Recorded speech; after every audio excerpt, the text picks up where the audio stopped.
while most people can only fuse with one monster.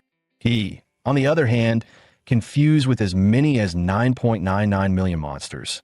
The first monster he fused with was none other than the legendary Emperor Demon Ra, with a royal bloodline. Despite awakening such a powerful gift, he was still mocked by everyone as a useless failure, simply because the world's evaluation system was too primitive. It couldn't even begin to measure his immense potential. At that moment, his consciousness arrived in this new world, and he snapped his eyes open, still trying to get a grasp on his surroundings. A strange message suddenly popped into his mind. It turned out this world was called Blue Star, a land of martial prowess. A world that is frequently invaded by monstrous beasts through mysterious portals. These terrifying beasts have already destroyed several nations. Through long years of battle, humanity developed the Beast Gene system. By injecting the Beast Gene, you can unlock your potential and become a powerful warrior. This is the only way to save human civilization. And so, Blue Star entered an era where martial power reigned supreme. The protagonist, Ihi, a young man who traveled here from another world, is now a warrior prep student preparing for his final exams. He lost both of his parents in an accident during his sophomore year, which shattered his motivation to study and train, leaving him at the bottom of his class. As he wondered what to do next, the teacher, with a confident stride, stepped up to the podium and said, "All right, everyone, are you ready? We're about to start the gene modification injections. Remember, everything you've worked for over the past 3 years, building strength and cultivating martial energy, is for this moment." The teacher then added, with a pointed look, "As for those who haven't taken things seriously." He couldn't help but think, this is ridiculous. I've been putting in the work. Why should I feel guilty? But since I've taken over the original owner's responsibilities, it's time to clean up his mess. The teacher then led the class to the gene injection hall, where several metal boxes were neatly arranged on a table. Inside these boxes were the gene awakening serums, which contained the raw genetic data from all the monsters. After injection, one of the monster genes will be activated. Generally, the stronger the physique, the stronger the monster gene that awakens. The teacher gently reminded, "Don't be nervous. After the injection, remain calm and accept the power. When I call your name, please come up and collect your serum. Chen Peng Fei, Miao Yunua." One by one, the students in the class began to receive their injections. After the injections, their skin began to steam, and everyone screamed in agony for the intense pain. He hesitated for a moment, but then quickly shut his eyes and plunged the needle into his body. However, after waiting for what felt like forever, he realized that there was no excruciating pain like he had expected. There was no change at all. The teacher, noticing this, said with a hint of confusion, "Ihi, it seems like you're not reacting." Ihi shrugged and replied with a grin, "Teacher, did I get the fake serum or something?" At that moment, Wang Tong Tong, who had already awakened, walked over smugly, laughing. "Look at this. It doesn't seem to have awakened at all. A warrior who hasn't awakened is like a bird without wings. Isn't that game over for you? But I guess that works out for you. You won't have to be a warrior and can just go home and wait to die." Wang Tong Tong often bullied the weak, and seeing Ihi's timid nature, she would pick on him every now and then. He was about to snap back, but suddenly felt his heart pounding violently. At the same time, a system interface appeared in his mind, displaying Infinite Monster Template acquired. Host, E. System rating, B. Martial Arts, 9th set of Student Chi Cultivation, Mountain Fist, Hard Qi Gong. Monster templates extracted. He quickly shouted at Wang Tong Tong, "Move aside." But she arrogantly replied, "What's the matter? So what if you haven't awakened? Stop pretending. Leave? Why should I?" He gritted his teeth, enduring the changes within, and said softly, "If you don't leave now, it'll be too late." In the next moment, Ihi awakened, and it was the Emperor Demon Ra bloodline ability. Wang Tong Tong, who had been standing right in front of him, was blasted away by a powerful shockwave, crashing to the ground. Most of the other students were also thrown back by the immense shockwave, with some even vomiting from the overwhelming pressure. However, 2 students were unaffected and secretly thought to themselves, "Is there someone stronger than me?" Just then, The system interface displayed. Awakened A-Class Template Emperor Demon's Wrath. Bloodline abilities. Azure Breath, Thermonuclear Pulse, Nuclear Energy Absorption. Evolution Form. Emperor Demon's Wrath. Template compatibility fully unlocked. Compatibility 3%. As the system prompt echoed, his heartbeat reached its peak, and a flash of eerie blue light appeared in his eyes. He stared in disbelief at his fingers glowing with blue light, muttering, "Is this the golden finger the system gave me?" The students around him were equally shocked, whispering, "Was that really Yi? Did he just blast everyone away with his energy field in an instant?"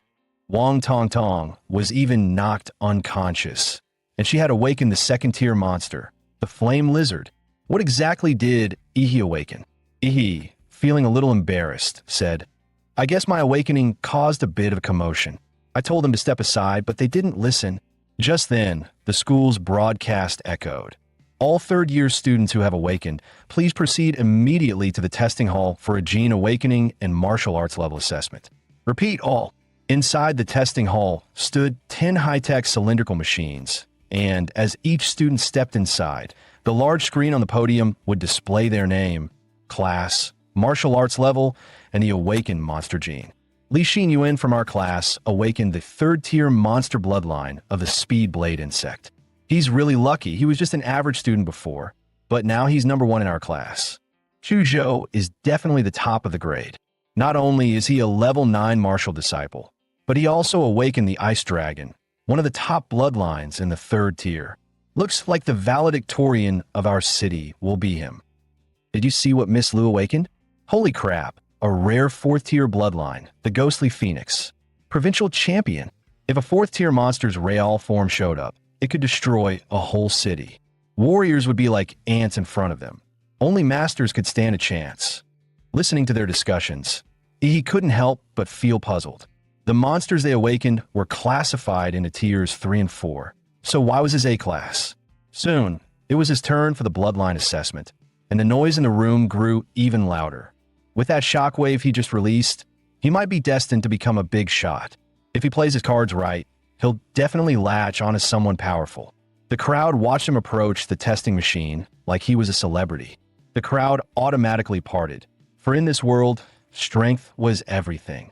His overwhelming potential had naturally earned everyone's respect. The students murmured excitedly, "It's Yi's turn. With the energy field he just showed, his level has to be high. What kind of bloodline can release such a powerful pressure after awakening? This guy's definitely something." Soon, his information appeared on the screen, but to everyone's surprise, only the basic details were listed. Everything else was a question mark. Class 7, Yi, Martial Disciple Level 3. Beast Bloodline, unknown. Laughter erupted among his classmates. Martial Disciple Level 3? My little brother in middle school could beat him. Unknown bloodline. He probably doesn't even have one. He, however, paid no attention to their mockery, because everything was going just as he expected. Emperor Demon Ra's bloodline wasn't detected, but what had show up was the prompt for the infinite monster template.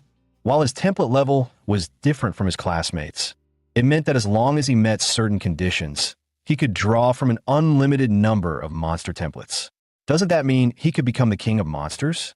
He then went to ask the teacher for a leave of absence. The teacher frowned and asked, "What? You want to take leave to study at home and return after the exams? Do you really think I'll believe you'll go home and actually study?" He responded earnestly, "Teacher, I really want to improve. I know I've fallen behind, and I need special training. If I don't keep up with everyone, I won't make it." The teacher said seriously, You know the only way to become a warrior is to go to university. I understand you've awakened your bloodline, but your foundation is too weak. You won't be able to pass the entrance exams. So, get ready to repeat the year and come back next year. Don't rush." Excited, replied, "Teacher, only by rushing can I improve. Maybe you don't understand, but now that I've awakened a powerful bloodline with hard training, I'm sure I can succeed. You see the sincerity in my eyes. I would never lie to you." The teacher was momentarily taken aback, then nodded, saying, "Your eyes do seem sincere. All right, but next year you'll still have to come back and repeat the year under my supervision. After sincerely thanking the teacher, he left the school and headed for the Warrior Center in the city.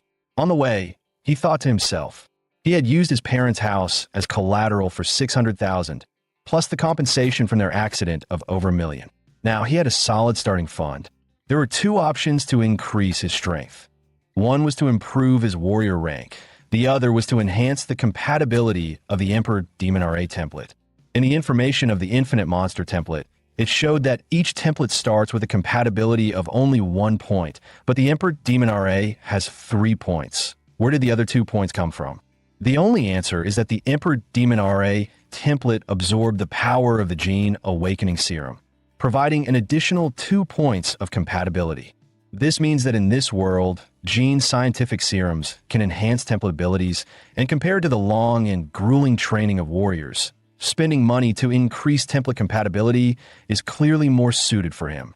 So, he needs to hurry and buy a serum to boost his genetic power. After swiping his student ID, he walked into the Warrior Center. Since loading the Emperor Demon RA template, he had gained a unique perception ability, life magnetism. He could clearly sense the burning vital energy and the beast roars in the bloodlines of the warriors around him, like a furnace inside them. This intense life signal made his heart pound, but it wasn't fear, it was the urge to conquer. After all, the legendary Emperor Demon RA was the king of monsters in their world.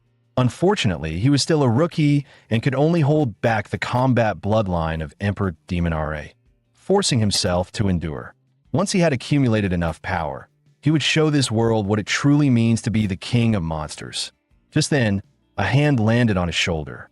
Little one, don't peek into others' business. You must have just awakened your beast gene, right? It's normal not to be able to control your power. What brings you to the Warrior Center? A gentle older sister smiled and asked, Beautiful sister, sorry, I didn't mean to. I came to buy gene serums, but this place is so big, I can't find where to go. Could you help me with directions?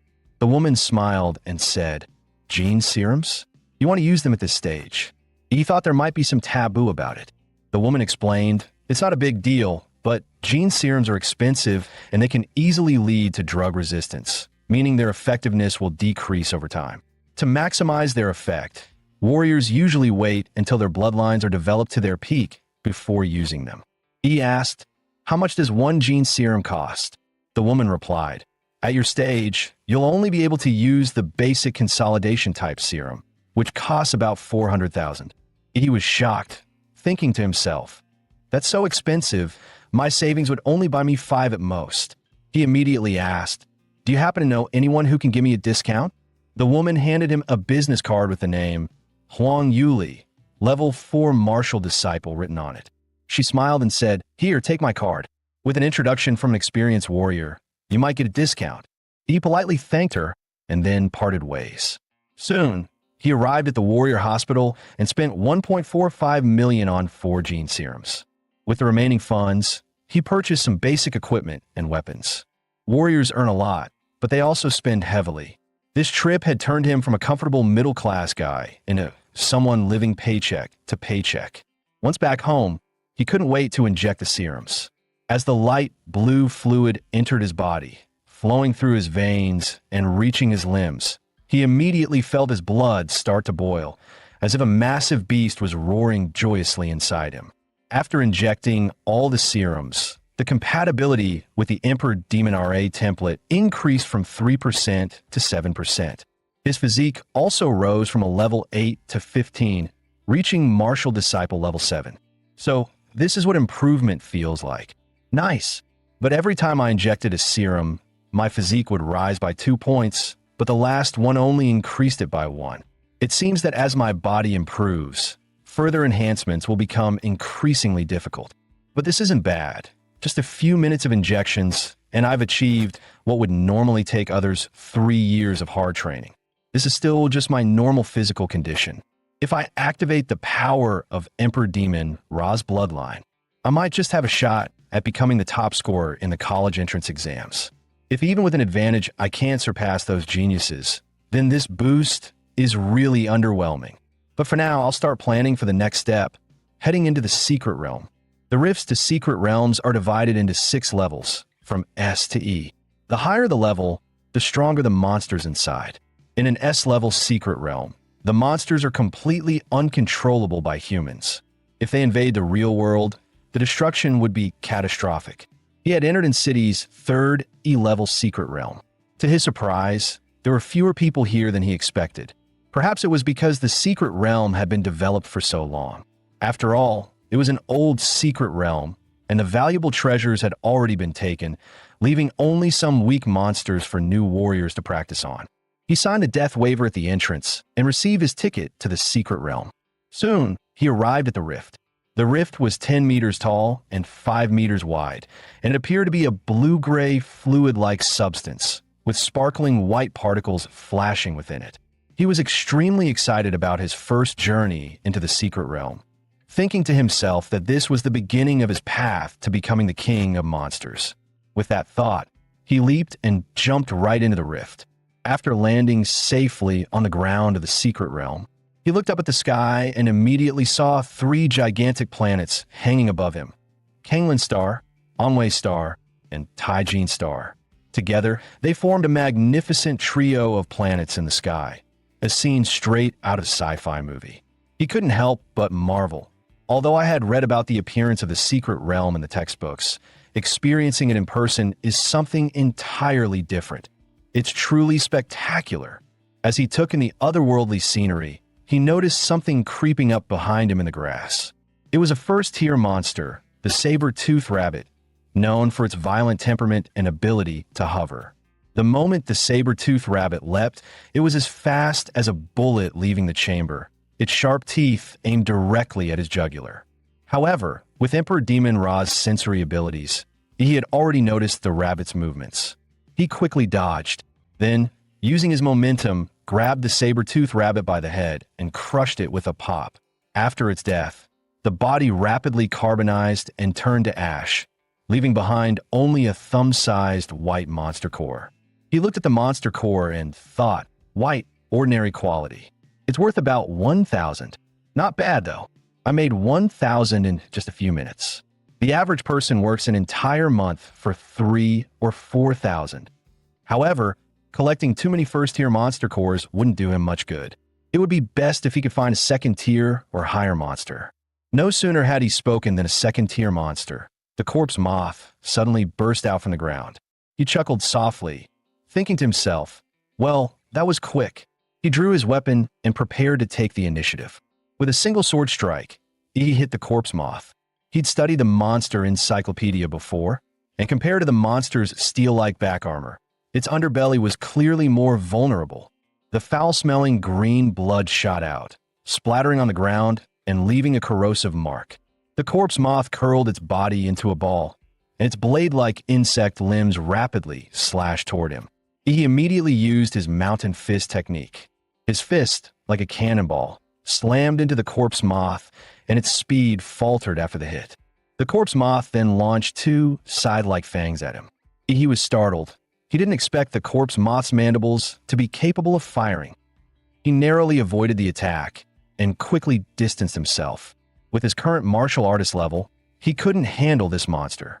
After all, he lacked the powerful martial arts techniques as support. Even his deep martial energy and vitality couldn't fully activate, barely reaching half its potential. Ultimately, it was due to the original body's poor foundation. Realizing the situation, he decided to activate his cheat, the Emperor Demon's Wrath bloodline. Activate. In the next moment, his skin turned deep blue, his pupils glowing like sapphires, his arms covered in a layer of tough scales. His vitality exploded several times over, and a gust of energy stirred around him. His claws became monstrous, like those of a beast, and with one swift motion, he grabbed the corpse moth's head. His palm closed like a hydraulic press, and the corpse moth's tough shell cracked under his force. He then performed a swift sweep, and the corpse moth was immediately split open from its belly. With his physique now at a massive 21 points, facing the second-tier corpse moth was a complete walk in the park. After deactivating his transformation, his skin reverted to its normal human form, and his pores began to release heat, with steam swirling around him. Looking at the short sword he had just bought, now corroded by the corpse moth's venom, he couldn't help but feel helpless. He had spent 250,000 on this gear, and it couldn't even handle a second-tier monster? What a ripoff. The quality control was terrible. Suddenly, his stomach rumbled loudly. Realizing this was his first monster hunt, the energy expenditure was massive, and now he was starving, but he hadn't brought any food with him. Just as he was fretting about not having any food, he suddenly smelled a delicious scent. He looked at the corpse moth's green monster core, which still emitted an enticing fragrance. He suddenly felt an overwhelming urge to swallow it, sensing his body's instinctive craving. Without hesitation, he gulped the monster core down. The crystal-like hard core transformed into a soft liquid once inside him, quickly turning into a warm wave of heat, feeling like he had injected a gene serum. Every cell in his body seemed to rejoice. Furthermore, the compatibility with the Emperor Demon RA bloodline increased by 0.3%. Seeing this, he couldn't help but be overjoyed. After all, he had spent hundreds of thousands on a single gene serum, and it only boosted his compatibility by 1%, but his second-tier monster core had increased it by 0.3%. A few monster cores could be worth an entire serum. The white core dropped by the saber-tooth rabbit should at least boost his compatibility by 1%. Realizing this, he started to tear up, thinking, damn, I wasted so much money on gene serums. But then he decided to channel that frustration into motivation. Tonight, he was going to hunt like crazy. After a moment of thought, he used his life magnetism to sense the positions of nearby monsters. The next day at noon, he walked out of the third secret realm, carrying a sack full of monster cores. As he walked, he thought to himself, once the compatibility reaches 9%, swallowing more white monster cores won't increase it anymore, so the rest will have to be sold for money. He arrived at the trading post and pulled out a total of 20 white monster cores and 4 green ones. The clerk stared at him in disbelief and asked, "No way, a high school student gathered this many monster cores?" According to government regulations, warriors must hand over 10% of their harvest. To get 1 green monster core, they had to give up 5 white ones. After selling everything, he exchanged them for nearly 200,000 Summer Kingdom coins. With 9 days left until the college entrance exam, he found himself back at City's 4th D-tier secret realm. A warrior team was already there. One team member said, "Captain Lin, this time we should be about done with the Blood Jade Flower bounty mission, right?" "Second-tier warrior Lin," he replied. "Last time we came here, we found the general location of the Blood Jade Flower, but old Chun got hurt, so he won't be joining us this time." 2 other team members expressed concern. "But we only have 5 people now? The regulations say we need at least 6 to enter a D-tier secret realm." Captain Lin pointed behind him and said, "No worries, I contacted an agency, and they introduced us to a new warrior. Are you the martial disciple level 9, Patterzilla?" He nodded, thinking to himself, because I'm still a student and can't directly enter a D-tier secret realm, I had to use a black market agent to get a fake identity to join the team. They charged me 100,000 coins for that. What a scam. Lenny looked surprised. "Patterzilla? That's an odd name." He replied flatly, "I couldn't use the original name, or I'd risk infringing copyright." Lenny sighed and said, "Well, whatever, it's just a code name. With your martial disciple level 9 status, you don't have the qualifications to enter a D-tier secret realm. Our team will give you the chance to observe and learn, but make sure you don't hold us back." Seeing his serious expression, he thought to himself, at least he's being clear about the responsibilities before the mission. That's more reliable than someone throwing me under the bus later on. After preparing, the 6-person team got into the off-road vehicle and drove straight into the rift of the secret realm. This time, as they entered the secret realm, they found themselves in a vast desert. The bounty task they were given was to find a rare secret realm plant called the Xiaoyu flower. This was their second time entering this particular secret realm. Last time, they had successfully located the general area of the Blood Jade Flower, which was guarded by a second-tier monster with a champion-level bloodline. The off-road vehicle kicked up a long trail of dust across the desert, with sandstorms swirling all around. Sitting in the vehicle, he thought to himself, last time it was the rainforest, this time it's a desert. It seems that the secret realms aren't connected to just one world. Suddenly, several mole-like monsters poked their heads out from the ground. They followed the vehicle, seemingly preparing to launch an attack. One of the team members, Huda, was a man of few words. He immediately threw several crystal iron throwing darts. Each dart hit its target, striking the heads of the mole monsters with precision. The martial energy within the darts instantly seeped into their brains, shattering them. After a short while, the vehicle came to a stop near a small oasis in the desert. The blood jade flower Lin he was looking for was located in this oasis. Since the monsters in the oasis were very sensitive, the sound of the off-road vehicle's engine would give them away, so the group decided to get out and continue on foot. As the team leader, Lin he began assigning tasks. Xiao Xia, you'll release the shockwave grenade to draw the monster out. Xiao Wu and Huda, you two will set up the traps. Old Lu, you'll provide suppression fire. I'll handle the front lines. Patterzilla, you stay back and observe. He nodded, saying no problem. After the tasks were assigned, the team got to work. The shockwave grenade soared into the air, releasing a thunderous sound. At the same time, a wave of higher-tier monster energy was rapidly released, causing some of the nearby monsters to think their territory was being invaded, drawing them toward the group. Soon, a massive rumble echoed from the oasis, as if thousands of wild bulls were charging. A 10-meter-long second-tier monster, the Earth Dragon, roared as it smashed through trees and charged toward them. At this moment, Huda shouted, "New guy, watch out! The monster's coming!" The nearby team members immediately activated the traps, and a large cloud of tranquilizing gas engulfed the Earth Dragon. This special gas, made specifically for monsters, was potent enough to sedate a whale with just a small vial. Lin He, who had been waiting, leaped high, wielding his ton-heavy alloy sword. The blade cut through the air with a sharp whistle, and with a single strike, he decapitated the Earth Dragon, sending blood gushing out like a fountain. The team assumed the Earth Dragon had been dealt with. Lin He sheathed his weapon and prepared to continue the search for the blood jade fruit. However, just then, the Earth Dragon suddenly raised its massive paw and slammed it toward Lin He. Fortunately, he had been on guard, instantly reacting. He launched his full-power mountain fist technique, finishing the Earth Dragon off and saving Lin He's life. The team was shocked. They hadn't expected that He, a first-tier martial artist, could possess the strength to shake a second-tier monster.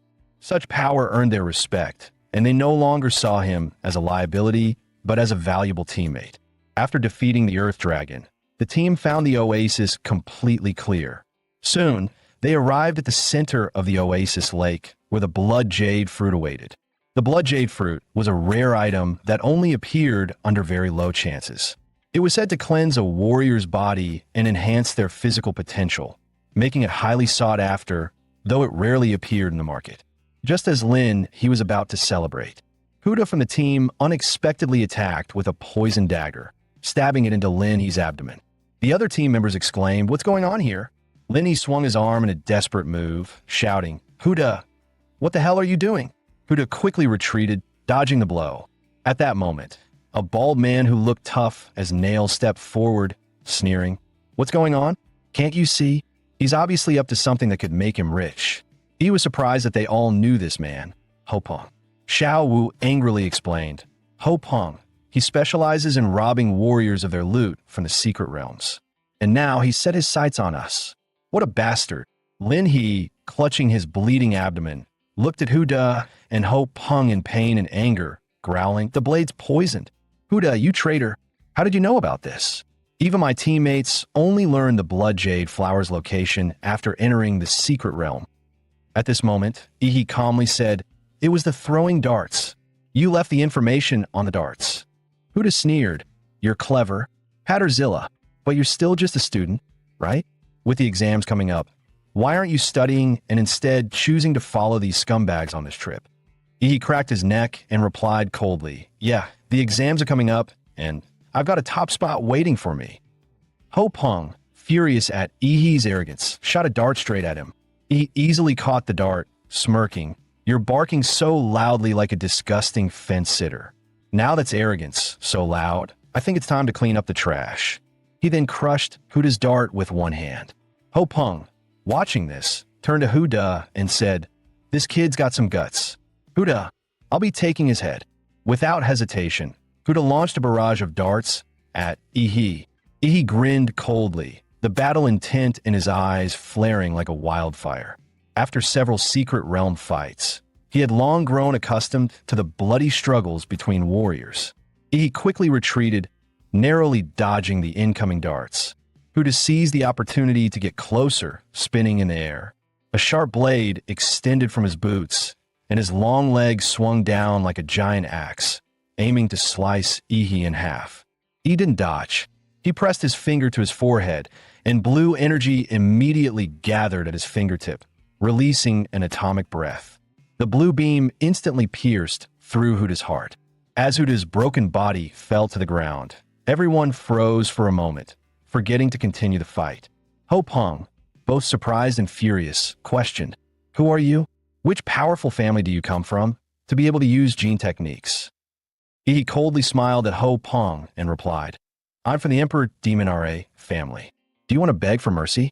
Ho Peng, sensing the intense killing intent emanating from Ihi, realized this situation was beyond repair. His blood surged, and the pressure of second-tier warrior weighed heavily on everyone, leaving them gasping for air.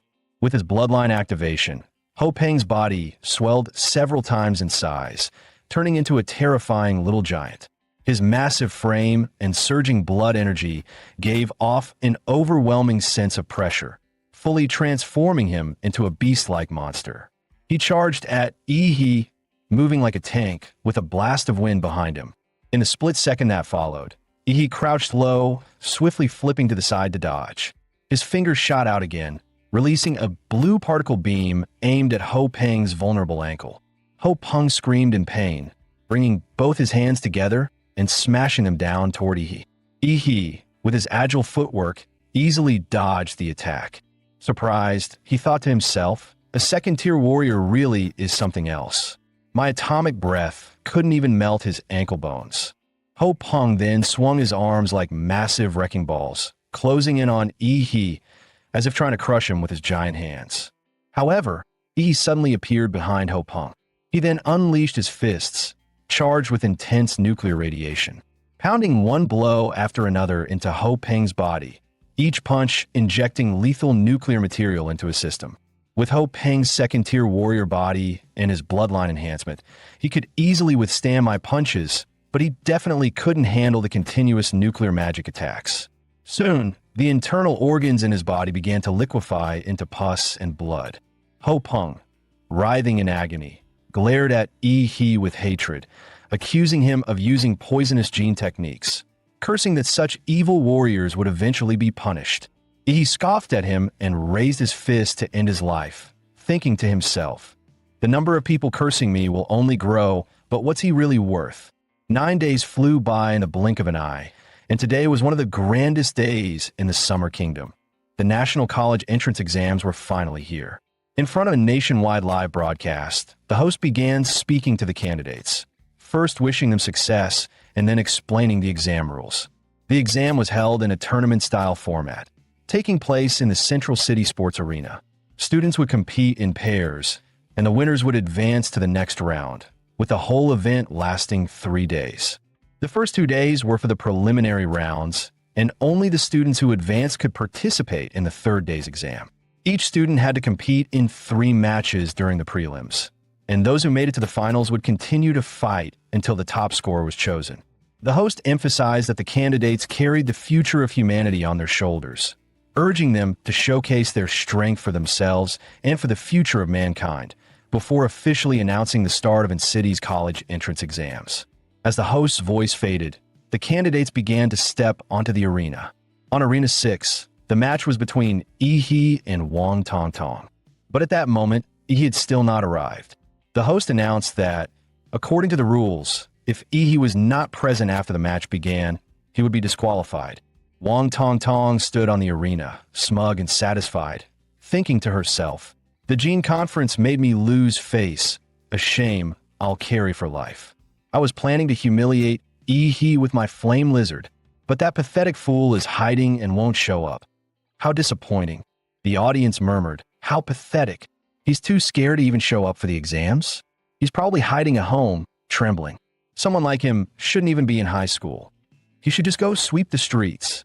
At that moment, the referee blew his whistle and said, "Time's up in City First High School, Ehe." Before the referee could finish speaking, the crowd suddenly felt a powerful presence approaching. They all looked up and were shocked to see a person in the air. What kind of immense power could allow someone to fly like that? Just as the audience below was debating, the person suddenly landed on the arena, and the immense force caused the entire platform to shake. When the dust cleared, Wang Tongtong was still confused, and the next moment, a foot was about to slam into her face. With that, Wang Tongtong was kicked off the stage. He watched Wang Tongtong fly off and muttered, "That was close. Almost had to come back next year." As Wang Tongtong was knocked out of the arena, unconscious, the host loudly announced, "He wins." He scoffed, saying, "That's it? This was too easy." The audience couldn't believe it, shouting, "He is seriously strong." One kick and his opponent was done. The way he entered was so cool. Is this what they call a kick from the heavens? At that moment, the system displayed. Ihi's total physique is 226, and his compatibility is 20%. He proudly said, "As a thank you, Captain Lin gave me the blood jade fruit. It took some time to improve my physique, but now you're about to see some real action." After defeating Wang Tongtong, he continued to battle the others. 3 matches, 3 wins. Each one ended with a single kick, no hesitation. The audience went wild, shouting, "He is like one kick man." As expected, the host announced, Ihi from City First High School, 3 wins in a row, advancing to the 3rd round. Down in the stands, a crowd gathered around Ihi, asking for his contact information. Some are recommending their own schools, and a reporter asked, "Ihi, do you have a dream university in mind?"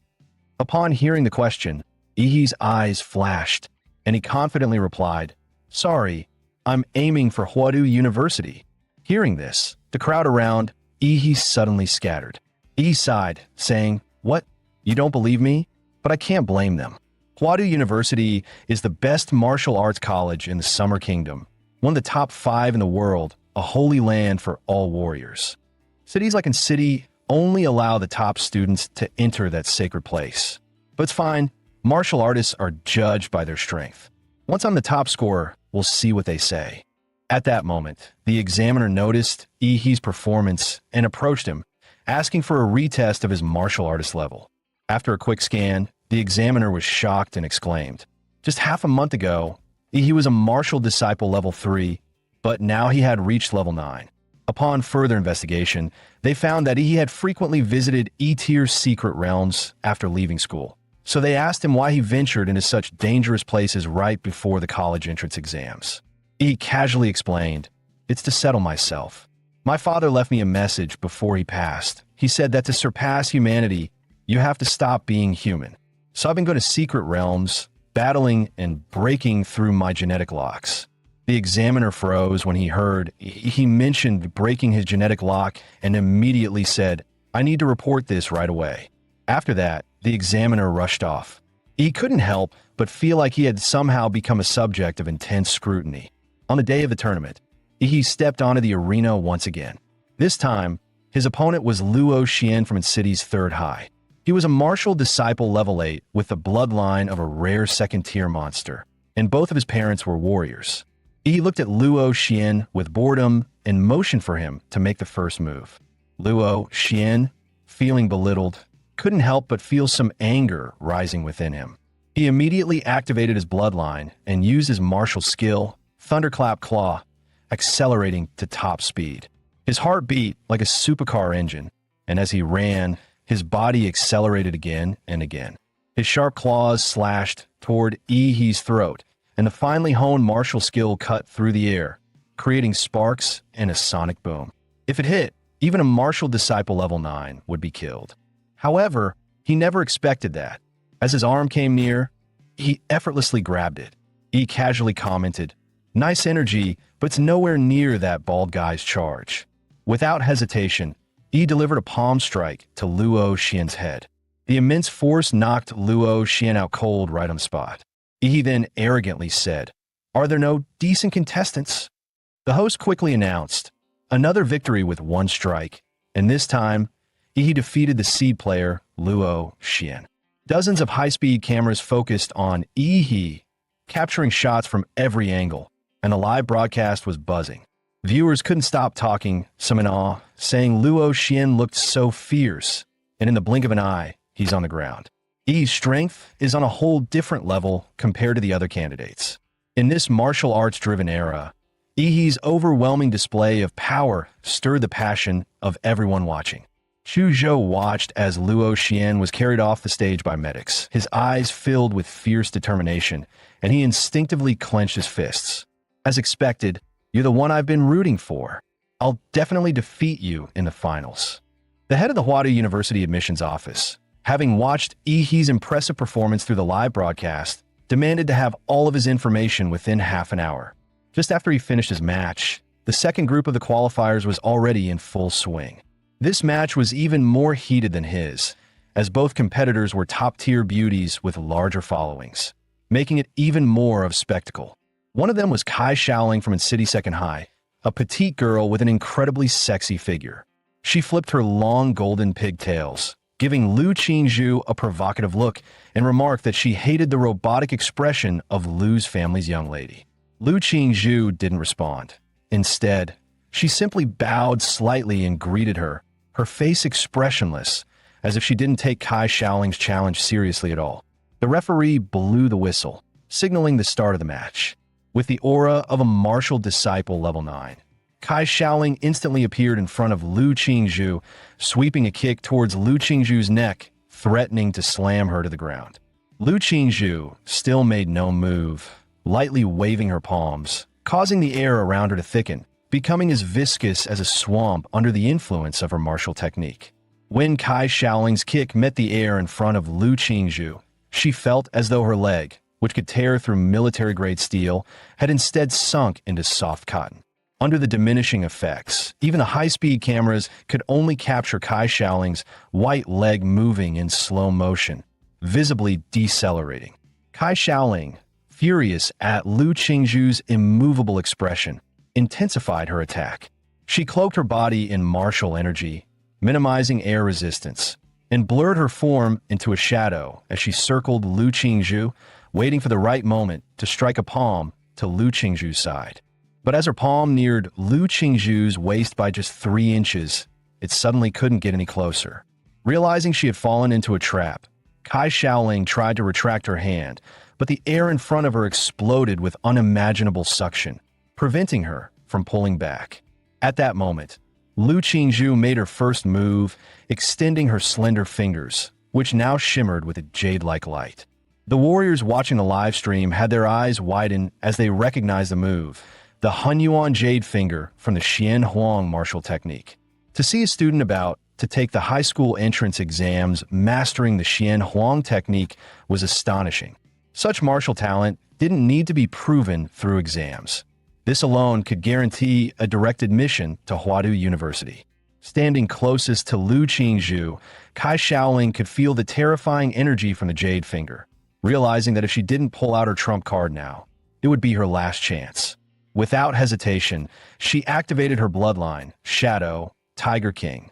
A massive shockwave exploded from her body, shattering the air around her. Lu Qingzhu, however, didn't choose to withstand the blow. She lightly tapped the ground with her foot, her body swiftly sliding a dozen meters to create some distance.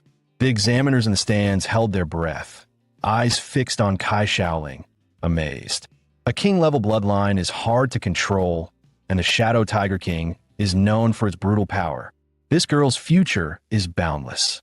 The awakening of the Shadow Tiger King's bloodline placed a heavy burden on Kai Shaoling's body. She exhaled hot air and struggled to speak to Lu Qingzhu, challenging her to display the Phantom Crow bloodline. Lu Qingzhu, ever the woman of few words, spoke her first line since the battle began. "This is enough." Kai Shaoling, completely enraged, shouted, "Do you think anyone below a warrior can challenge me?" Her body moved like a vicious tiger, her fierce blood energy coiling into a torrent behind her, her palms slashing through the air toward Lu Qingzhu. Facing the brutal strike, Lu Qingzhu softened the blow with grace. Her hands moving like she was playing a piano, the invisible threads of her technique gradually reducing Kai Shaoling's force until it disappeared entirely. Kai Shaoling's attack failed, and she immediately drew on her immense blood energy, dispelling the invisible threads around Lu Qingzhu. With her small body in midair, she kicked again. Seeing this, Lu Qingzhu activated the Xian Huang technique once more, Hun Yuan Jade Finger. The jade-colored tip of her finger collided with Kai Shaoling's fierce kick, and the two powerful techniques clashed, shattering the specially made arena beneath their feet. The arena erupted in a cloud of dust. Tens of thousands of spectators watched with bated breath, waiting for the final victor. As the dust cleared, Kai Shaoling was the first to appear. She was covered in blood, stumbling a few steps before collapsing to the ground from exhaustion. Lu Qingzhu, however, stood like an ethereal fairy, her hair slightly disheveled but otherwise pristine and composed. With just his martial skills, he completely dominated Kai Shaoling, who also had a martial disciple level 9 and a king level bloodline. Lu Qingzhu's powerful display instantly exploded the live broadcast room. Viewers were amazed by Lu Qingzhu's strength. Some even claimed she was the top scorer from its city, while others leaked that Lu Qingzhu had awakened the fourth-tier bloodline of the Phantom Crow, a talent so rare that most warriors would be unable to defeat her. After Lu Qingzhu's battle, the rest of the matches, though still exciting, seemed dull in comparison. After several rounds of elimination, the final 8 were decided. From in City First High, there were me and Lu Qingzhu, 3 from Chuzhou, 2 from in City Second High, and 3 from in City Qingfeng Private High. The finals of the top 8 were about to begin, and Yi stepped up first to draw lots. He drew in A. A 2-meter-tall, muscular giant glanced at him and revealed his own draw, which was also A. Looks like we're set to face off. His name was Shun Guan from Qingfeng Private High. Yi nodded and introduced himself. Shun Guan said we were the second match, so let's watch the first match first. He looked simple and straightforward, with hands as big as fans, pointing toward the big screen above the arena. The first match was Luo Shi from Qingfeng Private High versus Chuzhou from City First High. Shun Guan casually started chatting with Yi, saying that Luo Shi was incredibly talented, a repeat student who was specifically aiming for Huadi University this year. He had great mastery over his bloodline awakening, but still stood no chance against Chuzhou. Chuzhou, right? He's from your school, and City First High, you must know him? At that moment, the host announced the first match of the top 8 qualifiers. Chuzhou from City First High wins. The principal of Qingfeng Private High heard news and angrily said, "Damn, they lost right at the start." At this point, he asked, "How does Luo Shi compare to you?" Shun Guan grinned and said, "I'm a martial arts president at Qingfeng Private High, level 3. Honestly, my 2 teammates combined couldn't even match me." Then he suddenly turned his gaze toward Yi and said, "But to be honest, I think you're my biggest rival in this exam. I've always had an extremely sensitive sense. I can feel that you're like a dormant volcano with a beast hidden inside you. Let's go. It's our turn." With that, Yi and Shun Guan walked toward the arena. The host announced the second match of the top 8 qualifiers.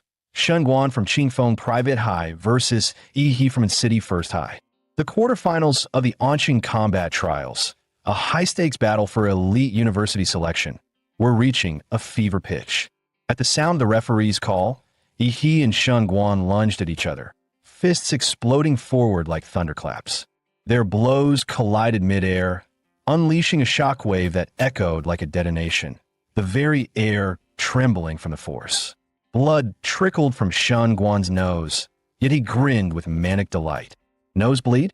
Is that the manifestation of your bloodline power? Fascinating. A golden aura surged around his body, forming a shimmering shield of battle energy that blocked out the surrounding radiation. "So, Yi, this is the extent of your strength." Yi didn't respond, but a blazing light ignited in his eyes, the calm before a storm. Shun Guan let out a snort and stomped forward, the floor cracking beneath him. Then witnessed the legacy of the Shun family, our ancestral art, form intent fist. Antler strike. His fists thrust out like a charging stag's horns, sharp and unstoppable. The speed of the technique was blinding, faster than the eye could follow. In an instant, a devastating blow landed squarely on Ihi's chest. He let out a gasp, blood spraying from his mouth. His body was flung dozens of meters back, crashing hard at the edge of the arena. Shenguan didn't let up. Bare rotation. His massive frame seemed to swell even further, then hurled himself forward like a collapsing mountain, aiming to crush Ihi beneath sheer brute force. Facing Shenguan's avalanche-like assault, Ihi crossed his arms to block. The moment they clashed, the arena floor cracked and collapsed under the pressure of their collision. In a sudden feint, Shenguan retracted his fist, and with a blur of movement, appeared behind Ihi in an instant. Grabbing him by the waist, Shenguan roared and hurled him skyward with raw explosive force.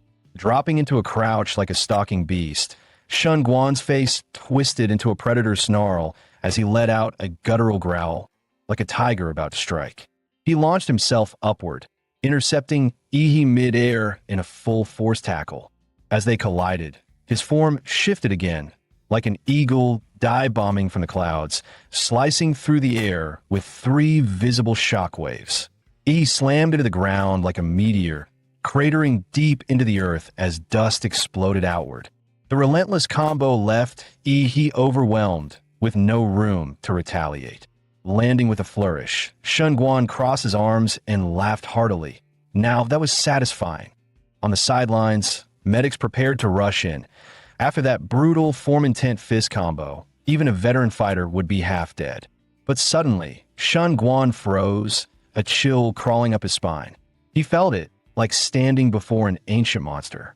His instincts screamed at him to retreat. From his settling dust, a massive, scale-covered arm emerged. Then Ihi stepped forward, transformed, his body now towering, monstrous like a humanoid Godzilla. His voice rumbled low and powerful. "You're strong. That's why you get the honor of witnessing this form first." Shenguan's pupils dilated in disbelief. He stood frozen, stunned by what he was witnessing. Beast form manifestation. Your bloodline awakening reached that level. The beast form, an ultimate transformation that only those who have fully mastered their bloodline can attain. It unleashes the true might of the ancient beast slumbering within. He had never imagined that in this remote city of Anqing, there was another prodigy who could rival the likes of Lu Qingzhu. As Ihi's monstrous form stabilized, a blaring alarm erupted from the energy monitors beside the proctors. These devices could track the fluctuations of awakened combatants in real time. Radiation levels spiked to catastrophic levels, completely maxing out the instruments. The proctors, eyes narrowed, quickly released dense energy barriers to contain the surging power. The crowd gasped, then exploded with excitement. Did you see that? This is Ihi's awakened form? What kind of bloodline is that? Anyone know? I'm from First Academy. They say his bloodline's classified as unknown, but how can that be unknown? He glanced around as he heard the murmurs. So, this world didn't know about the Imperial Megalithon. That meant no one here could recognize the bloodline he had awakened. Meanwhile, Shenguan's nose began to bleed again. The radiation now surpassed what his energy shield could handle. He clenched his fists, realizing he had to finish this fast. With a roar, Shenguan triggered his own awakening. A blinding aura surged from his core, golden patterns arcing through the air like lightning. One of the proctors muttered in awe, "That's the Golden Simian King bloodline, a Tier 3 royal strain." What's going on in this city? A golden radiance surged across Shenguan's body. With a deafening roar, his frame expanded to nearly 3 meters tall, towering like a gilded war god at the center of the ring. He launched a devastating punch, the motion fluid and serpentine. This was Serpent Strike, a deadly move from his inherited martial art. Form Intent Fist. He responded instantly, stepping forward with mountain-breaking fist. The technique appeared simple, but the sheer force behind it was terrifying, like a landslide hurtling toward its target. Their fists collided with a thunderous impact, the air exploding between them in a violent shockwave that pushed spectators back. Power-wise, Yi's awakened form had completely surpassed Shunguan. Shunguan was blasted backward, and even his golden hide, said to deflect bullets, cracked under the pressure, blood seeping through. Were it not for his last-second energy redirection, his entire arm would have shattered on the spot. It was the first time Shunguan found himself overpowered in a direct clash. But rather than back off, he charged in again. His arms twisted like twin serpents, coiling around Yi in an attempt to hurl him through the air. But he might as well have tried to lift a mountain. Yi remained immovable. Changing tactics, Shunguan crouched low, muscles coiling tight like a loaded spring. With explosive force, he launched upward, legs tearing into the ground. Then came Elephant Stomp, another form intent technique. Boom! The impact rocked the entire arena. Shockwaves shattered the stage's surface as if an earthquake had hit dead center. As the dust cleared, every spectator stared at the arena in stunned silence. The beastly figure, still standing tall, hadn't budged an inch. Now it's my turn. Yi's voice was low and steady as he pulled his embedded leg from the cracked floor. Blue energy rippled around his fist, distorting the air with intense heat, as if the very atmosphere was ready to combust. But just as he was about to strike, Shunguan suddenly dropped to his knees with a loud thud. Yi, I surrender. Yi froze mid-step, visibly confused. Wait, what? The surging energy he'd been building had to be pulled back. According to the rules, he couldn't attack once his opponent officially conceded. The dark blue scales faded away as Yi returned to his normal form, the transformation fully undone. Victory goes to Yi, the referee announced. Meanwhile, the live stream chat exploded. In a world where strength was everything, a climactic battle had just ended. With a surrender, Yi became an overnight sensation. His follower count skyrocketed in real time. Highlight clips like the monster who made his rival kneel and one punch to godhood spread like wildfire across social media. Comments poured in. Yi is this year's #1. No contest. Forget Lu Qingzhu. Yi's on another level. Back at Qingfeng Private Academy, the principal's face darkened as he clenched his fists. Luo, she failed, and I invested everything in Shunguan. He glared at Shunguan as he walked off the stage, shouting, You surrendered? Do you know how much money we pumped into you? Ungrateful brat. You're not stepping into any university until you pay us back. The principal barely finished his sentence when Shunguan calmly placed a hand on his shoulder. Though the gesture was light, Principal Qingfeng suddenly felt a cold chill run through his entire body. Shunguan's gaze was steady, his voice sharp as steel. I couldn't take that last punch. Had I tried, I would have damaged my foundation. I conceded for my own good. If you think that's cowardice, then why don't you go take that hit? He stepped closer. As for your academy's investment in me, I'll repay it. But don't forget, you can't threaten someone stronger than you. The principal swallowed hard, voice trembling. All right, why you make a good point. With the second match over, the tournament moved forward swiftly. Of the final 4 contenders, 3 hailed from Onqing First Academy. Only 1 came from Second Academy. But the Second Academy student had been completely overshadowed. The crowd barely noticed him, turning him into a forgotten extra. Meanwhile, the First Academy's headmaster was grinning ear to ear. The semi-final draw began. He stepped forward first, unfolding his slip. Just as he turned to leave, he felt a gaze pierce through the crowd. Looking up, he locked eyes with a girl whose pupils gleamed like obsidian, Lu Qingzhu. In her hand was an A as well. Semifinals match 1. Yi versus Lu Qingzhu, Onqing First Academy's ultimate showdown. The stadium erupted, and the live stream went nuclear. Holy crap, we finally get to see it. Onqing's most anticipated clash in entrance exam history. Yi, smash her, bro. No way. Lu Qingzhu's the real deal. She's mastered 2 Xianhuang tier techniques and demolished a tier 3 royal bloodline candidate. And she hasn't even revealed her full bloodline potential yet. Don't forget, Shunguan was a tier 3 royal too. He had to awaken mid-battle to beat him. Lu's got tier 4 blood and high-level martial mastery. This might be Yi's biggest challenge yet. Agreed, makes sense. Nah, Yi's got this. The internet was ablaze with debate. Who was stronger, Yi or Lu Qingzhu? But they wouldn't have to argue much longer. The semifinals of Anqing First Academy had officially begun. Yi versus Lu Qingzhu. The moment the referee gave the signal, white mist surged around Yi like a storm, his aura boiling over as he instantly entered his awakened bloodline state. The power rolling off him bent the very air around the arena. But Lu Qingzhu wasn't fazed. Her martial techniques weren't just powerful. They were unconventional, elusive, and nearly untouchable. Brute strength alone wouldn't be enough to land a blow on her. What made her even more dangerous was her strategic mind. He knew, if the fight dragged on, he'd be at a disadvantage. So he made his choice, go all out from the first move. Lu Qingzhu remained expressionless, her voice as calm and cold as steel. She met Yi's blazing gaze and said, "Yi, I hope you're strong enough to make me take this seriously." Suddenly, Yi released a large amount of steam, enveloping the entire arena. The audience below was instantly confused, with a mist clouding everything. They couldn't see what was happening. The host immediately added fuel to the fire. The genius of the Lu family, Lu Qingzhu, faces the dark horse of this year's competition, Yi. How will she respond? Let's wait and see. Could this be Yi's bloodline awakening? Yi kept his eyes locked on the silhouette of Lu Qingzhu through the smoke, knowing that he couldn't afford to be careless. Lu Qingzhu's martial skills far surpassed his own, and with her mysterious techniques, no matter how powerful his strength, it would be difficult to harm her.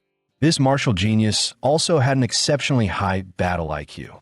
The longer the battle went on, the more disadvantageous it would be for him, so he had to go all out from the start. One blow to end the fight, no second chances. A tremendous amount of energy gathered in Yi's right fist as he launched his mountain-blocking fist. Lu Qingzhu didn't expect Yi to come at her so aggressively. She quickly crossed her arms, channeling her martial energy for defense. But Yi's speed was so fast that he left a series of afterimages in front of her. Then, Yi suddenly swept a powerful kick toward her. The audience was discussing it. Did he just use a deceptive trick? Lu Qingzhu was speechless. This guy really said he was using his fists, but in reality, he was using his steel whip. At that moment, Yi shouted, swinging his fist and appearing directly above Lu Qingzhu, his eyes glowing with intense energy. The audience was no longer calm, and they murmured, "Poor Lu Qingzhu, despicable Yi, using such tricks, showing no martial virtue."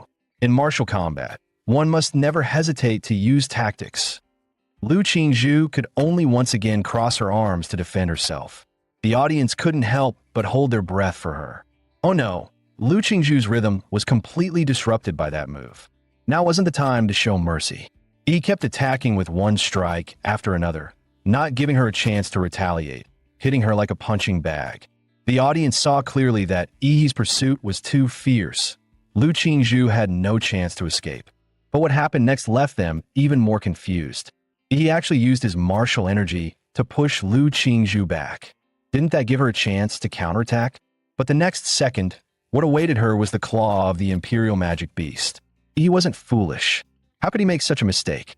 With a flash, a powerful wind blade swept toward Lu Qingzhu, showing no mercy. Lu Qingzhu widened her eyes. This move was a palm strike embedded with martial energy. She quickly leapt into the air, elegantly dodging, moving like an angel. Then came a loud crash as the claws collided with her defensive barrier. He appeared once more above her, flashing an evil grin, his hands swirling with immense power. "Lu, don't run away." Then came a storm of ferocious attacks, like a torrential rain. Lu Qingzhu was starting to question her own life. How could he not be tired from such a high-intensity attack? His stamina was incredible. She couldn't help but envy him.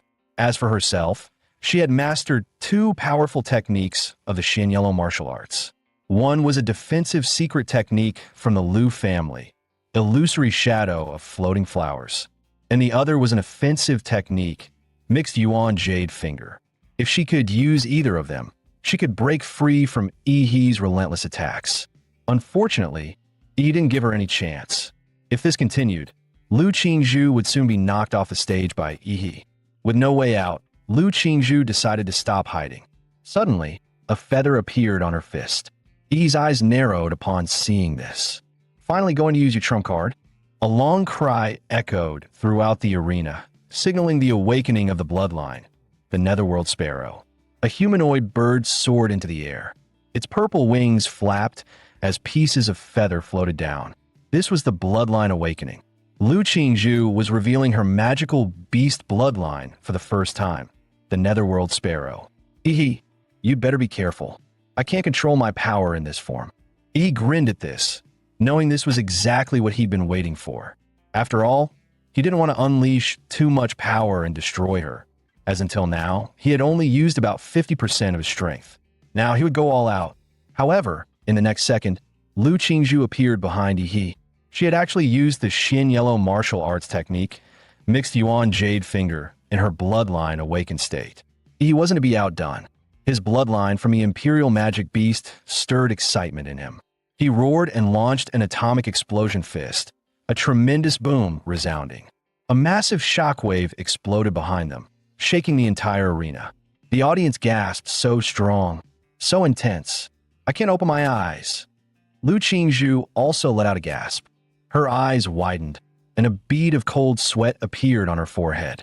Both of them seemed unharmed, but behind Yi, strong currents of electricity were still flickering, and the ground cracked like a spider's web.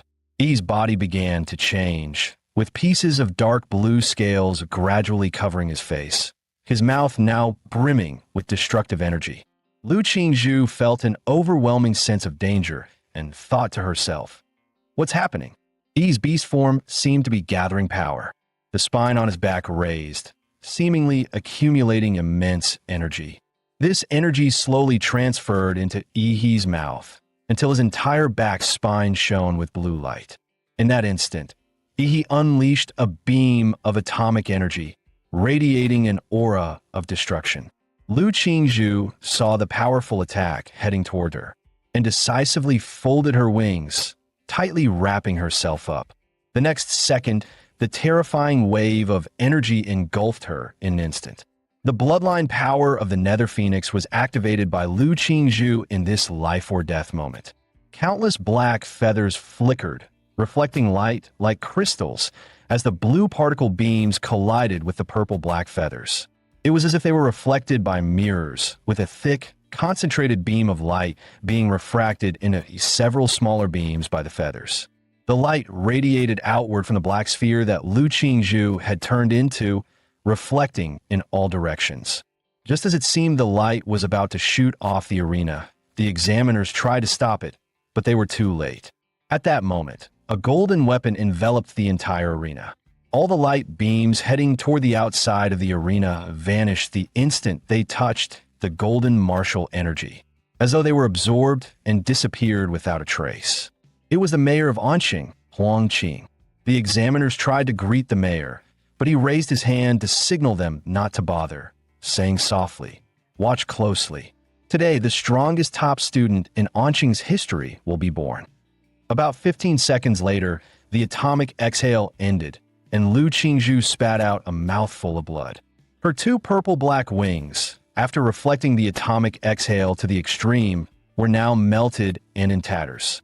Had it not been for her timely use of the martial energy floating Hua transformation, redirecting the remaining energy to the surroundings, she might not have been able to withstand Yi's attack. Since her birth, she had been heavily burdened with the expectations of the Lu family. Under the family's pressure, she had no choice but to build the reputation of the Lu family's eldest daughter in battle after battle. While others praised her genius and strength, she was not interested in these titles. Perhaps even she didn't know why she fought.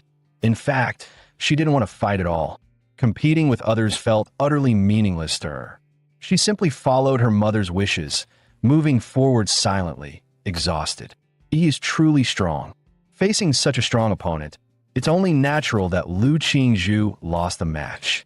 She made this mistake. Yi, you should be able to seize it, quickly finish me off. Lu Qingzhu thought to herself, gently tapping her foot on the ground and striking Yi with a palm. However, Yi made no move, standing still, taking her blow head on. Lu Qingzhu's beautiful eyes widened in confusion. "Why aren't you dodging?" Yi raised an eyebrow. Looking at her, Lu Qingzhu, what happened to your fighting spirit? From the start of the fight, I could tell you weren't fully invested. Have you even taken me seriously? I intend to win this fairly, so give me your full attention. With that, he swung his arm, sending a gust of wind towards Lu Qingzhu's face. Lu Qingzhu was hit by the punch and flew backward. He quickly closed in, landing on her, his fists swinging wildly, continuing to hammer her face with powerful blows. Lu Qingzhu raised her arms to protect her head, looking utterly disheveled. She thought to herself that she had never been treated like this before. Now, in front of hundreds of thousands of live-stream viewers, she was being crushed to the ground and violently beaten. She had planned to give up victory to him, so why was he still relentlessly chasing her? Don't hit my face, you bastard! Lu Qingzhu's eyes turned red with fury, and she shouted, unleashing her full power to send Yi flying. Yi's eyes gleamed with fiery battle intent, expecting just this. If you don't want to get hit in the face, then fight seriously. Ashes swirled in the air as a pair of giant purple-black wings spread out, stirring up a storm.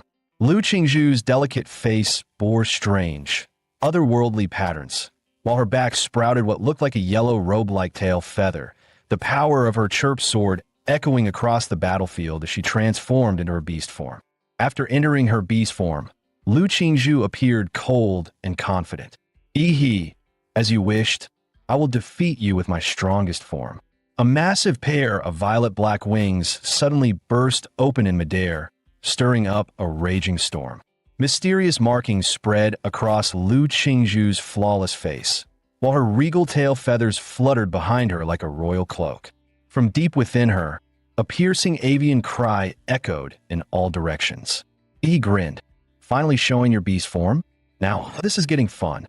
Not to be outdone, he unleashed his full power, his body wrapped in glowing blue energy, each weapon radiating atomic force, turning him into a walking reactor of destruction. This was his fusion of the Godzilla battle template with hardened martial arts, a technique known as nuclear radiance mode. With a deafening blast, the ground beneath him exploded, launching Yi like a missile straight toward Lu Qingzhu. Let's make this a real fight. Lu Qingzhu didn't flinch. Her wings snapped wide, drawing in the surrounding air currents.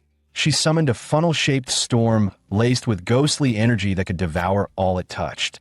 The entire arena was swallowed in a spiraling hurricane as it roared toward Yi. He didn't flinch for a second. He launched himself like a torpedo straight into the ghostly hurricane. The instant he entered, a massive atomic detonation erupted in a burst of blue light, tearing through the storm. He surged forward with unstoppable momentum, heading right for Lu Qingzhu. Her face changed. Those eerie patterns shifted to a deep crimson purple. She let out a piercing cry, unleashing her bloodline ability, Spectral Avian Howl. The sonic wave distorted the air itself, spreading like a shockwave across the entire arena. He was instantly engulfed by the blast. His atomic armor flickered violently, nearly extinguished by the deadly frequencies.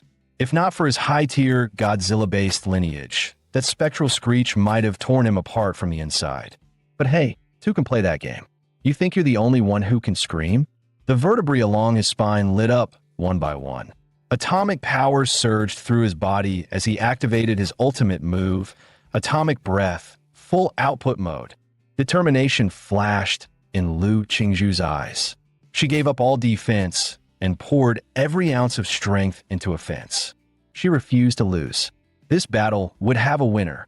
She unleashed her ultimate technique, Jade Core Strike, fused with her bloodline's secret art, Spectral Blood Lance. A brilliant column of blue energy roared toward her like a divine judgment from the heavens. At the same time, she pointed her glowing jade fingertip forward, condensing the crimson-purple energy of destruction. With her wings beating furiously behind her, she slashed forward, cutting directly into the oncoming atomic beam. The two devastating forces collided midair, unleashing a cataclysmic explosion. Waves of raw energy surged across the arena, shaking the very sky. The host let out a panicked scream. This isn't good. That kind of power, it's way beyond what two junior fighters can control. Outside the arena, The city mayor's expression darkened. He moved instantly. Either of these monstrous prodigies getting hurt would be a massive loss for the entire city, even the whole Federation. Gene Tree, Earth Pulse Barrier. As he shouted, the ground rumbled violently. 3 massive stone walls, infused with his battle aura, erupted from the earth, slamming down between the colliding attacks. But just moments later, those thick stone barriers were obliterated. A blinding white flash swallowed the arena whole. The crowd erupted in chaos. That explosion was insane. Wasn't that the mayor's wall just now? Yeah, Mayor Ma tried to stop the clash. If he hadn't stepped in, we might have been caught in the blast too. The mayor stood at the edge of the smoke-choked arena, his face grim. He had reacted quickly, deploying 3 Earth Pulse walls to blunt the force of the impact. But he hadn't had enough time. The walls were still forming when they were torn apart, leaving nothing to stop the full brunt of the collision. Who could have predicted that this year's entrance trials would produce not 1, but 2 freakishly powerful candidates? If either of them was seriously injured, resignation wouldn't even begin to make up for it. Here, in this land, a martial prodigy held sway over the hearts of the people more fiercely than any celebrity ever could. At the center of the arena, Lu Qingzhu was once again gravely injured. Blood streamed down her arm. She dropped to one knee, her other arm badly scorched. Her once proud form now looked battered and broken. The power of her beast form had completely faded, but she refused to give up. She could still fight. That's when he stepped in front of her. He stood tall, completely unharmed. Not a scratch on him. The contrast was brutal. Lu Qingzhu was shaken. She knew her final blow had landed. Why did it seem like he hadn't felt a thing? He looked down at her and casually said, "If you don't get that nuclear radiation out of your system soon, you're done for." Lu Qingzhu froze, then let out a choked sound on the verge of tears. The injustice was overwhelming. "I never wanted to fight you this hard. Why did you keep pushing me? This is bullying." He knelt down, looking her dead in the eyes. "Do you really hate fighting? Or are you just too stubborn to admit you wanted to win? I could feel it in that last desperate attack. You were hungry for victory." Lu Qingzhu couldn't argue. He was right. In that moment, she had wanted to win. That desire had made her drop her guard and go all in. But what was happening to her? She'd always hated fighting. She wanted to lose quickly, didn't she? And yet, during that final clash, she felt something else.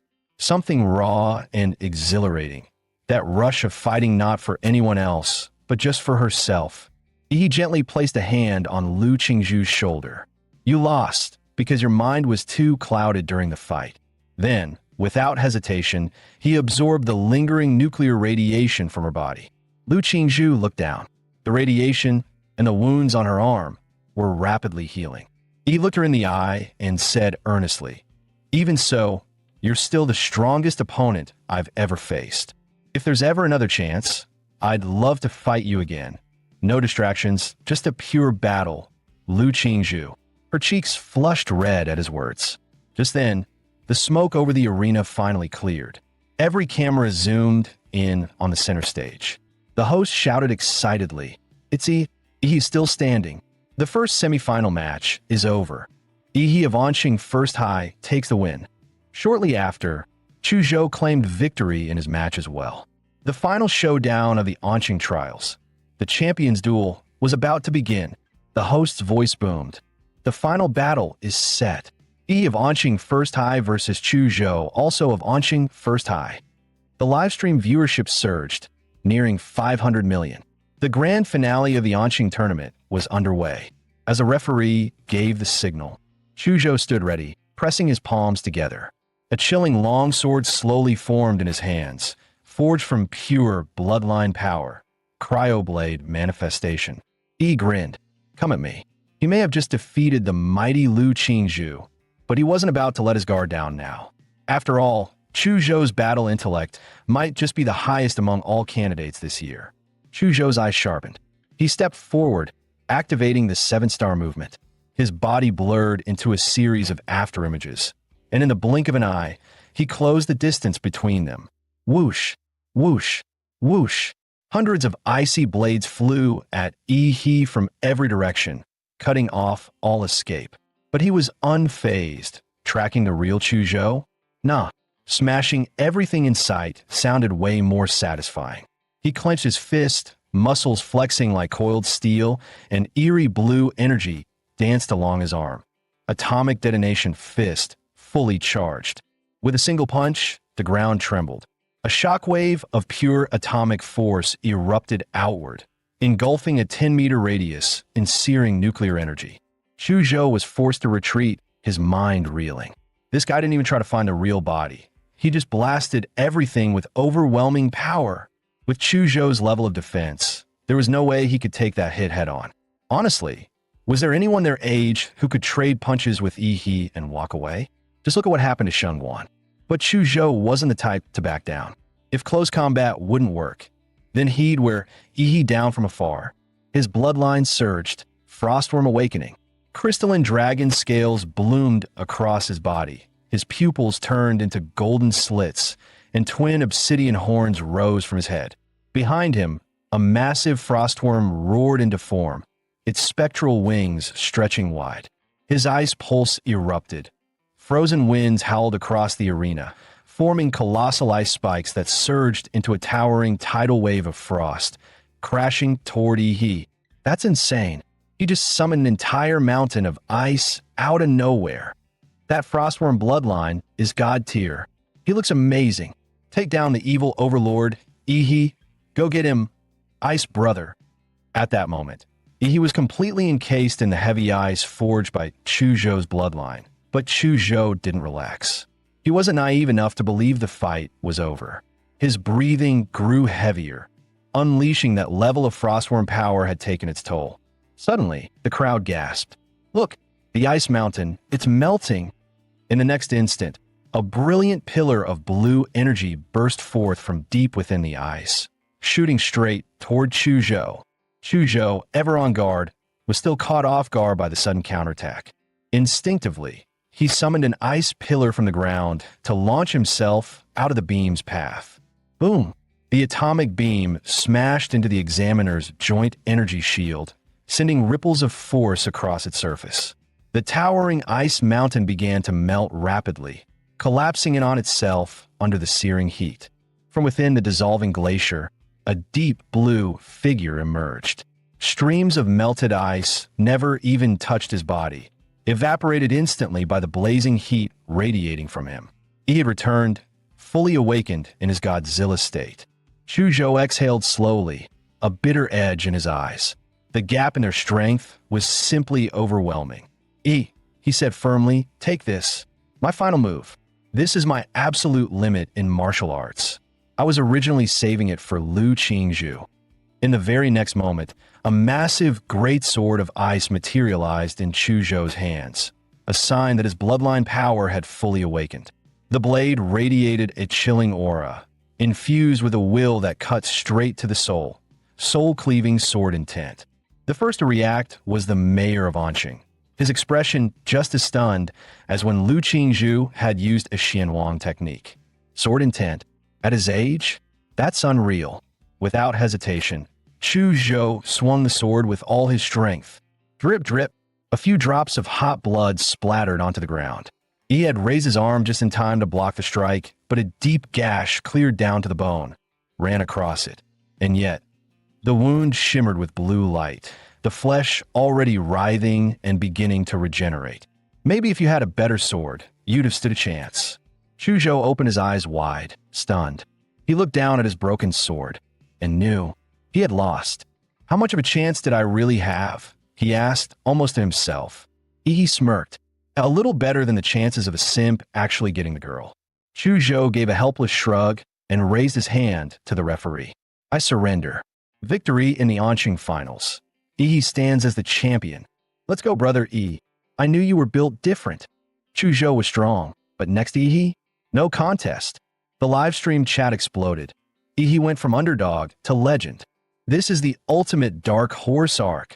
At that moment, Yi's face flooded every media outlet in the city. Word spread fast. Last year, he was dead last in his class. This year, he crushed the top-ranked student and claimed the championship. Talk about a comeback story. And this year's exam, far more intense than any before. to rise above it all. He might just be the strongest martial champion in Anqing's history, maybe even ever. Outside the stadium, the crowd roared like a tidal wave. Ehe, ehe, ehe, across the city and the millions watching via livestream. Everyone had witnessed the end of a grueling 3-day war. The champion of Anqing's 24th martial entrance trials had finally emerged. Ehe from Anqing First High. Rumor has it you came from behind, rising through the ranks late. Now that you've claimed the top spot, is there anything you'd like to say? He stepped forward, voice steady. First, I want to thank my teacher. When I was at my lowest, he didn't give up on me. His encouragement gave me the will to fight. Back in front of the live stream, Ehe's homeroom teacher wiped away tears. He felt overwhelmed with guilt. How had he overlooked this monstrous talent until just before the exam? He didn't feel worthy of the praise. And next, I'd like to, suddenly, in the front row of the audience, the school principal started waving wildly at Ehe.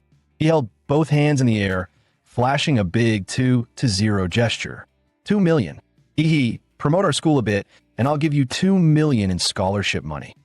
Ehe's eyes instantly lit up like dollar signs.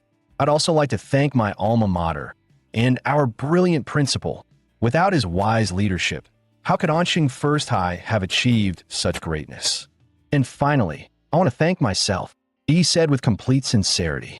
Without my hard work, relentless dedication, and unmatched intelligence, none of this would have been possible. He said it with a straight face, absolutely no shame. Just then, the familiar system interface popped up, frowny face, congratulations, host. You have earned the title Top Scholar. Reward. 1 random template ability draw unlocked. Wait, Top Scholar is an actual title. He blinked, then grinned. So, the template has an achievement system too? That's a sweet surprise. Meanwhile, in the stadium hallway, a swarm of reporters had already cornered Ehe, cameras and mics closing in from all sides. Ehe, was there a lot of pressure winning this year's championship? How did you manage such rapid growth in just 6 months? Will you be applying to Capital Star University? He raised his hands in surrender, exasperated. Please stop chasing me. I really need to pee. But one sleazy-looking guy shoved a phone in his face, smirking. He, quick question. Between Lu Qingzhu and Kai Shaoling, who's prettier? Or are you more into Xingguan? Or maybe Chuzhou?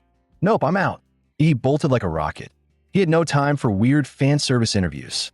After finally shaking off the media mob, he ducked into the empty basketball court, finally catching his breath. His eyes lit up with excitement. So the template isn't a one-and-done deal. I can unlock more through the system. This is insane. I'm loving it. Just then, a calm voice sounded behind him. Congratulations on becoming the top scholar. He jolted in surprise, spinning around, thinking another reporter had found him. The man took off his hat and smiled. Relax. I'm not with the media. I'm from Capital Star. Let's talk about something a bit more classified, like the gene lock. He froze. Gene lock. He hadn't unlocked any so-called gene lock. All his powers came from monster templates. Could this guy know his secret? Who was he? From what little memory he had of the original host, that term had only ever come up once, from his supposedly ordinary father. The man pulled a file from his bag and said with a smirk, "Tell me, aren't you curious? Your father, a regular taxi driver. How would someone like him even know about something like a gene lock?" He raised an eyebrow. Wait, could my old man actually be some kind of hidden expert? The man handed him the file. Due to your unique status, Capital Star has authorized the release of a restricted document. He opened it, and his eyes widened as he read. Project Prometheus, once a dominant force in Blue Star's biological gene research. After a classified incident, the institute was blacklisted by multiple nations. Its key researchers went underground, erasing their identities. The gene lock was among their most ambitious experiments. He slowly closed the file, realization hitting him hard. So you guys think my regular OL cab-driving dad was actually a senior researcher at Prometheus? And me? I'm one of their secret experiments. Please don't worry, the man in the trench coat said gently. The government isn't here to threaten you. I'm just here to inform you. After all, as the subject involved, you have the right to know the truth. He clearly feared he might panic and do something reckless. You're now part of a national-level cultivation program. Your safety is our top priority from here on out. He stared at him, deadpan. Bro, I'm probably calmer than you right now. Seriously. Then his face changed in an instant, switching to smug mode. Ugh, fame is such a pain. So much attention, so many questions. Society really is all about status, huh? The man blinked in silence, then turned and walked away without another word. As soon as he left, he rubbed his hands together, eyes sparkling. Finally, he's gone. This exam run was a jackpot. Top university offer, $2 million in scholarship money, another $800K bonus, and most importantly, new template draw, here I come. He wasted no time summoning the system interface and hitting draw. Sure, he knew legendary tier templates like Godzilla were rare, but he couldn't help hoping for another miracle. A swirling black vortex appeared on the screen, filled with monstrous growls and echoing roars, like a cursed vault full of ancient beasts. He stared in awe, slack-jawed. A moment later, the result appeared, D-Class Template. D-Class Template, Colossus type, humanoid, bloodline abilities. Size increase up to 60 meters, high-pressure steam emission. Evolutionary path, proto-giant hybrid. Compatibility, 1%. E's eyes gleamed brighter by the second. So, template abilities can stack. If I combine the Colossus-type humanoid with the Berserker Emperor Mothra, wouldn't that make me the true king of monsters? Meanwhile, inside a quiet villa, Brother Huolong, are you saying you're turning down all your missions? That's right. Cancel everything on my schedule. He hung up the call. The only sound left in the room was the faint audio from a TV broadcast. Huolong took a deep breath. His index finger began tapping the redwood table rhythmically. Tap, tap, tap. A dent soon formed where his finger struck. His younger brother, Huopeng, had been missing for over half a month. The search team sent in the Mystic Zone returned empty-handed. Not even a corpse, an experienced hunter of forbidden realms. Huolong didn't need confirmation. His brother was dead. Worse, the scene had been cleaned. No trace, no mistake. Still, the rescue team didn't come back empty-handed. At the last known location, they recovered samples, and testing revealed traces of nuclear radiation. Huolong's eyes stayed locked on the TV screen. It was replaying footage from the Anqing Martial Finals. The image froze, unleashing a blinding blue beam of atomic breath. Little brother, he murmured, I told you to stay out of the underground, to quit that life. Why didn't you listen? Before Mom passed, she made me promise I'd look after you. Now I can't even find your body. His eyes closed, weighed down with sorrow and guilt. Then the TV announcer declared, final winner, Ihi of Anqing, first high. Huolong opened his eyes slowly, bloodshot and deadly calm. Ihi, a rare genius, no doubt. Capital Star University will surely come calling. But too bad, they won't get the chance to see you enroll. Today, Ihi was planning to head into a Mystic Zone to test his new theory, combining the Godzilla template with the Colossus-type template in actual combat. But just as he was getting ready, he received an unexpected letter from Chuzhou. The contents read, Ihi, according to the Capital Research Institute, a new Mystic Rift is projected to open today at 3 p.m. in Red Tree Mountain on the outskirts of Anqing. The estimated danger level is C-class that I intend to investigate. Would you like to team up? Chuzhou. I's first reaction wasn't about the Mystic Zone. No, he was shocked Chuzhou still sent handwritten letters in 2024. Paired with his swordsman cosplay and archaic way of speaking, he was starting to seriously wonder, is this guy another transmigrator too? By 3 p.m., the once deserted Red Tree Mountain had become packed. Over 1,000 fighters arrived, among them, elite warriors and high-tier organizations. At the base of the mountain, he met up with Chuzhou, who now had a sword hanging from his waist. You've grown stronger. He was surprised at how sharp Chuzhou's senses were. After all, he had used some of his prize money to buy several gene serums, pushing his Colossus template compatibility to 35%. Sure, it was just a D-class monster, but it grew fast and worked fast. Definitely worth it. While waiting for the rift to open, the two chatted casually. So, Chuzhou, what university are you aiming for? Capital Star University. There was something off in Chuzhou's tone when he said it. He noticed but didn't pry. He simply smiled and replied, "Guess that makes us future classmates." Just then, the crowd around them erupted. The mystic rift is opening. A piercing screech echoed from the rift.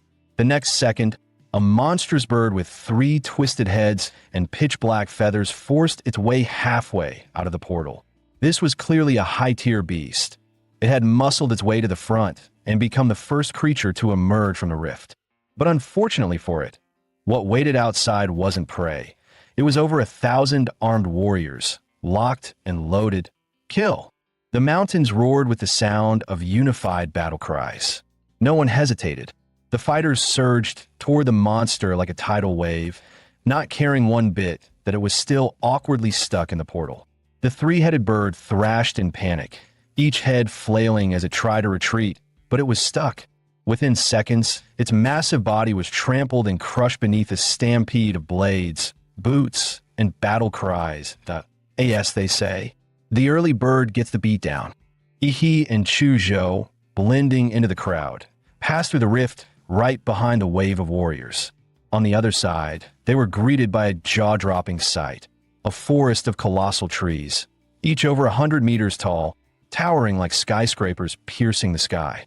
Suddenly, a thick, metallic stench of blood flooded Ihi's nostrils. He looked ahead. The entrance of the rift had already become a battlefield, with a mini-beast tide crashing into the arriving warriors. Screams, roars, and the clash of steel filled the air, merging into a brutal, chaotic symphony of war. He quickly realized the warriors weren't just here to loot the Mystic Zone. They were holding the front line for a reason. According to the Blue Star Defense Act, all licensed martial artists have both the freedom to explore mystic zones and the duty to protect the real world from beast tides. Anyone who ignores that duty and lets a tide slip into the outside world, causing civilian casualties, will be stripped of their warrior status and tried in military court. For a warrior, the greater the power, the heavier the responsibility. Ihi and Chuzhou joined the front line, pushing back against the oncoming beast tide. Chuzhou activated his bloodline, unleashing waves of icy energy that froze the beast's legs in place, locking down the path ahead. Suddenly, a beast lunged at him from behind. In a split second, he launched his atomic detonation fist, blowing the ambusher into mist and melted flesh. "Watch your back," he said, completely unfazed. Then, almost lazily, he added, "These Mystic Zone beasts? Not a single one can put up a decent fight." Behind him lay a field of smoldering corpses. Chuzhou was stunned. He'd been carefully holding the line, and he had already wiped out an entire section of monsters. The creatures he killed weren't just burned, they were dissolved, as if every cell in their body had been disintegrated from within. That was the terror of atomic radiation, silent, invisible, and absolutely devastating. And now, for the first time in the open battlefield, Ihi, the walking nuclear disaster zone, could unleash his power freely. Roar, scree, beasts howled as they charged at him, only to melt into puddles of gore a few meters away, cooked alive by the sheer heat radiating from his body. On another part of the battlefield, warriors locked in desperate melee turned their heads, only to see that the warriors behind them were already relaxing and wiping sweat. Yo, what the hell? They done already? Did they bring in some high-tier merc? Nope, that's the top scorer from Anqing's entrance exams. The what? Wasn't he just a trainee? How's a kid soloing entire waves of monsters?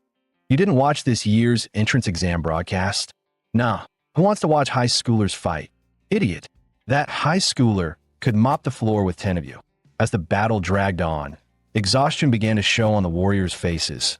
Then someone shouted, "Drive the beasts toward the top scorer." And just like that, the battlefield adapted. Everyone instinctively pivoted, using Ihi's nuclear radiation field as a natural kill zone against the monster tide. No one knew how long the fighting had lasted.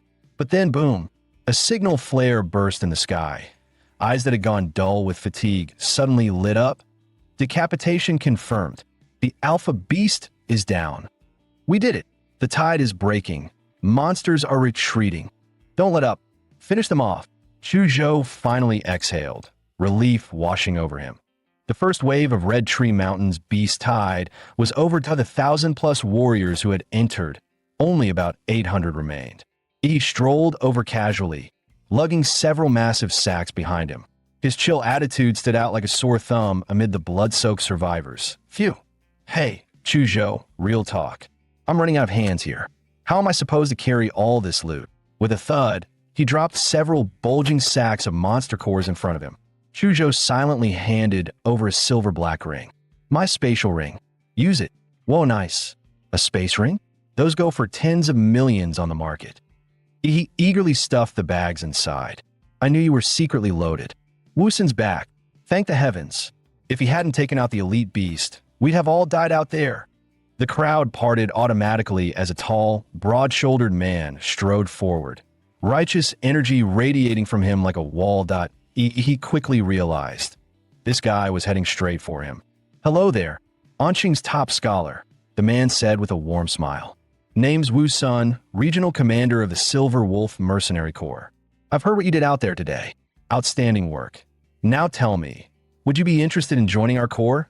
It won't interfere with your university plans. In fact, you'll receive tons of benefits, gear access, and support. For someone like you, I'm ready to offer an S-rank member contract on spot. Wu Sun's offer immediately drew gasps from the surrounding warriors. The Silver Wolf Corps, a nationally renowned mercenary group, and their regional commander personally recruiting Ihi, that was a once-in-a-lifetime opportunity. Becoming a warrior was an expensive path. Without faction support, few could go far. In an S-rank contract, even elite students from Capital Star University rarely received such treatment. Just then, a dazzling striped tiger stepped out from the crowd. On its back sat a striking woman with a bold, commanding presence. So that's why you rushed ahead? Wu Sun, she teased. Trying to steal the prize before the rest of us showed up? She turned to Ihi. Ihi, how about joining the Chengda Corps instead? We may be smaller than Silver Wolf, but if you join us, I'll personally guarantee you'll receive 15% of our monthly cultivation resources. No strings attached. Gasp. That wasn't an offer. That was basically giving him a stake in the guild, a high schooler. And they were throwing elite-tier contracts at him. He, however, simply smiled and shook his head. Thanks, but for now, I'm not planning to join any corps. The woman chuckled, unfazed. Just as I thought, landing the top scorer was never going to be easy. No worries, consider this our introduction. If you ever need anything, the Silver Wolf Corps is only a call away. The Chengda Corps, too, she added with a wink. We'll be ready. With the beast tide finally over, the warriors entered the free exploration phase. Chuzhou offered a suggestion. This is a giant forest. The layout's tricky. Let's climb to the canopy and scout the terrain first before heading deeper. He nodded.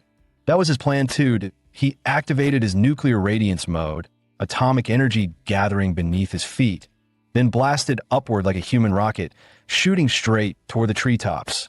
Before long, the two stood atop a colossal tree, hundreds of meters tall, overlooking the entire mystic zone. Wait, what is that? He suddenly narrowed his eyes, stunned. Far off, near the foot of a distant mountain range, a group of gigantic humanoid figures was moving slowly. Even from hundreds of kilometers away, their silhouettes were unmistakable. Those things have to be, what, a kilometer tall? He murmured. That's beyond insane. Chuzhou was about to respond, but he spoke first, voice steady and filled with fire. Unimaginable? Nah, we're still young. Give it a few more years, and we might be the ones hunting them. Maybe even uncovering the truth behind this whole mystic zone thing. Chuzhou turned, slightly awestruck. When faced with such overwhelming unknowns, his instinct was fear. But Ihi, his instinct was to conquer. In that moment, Chuzhou understood. He wasn't just stronger in power. He had the spirit of a true warrior. Meanwhile, Ihi himself was practically buzzing with excitement. Just you wait, you walking mountains. One day, all your monster cores will be mine. Suddenly, his life field sensor kicked in, giving him a full read of all living entities across the Mystic Zone. One spot stood out. To the southeast, a massive lake region, a complete blank. No life signs, nothing. It was like a dead zone, a void. Now that's suspicious, he muttered, his eyes gleaming. The stranger the waters, the bigger the fish, that's where the real loot is. Without hesitation, he turned to Chu Zhou. Let's go. Time to gamble big at the lake. Yi and Chu Zhou quickly made their way through the giant forest and arrived at the edge of the mysterious lake. To their surprise, 3 people were already there, one of whom was someone Yi recognized, Rainy. He called out, pleasantly surprised. Well, if it isn't Anqing's little champion, Huang Yuli replied with a teasing smile. Wait, you know our local top scorer? One of her teammates chimed in, grinning. Come on, introduce us already. We heard he was tearing through beast tides like a walking warhead. Rainy, how long have you guys been here? He asked. Not long. We just arrived. 2 of our teammates, good swimmers, went underwater to scout things out. Right as she finished speaking, a figure burst from the water surface. It was one of Rainy's teammates. Jackpot. Guys, we just hit the mother lode. Yang shouted, clearly thrilled. Whoa, slow down. What kind of jackpot? There's a ruin down there. A real one. We're gonna make it big. He nudged Chu Zhou with his elbow. Why is everyone so hyped over ruins? Chu Zhou explained, in mystic zones there are these ancient structures, believed to be remnants of a lost civilization. People call them ruins. They say modern martial arts theories, and even parts of gene tech, were reverse engineered from discoveries made inside these places. Just then, Yang finally noticed the 2 newcomers standing nearby. Wait a second. Who are you 2? Were you eavesdropping on us? The tension spiked until Huang Yuli stepped in quickly. Yang, calm down. These 2 are Yi and Chu Zhou, top scorer and runner-up from Anqing's martial entrance exam. Their strength is far above average. We should let them join us. He casually clapped a hand on Chu Zhou's shoulder. Relax, man. We're not here to steal your loot. We're here to help you get it. Yang narrowed his eyes. Fine, then how do we split the gains? We're not part of your team, so we'll take a cut based on contribution. We earn it, we keep it. He replied smoothly. Yang was clearly annoyed, but he knew better than to pick a fight with 2 rising stars. He scoffed. All right, you're in, but don't try anything shady, got it? With that settled, Yang led the way, diving into the lake. The others followed one after another.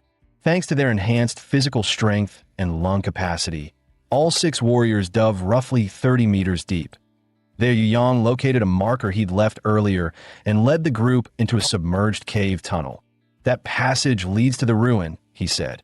Once they surfaced inside the cave, Yang immediately looked around. Huh? Where's Li Wei? I told him to stand guard right here. Maybe he found something and decided to keep it for himself. One of the teammates muttered, clearly irritated. Yang pulled out his radio and tried calling Li Wei multiple times, but got no response. When you first got here, did either of you check for signs of monster activity? Huang Yuli asked calmly. Nope. Li Wei and I even deployed beast lure charges. Nothing showed up. Not even a single strand of fur. Li Wei's missing. Are we really sure we should keep going? One teammate asked hesitantly. After a brief silence, Yang gritted his teeth and barked out. We have to explore it. Riches and glory are right in front of you. If you're too scared to reach for them, you'll be stuck at the bottom forever. Anyone afraid of dying can leave now. But if you want to get rich, follow me. No one moved. Even the teammate who had just expressed doubt stayed silent that Yang was right. If there was really a ruin ahead, no one was willing to watch someone else walk off with the treasure. All right then, he said. Let's move. With a heavy silence hanging in the air, Yang led the way, and the group stayed on high alert. Every step deeper into the unknown. He switched on a UV flashlight, illuminating the path ahead that on the ground, glowing faintly, were the symbols he and Li Wei had marked earlier. The team pushed forward, the tunnel narrowed and narrowed, until only one person could pass at a time. He, walking in the cramped space, narrowed his eyes slightly. He glanced back at Chu Zhou. Their eyes met, and they communicated in silent lip sync. Something's off. Chu Zhou, yeah, the timing doesn't add up. Rainy said they got to the lake only 10 minutes ago. Yet these 2 managed to find this cave, swim through the lake, discover a hidden tunnel, and navigate all the way to a ruined entrance? That's not scouting, that's straight up wall hack. Chu Zhou whispered under his breath. Pretty clear we're being played. Want to warn your friend and get out of here. But Yi smirked, eyes gleaming. Relax that I've got a trump card. Soon, the group arrived in a massive underground cavern. easily the size of a football field. Dark green vines covered every inch of the floor, walls, and ceiling. But what made their blood run cold were the things entangled in the vines. Dim, lifeless monster cores and piles of ash where creatures had been reduced to dust. And no wonder the lake had been so eerily quiet. Something down here had already devoured every other predator. Huang Yuli's expression darkened instantly. Her voice was cold. Yu Yang, where's the ruin you promised? One of her teammates let out a piercing scream, pointing to the far side of the cavern. There, a mummified corpse suspended in the air, pierced clean through by thick vines. Judging by the clothing, it was Li Wei. Huang Yuli and another woman stumbled back, pale and horrified. Yu Yang, meanwhile, collapsed to his knees, clutching his head and muttering hysterically. The ruin. Where is it? It was supposed to be here. Li Wei's dead. How'd he die? The vines, the vines. Suddenly, clarity flickered in his eyes. His voice broke into a desperate shout. I think the vines got to me too. Run. Splat. His head exploded like a firecracker, sending blood and bone flying. From the shredded remains, several vines slithered out, twisting like demonic tentacles. Yu Yang! Huang Yuli screamed, her voice cracking with disbelief and horror. In that instant, Yi acted, unleashing a devastating atomic breath straight at the threat. Boom! A blinding blue energy beam exploded forward, incinerating the upper half of Yu Yang's body along with the writhing vines that had infested him. Yi's eyes were cold, his tone even colder. I didn't expect a monster with this level of intelligence. It killed 2 fighters, took over one of their minds, then used his body as bait to lure in more victims. That's not hunting, that's strategic ambush, which means we're already deep inside its feeding ground. Crack, crash, behind them, massive stones and thick vines suddenly collapsed across the only exit, sealing them incompletely. Chu Zhou's gaze locked on the moving vines. I've read about this species. It's a tier 2 royal class monster, a ghost vine demon. Huang Yuli's breath hitched. Royal class? Those things aren't measured by normal tiers. We're all tier 1 at best. We can't handle that kind of power. He just cracked a wide grin, his white teeth flashing. Don't care what tier it is. Watch me blow it to pieces. Just as he was about to activate his Titan form, boom! The collapsed tunnel behind them erupted open from the other side. A figure emerged, cloaked in black, body shrouded in raging blood energy that twisted the very air. A trail of crimson smoke billowed behind him like a battlefield banner. I've come to kill you. Someone in the group gasped. That's Bloodchi Smoke. He's a stage 8 martial artist. He glanced back calmly. Didn't expect someone would still be tailing me. Huolong frowned. Word had it someone used radiation to hold back a beast tide in the Red Tree Mountains that I knew it had to be you. I just followed the residual radiation. It led me straight here. To stay hidden, I held my breath, slowed my heartbeat, even feigned death in the underground caverns, but you still noticed and even blocked the path with boulders and oh wonder you're the one who nearly wiped out my entire clan. He looked genuinely confused. Who even are you, old man? You just barged in and started ranting. Do we even know each other? Cut the act. Huolong roared like thunder and launched himself at Yi with explosive force. But his expression changed mid-charge. This wasn't some ancient ruin. It was a monster's den. No, this was the lair of a devil vine. He'd been lured here on purpose.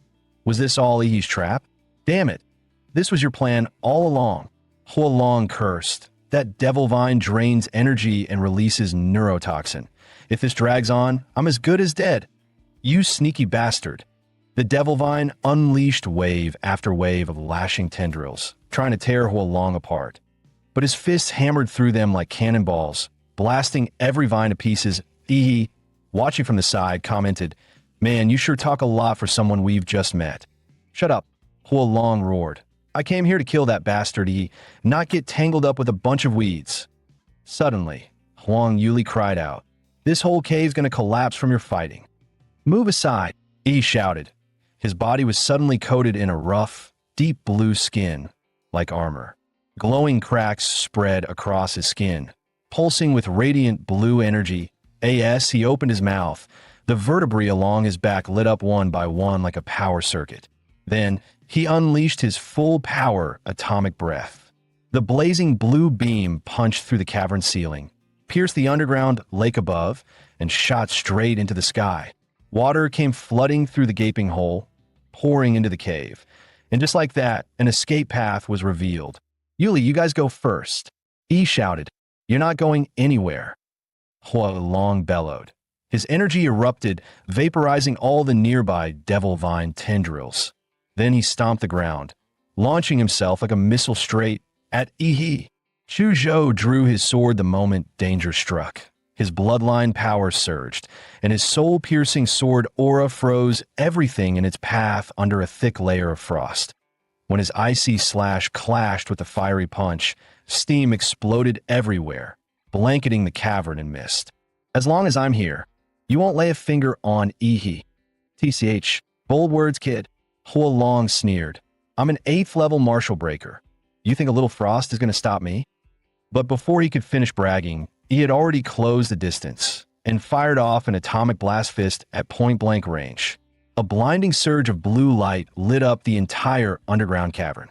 Caught completely off guard, Hua Long was sent flying, crashing into the stone wall with a thunderous boom. "Get out of here. That guy's too strong for you right now. Leave him to me." Hearing Yi's firm voice, Chu Zhou realized staying would only be a burden. He turned and retreated without hesitation. Moments after Chu Zhou left, the cavern began to collapse. Massive rocks crashed down, revealing thick, writhing devil vine roots. Yet facing both Hua Long and the encroaching monster, he didn't flinch.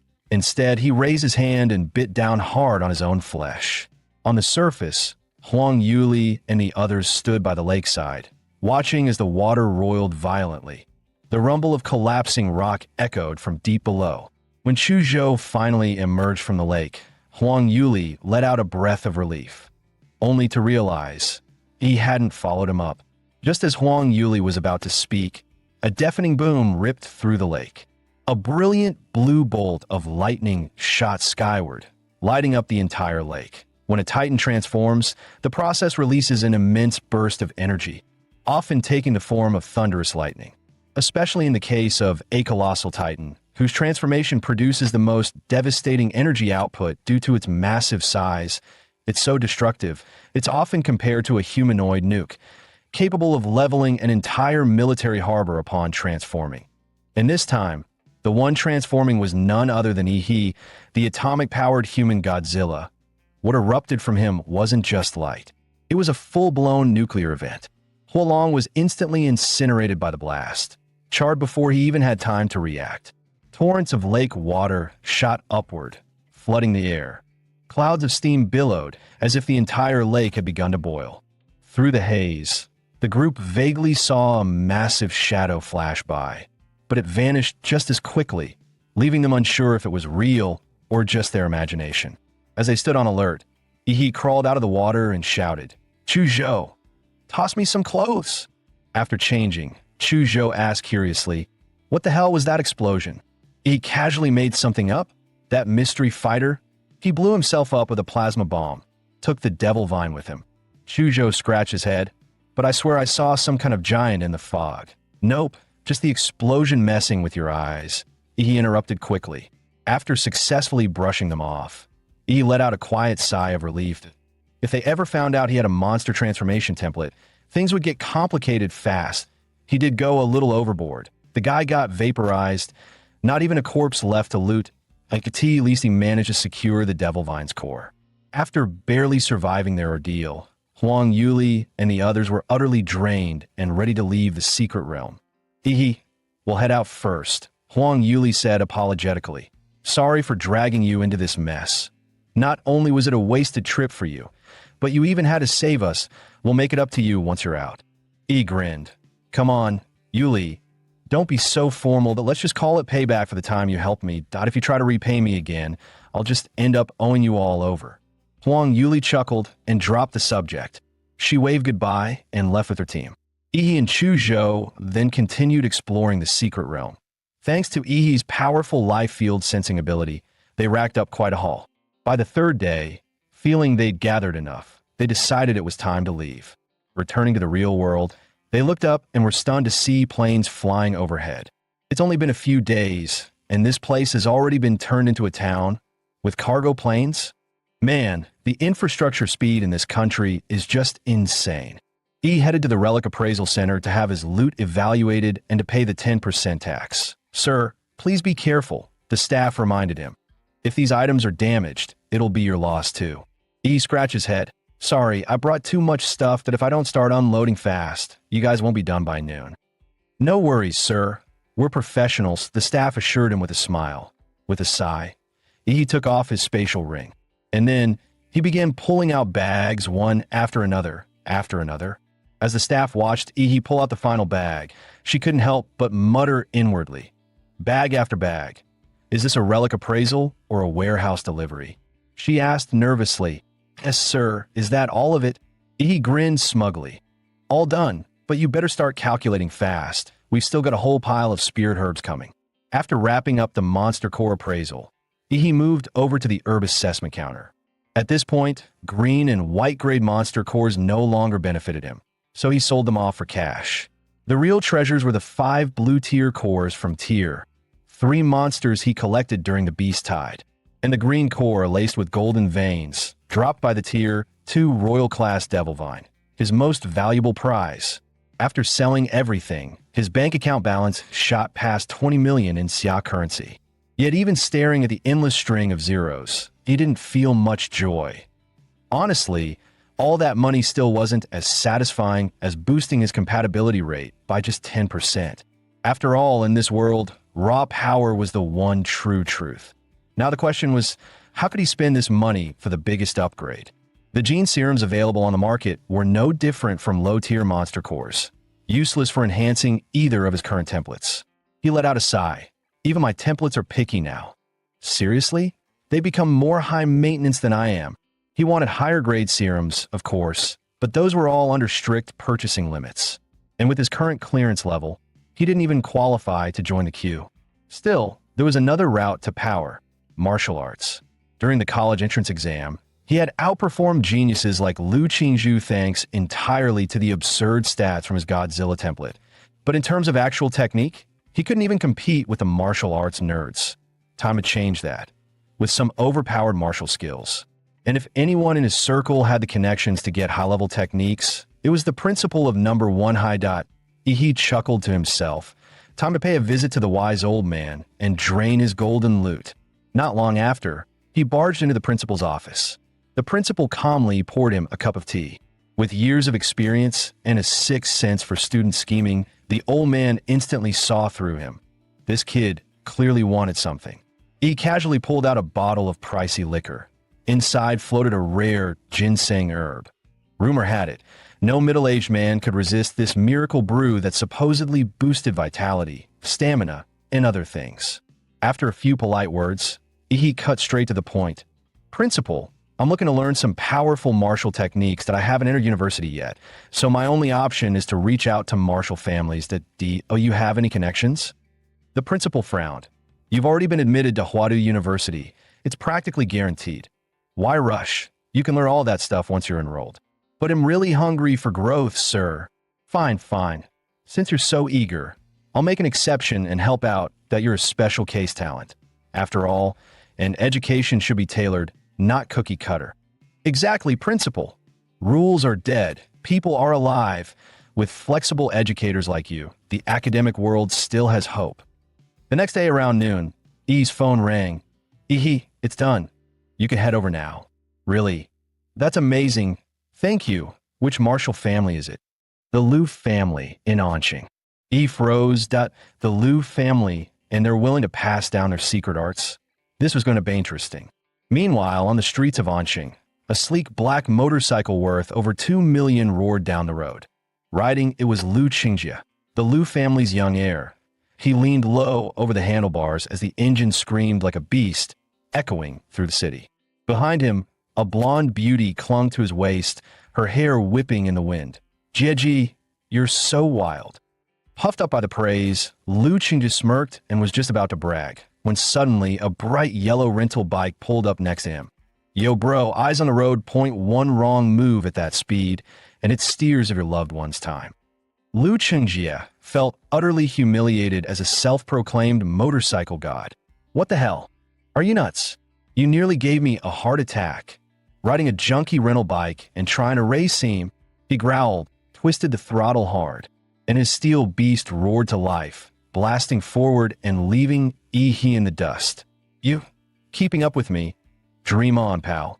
Watching that tiny yellow bike shrink in his rearview mirror, Lu Chengjie felt euphoric.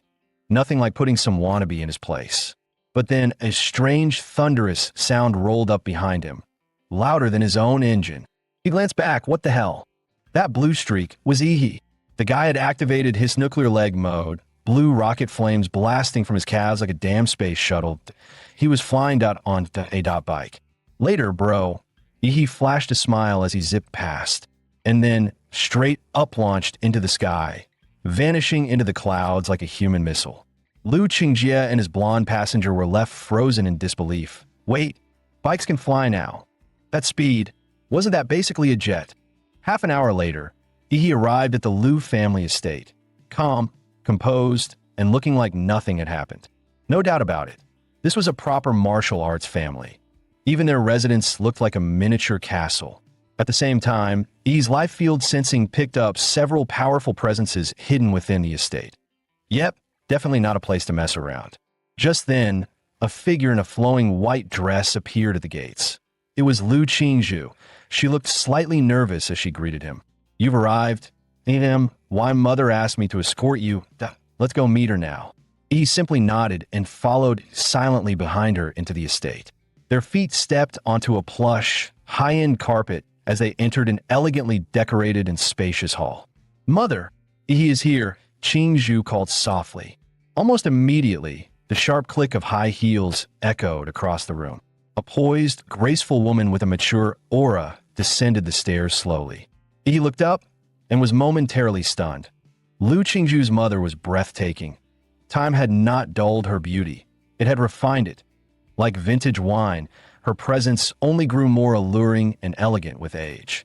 Watching the scene unfold, he held his breath and screamed internally. Prime Minister, I understand now. A few days earlier, after the college entrance exam, Lu Chengjie had returned home, fully expecting her strict mother to scold her harshly. She had braced herself for punishment, but to her surprise, her mother simply invited her into the study for tea, a rare and quiet moment. Chengjie, relax, that I watched the live stream of your battle with that boy. You did well. Yi's strength would be impressive even in Huadu's elite exams. There's no need to beat yourself up. In this generation, you're the only one truly capable of carrying the Lu family's future. Your brother lacks the talent, he could never shoulder the legacy. But you're still a girl, and far too beautiful at that. Qinlan reached out and gently pinched her daughter's cheek, her expression a blend of tenderness and concern. Your father passed too early, and without any strong relatives to back us, the Lu family has been forced to retreat to this tiny corner of Anqing. If a major clan proposes a political marriage, we don't have the strength to refuse. That would mean the Lu family, our 100-year legacy, might be swallowed whole. Yi is exceptional, gifted, humble, with a clean background and limitless future. And from what I've seen, he's no power-hungry schemer that I'd like to see you with him. What do you think? Qinlan looked Lu Chengjie straight in the eye, her tone gentle but firm. You don't have to answer me now. Spend some time with Yi first. Qinlan stepped down the stairs and said, Welcome to the Lu family, Yi. Yi barely resisted the urge to strike a dramatic pose and declare himself chosen by fate. Instead, he bowed respectfully. Hello, Auntie, just a small gift for you. Qinlan didn't even glance at the gift. Instead, she smiled and said, I heard from your principal that you're interested in advanced martial techniques. Chengjie will take you. He was stunned. He hadn't expected her to be so straightforward. No tests, no hoops, just pure generosity. Chengjie will guide you to the Lu family's martial vault. But keep in mind, no techniques can be taken out. It's one day of study, and that's it. In the deepest part of the vault, there are 3 Xinhuang-class martial arts. Whether you can learn them depends on your own ability. Upon hearing that even Xinhuang-level skills were on the table, He inhaled sharply. Understood. Then allow me to thank the Liu family for this incredible opportunity. And he specifically thanked the Liu family, not Xinlan personally. That one-word choice carried weight. It implied a formal acknowledgement of favor, a future promise. If the Liu family ever needed him, he'd be there. Xinlan was very pleased by the nuance. The more she looked at him, the more she liked him. He, however, was starting to feel weirded out by the oddly intense way she was staring at him. Soon, Liu Qingzhu began leading him to the martial vault. As they walked together in silence. He couldn't help but notice, was it just him, or was Qingzhu acting way more shy than before? Qingzhu, why do I feel like you've been avoiding my eyes this whole time? He suddenly stepped forward, locking eyes with her startled gaze. It was like staring into the eyes of a frightened deer. Liu Qingzhu had never been this close to a boy before. She could feel his warm breath brushing her cheek, sending a strange tingle down her spine. Flustered, she backed up half a step. And no, I wasn't. Why are you getting so close all of a sudden? Still bickering, the two continued on until they arrived at a hidden underground stone chamber. He reached out and ran his hand along the rough, solid surface of the wall. It was obvious this stone wasn't ordinary. Qingzhu spoke up. This is force dampening stone that IT was excavated from a secret realm. Even a warlord class blow wouldn't crack it. Yi's eyes lit up. Can I punch it once? She blinked in surprise. That was not the reaction she expected. Most people would be in awe, not eager to smack it. Go ahead. He clenched his fist, every cell in his body surging with atomic energy. Blue light surged across his knuckles. His punch sliced through the air and slammed in the wall with full force. A shockwave erupted, sending Qingzhu's white dress fluttering. But instead an explosion. The blue energy was absorbed directly into the wall. The IT rippled outward like water on a calm lake, dispersing in waves, not even a scratch left behind. He could feel it clearly. His normally unstoppable, all-out punch had been swallowed like a stone dropped into the sea. Over 90% of its power simply vanished into the wall. Come on, I'll take you to pick a martial art. Liu Qingzhu, seeing him finally take a loss, couldn't help but smirk. She walked ahead, her steps noticeably lighter. The skills here sorted by category, movement techniques, defensive forms, body cultivation, swordsmanship, that sort of thing. As she spoke, she handed He a sleek black and gold ID card. Just swipe this to access whatever you want. The Xianhuan class techniques are in a private chamber at the very back, also car protected. But listen, you won't master one in a day. That 18 most, you'll scratch the surface. Honestly, she added, I don't know if my mother did you a favor or set you up that I could help you pick a few high-tier skills that aren't Xinhuanga level, but they'd be way easier for you to learn and actually suited to your style. He grinned. Look at you, worried about me? Then he turned serious. If I don't even dare to face the strongest option when it's right in front of me, I might as well quit now and go home. Seeing how determined he was, Qingzhu said nothing more. She stepped forward and opened the thick black stone door to the vault. Inside were 3 secure cases, each labeled with a name. 2 of them read ephemeral Shadow Stepan primordial jade fingers, the very techniques Qingzhu had shown before. The third one, though, was unfamiliar, flesh-bound demon prison. You can't just read Xianhuang techniques like a book, Qingzhu explained. They're encoded with something called martial resonance, a kind of spiritual rhythm left behind by the original creator. If you can't feel it, or if your own nature clashes with it, you won't even be able to start training. Put simply, these techniques are alive. You don't choose them. They choose you. He nodded, then confidently pointed at the one with the most brutal-sounding name, Fleshbound Demon Prison. I was born for this technique, he declared, full of swagger. Liu Qingzhu opened the case. Inside wasn't a scroll or a book, but a fearsome bronze statue. The statue was a hulking figure with rippling muscles, and in the grooves of its body, twisted, ghostly faces screamed silently, as if 100 evil spirits had been forcibly sealed within. The aura was downright chilling. As the statue was revealed, he blinked in shock. Wait, Thesis the martial technique? And then, he really started hearing ghostly wails echoing in his ears. Xianhuan techniques aren't always written, Qingzhu explained. They can take the form of statues, paintings, relics, anything capable of holding martial resonance. That's what makes grandmasters so mysterious.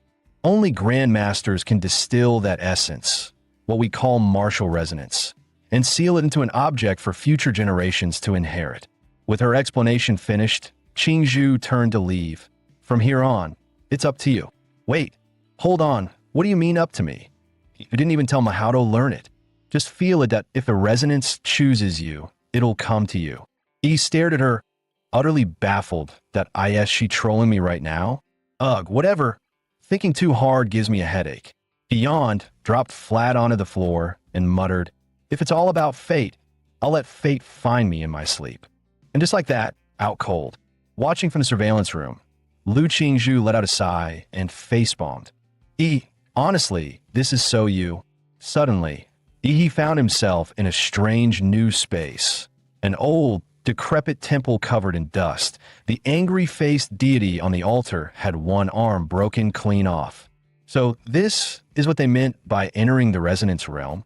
This whole place is the martial resonance, the spiritual echo of the technique. He tried channeling his power, but nothing that in Ochi. Not even a flicker of atomic energy from his Demonra template that IT was like being reduced to a powerless civilian. Thankfully, the monster interface still worked frowny face warning. Host consciousness detected inside unknown domain. Engaging mental body reinforcement to prevent death. But it wasn't just the system that a rough, savage voice suddenly thundered in his ears. On the remaining arm of the Wrath-Face Guardian statue, a massive brute now stood, built like a battle-hardened grizzly. The man had eyes like a hungry wolf and stared he down. My martial legacy ain't for weaklings. Only real iron-blooded men can carry it forward. If you're not one of them, I'd rather let it rot in the ground. Prove you've got the guts, kid. He looked identical to the statue outside. Every scar, every snarl, exact. When the storm hits and the night parade of 100 ghosts begins, you're guarding this dump. Let a single demon defile this altar, and you fail. You win, I'll teach you a trick or two that you lose. The white ghost will eat your soul, and you'll go mad. Martial path? Over. So if you're just a soft little punk, run. Drip, that a cold raindrop leaked through the broken ceiling and landed right on Ihi's face. When Ihi snapped out of it, the savage brood on the statue's arm had vanished. The trial had officially begun. Behind the Wrath-Face Guardian's throne, he found a rusted, battered longsword. Alone, sword in hand, he stood at the temple's shattered gates. The rain intensified. Thunder cracked through the sky, and a blinding white bolt lit up Ihi's face, as if marking the signal. The night parade of 100 ghosts had begun. Countless shadowy figures shrieked and lunged at him from the darkness. He was already in position, completely ready. As the first specter dove at him, he didn't hesitate. He slashed straight at its head. The moment the blade struck, the rusted sword flared with golden light. The specter let out a piercing wail and dissolved into ash. Knew it, he muttered. No way they'd throw me into a trial without something to fight back with. These bones must be hiding more gear. A grin crept onto his face. He was fired up now. No longer guarding the temple passively, he charged forward, sword in hand, into the heart of the spectral swarm. As he charged forward, the savage brute reappeared in the background. Arms crossed, he watched Ihi leave the temple with a scornful sneer. These white ghosts are laced with my killing intent, and this little rookie thinks he can just walk out of the safe zone. What a joke. Another idiot. Each generation gets dumber. Guess I'll be cleaning up another corpse today. Meanwhile, he was having the time of his life, slashing through ghosts like weeds. Just then, another specter lunged at him, but its claws phased right through him, missing entirely. What the? The brute froze in shock. Why can't my ghost touch him? What is this kid made of? Turns out, inside this spiritual trial, Ihi's monster template had automatically activated a guardian mode, rendering him untouchable. Wait, does this mean I'm literally invincible right now? Ihi broke into a wicked grin. His laughter even started to sound a little unhinged. And so began the massacre. His sword skills were trash, but it didn't matter till he leapt, slashed, stabbed, and spun. Ghosts fell like chopped vegetables. The savage brute stared in disbelief. When did my trial become a joke? How is he unaffected by my martial resonance?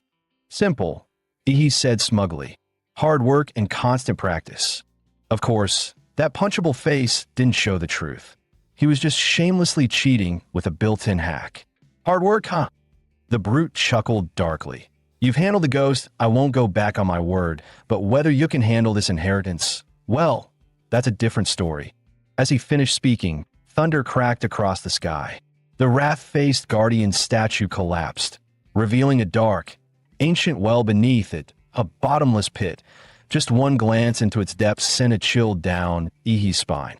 Inside that well lies the purest essence of malice I forged in life, the flesh-bound demon prison technique. Its true form is down there, that if you can absorb it. The brute didn't even finish his sentence. He had already jumped in. Huh, good. That's the kind of guts I like. He couldn't help but grin, truly impressed for the first time.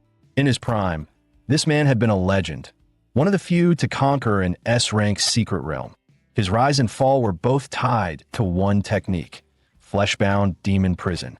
But as age weakened his body, the very malice and vengeful spirits he had sealed within began to claw back, twisting his mind, driving him mad, until he started killing those closest to him. To stop himself from falling further, he ended his own life in his final moments. He fused his lingering rage and spiritual imprint into the statue, creating a legacy only the worthy could claim. Even after 100 years, the malice here hasn't fully faded. For an ordinary martial novice, it's a death sentence. But if Ihi can conquer the curse that destroyed its creator, then on the path of flesh-bound demon prison, he'll surpass him. In the surveillance room, Qinlan walked over to Lu Qingzhu. Together, they silently watched Ihi, who was now deep inside the martial resonance realm. Suddenly, Qingzhu gasped. Mom, what's going on? On screen, Ihi's body was now surrounded by a strange, ominous aura. His limbs twitched violently, as if needles were piercing his flesh. Just moments ago, he'd been smiling in his sleep, like he was having the time of his life. Now, he was convulsing like he'd been electrocuted. Worse, tiny streams of blood had begun to seep from his pores. Qinlan, however, showed no panic. She calmly inhaled from her slim cigarette, then exhaled. This third Chewang technique. Your grandfather stumbled upon it late in life. He tried to train in it. But even with his mastery, the resonance rejected him outright. IT injured him severely. Since then, no one in the Liu family has dared touch it again. The stronger the power, the harsher the price. Heavy lies the crown. And since he chose to claim that power, he must be ready to... She stopped mid-sentence, eyes suddenly widening. On the screen, he yawned, then casually stretched, looking like he just woke up from the best nap of his life. The room went quiet. Qinlan looked mildly embarrassed. Qingzhu, on the other hand, grinned and said, Mom, maybe Ihi's cultivation isn't as dramatic as you made it sound. Ihi opened his eyes and stared at the cracked, crumbling statue in front of him. He bowed deeply. Thank you, Senior, for passing down your legacy. Then, the final echo of the brute's voice rang in his mind. Kid, you're the most gifted person I've ever seen.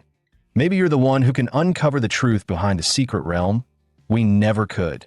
That unfinished mission now falls to your generation. He sighed internally. Man, you've got me all wrong. I'm just using cheat codes. He clenched his fists, feeling the power surging within. Flesh-bound demon prison, a body like a living Azura. Okay, so my stats didn't go up at all, but now that I've got Ishinwang technique in my arsenal, my combat powers easily doubled. Just then, the stone door creaked open. Qinlan and Lu Qingzhu stepped into the chamber. Did you succeed? He grinned, flashing a row of bright white teeth. Yet I nailed it. Qinlan stared in disbelief. This can't be. Even with Qingzhu's talent, it takes at least a full week. No sleep, constant immersion in the resonance. To grasp Ishinwang technique that how long were you in there? An hour. You seriously centipede your way to mastery. Qingzhu glanced at Ihi, who now wore a smug little grin. Everyone always called me the genius, but the real genius is standing right here. Noticing the skeptical looks on both their faces, Ihi chuckled. All right, you want proof? I'll give you a little demonstration. He gathered his chi from the dantian. channeling it into his palm. Normally, martial chi was invisible, but this wasn't normal. What formed his hand was black and red, crackling with malice. A twisted, corrupted aura born from the spiritual trial that put it simply, it worked like an enchant from a video game, coding weapons or strikes to boost their damage and lethality. Mountain-crushing fist.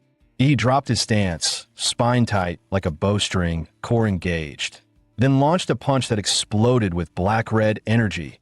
The blast sent a gust of force rushing toward the mother and daughter, making them instinctively step back, and in the air, they swore they could hear a ghost wailing.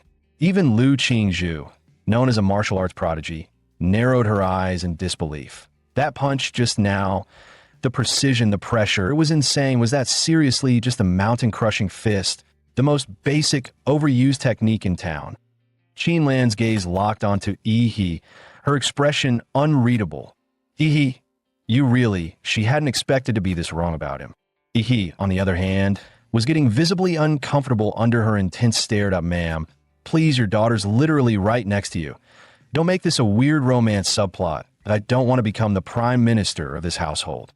Qingzhu said sweetly, since you already mastered Wenqin Wang technique. Want to try the other two? You still have a full day of learning time left. Qin Lan raised an eyebrow and gave her daughter a sideways glance. Girl, please, I'm trying to secure this genius as a future son-in-law, but he's not officially part of our family, yet we can't just hand over the entire Liu Clan playbook all at once.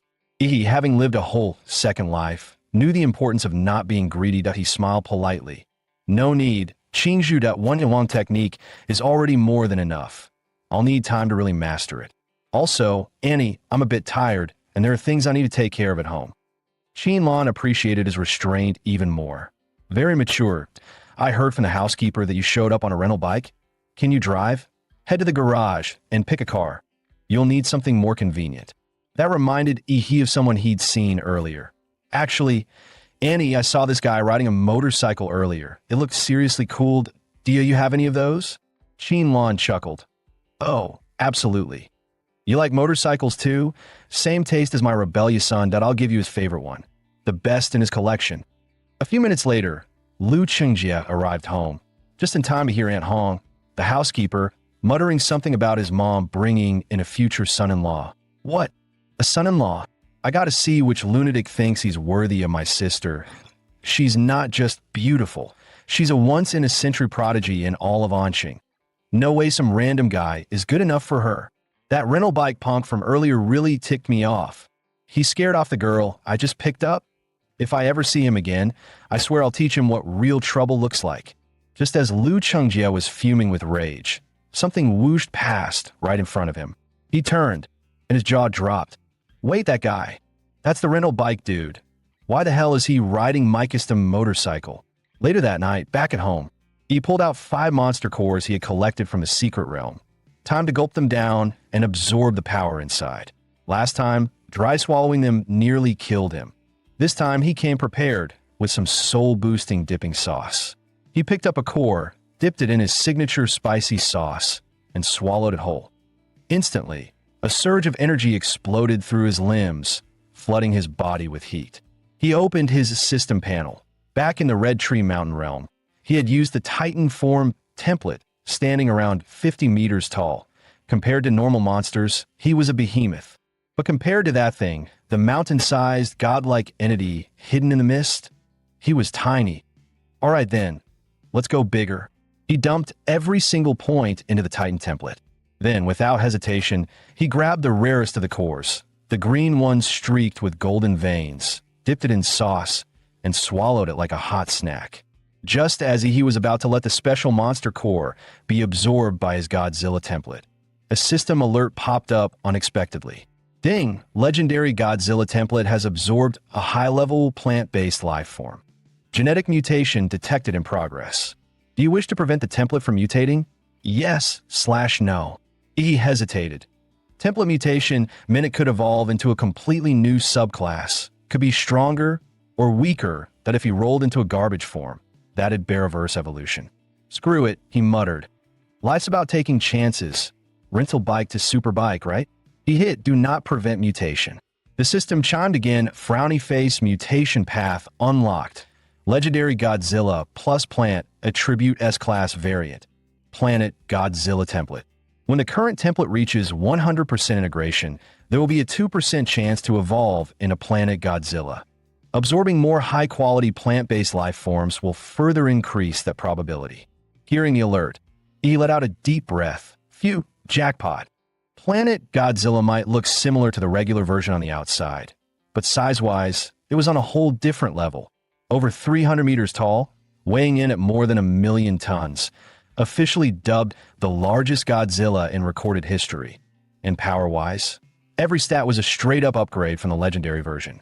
But first, his current template needed to hit 100% integration. Time to grind fast. As he was still mapping out his next steps, a deafening explosion rocked the outside world. Through the window, flames burst into the sky, lighting up the entire night. He froze. What the hell? Is this a terrorist attack? Armed forces had already moved in, sealing off every exit in the compound. Search every inch. Don't let a single one escape. Just then, someone knocked on Ihi's door. The original host was a loner. He had no friends, especially not the kind who'd show up unannounced at a time like this. He hadn't ordered food or received any deliveries. Oh, who on earth could it be? Staying on high alert, he braced himself. Suddenly, a woman materialized out of thin air, curves for days and a sly smile on her lips. "Oh, my little brother," she purred. "You're no ordinary fighter, are you? I was just planning to hide something here and tweak your memory a bit. But since you noticed me, looks like I'll have to rough you up. Don't even think about running." A venomous aura slithered around Ihi. Locking onto him like a predator, he realized there was no way to drag the fight outside. "Whatever," he muttered. "I've got money. I'll just buy a new place after this." The woman tilted her head in confusion. "Huh? What did you just say?" He calmly pointed at her. "I said, you're already dead." Meanwhile, out on the street, an elite SWAT martial artist had engaged a criminal in battle. He slipped up. "Take him down." The SWAT team moved in unison, striking with surgical precision. The enemy, cornered but unfazed, sneered. "Yao Imei, you must escape with the golden genome. I'll cover you. I, Zhou Yi, will draw their fire." "Ha ha ha, come at me. Trading my life for yours. Totally worth it." Then he unleashed the blood-burning forbidden art, his body erupting in a surge of crimson energy. Just then, a dazzling blue beam exploded overhead, piercing the sky. A charred human figure crashed down in front of Zhou Yi, slamming into the ground and leaving a massive crater. Zhou Yi's eyes widened. "Yao Mei, wasn't your nanosuit white? Why do you look like burnt toast now? I just risked my life to buy you time. What happened? Don't tell me someone's still chasing you." Yao Mei climbed out of the crater, her face grim. She had nearly been taken out. If not for the nanosuit's auto-repair function, she'd be in critical condition. "The package is stashed. We need to move now." Without hesitation, she tossed several smoke bombs, custom-made to disrupt martial artists' senses. The SWAT officers immediately realized something was wrong. They're trying to escape, taking advantage of the cover. The two slipped into the underground sewers. Half an hour later, they emerged from a narrow alley, leaning against a crumbling wall, gasping for breath. "We finally lost them. Gotta say, these nanosuits are worth every penny." Took that hit like a champ. But just as they began to relax, Ihi's voice echoed through the alley. "Hey, gorgeous, still haven't explained why you barged into my house, have you? You see, there's a tiny problem here. You thought you were picking a random neighbor to mess with, but you picked me. And as a thank you gift for trespassing, I'm going to make sure you too have a very memorable time." Zhou, he stared at Ihi in disbelief. How? How'd you find us?" He wasn't about to explain anything. Yao Mei had been contaminated with his nuclear radiation. It was like she was carrying a GPS tracker. And his philosophy, don't talk, just punch. Conveniently, his flesh-bound demon form needed sparring partners. And look who volunteered. Ever since mastering that technique, he had gained total control over his own body. The sheer force of his energy ruptured the air as his fist, heavy as a wrecking ball, rocketed toward Zhou Yi. Zhou Yi crossed his arms just in time to block. Mountain-splitting fist. With a deafening boom, a black-red bolt of energy shot through Zhou Yi's defense like lightning, He felt like he'd just been hit by a freight train, blasted straight off the ground. Coughing up blood midair, he crashed hard, dazed and shaken. And that was just Ihi's right fist. The left fist came right after, smashing down from above. Watching Zhou Yi get launched like a rag doll, Yao Yimei gasped. What kind of insane martial art was that? A 6-tier warrior just got demolished by a kid whose aura screams beginner level. Mister, who trained you? Ihi beamed brightly, all sunshine and menace. Me. I was trained by the legendary Emperor Mola. Emperor Mola? Yao Yimei had never heard of the name, but she now realized this town hid monsters. Just then, Zhou Yi's voice rang out from behind. Don't get cocky, kid. Zhou Yi was furious. He'd just survived a brutal fight, burned up his blood energy, and was running on fumes. Still, even at 70% power, he wasn't about to be humiliated by some punk trainee. Activate. Beast form. Iron Horn Rhino Beast. Instantly, his skin took on a metallic sheen, glimmering silver like forged steel, and from his forehead, a thick silver horn burst forth, glowing with power. Zhou Yi stepped forward. The ground beneath his feet cracked with a thunderous boom. Yi watched him prepare for an all-out brawl that he casually rolled his wrists, his cells surging with nuclear fusion. Now that's more like it. But the next second, a figure silently emerged behind him. It was Yao Yimei. Didn't expect my nanosuit could turn invisible, did you? I'm the real assassin here. Yi spun around instantly. Boom! A punch straight to her gut. Her nano armor seared with scorched marks as she was blasted into the air, unsure if she was even alive. I don't care who you are. Stay out of my way. I don't do mercy. Not even for pretty faces. He turned someone like Lu Qingzhu into a swollen mess. What chance did she have? Zhou Yi saw his partner fail miserably. That useless woman. She couldn't even land a sneak attack. With a furious roar, he charged like a runaway train straight at Ihi. But he had been waiting for that moment. Their fists collided. Waves of force rippled through the air, visible to the naked eye. Ihi's punch, charged with killing intent and atomic lightning, slammed into Zhou Yi's silver armor. But all it left were charred streaks. Ihi raised an eyebrow, mildly impressed. Oh, didn't expect your defense to be this tough. Zhou Yi grinned, full of smug confidence. Kid, this iron horn rhino beast form of mine. Not even a tank shell can scratch me. What have you got that can break through? And it wasn't just defense. His offensive power had skyrocketed too, that he could hold his own against high-level fighters for a while, maybe even land a surprise critical hit. But in a drawn-out slugfest, he was finally starting to fall behind. Zhou Yi's eyes gleamed with bloodlust. Die brat. There was a twisted thrill in crushing a rising genius with his own hands. He sneered, triumphant. Doesn't matter how cocky you are. Against me, you're nothing but a joke. But suddenly, he froze. Ihi had vanished. Wait, where the hell did he go? He turned around and nearly wet himself. One of the giant's toes was bigger than his entire head. Standing before him was a towering monster, over 30 meters tall. Through the mist, two ghostly blue eyes burned like spectral flames, unleashing a pressure so overwhelming it made the air feel heavy. What is that thing? Zhou Yi's mind went blank. When faced with something that massive, human instinct triggers only one reaction. Fear. Was this some new beast? Or could it really be that brat's transformation? He didn't waste a single word. He simply raised a hand and brought it down like a falling mountain. Zhou Yi felt a hurricane-level windstorm slam into him. The ground exploded beneath him like it was hit by a missile. By sheer reflex, he leapt out of the way. A second later, he realized if he'd been even a split second slower, he'd have been obliterated. But he didn't just have one hand. Just as Zhou Yi thought he'd narrowly escaped.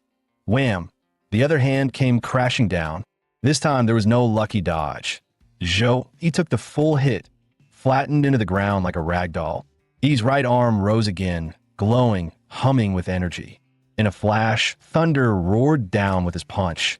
Blow after blow rained down like a violent storm.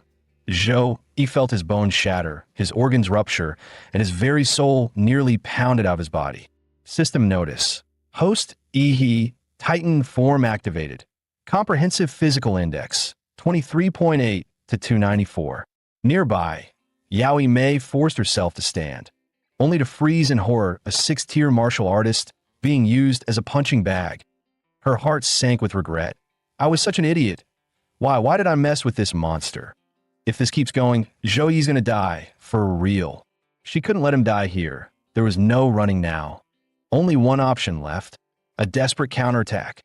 Perched atop a nearby building, she stared at the towering giant whose body eclipsed the structure itself. She leapt down in a swift, calculated arc, her form twisting midair. In a flash, she reached the giant's throat. Around his neck, tight yellow threads glinting faintly, molecular wires from her nanosuit, sharp enough to slice through reinforced alloy. She figured this transformation came from some kind of genetic ability. Big as he was, the human body still had its weak spots, and the throat was one of them. A crimson flash split the air, but what shocked her most, the giant didn't even fight back. He just let her slice his throat wide open. The giant's colossal head came crashing down. Boom! The ground trembled beneath the impact. Yao Mei exhaled sharply, her voice trembling. Did I do it? But then, her eyes widened in terror. The giant's mouth slowly opened. Deep in his throat, a glowing blue light pulsed to life. A rising hum of destruction rang in her ears, building, swelling, deafening. "A monster," she whispered in despair. In that moment, it felt like even the heavens had sentenced her to die. The last thing she saw was an endless blaze of radiant blue. The atomic breath consumed her completely. The blast pierced straight through a nearby skyscraper, leaving a dazzling blue arc slicing across the sky. As the breath ended, a wave of scorching air erupted, engulfing the entire area in a sea of searing heat. He slowly stepped forward, making his way toward Zhou Yi. He loomed over the bloodied, broken man at his feet. In a low, rasping voice, he said, "Your turn." Zhou Yi, bones shattered, still struggled to rise. "You monster," he hissed. Yi stared down, cold and emotionless. "If you choose to kill, you'd better be ready to die. That's the fairest rule there is." Just then, sirens blared in the distance, growing louder by the second. The battle had drawn too much attention. Security forces were closing in fast. And just as he prepared to finish Zhou Yi off, Zhou Yi suddenly laughed, eyes filled with venom. "If I'm going down, I'm dragging you with me." That woman, Yao Mei, the one in the nanosuit, she hid something in your house, something called the golden genome. Zhou Yi let out a twisted laugh. "It's yours now. The endless manhunt begins. Run as far as you can. Ha! I'll be waiting in hell." He cut him off with a swift kick to the head. "Run your ass. You talk way too damn much." The sirens were getting closer. He had to get rid of the body. Fast. This time, he might have gone a bit overboard. Especially with that giant hole punched clean through the building. Yeah, definitely too much. He hurried back to his apartment under cover of night. He immediately contacted Qin Lan for help. "Aunt Qin, how's the police investigation going?" "Handled it," she replied coolly. "But things are getting messy on Blue Star lately that you'd better lay low until Huadu University starts." "Relax, Aunt Qin. You know me. I'm the picture of innocence." He let out a breath of relief. Good thing he gave Aunt Qin a heads up in advance. That atomic breath move of his, way too recognizable. The cops would have been on him instantly. Back inside, he finally found what Zhou Yi had mentioned, the golden genome. So this is what they were fighting over. It was a sealed silver-colored cylindrical container on it, an eerie company logo, a black eagle with outstretched wings. But the wings were just skeletal bones, no flesh. I've seen this before. That's the symbol of Laserbird, one of the biggest biotech conglomerates that I spotted it in the Prometheus dossier that guy from Huadu handed me. So those two must have stolen this thing from Laserbird and got hunted down while trying to escape. Judging from Zhou Yi's dying words, he clearly wanted to dump this nuclear-grade mess right into my lap. I glanced at what used to be my living room. Now just a disaster zone. Great, guess it's hotel life for now, that I'll find a new place tomorrow. Meanwhile, deep within the Swan Lake Rift, classified as a B-rank anomaly near Anqing, a squad of hunters had just taken down a Tier 3 elite bloodline wolf beast. How'd your side go? Not bad. Made a small profit. Suddenly, One of the female squad mates froze and pointed toward the horizon, her voice trembling. "See, Captain? Look over there." Trees were crashing down like dominoes, and the thunder of countless footsteps shook the earth. An endless tide of magical beasts surged into view, stretching across the horizon. Atop the head of a crocodilian monster larger than a mountain sat a massive throne of bones, forged from countless white skulls. And it's common knowledge, when beasts die, their bodies don't leave behind bones, as these must be the remains of high-ranking human warriors. Reclining on that throne was a massive black ape, lounging like a man, its gaze cold and commanding. Above its head, celestial anomalies swirled in the sky. That kind of phenomenon only appears for Overlord-class beasts, a Tier 5 apex beast. The crimson-eyed black ape king. Alert the military now. A Lord-class beast is leading a massive horde toward Anqing. We can't stop it. Only Grandmasters or higher can deal with this. Damn it. High-tier beasts rarely ever leave their own territory. Why is this happening? Every Lord-class magical beast is a walking natural disaster. They emit a special frequency. Only other beasts can hear it. Any creature below their rank is instantly compelled to obey. They gather around the Overlord, forming its personal army. The black ape atop the bone throne slowly opened its crimson eyes that IT glanced at the hunter squad, cold, imperial, and utterly disdainful. The sky darkened. Dozens of massive stone spears materialized overhead, raining down like divine punishment. The squad broke into a desperate sprint for their lives. Emergency Overlord-class beast spotted in Swan Lake Rift. The horde is expanding, requesting backup. Repeat requesting. But before he could finish, a stone spike crushed him. His last words echoed in the comms. Overlord confirmed. Please respond. Hello? Hello? Meanwhile, the crimson-eyed black ape slowly rose from its throne. Then, chillingly, it spoke. Advance at full speed. The words echoed like thunder through the forest. And the beast tide roared back in response. Ferocious, bloodthirsty cries shaking the sky as the army surged forward behind their king. In Anqing, the piercing wail of a beast tide alarm tore through the silence. The entire city froze. Citizens stood in stunned silence, as if the world had glitched that IT felt unreal, like a nightmare they hadn't yet woken from. Then, the mayor's voice came over the citywide broadcast system. Attention all residents, a massive beast tide has emerged from the Swan Lake Birank Rift. Estimated time of impact, 20 minutes. Our military has already been dispatched to the front lines. I now call upon all martial artists in Anqing. Report for duty immediately. That message snapped everyone back to reality. Panic erupted. Countless people rushed to escape by car, train, even plane. Please remain calm. Citizens, do not panic. Only children and students may board evacuation trains at this time. They are our future. If Anqing falls, they must be the ones to carry on. Inside the mayor's office, I told you to request reinforcements. Which cities responded? The secretary's face was pale. Mr. Mayor, it's not just us. Beast tide alerts are going off across the entire country, and O1's in a position to help. And the cities that haven't been attacked yet, they're busy fortifying their defenses, preparing for the worst. Then what about Huadu? What did they say? Did any grandmasters or above agree to come? Even just one?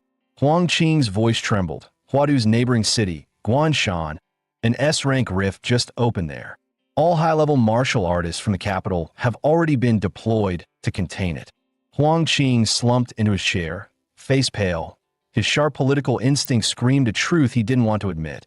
The entire nation of Xia had fallen into a trap. This beast tide wasn't a freak occurrence, it was a coordinated, premeditated assault.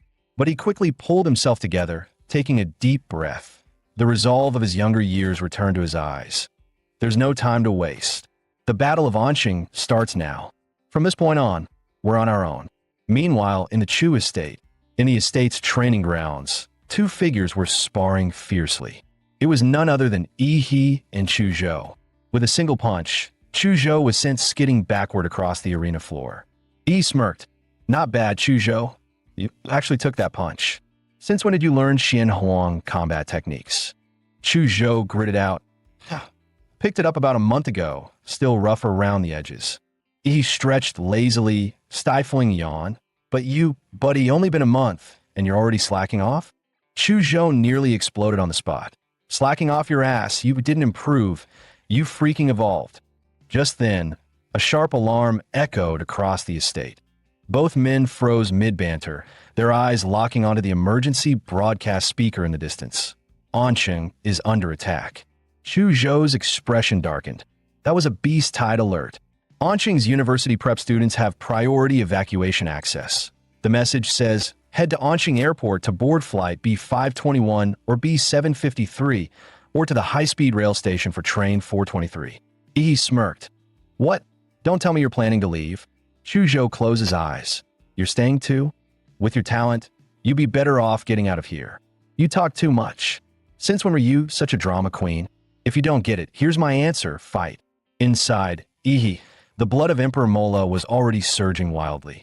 Meanwhile, in the Lu family estate, Lu Qingzhu stared firmly into Qin Lan's eyes. Mother, I want to help defend Anqing. Qin Lan's voice turned uncharacteristically stern. Do you even have a real chance of surviving? Anqing has maybe 30,000 fighters. Add and retire veterans and volunteering trainees, maybe 50,000 tops. In the face of a beast-tide that size, we're just paper boats in a tsunami. And that overlord-class beast, that's not something Anqing can deal with. It takes a grandmaster, at minimum, to stand a chance. Qingzhu, your life doesn't just belong to you. You carry the weight of our entire family. Lu Qingzhu was silent for a moment, then coldly said, if a martial family can't even stand against beasts, maybe it doesn't deserve to exist at all. With that, she turned and slammed the door behind her. Qin Lan lit a cigarette, her eyes heavy with thought. An Hong, we're leaving Anqing. What about that boy Yi? Send him a message. Let him decide for himself. Meanwhile, at the edge of the Swan Lake Rift, tens of thousands of martial artists had already gathered. Old Chun, you're pushing 60. What the hell are you doing here? Shouldn't you be getting your granddaughter out of here? Shove it, old Zhang. If you a limping cripple can show up, why can't I with all 4 limbs intact? Ha ha. Who would have thought? 30 years later, and we're fighting another beast-tide together. Old Zhang chuckled, leaning on his cane. And that leg of yours, you lost it in that very battle. Hey, old Zhang, once this tide's over, you gonna move in with your son in the capital? He lives in that flashy uptown district. Won't they laugh at a country bumpkin like you? Old Zhang smiled. Forget it, I'll stay here. Play chess with you, you stubborn old mule. I was born in this city, and when it's time, I want to be buried in it too. Around the city, Anqing's final military defense line was now fully deployed. Tanks that anti-aircraft turrets, Gatlings that heavy-caliber cannons. All of it formed a steel wall. No beast was allowed to set foot inside the city. 60% of Anqing's armed forces and over half its high-ranking martial artists had already entered the rift as part of the Vanguard Division. Their mission? One thing only, scout the beast tide. Identify any lord or overlord class beasts, and above all, bring that intel back alive. Suddenly, Huang Qing's eyes narrowed, danger sensed. A bloodied warrior stumbled out of the rift, one arm missing, body drenched in crimson. Medics rushed forward, trying desperately to stabilize him. And Mayor, this flash drive, it holds all the Vanguard team's combat data. Huang Qing leaned in, voice tight. And the others, where are the rest? The warrior's dirt-smeared face twisted in pain. Dead, they're all dead. The beast tide crushed everything. Not even the bodies were left intact. His eyes suddenly flew wide open, pupils trembling with terror and hatred. Be careful of that crimson-eyed black ape. It trapped us. If not for that thing, thousands of us could have made it out alive. Before he could say more, a thunderous roar erupted from the rift. A massive stone spear shot out, spinning violently. It tore straight through a distant skyscraper, like paper. Rubble came crashing down in a deafening cascade. Huang Qing's pupils shrank. No, that wasn't random. It was aiming for the landmines beneath the building. It's trying to detonate them, to destroy our defense grid while we're still building it. Huang Qing roared in fury. Damn it! The rift just launched an attack. Tank Division, drop the restraints. Fire at the rift. Blast it to hell. Dozens of tanks and anti-air turrets opened fire in unison. A storm of artillery engulfed the rift in a wall of blazing flame. No beasts, just long-range attacks to drain our firepower? How the hell are beasts using military tactics? Huang Qing's expression turned grim, fists clenched. Damn it. What kind of monsters have they become? Suddenly, another wave of stone spears burst through the barrage, ripping through the air with deafening force. And this time, there were far more. Fortunately, the tank crews had repositioned in time, allowing the spears to smash harmlessly into the open ground. But then, one soldier heard something strange, a noise coming from the shattered spear fragments behind him. Before he could react, "Enemy infiltration," someone shouted. A grotesque, many-eyed beast lunged out and bit the soldier's head clean off. That horrific scene wasn't isolated. Across the battlefield, similar ambushes erupted. Those spears were delivery pods for monsters. They weren't just projectiles, they were drop pods, launching beasts straight from the rift into our backlands. Huang Qing shouted again, voice hoarse and furious. "Don't let those spears land. Shoot them down mid-air. Every one that lands is a breach in our walls." At the rift's mouth, a massive crocodilian beast lay motionless, like a mountain of flesh and scale. The crimson-eyed black ape narrowed its glowing eyes, those scarlet pupils gleaming with disturbingly human cunning. It's time. Humans can no longer resist. Soldiers, flatten their lands. Leave nothing standing. A Lord-class beast, a towering white-furred gorilla the size of a building, let out a thunderous roar and charged forward. Behind it, the beast horde surged like a tidal wave, flooding toward the rift's edge and spilling into the battlefield. The white gorilla barreled through explosions, pounding its chest and howling skyward a primal, defiant war cry shaking the heavens. While it drew the fire, dozens more beasts slipped past, spilling into every direction, infiltrating the city like swarming shadows. Meanwhile, atop one of Anqing's tallest towers, he stared down at the chaos below. He could see it, clear as day. Humanity was losing control. What Anqing would become after today was anyone's guess. He hadn't been here long, only a few months since he'd crossed over. But this city, it already felt like home, and there was no way he'd let these monsters ruin it. With zero hesitation, he leapt from the rooftop, activating his Emperor Mola form Mandarin dove straight into the heart of the battlefield. "Yo, Brother Luo, you've already taken down 5 beasts. And not bad, right?" Kai Shaoling watched the two with a deadpan look. "Seriously? You kill a few low-tier monsters and suddenly think you're war heroes?" She scoffed. "Luo Xian, you were supposed to be Anqing number 3 high's top dog." What a joke. Luo Xian wanted to snap back, but looking at Kai Shaoling's cold, no-nonsense stare. Yet he kept his mouth shut, for now. Suddenly, the air temperature plummeted. Everyone tensed. "Chu Zhou, that blue magic core in your hand, did you just solo a tier 3 beast?" Chu Zhou gave a calm nod. "Didn't expect to run into you guys here. You didn't evacuate? Our parents are fighters. They're all on the front lines. As their kids, how could we just run away?" Then someone shouted, panicked, "Chu Zhou, look out." They pointed, right behind him. Chu Zhou turned around, only to see a tank falling from the sky. The battlefield was pure chaos. Flying beasts swarmed the skies like a dark storm cloud. Suddenly, a whole damn tank flew past, nearly crushing the squad. One soldier cursed out loud. "What the hell? Who just threw a tank?" Clang. With a sharp sound, Chu Zhou drew his sword in one fluid motion. The blade sliced through the air like a crescent moon, unleashing a wave of sword light. The tank was cleaved clean in half, crashing to the ground with a deafening boom and leaving twin craters. Kai Shaoling's eyes snapped toward the source of the thrown tank and instantly widened in shock. Wasn't that the Lord-tier beast that first charged out of the rift? How did it end up behind enemy lines? Chu Zhou kept his cool. "No, that's not the same one. The size and pressure, it doesn't match." But before he could finish, the creature raised its massive fist. Like a mountain crashing down, it hurled a punch straight at Chu Zhou, and if it landed, none of them would survive. Chu Zhou felt cursed. He didn't even have time to react. Was this really how it all ended? But lying down to die, that was never his style.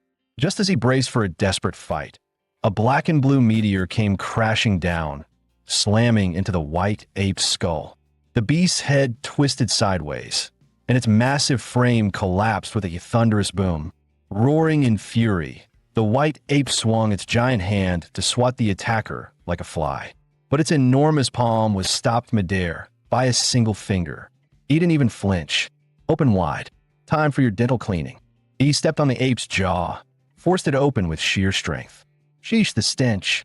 How many people have you eaten, huh? This'll take some serious scrubbing. A dazzling stream of blue energy gathered in his mouth, buzzing with power. Then it blasted out like a cannon, straight down the ape's gullet. Black smoke and the smell of roasted meat filled the air. One shot, instant kill. Kai Shaoling and Luo Xian stood frozen, staring at that familiar blue glow. They turned to Chuzhou, eyes wide in disbelief, silently asking, "Is that really Yihi?" Luo Xian stammered, "Yihi, that little freak who spits mouthwash, that's him." Watching Yihi standing atop the white ape's corpse, Chuzhou felt something stirring inside. Maybe, just maybe, Anqing could still be saved. Yihi turned to them and said calmly, "This zone's yours. I'm heading out to back up the others." With a burst of atomic energy beneath his feet, he crouched and launched himself into the sky, soaring dozens of meters high. From above, he saw the city ablaze, fire and smoke rising from every street. But people were still fighting, refusing to give in. He shut his eyes, activating his life field scanner. He searched for the highest concentration of monsters, found it in seconds. One of the closest defense lines to the rift was under siege. A beast the size of a mammoth was charging straight through focused artillery fire, completely unfazed. One soldier shouted, "Guns are useless. Bayonets now," then tossed his rifle aside and ran straight at the monster. The others followed without hesitation. They dropped their weapons, drew their blades, and rushed in for close combat, willing to die if it meant buying even a second for the warriors. Against the indestructible mammoth-like beast, they chose the most brutal tactic: swarm it with bodies. They climbed all over it like ants, getting crushed one after another, just to leave a wound. Corpses piled high in minutes, yet not a single fighter took a step back. Sure, the battle's outcome always came down to the clash between elite warriors and high-tier monsters. But even ordinary fighters and ordinary people had made up their minds to fight to the bitter end in this cruel world. Their mission was simple: hold the line, no matter the cost, until the real powerhouses returned to turn the tide. Just then, dark red shadows surged onto the battlefield. But instead of attacking humans, they lunged straight into the monster horde. Countless beasts were distracted by the swirling shadows, giving the warriors a golden chance to strike, and many landed the kill. The shadows then swarmed toward the mammoth beast, wrapping around it like chains, locking it down in place. As the warriors looked on in confusion, a brilliant blue beam descended from the sky, blasting straight through the beast's head. That same indestructible monster that had tanked artillery fire now had a gaping hole where its brain used to be. The giant collapsed with a thunderous crash. Another clean one-shot kill. The surrounding beasts shrieked in panic, backing away in chaos. He finally descended onto the battlefield, activating his radiant core battle form, his hands transforming into razor-sharp claws. With a roar, he unleashed another atomic breath. The earth trembled. A glowing orb of annihilation erupted mid-air. Any monster caught in the blast radius, not a single one would make it out of Anqing alive. At that moment, in other battle zones around Anqing, the frontline commanders noticed something strange. The beasts were pulling back. No, not retreating. They were regrouping, heading in one direction. A woman sprinted onto the scene, panting with urgency. "It's Yihi, Anqing's top scholar. He's joined the fight." The warriors instantly understood why the beasts were shifting. But one of them clenched his fists and barked, "No way. We won't let Yihi end up like Warrior Lu. He's still just a kid. He's Anqing's hope." With that, he charged out without hesitation. Intercept the beasts. Protect the scholar. Elsewhere, Yihi, fully unleashed in his radiant core battle form, punched straight through a massive monster skull, incinerating its body into ashes. The shockwave alone turned nearby beasts into bloody pulp, but more surged toward him, hoping to overwhelm him with sheer numbers. He let out a thunderous roar and slammed his fist into the ground. A burst of blue pulse energy exploded outward, sending monsters flying in all directions. Cracks spread out like spiderwebs beneath him, and lethal radiation flooded the battlefield. Heads up, a Lord tier monster is targeting Ihi. Protect him at all costs. Damn it, if you want to kill our top scholar, you'll have to walk over my dead body first. With him here, Anqing still has a chance. Victory belongs to humanity. You monsters, go rot in hell. Hold the line. Our top scholar is almost here. You old vets seriously gonna lose to a high schooler? Don't embarrass yourselves. When he shows up, you better not let him see this base in ruins. Drive those beasts out, every last one of them. At this point, he had become more than just a fighter. He was a symbol of hope, and that hope had drawn 5 Lord-tier beasts, fresh out of the rift, into a full-blown charge straight toward him. Even elite human warriors struggled to break through. The rampaging beasts made it nearly impossible to close the distance. Just then, boom, the ground erupted as 4 colossal stone walls, each nearly 100 meters tall, shot up and encased the 5 Lord-tier monsters in a massive trap. Anqing's ultimate defender had arrived. Floating high above was Mayor Huang Qing, his combat level at the revered Xuanwu tier, unleashing his top-tier gene art.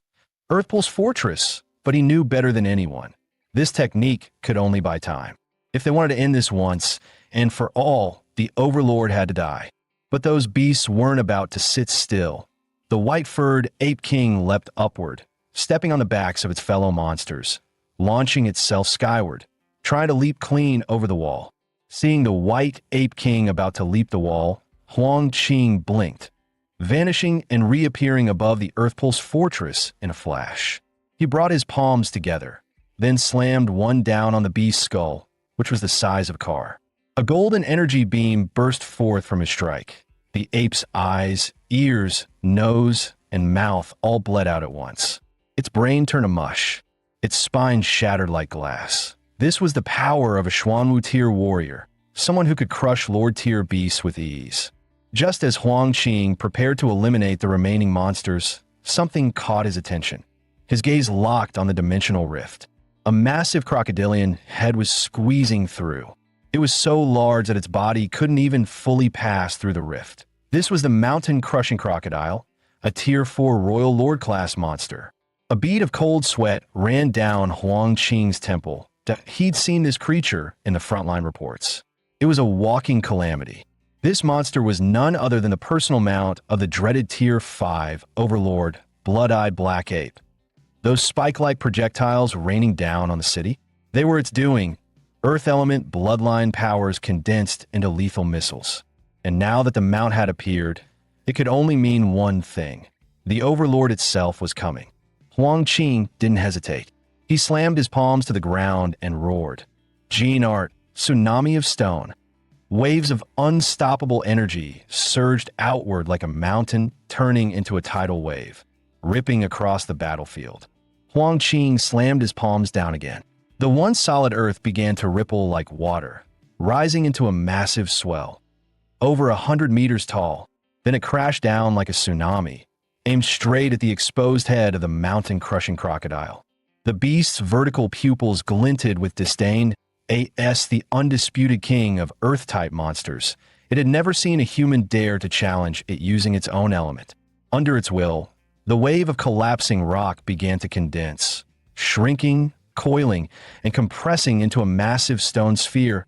IT pulled in all the falling debris, shrinking the tsunami's impact and absorbing its force. But what the crocodile hadn't noticed, Huang Qing had already vanished into the sands, and he was now right in front of the beast. "You think I used Earth powers to challenge you?" he whispered. "No, I used them to get close." By the time the beast realized the danger, it was far too late. Xianwang martial art. Earth-piercing spiral fist. Huang Qing's punch exploded forward, twisting with overwhelming force like a spiral drill. It smashed straight through the monster's eyelid, harder than diamond, and still no match for that punch. The crocodile's eye burst in a spray of blood and shattered mineral. and it let out a howl of pain and fury so deafening it shook the skies above Anqing. Windows across the city shattered.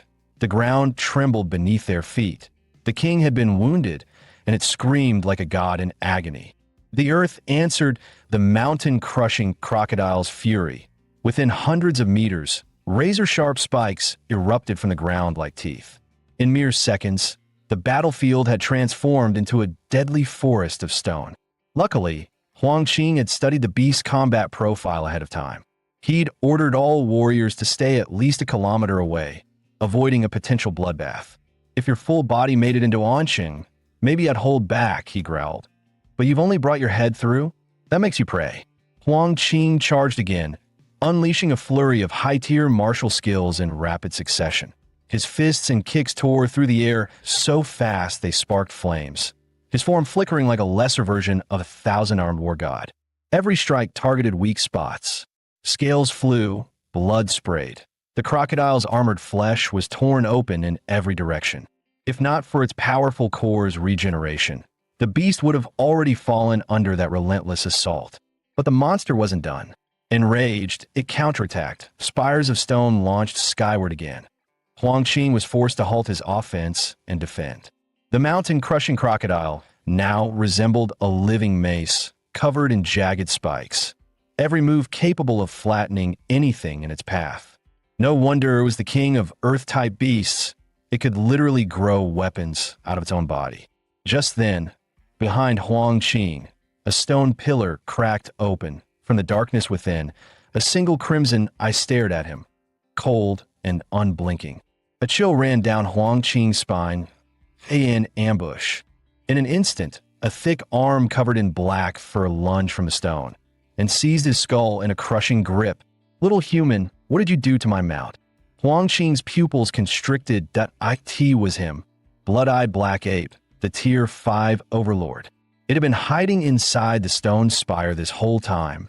Now, let me crush your head, so you can understand just how insignificant humans truly are. With that, it slammed Huang Qing into the ground with brutal force, aiming to kill in a single blow. Huang Qing's instinct screamed. This strike would kill him. He made a split-second decision. Sacrificing one of his arms, he barely escaped the fatal blow. But instead of rage, the blood-eyed black ape grinned viciously. Perfect. Now I know for sure. There's no one stronger than you in this city. Which means I can kill freely. It had seen through humanity's last card, and now nothing stood in the way of its massacre. Huang Qing's face remained emotionless, as if none of this surprised him. With a wave of his only remaining arm, countless massive stone blades erupted from the earth, shaped by the Crocodile King's stone forest, and spun into a deadly storm aimed straight at the blood-eyed black ape. But the ape simply stood there, arms crossed, completely unfazed. Your resistance is meaningless, human, it said calmly. All you're doing is delaying your death. To the blood-eyed black ape, this wasn't a battle anymore. It was a game of fear and despair. IT wanted to see this city's strongest warrior break. That moment of fear would be its greatest prize. The stone blades, strong enough to shred tanks, slammed into its body like a pack of raging beasts. But it didn't block, didn't dodge, just let the blades carve its flesh. Black blood flew, yet it didn't even flinch. Like a twisted instructor grading an exam, it mocked decent speed, but far too weak.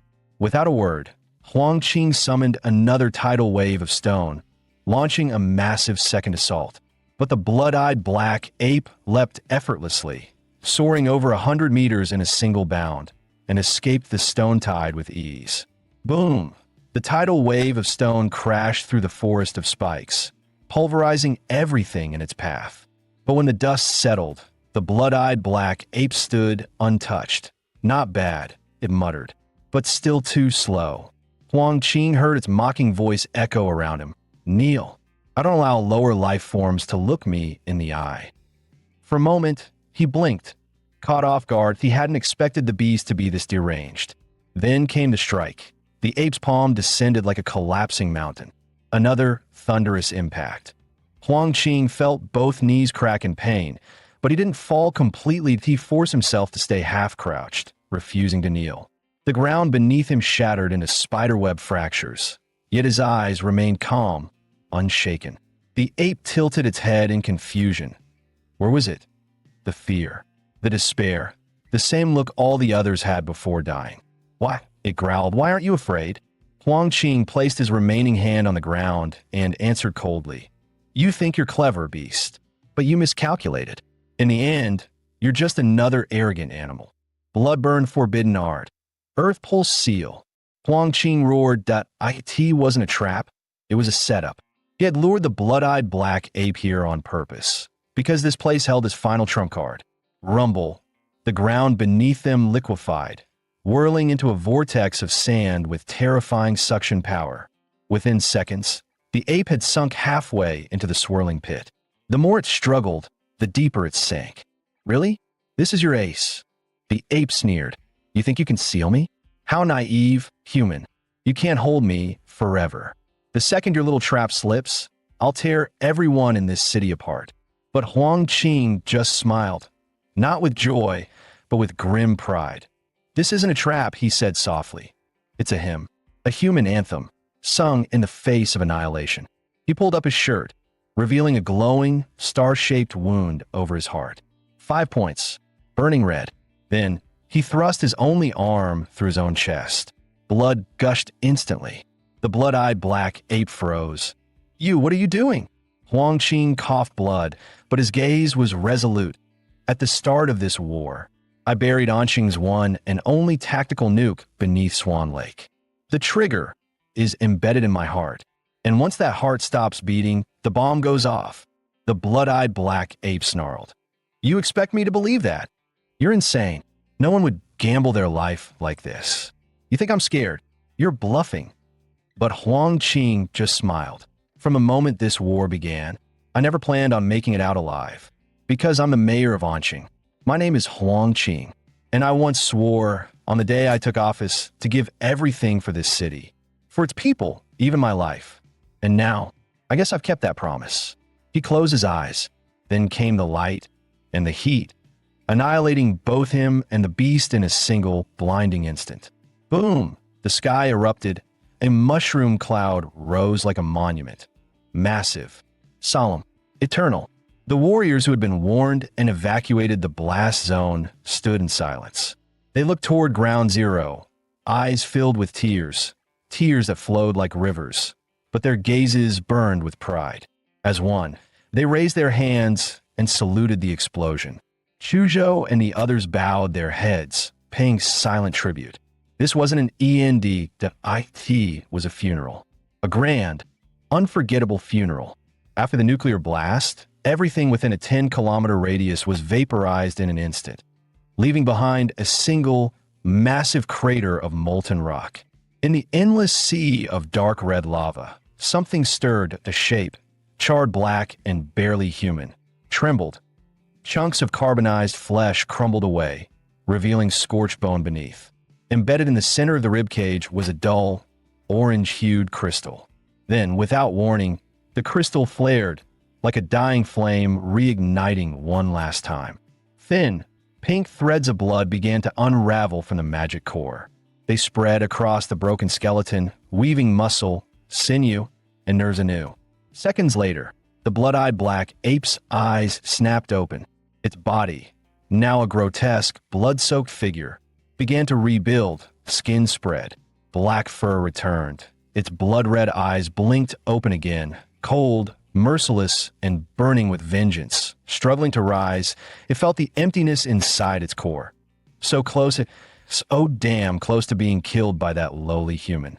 Its gaze darkened. The bloodlust in its eyes was almost tangible. Kill. Kill. Kill them all. I'll slaughter every last soul in this city. I'll make every human beg for death before I tear them apart. The blood-eyed black ape roared in rage. T.O.B. pushed to the brink of death by someone it could have crushed like an insect was the ultimate humiliation. The blood-eyed black ape snarled. I'll retreat to Sin Domain, recover my strength, and then return to wipe this place off the map. But just as it turned, a sudden wave of killing intent slammed into it. Razor sharp and impossible to ignore. It spun around. only to see a young warrior streaking toward it, cloaked in blazing blue light. You going somewhere?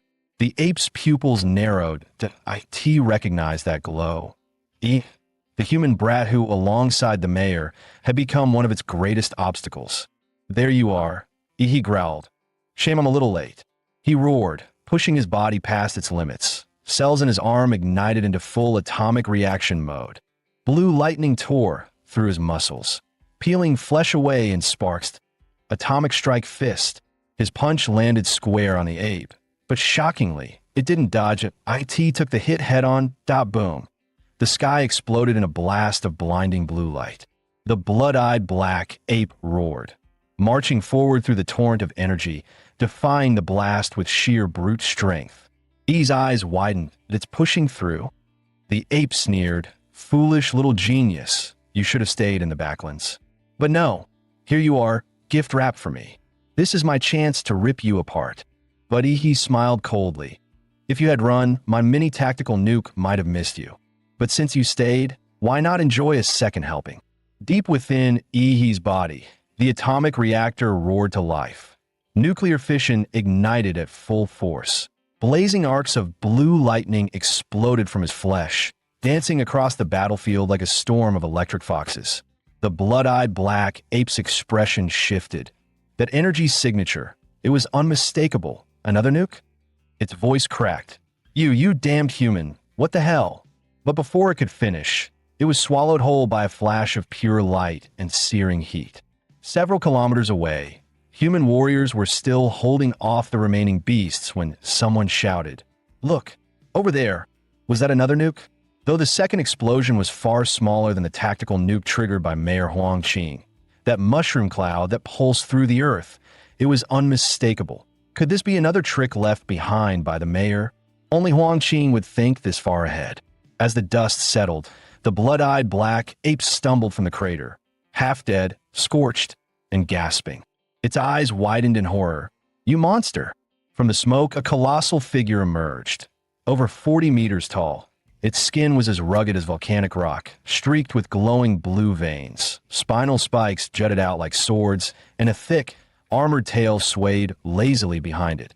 One flick could crush a cliff, a titan in imperial magra armor. The ape's face twisted. Why the hell do you look more like a monster than me? Even most lord-tier beasts don't have this kind of aura. E's glowing blue eyes narrowed as he looked down at the blood-eyed black ape, now a pitiful speck beneath his towering feet. "I'm not like you, you balding monkey." Without warning, he raised a massive claw and brought it crashing down. Boom! The impact thundered through the battlefield, sending shockwaves and smoke rippling in every direction. The blood-eyed black ape was launched like a ragdoll, slammed into the distance, bouncing across hills like debris. He gave a cold smirk and charged after it. "Don't run now, little monkey." Mountain-crushing fist, black flash. Enraged, the prideful beast refused to be humiliated. With a roar, it spun around and threw a wild punch with its mangled arm. "Don't you dare underestimate a lord." Their fists collided with an earth-shattering blast. The air itself split open with the force of the impact. The blood-eyed black ape was blasted away in a perfect straight line, like a meteor on a crash course with the horizon. But E's arm didn't come out unscathed. It twisted from the force. Flesh torn, bones cracked. Even in its half-dead state, the ape's power was terrifying. It may have looked skinny, but it was still a beast. Even with his titan form, his stats well past the 30-point threshold, he found himself unable to completely overpower the ape. It had actually injured him. Fortunately, the titan's hyperregeneration kicked in. In just a few seconds, his arm was good as new. He looked down again, eyes cold. "Still standing? Too bad. You're already beneath me." The blood-eyed black ape stared at He's arm, fully healed within seconds. Its face twisted. That punch. That full-force blow. And it just heals. Are you kidding me? Finally, it gave up any notion of killing He head-on. Nope, I can't win. Can't win. Can't freaking win. This human was a monster. And so, the great tier 5 overlord turned and ran. He watched the retreating figure with a cold smirk. "Run? You think that'll help you now?" Suddenly, The glowing cracks on his chest ignited, and a brilliant blue spinal structure, like a crystal blade, shimmered down his back, pulsing with pure, godlike power. A filthy beast like you doesn't deserve to be the reason Mayor Huang gave his life. With a roar, he unleashed his finishing move, atomic breath. A divine beam of sky-blue energy blasted from his mouth, cutting through the battlefield like a god's wrathful sword. Boom! The blood-eyed black ape took the hit head-on, staggering as flames engulfed its body. But after everything it had endured, can it still survive this? The atomic breath struck like divine punishment, slamming the massive blood-eyed ape straight into the earth and leaving a gaping crater. He narrowed his eyes. He sensed that the beast wasn't down yet. It was trying to escape underground. Without hesitation, he unleashed Godzilla's biomagnetic field. Waves of energy spread like a net, locking onto a swift-moving presence beneath the soil. As expected, the ape was tunneling madly, aiming to reach the entrance to the forbidden domain just ahead. He smirked, bloodlust flashing in his eyes. "You're not going anywhere, you damned monkey." The second blast of atomic breath erupted with a thunderous roar, tearing through the ground. A beam of blinding white energy ripped open the earth, blasting the ape out of hiding, flinging it through the air in a mess of blood and mud. Crashing hard onto the ground, the blood-eyed ape roared in fury. "Damn it! I was so close! The gate to the domain was just ahead, if it weren't for this damn human." But before it could finish, the sky darkened as a colossal fist descended, wrapped in a violent shockwave. Boom! The ape was smashed back into the crater, dust and debris exploding everywhere as its insides churned from the impact.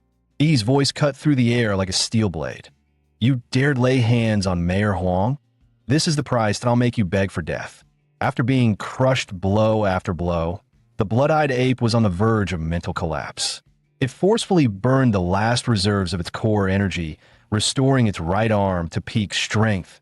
Veins bulging, cracks forming across its skin. With a sky-shaking roar, it lunged forward like a beast gone mad. "Die, you pitiful insect." The ape's colossal fist came crashing down, trailing a trail of destruction. But Yi didn't flinch. Instead, he stepped forward, meeting the strike head-on. Fist met fist. The impact compressed the air into a vacuum, black and red lightning streaking across the sky. Yi's arm exploded on contact. Muscles tore, blood sprayed, and bones shattered like brittle glass. And yet, there wasn't a hint of fear in his eyes that he smirked coldly, staring the beast down like it was already defeated. That one punch had drained the last of the blood-eyed ape's strength that it was finished. He began channeling another atomic breath, the destructive energy swirling in his throat, ready to unleash a blast that would end it all. But before he could fire, a sudden jolt of soul-ripping pain exploded in his mind. His vision blurred, nearly passing out on the spot. Gritting his teeth, he quickly surged demonic energy through his core, activating the star god's protection to forcefully anchor his crumbling spirit. Regaining control of his spirit, he scanned his surroundings, every muscle tense for battle. From the charred ruins, countless slender white arms had silently sprouted, elegant like carved jade, swaying gently in the wind, beautiful and terrifying. The heavily wounded blood-eyed ape was being carried away by those arms, passed along slowly like some twisted relay toward the distance. Yi's gaze turned sharp as a blade. With a flick of his wrist, he attempted to pull the beast back by force. But the moment he moved, he felt it. His own titan body had been bound. From his shoulders to his elbows and knees, the same pale hands had grown out, locking up his joints like a frozen machine. "You think some parlor trick can hold me?" he roared, detonating the atomic reactor within. His power surged like a volcanic eruption. 200 degrees Celsius, 400 degrees C, 800 degrees C. The moment his core broke past 1,000 degrees C, the 40-meter giant exploded in a blinding blaze of cobalt blue. The Godzilla-like armor melted away, revealing molten blue flesh beneath. His entire body now a walking furnace of destruction. The ground beneath him boiled and cracked under the heat, and all the jade hands binding him were instantly reduced to ash. Meanwhile, the crippled, blood-eyed ape had been carried by the sea of hands to within 50 meters of the rift to the secret realm. As it looked back at the towering titan, closing in like a wrathful god, for the first time, it felt the chilling grip of death. Nothing was left but pure, primal fear.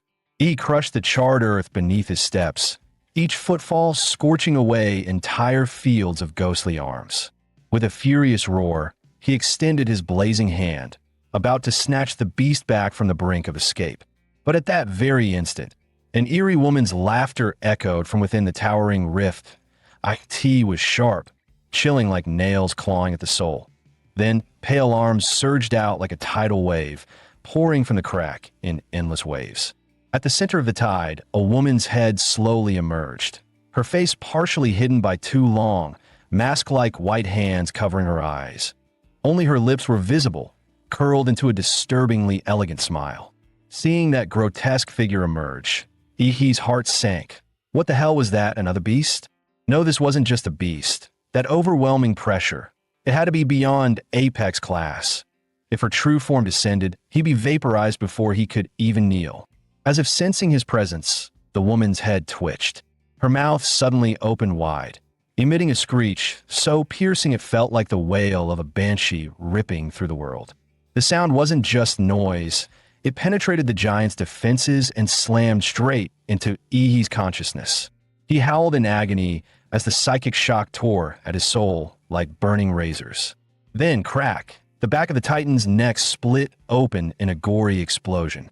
Bursting out through the torn flesh, Ihi emerged, soaked in blood, eyes glowing red with unhinged fury. He roared with madness. You think you can massacre all those people and walk away untouched? Dream on. He poured every last drop of atomic energy into the titan's core, detonating it from within. The Godzilla-fused titan entered a full meltdown. Its blue plasma veins surged wildly, burning away flesh until only a blazing skeleton of bone and blue fire remained. He controlled the flaming husk like a chariot of wrath, charging straight toward the rift. Every reaching hand along the path was incinerated, the earth torn asunder like Hell's gates opening. He bellowed with teeth clenched. Here's a little gift from back home. It's called a nuke. Hope you like it, witch. The giant's burning skeleton stomped into the rift, and in the very next instant, a blinding surge of blue and white light exploded outward, consuming everything in its path. The woman's head locked eyes with Ihi until the last moment, her gaze brimming with unyielding fury and hatred. The searing light burst through the rift, sweeping across the battlefield like a newborn sun, burning away all the smoke and darkness that once shrouded the ruins. Several kilometers away, stunned warriors looked up in shock. Look, the rift, it just blew up. Wait, is that Mayor Huang? Did he actually take down that apex beast? Stay sharp. Now's our chance. Don't let his sacrifice go to waste. Anqing still has hope. As the nuclear-level blast swept across the battlefield, the blood-eyed ape was reduced to nothingness. And as if the rift had been severed, the flood of invading beasts abruptly dwindled, cut off at the source. The warriors of Anqing launched a full counteroffensive, fighting nonstop for an entire day and night. They slaughtered every last monster still lurking within the city, until the final beast collapsed and the exhausted defenders finally dropped to the ground like survivors from hell itself. The battle for Anqing was finally over. Victory had come at a devastating price. Over 80% of the warriors and soldiers perished in the bloodbath. Nearly the entire defense force was wiped out. But still, Anqing stood, deep within the scorched ruins of what was once Swan Lake, now ground zero for a nuclear apocalypse. On the charred earth where radiation still hung thick in the air, he slowly opened his eyes. After lying unconscious for days, he had finally awakened. Though he had poured every ounce of atomic energy into detonating the Titan form, this land, bathed in fresh radiation and nuclear residue, had ironically become the perfect battery, keeping him alive and slowly recharging his body. Glancing down at his hands, he let out a dry chuckle. That fight had pushed him to the brink. If Mayor Huang hadn't risked everything to drag the blood-eyed ape into the blast zone, if the Fallout field hadn't become his advantage, and if he hadn't used the infinite monster template to keep detonating himself again and again. Then that monster might have slipped away with that cursed head intact. It was only through a perfect storm of timing, terrain, and sheer luck that he managed to kill a beast of that caliber. And even now, with all the power of the monster template, he knew one thing for certain. He was still far from the top. Beasts at the BG level were beyond terrifying. One misstep could mean total annihilation, that a victory like this might never come again. He lifted his gaze to the ashen sky, a sharp sense of urgency rising within him. I need more time, but I need to grow faster, stronger. The fastest path to the top was fusing with the planetary Godzilla template. But to do that, he had to gather the remaining plant-type monster cores, and time was quickly running out. In the blink of an eye, an entire month had passed. Through news reports, he gradually learned the true scale of devastation across the country. The nationwide rift outbreak had turned out far worse than anyone expected. 18 cities were attacked. 12 of them had completely fallen, reduced to bloody hunting grounds for monsters. The worst case was Guanshan City. After an unexpected S-class rift erupted, the entire city was swallowed by a mysterious gray fog, and all contact with the outside world was lost. In response, the National Martial Authority dispatched an elite strike team. 30 Schwarm-ranked warriors and 5 grandmasters, led by the great master Du Jingming himself. But even they vanished. When all rescue efforts failed, the nation's strongest shield, Patriot-class warrior Fu Hongsheng, entered the rift personally. 8 hours later, Fu Hongsheng staggered out, drenched in blood, carrying only 2 surviving grandmasters. From that day on, Guanshan was declared the 11th life-forbidden zone on the planet. The city's 1.8 million residents, every last one, were gone. He clenched his fists in silence. Even a Patriot-class warrior barely made it out alive. An entire city turned into a dead zone that humanity's survival was now hanging by a thread. He abruptly stood up, determination blazing in his eyes. Closing the news feed, he immediately dialed Qinlan's number. The familiar lazy voice answered. "What is it this time? Want me to teach you the other 2 incomplete martial arts from the Liu family?" He shook his head firmly. "This isn't about martial arts. That I need your help to acquire high-quality plant-type monster cores, preferably blue tier or even purple tier Lord grade cores." There was a brief silence on the other end. Then came a soft chuckle, laced with amusement. "Your appetite's really growing? Huh. Lord tier plant cores? Do you have any idea how rare those are? Plant-type beasts are rare enough. High-quality ones are practically legendary." Her tone sharpened. "So tell me, what do I get in return?" He didn't hesitate for a second. His voice was steady, resolute. "At the entrance exam for Huadu University this year, the Secret Realm trial, I'll team up with Liu Qingzhu and secure first place. Guaranteed." Qinlan let out a soft chuckle, her red lips curling slightly. "Are you underestimating the top prodigies from the other provinces?" Her tone was casual, but held a note of warning. "Let me be blunt. Liu Qingzhu's strength might look decent here, but in the capital's top academy, she'd barely make the middle ranks. And just because you can suppress her in the ring doesn't mean you can compete with those real monsters." He remained calm, a quiet confidence in his voice. "Still, Aunt Qin, you're not betting the Liu family's future on anyone else, are you?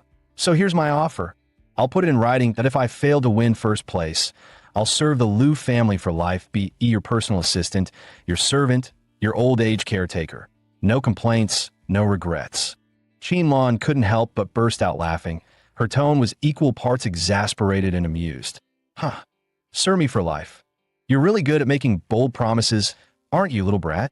She exhaled softly, her voice sultry but resolute through the phone. "Fine, I'll help you, just this once. But remember, this chance only comes once."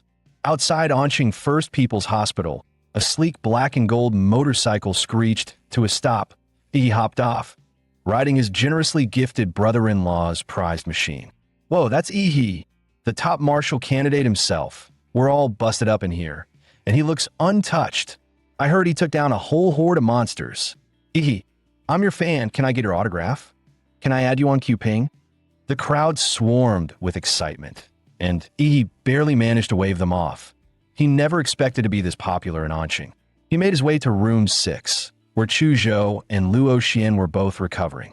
The moment Yi stepped inside, he nearly burst out laughing. Chu Zhou, usually the city's poster boy for charm, was now wrapped head to toe in bandages, leaving only one eye visible. "Ha ha! Is that our pretty boy Chu Zhou? Look at you now. This is gold, absolute gold." Chu rolled his eye. "You here to check on the wounded or just to laugh at us? And what's with all the stuff you're carrying?" Yi shrugged innocently. Fan gifts got mobbed on the way in. Just then, another voice chimed in. "Well, if it isn't a he." Sorry you are." "Luo Xian, that I was your first opponent in the qualifier." "What, already forgot me?" Yi blinked, but then caught sight of Luo Xian's injured leg, and his tone shifted. "Yeah, Luo Xian might have been weak on the battlefield, but his spirit, that was a real warrior's heart." Luo Xian noticed both Yi and Chu Zhou giving his injured leg that awkwardly respectful, pitying look that he rolled his eyes. "Guys, seriously? Don't look at me like I'm already dead.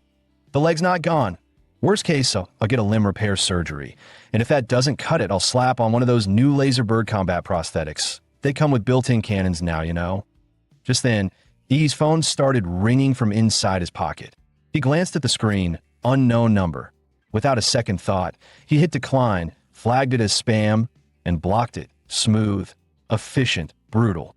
But 10 seconds later, BZZ, the phone buzzed again. Same desperate tone, different number. Someone really wasn't taking the hint. This time, the call was from his high school principal.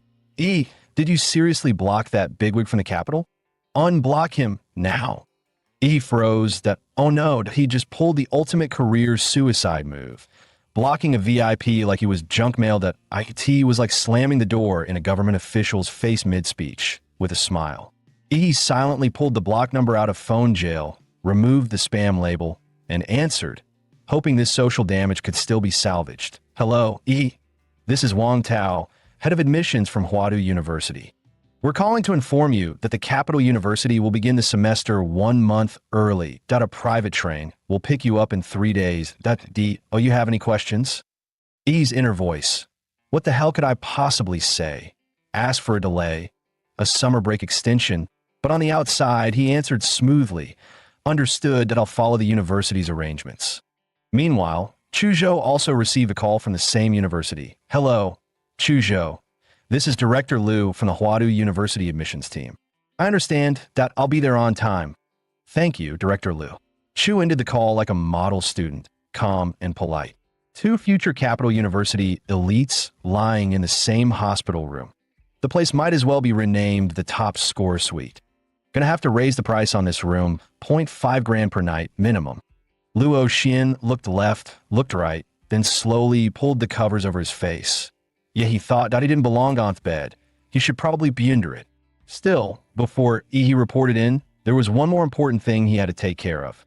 Days later, the skies above the Swan Lake blast zone were still blanketed by thick gray clouds. Hundreds of tons of debris from the nuclear explosion had been hurled into the atmosphere, turning the entire region into a land of eternal twilight. And there, in the heart of the irradiated wasteland, Ihi sat cross-legged in meditation. The ground beneath him, scorched by unimaginable heat, had melted into a glassy surface, gleaming like warped crystal.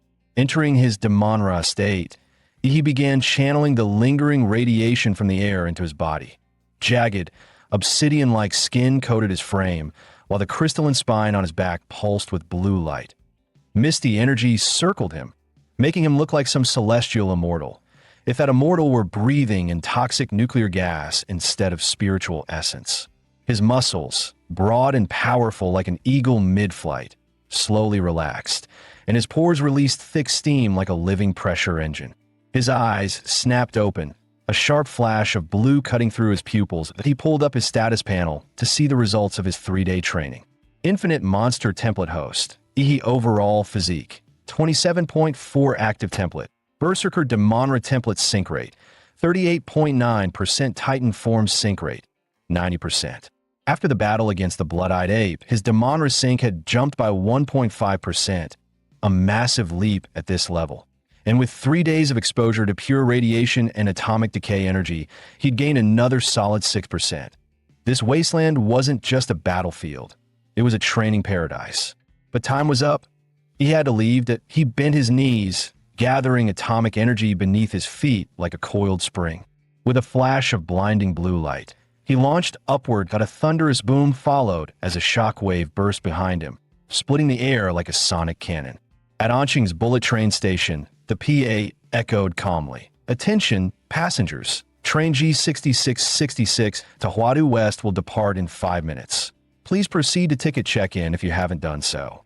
Inside the station, Chu Zhou stood with his suitcase, calm as ever, waiting near the platform. His eyes twitched as he looked to the sky, and a faint smirk crossed his lips. He's here. Boom! Boom! Explosive shockwaves ripped through the sky.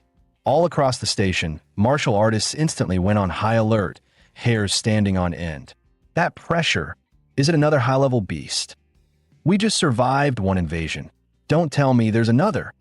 Still reeling from the recent chaos, fighters instinctively entered combat mode. Some had even drawn their weapons. "Relax, it's me." A familiar voice echoed from above. A split second later, a figure dropped from the sky and landed perfectly. No cracks on the pavement, no shockwave, just heat hissing from his glowing legs. Blue halos flickered around his calves as steam curled up. Ihi brushed off his pants with a grin. Made it just in time. "Holy crap, that's Ihi. Bro, you nearly gave me a heart attack. I thought another damn monster was coming." Even top-tier warriors burning their blood wouldn't create pressure like that, someone muttered. No doubt about it. He's truly Anqing's pride. Chu Zhou, however, barely blinked. "You've gotten stronger." Again.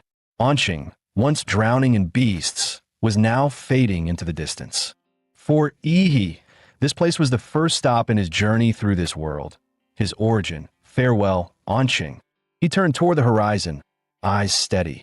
"Let's go to Huadu." The special train for Capital University students gleamed in red, black, and gold, its design sleek and intimidating. Constructed from cutting-edge military alloys, the train could withstand impacts from thousands of tons, resilient even against king-tier monsters. Still, for insurance, at least 5 Xuanwu-level warriors have been assigned as escorts. Rumor had it that even grandmasters were stationed on board, quiet, unseen, but always ready. After all, this train carried the nation's most elite students, every single one a provincial champion, each destined to become a pillar of Xia's future defenses. Sitting by the window, Ihi curiously expanded his biofield to scan the train. As expected, a few hidden powerhouses stood out, but after gauging their energy, he estimated no more than 5 could last 3 moves against him. Chu Zhou sighed, side-eyeing him. "Seriously? Can you stop flexing for 5 minutes? We just got on the damn train." Suddenly, a deafening boom rocked the entire train, followed by a piercing alarm blaring from the speakers. "Level 1 alert. Level 1 alert. Capital University train is under unknown enemy attack." The announcement continued. "Professors and security staff are assessing the situation up front. All students must evacuate their carriages immediately. Don't engage with the enemy under any circumstance." The cabin, which had been calm seconds ago, erupted into chaos. No way. Who dare attack this train? Could this be a simulation? A test for us freshmen? Not necessarily. Xia's national defense is at its weakest point right now. Our Patrioteer warriors are still in recovery. Grandmaster Du Jingming is missing. Dozens of Grandmasters and Xuanwu elites died in the beast tide across multiple cities, with major powers eyeing the cracks. Yeah, this could be very real. What do we do? Evacuate or stay put? Tension filled the cabin as the nation's top freshmen debated their next move. Chu Zhou turned to Ihi with a sharp gaze. "What's your take?" Yi groaned from his seat, rubbing his temples. "So annoying. I just want a nap after 3 days of non-stop training." But before the words fully left his mouth, he was already on his feet. "Screw it, let's go check it out." Action always spoke louder than waiting. Their carriage was located near the rear. Ihi and Chu Zhou moved forward, alert and silent, eyes scanning for clues. When they reached the 5th car, a blood-covered freshman stumbled toward them. Pale and shaking, He rushed forward, catching him before he collapsed. "Hey, hold on. What happened up there?" The blood-covered freshman panted heavily, eyes wide with fear. "They've already taken the first 3 cars. The enemy uses some kind of domain ability. pulls people into a separate space where no one outside could detect the battle. Our Schwanwa-level escorts, they're almost all dead. They joined forces to push me out of that space, told me to warn the rest. This isn't a drill, it's real. My name's Zhou Jingxian. I'm a freshman, just like you. Please, you have to run. His desperate warning sent a shockwave through the students. Many who had been preparing to move forward immediately froze. Uncertainty, fear, and doubt crept across their faces. Then, a loud and impatient voice broke the silence. Danger, prove it. A burly student with a wild lion-like mane stepped forward.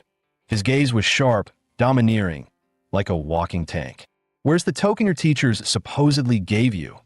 Where are the other survivors? Why is it just you who made it out? His eyes narrowed. I've got a friend in those front cars. He's strong enough to be the freshman top rank. And you expect me to believe he escaped and hadn't? With that, he turned and marched toward the front of the train. Several other freshmen, clearly in favor of the trial by fire mindset, followed him without hesitation. Zhou Jingxian's face twisted in panic as more and more students ignored him. Wait, please. I'm telling the truth. It's real. You'll die in there. Don't go. Just then, the freshman's eyes lit up as he locked onto Yi. Wait, are you Yi? Yeah. How'd you know? Yi narrowed his eyes, already sensing something unusual about the guy's internal energy flow. A girl named Lu Qingzhu showed me your photo. She said if anything happened, I had to find you and tell you not to go to the front cars. She told you that herself? Yeah. She took a hit to protect me, got seriously injured. I couldn't stop the others from rushing in, but you're different. She entrusted me with her final wish, to keep you alive. He was just getting choked up when, smack, he slapped him on the forehead. Bro, seriously? She's not even dead yet, and you're already doing the last wish speech? With a sigh, he patted Chu Zhou's shoulder. Let's go check it out. You're actually going? Chu asked. Of course that I promised, Aunt Sheen. But Zhou Jingxian suddenly stepped in front of them. No, I can't let you go. He blinked, completely deadpan. Dude, with that level of stubbornness, how the hell did you even get accepted into Huadu? Chu Zhou, at Yi's sharp command, the legendary #1 enforcer didn't hesitate. Two fingers sliced through the air. An arc of sword energy shot straight toward Zhou Jingxian. Zhou Jingxian's eyes narrowed. Really? Straight to violence? He sneered. A refined girl like Lu Qingzhu would never hang out with thugs like you. As Crane City's top scholar, he casually dispersed the attack with a flick of his wrist. But the moment he dropped his guard, BM, Yi's fist drove straight in his gut with crushing force. An O flash, an O technique. Just power. Shut up. Yi muttered, pulling his fist back as Zhou doubled over. Zhou was seeing stars, nearly coughing up blood, until Yi stuffed a blood recovery pill into his palm. Keep that, we're on a tight schedule. Yi dusted off his sleeves. Chu Zhou, let's go see what kind of mess we're dealing with up front. The two reached the doorway connecting to car 3. The air felt heavier there, like it was holding its breath. A swirling layer of murky gray energy shrouded the door, pulsating faintly. It looked like stepping through it would lead to a completely different dimension. He looked around, spotted an abandoned suitcase nearby, picked it up, gave it a test swing. All right then, let's see what we're dealing with. The suitcase vanished into the mist without a sound. No impact, no echo, nothing. It was like the fog swallowed it whole. Even Yi's life force detection completely failed to penetrate the haze. He squinted. Plenty of freshmen walked this way earlier. Looks like they all went in. His eyes gleamed with interest. Fine, let's follow the crowd.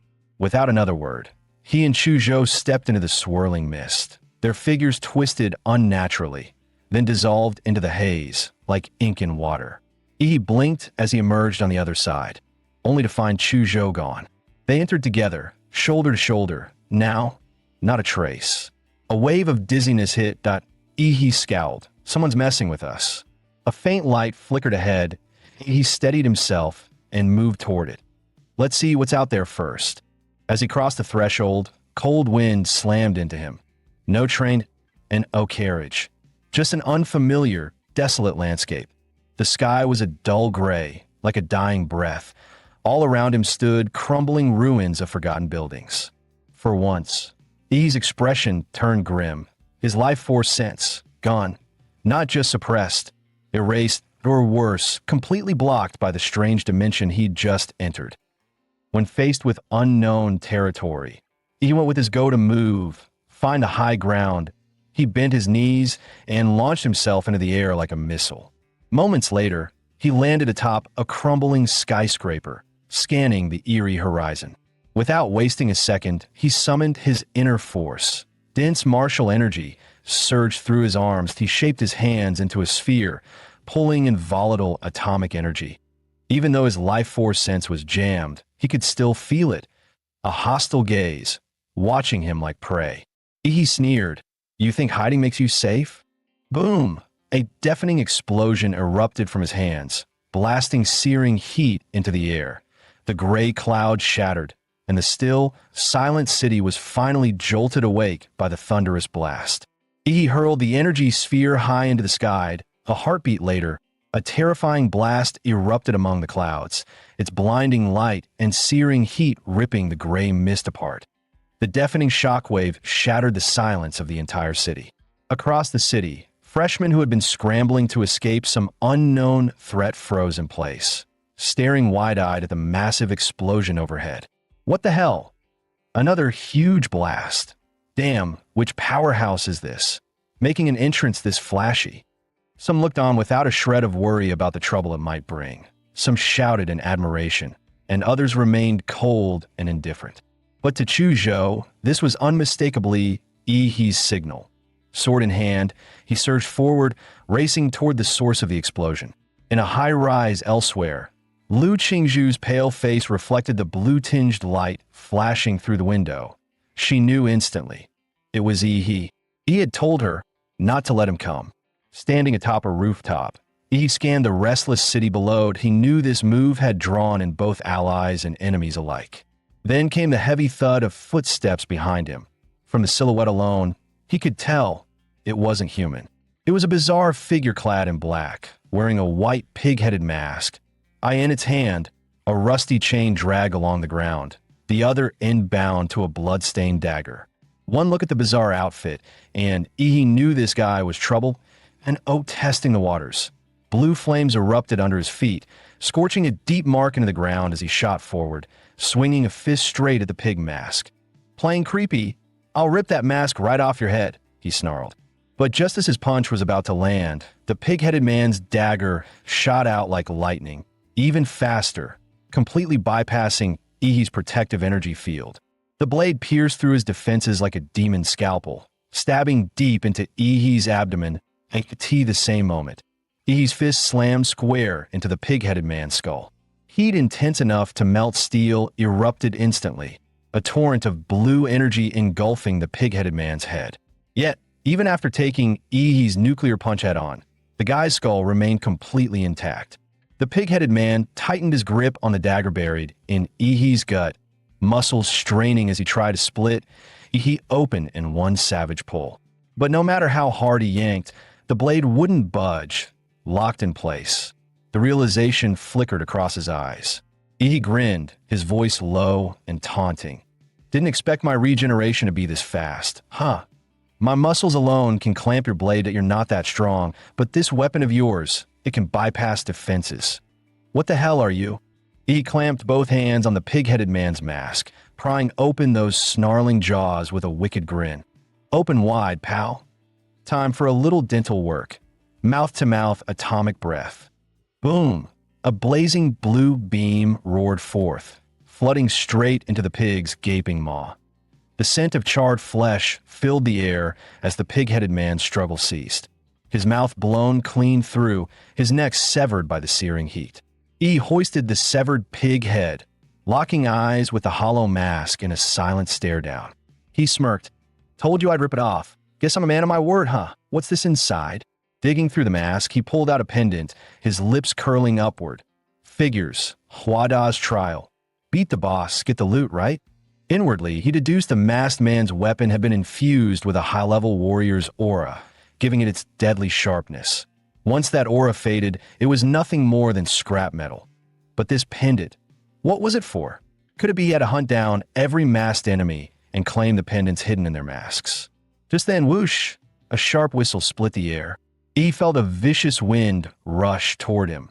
Murderous energy erupted from within, manifesting as several shadowy maws that lunged from all directions, biting down on the arrow aimed at his forehead and snapping it in half. Already on to the next wave? He growled. I hate sneak attacks the most, and was about to charge forward, when agony shot up from beneath his feet. A razor-sharp spear burst through the concrete floor, skewering his foot and driving straight for his heart. At the same time, the shadowy archer seized the opening, loosing a rapid volley of arrows like a storm, each one aimed for Ihi's vital points. In the archer's mind, Ihi was about to be turned into a pincushion. Ihi sneered, "Think you can kill me with that? Dream on." With a roar, he summoned the giant's power from deep within his bloodline. Blazing heat burst across his body as massive rib bones sprouted from his back, quickly weaving together with molten, regenerating flesh, the demon armor personified. The spear aiming for his heart was forced aside by the giant's bone and flesh. Standing within the dissolving ribcage, he clamped one hand onto the weapon, refusing to let the attacker below pull it back and escape.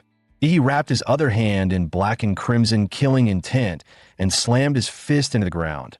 The violent blast shattered the rooftop, and he dropped down in one smooth motion to avoid any more ambush arrows. From afar, onlookers had no idea what had just happened, only that the entire building suddenly collapsed. Ihi sneered. Time to see who just tried to turn him into grilled meat on a stick. What he didn't expect was a rabbit's head. Sure enough, one of the Zodiac, a short figure in a black suit, wearing a red-eyed rabbit mask, stood before him, clutching a pristine spear. Apparently, as long as these mass fighters weren't killed, their weapons could regenerate endlessly. The figure bent his legs, and his calf muscles bulged to the size of basketballs. In the next instant, he launched forward with explosive force, shooting through the air like a cannonball. He twisted his waist and swung his leg in a horizontal kick, striking the rabbit-headed man in the torso. But the enemy's body was unervingly flexible. He spun several times midair, effortlessly dispersing the force of the blow. What the hell? He knows martial arts. A flash of cold steel followed, thrusting straight at Ihida. He frowned. This one was going to be tricky. At that moment, a familiar chill swept across the battlefield. An ice wall. The rabbit-headed man's thrusting spear froze mid-motion, locked in place by solid frost. Chuzhou's sudden arrival not only broke Ihi free from danger, but also trapped the rabbit-headed man within an ever-tightening maze of ice walls. That was close. Ihi, this rabbit's mine, Chuzhou called, leaping forward with his sword. His blade sliced straight for the rabbit-headed man's neck, but the nimble opponent twisted away in an instant. The masked fighter was clearly annoyed now. Sword and spear clashed in a blur, sparks flaring with every strike that in mere seconds, they traded dozens of blows. Even with the spear's reach advantage, the rabbit-headed man found no opening against Chuzhou's relentless swordplay. In one fierce bind, Chuzhou suddenly unleashed a burst of icy power, freezing the spear solid in the rabbit-headed man's grip. The instant the weapon was sealed, Chuzhou drove his palm hard into the rabbit-headed man's chest. Fortunately for the masked fighter, he managed to bring his spear up just in time to absorb most of the impact. But the next moment, a wave of dread hit him. Two massive hands, lying in wait all along, suddenly lunged out from the darkness. They clamped around him with crushing force, a mocking voice rumbling, "Finally caught you, little cutie." At the same instant, a massive stream of blue energy ripped through the sky, cleaving the gray heavens clean in two. A few minutes earlier, inside an abandoned high-rise, why is it still dead quiet over there? That loudmouth who barged in. You think he's already dead? He has to be. Those masked fighters can take on more than a dozen of us without a scratch. Their weapons can cut through any defense, way beyond what we can handle at our level. The voices belonged to a man and a woman. The woman sneered. That guy who came in blasting the sky was way too full of himself. Probably just some small-town kid who lucked his way in a Huada, frog in a well, thinking he's all that. Honestly, the top scorers from big cities aren't even on the same playing field as those from small towns that I've heard that Yin Zhengxiong and Ouyang Zhe from Magic City, Lan Yusi from Deep City, and Xian Shun from Lily Island have already started hunting mass fighters, and no idea how they're managing it. That's strong. Then the freshman champion has to be one of them, right? No, no. Almost every freshman champion comes from Huadu itself. Against those monsters from Huadu, students from the rest of Xi'an Nation can't compare. The martial training resources they've had since childhood are worlds apart. Another boom split the air. The two of them instinctively looked up, their faces frozen in shock. They exchanged glances, both stunned. What the hell was that massive beam just now? A railgun. But how could there be a railgun here? Elsewhere in the city, freshmen actively hunting animal mass fighters also paused mid-chase, silently watching the blinding beam in the sky. Yin Jingxiong planted his massive broadsword into the ground, its sheer weight driving the blade deep into the earth. The tip rested on the corpse of a horse-headed fighter. Zay, what do you think? The jacket-clad Ouyang Zay, also a freshman, replied in a low voice, that kind of attack doesn't match the masked fighter's style. Most likely, it's the work of another freshman. Aside from the few in Huadu, how could anyone else have power that insane? Yin Jingxiong muttered, disbelief flickering in his eyes. We have to go, Ouyang Zay said grimly. We've already collected the rat, dog, monkey, and horse pendants. Lan Yusi from Deep City has at least the sheep pendant. Xian Shun from Liuli Island holds the snake, and a girl named Lu Qingzhu apparently killed the minotaur and took the ox. If the masked fighters really follow the 12 zodiac, that leaves only the pig, rabbit, rooster, tiger, and dragon pendants. And the dragon, you know as well as I do, that thing is instant death that a boss you run from, not fight. As for the remaining pendants, that freshman who fired the blue beam definitely has a few. Xian Shun and Lan Yusi will almost certainly be drawn to him too. Zheng Xiong, this game's already in the final round, and if we want to win, we'll have to take them from someone else. Half of Ouyang Zay's face was hidden beneath his hood, but his eyes burned with raw ambition. Meanwhile, he had already slain the rabbit masked fighter and claimed the rabbit pendant. What's that? Chu Zhou asked, eyeing the pendant in his hand with curiosity. Before you got here, I took down a guy wearing a pig mask. Found this pendant with a pig carved on it inside his headgear. If I'm right, this trial's goal is to collect every pendant hidden inside the animal masks. So, we're going to actively hunt the masked fighters? Chu Zhou asked. Exactly. Back on the rooftop, someone took a shot at me with an arrow. Pretty sure he's one of them, slipped away in the chaos. But his arrow hit me that I can track him through that. Let's move. By the time they arrived, however, the place was deserted. All that remained were traces of a fight. Someone else had gotten here first. Chu Zhou crouched down, running his hand over the scorch marks on the ground. They were still warm, which means they haven't gone far. They're still nearby. Chu Zhou gripped his blade, lone frost, and swung instinctively toward a certain direction. A 10-meter spike of ice erupted from the ground, smashing straight into what appeared to be empty air. TSK, my optical camouflage got spotted. A sultry voice rang out as the figure shimmered into view. It was a stunning woman. Lurking nearby with ill intent, she was met with another flash of Chu Zhou's blade, cold light slicing forward. But in the next instant, a sharply dressed man appeared out of thin air. The moment he materialized, the air temperature spiked, and his palm glowed red-hot like a branding iron. Lan Xiyu darted aside. Genetic art, flame demon battle form. Xian Shen's palm slammed into the incoming ice spike, fire bursting within the ice, sending a billowing cloud of steam across the rooftop. Busted. Huh. Lan Xiyu, your optical stealth is pathetic. As if you're the one whose powers clash with this tall, cold, pretty boy. You exposed us, don't pin it on me. Lan Xiyu shot back with a glare. He stepped toward them, cutting straight to the point. Were you lying in ambush for us? You've got it wrong. Handsome, Lan Xiyu said innocently. We just took out a guy with a chicken mask. We were hiding to lure out more masked fighters.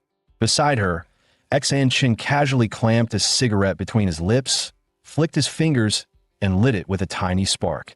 He clearly didn't buy their story. Oh yeah, then what's this supposed to be? He asked coldly. In a flash, his hand shot out, grabbing something out of thin air. A woman identical to Lan Xiyu materialized, choking and struggling in his grip. Lan Xiyu bit her finger in mild frustration. Even my clone got spotted. Looks like these two boys have some skill. Xin Chun smirked. Ha, I never expected you to pull off that sneak attack anyway. That would have been boring if you had. Time for me to step in. He flicked his cigarette to the ground, his cheeks swelling up like two oversized balloons. Then he spewed a massive cloud of black smoke toward Yi and Chu Zhou. He crushed the clone's neck in his hand and pulled back alongside Chu Zhou. But before they could retreat far, Lan Xiu whipped out a yellow folding fan etched with glowing runes. Sneering, trying to run? Lan Xiu lifted her fan and gave the black smoke a graceful flick. Wind rise.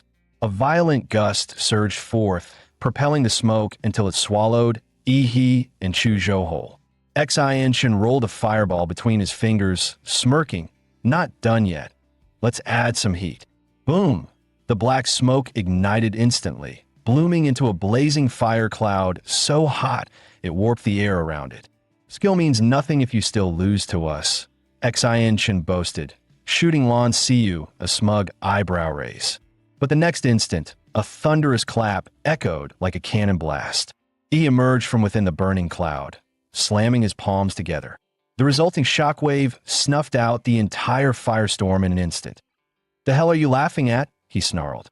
Xin's worldview crumbled, snuffing out his flames with a single clap. That kind of power was unreal. Before he could dwell on the shock, Yi's fist was already in his face. Mountain-crushing fist overdrive. Xin tried to block or dodge, but compared to that punch, he was painfully slow. In an instant, he was sent flying in a straight line, blasted away by Yi's strike.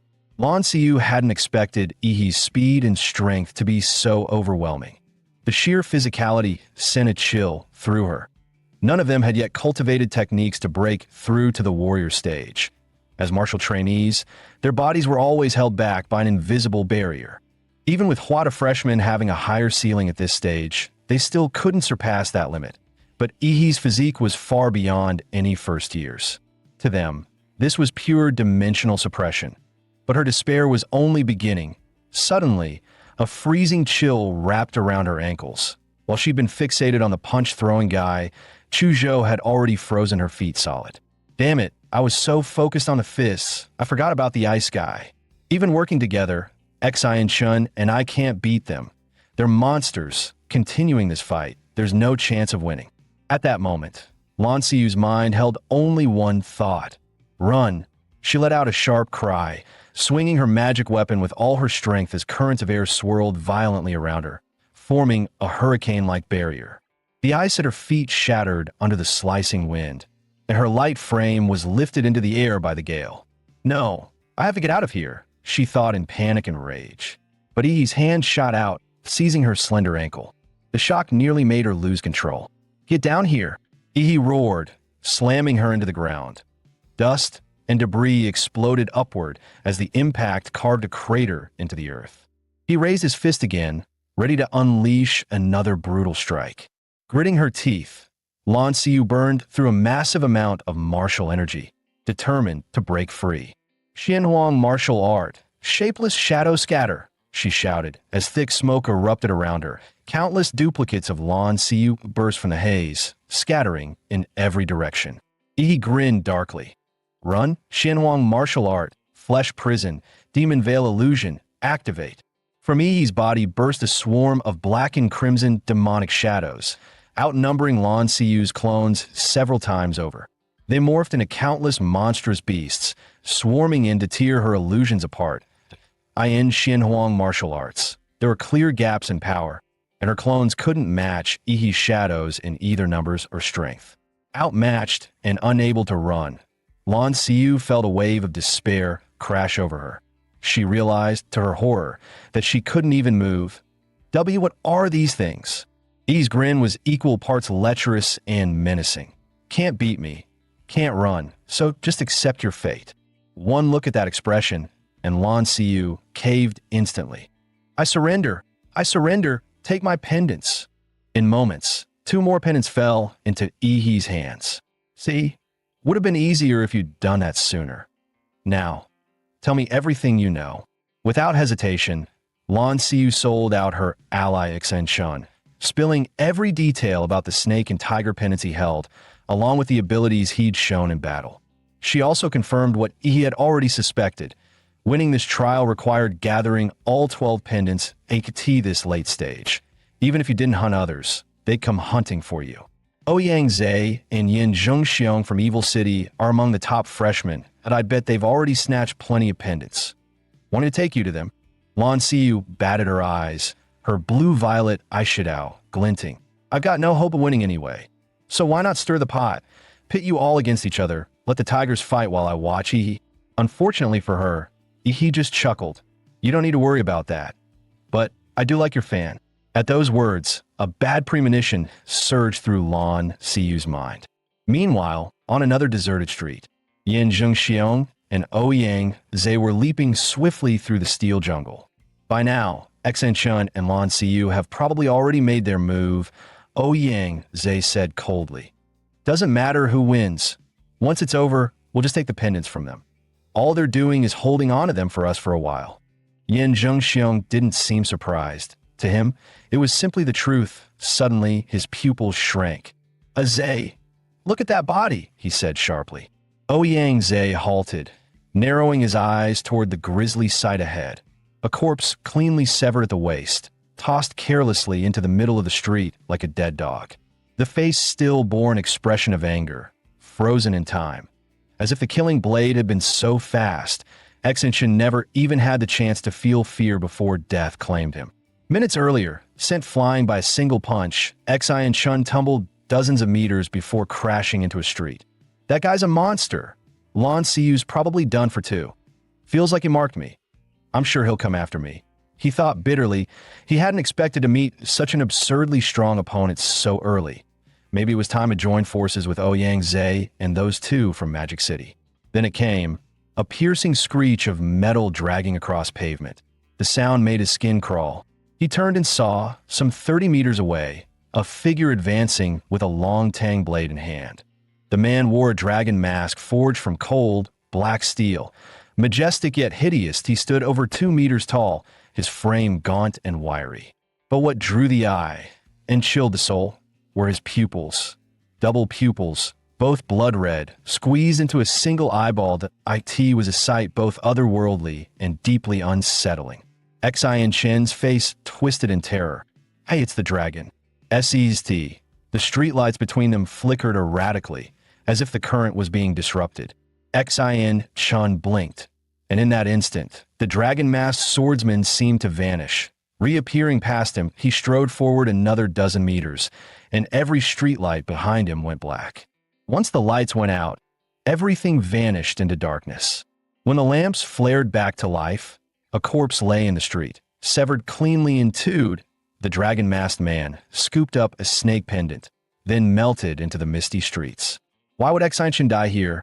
In this cut, Ouyang Zhe knelt to inspect the wound.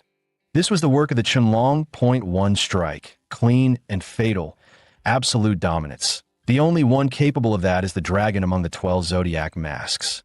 Yin Zhengxiong frowned. But wasn't the dragon supposed to be confined to that underground parking garage? I even led over 20 followers there to find you.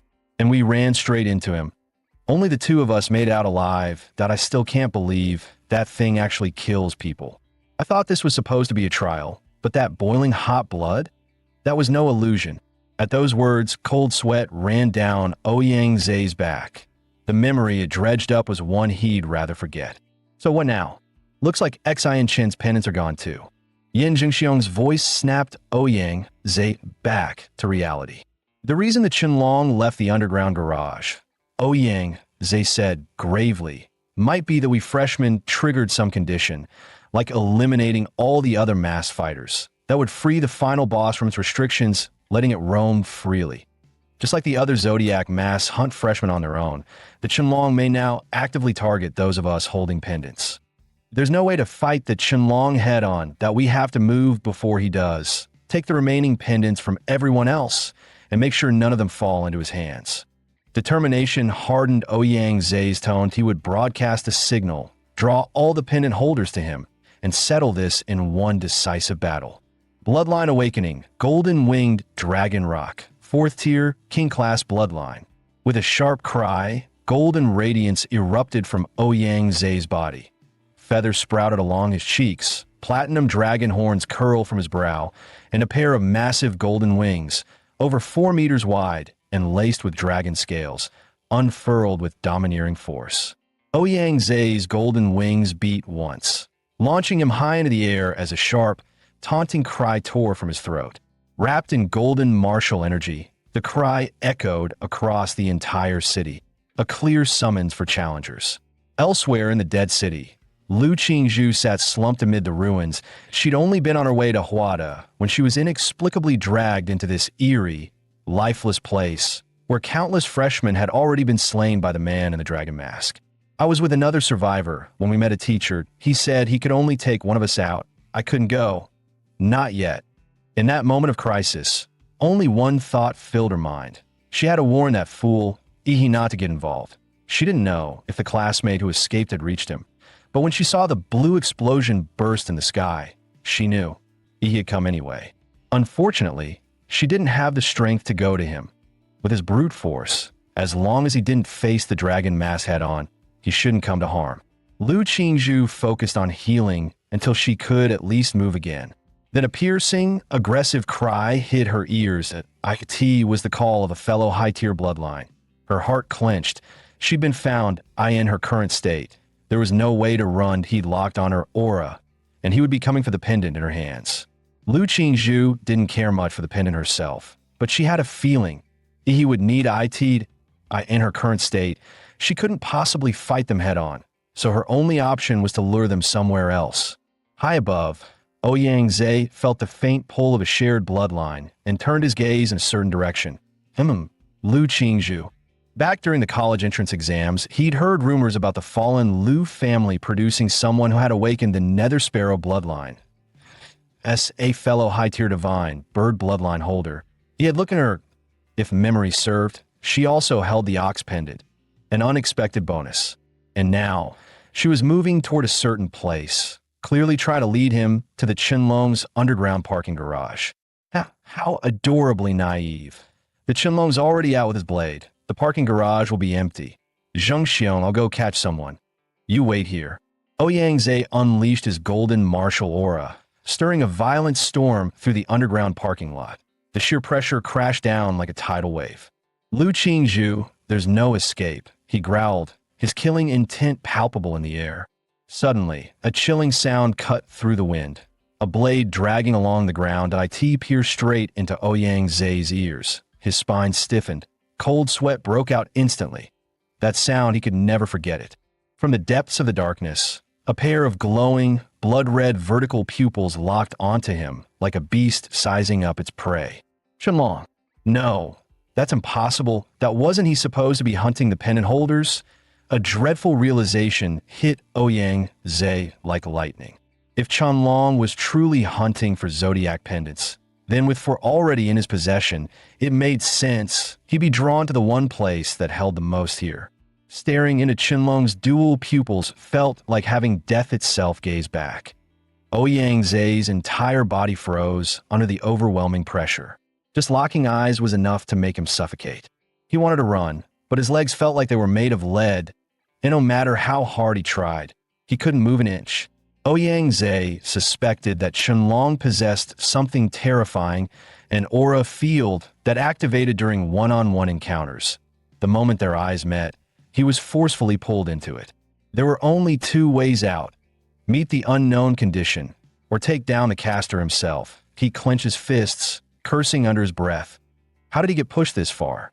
His golden pupils narrowed sharply. He caught the subtle motion. Qianlong leaning forward, hand reaching for his blade that IT was coming. The lights vanished. In total darkness, silence fell over the entire parking lot. Qianlong made his move. Ouyang Zai burst forward, wings flaring, turning into a streak of golden light. He barely dodged, but the chill of that blade still grazed his back. His glow flickered. He couldn't even fight back. Even though he'd predicted the attack, he still got clipped, and Qianlong's strikes, they only got faster, deadlier. Ouyang Zai could feel it. Next time, he wouldn't be able to dodge, that he had to take it head on. Yin Jingxiong had never met anyone more arrogant than himself. But today, fate threw 2 of them at him, back to back. He looked down at Yin Jingxiong with the swagger of a man who ruled the world. Seriously? You really had the nerve to open global chat just to trash talk? Chuzhou stepped forward, sword drawn, and pointed at Yin Zhengxiong. Leave him to me, that I want to test my strength. Yin Zhengxiong hoisted his massive broadsword, a violent aura surged around him, forming a phantom tiger that circled his body. You think you've got me cornered? That's rich. You punks got cocky too early. Chuzhou's eyes narrowed. He could feel the deadly intent radiating from the blade, as if just looking at it could slice deep into his flesh. Yin Zhengxiong clearly wielded a dominant blade aura. In that case, Chuzhou had no choice but to go all out. Ice Vein, activate. The broadsword slashed through the air like a vicious crescent moon. Chuzhou moved like a slippery spirit fish, gliding across the frozen ground and narrowly dodging the blow. But Yin Zhengxiong wasn't just a brute. Mid-air, he shifted weight with surprising finesse, arms flexing, and launched another slash from a new angle. The blade came crashing down like a mountain, but Chuzhou didn't dodge. He wanted to find out, between his sword intent and his opponent's blade aura, which one truly reigned supreme. Chuzhou instantly shut off all five senses, stepping into a trance-like state where man and sword became one. Soul-cutting sword intent. Compared to the college entrance exam a month ago, his intent now was far purer, sharper. He'd even begun to infuse his sword with his own elemental traits. Within the blade's glow, a faint dragon's cry rang out. The broadsword, roaring with tiger's fury, clashed violently with the dragon song of the longsword. Blade chi and sword chi twisted and tore at each other, their roars echoing across half the street. Dragon versus tiger. He sat casually on his massive golden blade. Watching from the sidelines, he knew a warrior like Chuzhou had his own pride. Some battles had to be fought alone. Suddenly, Yin Zhengxiong's brows twitched mid-duel that he sensed it. Ouyang Zai's aura did a distress signal. Exploding with martial force, he tried to force Chuzhou back and retreat. But Chuzhou wasn't about to let him go. This opponent, he couldn't afford to lose. Yin Zhengxiong snorted coldly. If I wasn't in a rush today, I'd make sure to break at least 8 of your bones. Just then, Yi's voice cut through the air. Talk tough and think you can walk away? Did I say you could leave? What? You think I'm just here for decoration? His fist surged with power and flew straight at him. What the? Yin Zhengxiong barely saw a shadow before the impact hit him like a truck. His body shot through the air like a ragdoll, smashing through 3 streetlights before crashing to the ground in a wild roll. Gritting his teeth in pain, he tried to sit up. What the hell, did a magical beast just swat me? That was me, he said casually. Your battle cry was just way too awful. Maybe I went a little overboard. You sucker punched me. Yin Zhengxiong shouted in disbelief. He shrugged. Nah, that wasn't a sneak attack. You were just too slowed and my fist came, and your brain didn't keep up. Yin Zhengxiong roared with fury. You arrogant punk, I'm gonna end you. In that moment, he completely forgot about Ouyang Zai's cry for help. 3 minutes later, he lay sprawled out on the ground. Lifeless eyes, motionless body. He spun a massive broadsword in his hand. Nice weight on this thing, I think I'll borrow it for a while. Don't mind, right? Yin Zhengxiong stayed silent, utterly broken. Just remembering how he kept slamming him into the ground like a basketball made his body twitch. He gave a rare smirk. Come on, don't be so down. Lasting 3 minutes against me is already impressive. Xian Chun, that guy got one punched. He examined the blade and muttered, but this weapon still needs some upgrades.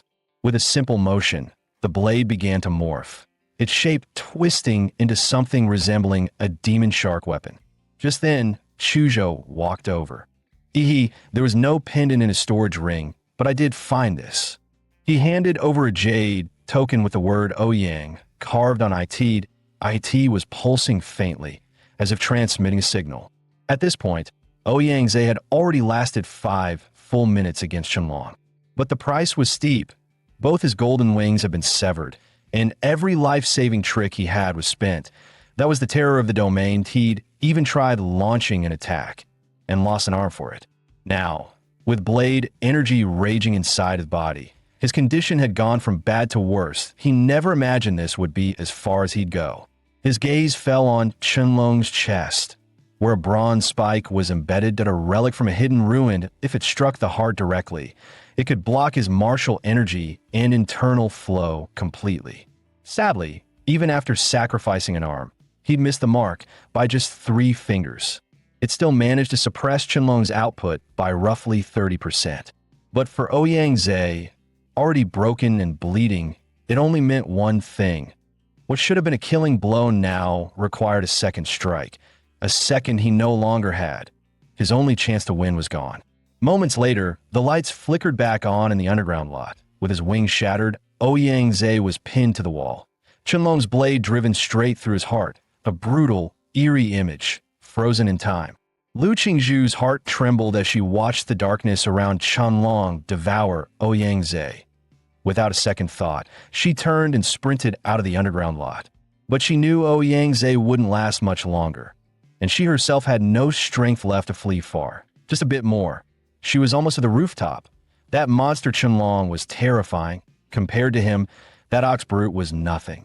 She was next, his next target, that if she wanted to survive, her only chance was to somehow draw Yi to her and escape together.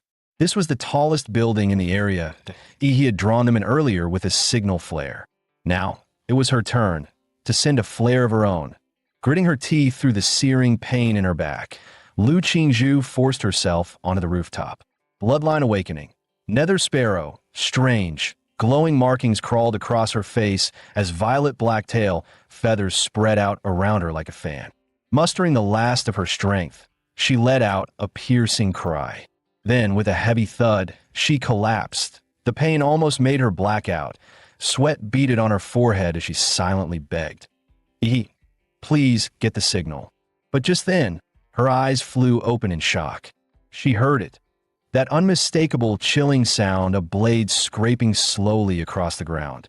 Lu Qingzhu stared down from the rooftop in disbelief, only to see Qianlong already making his way up the stairs. She hadn't expected him to find her so fast, and yet her first instinct wasn't fear for her own life. It was dread. She had to send a signal. He had to get away. But in that exact moment, Qianlong's domain activated. The instant her eyes locked with those blood-red pupils, she was already caught inside. A one-on-one domain closed in around her. The world dimmed, like someone had turned down the brightness of reality itself.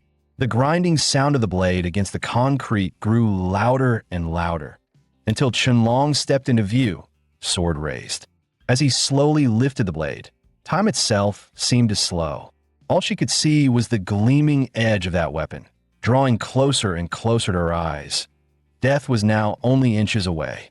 But in the very next instant, a sharp crystal-like shatter echoed through the air. The domain cracked. A figure bathed in blazing blue light burst in like a battering ram. I promise your parents I protect you, and I keep my word. Qianlong was stunned, completely blindsided. Tears welled up in Lu Qingzhu's eyes. Yi roared, fury in his voice. You dare lay a hand on my woman? You tired of living? What even are you?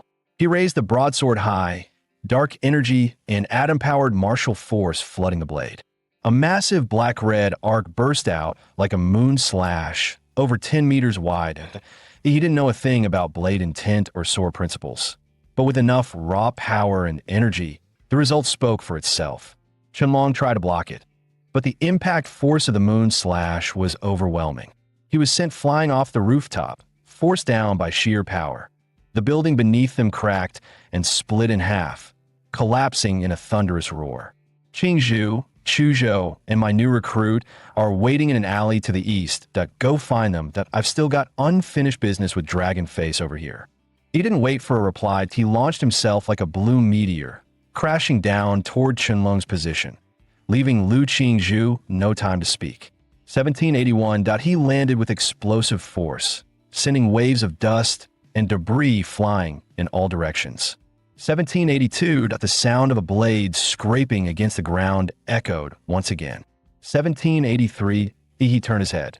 There he was, a shadowy figure holding a blade stepped out of the dust, barely scratched. Qianlong stood shirtless now, his clothes shredded by the earlier moon slash. And once again, that same cursed domain surrounded them. He narrowed his eyes. So this is your little game, huh? Is this all you've got? Hiding your fancy domain? You seriously think you're untouchable? Then Yi's sharp gaze locked onto something. Protruding from Qianlong's chest was a bronze spike. Could that be it? The same relic Yin Zhengxiong mentioned, the key to taking Qianlong down? But before he could finish the thought, Qianlong blurred forward, covering 20 meters in a flash. No, it wasn't teleportation, he was just that fast. Too fast for the eye to track. Yi's instinct screamed. All those sparring matches with Chuzhou had sharpened his senses. He knew that bone-deep chill when a cold weapon was closing in. Instantly, he raised his broadsword to block left. Sparks exploded as the blades clashed, glowing red from the sheer friction. The impact surged through Yi's arms, forcing his brows to lift. That scrawny body could produce this kind of power. He grinned. Good. That'll make beating you down even more satisfying. Their battle tore through everything in their path. One towering skyscraper was sliced clean into pieces, crashing down in a thunderous collapse. As the debris rained below, Yi and Qianlong launched back into the air, clashing once more mid-sky. Dozens of fierce exchanges followed, each one faster and heavier than the last. Frustrated by his failure to break through, Qianlong let out a roar that shook the sky. Yi stared at the massive arc of blade, energy sweeping over dozens of meters. Even he had to admit, it was impressive. No wonder they call you the toughest boss yet. The force behind the strike sent Yi crashing to the ground like a meteor. But in that very moment, his Damanra armor snapped into place. His atomic core ignited. Blue light exploded outward, piercing through the dust like a rising star. The entire battlefield turned blue. Even Qianlong's face reflected the chilling glow. This was the first time since arriving here that Yi entered his true Damanra state. After all, no one else had been strong enough to force him into Phase 2. A blue blur shot upward like a beam of light, tearing through several buildings on its way into the sky. Its target clear, Qianlong. He's strong, a worthy opponent, Yi muttered, and I know he won't go down that easy. Just as expected, a withered arm pushed aside chunks of rubble and broken stone. Qianlong emerged, his dragon mask partially shattered, exposing those strange, piercing dual pupils. Blood streamed down his arm. He chuckled coldly. Now that's more like it. The unbeatable boss, taken down that easily. Please. Qianlong's body blurred, leaving several afterimages as he charged forward again. He braced himself, no longer underestimating the threat. He couldn't afford to slip up now. Blades collided once more, sending out a shower of sparks as power clashed against power. Faster, Yi thought. With that mask broken, Qianlong wasn't just quicker, he was stronger too. Qianlong's dual pupils flared open, scarlet light burst from his eyes. In that instant, Yi's broadsword snapped in half with a loud crack. The sudden break caught Yi completely off guard. At the exact moment the blade shattered, Qianlong surged forward like a bullet. His sword shot straight toward Yi's heart. But Yi reacted with pure instinct.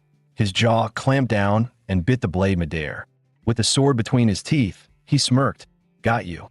A heavy black and blue claw shot out and clamped around Qianlong's wrist like a vice. The sudden grab startled Qianlong. His expression shifted for the first time. Then came the blow. The thunderous uppercut surged with black-red lightning, slamming straight into Qianlong's jaw. The air cracked with arcs of killing intent and energy.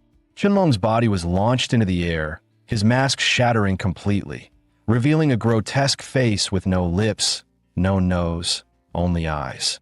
He didn't give Qianlong even a second to recover. One hand clamped onto Qianlong's sword arm, locking it down completely.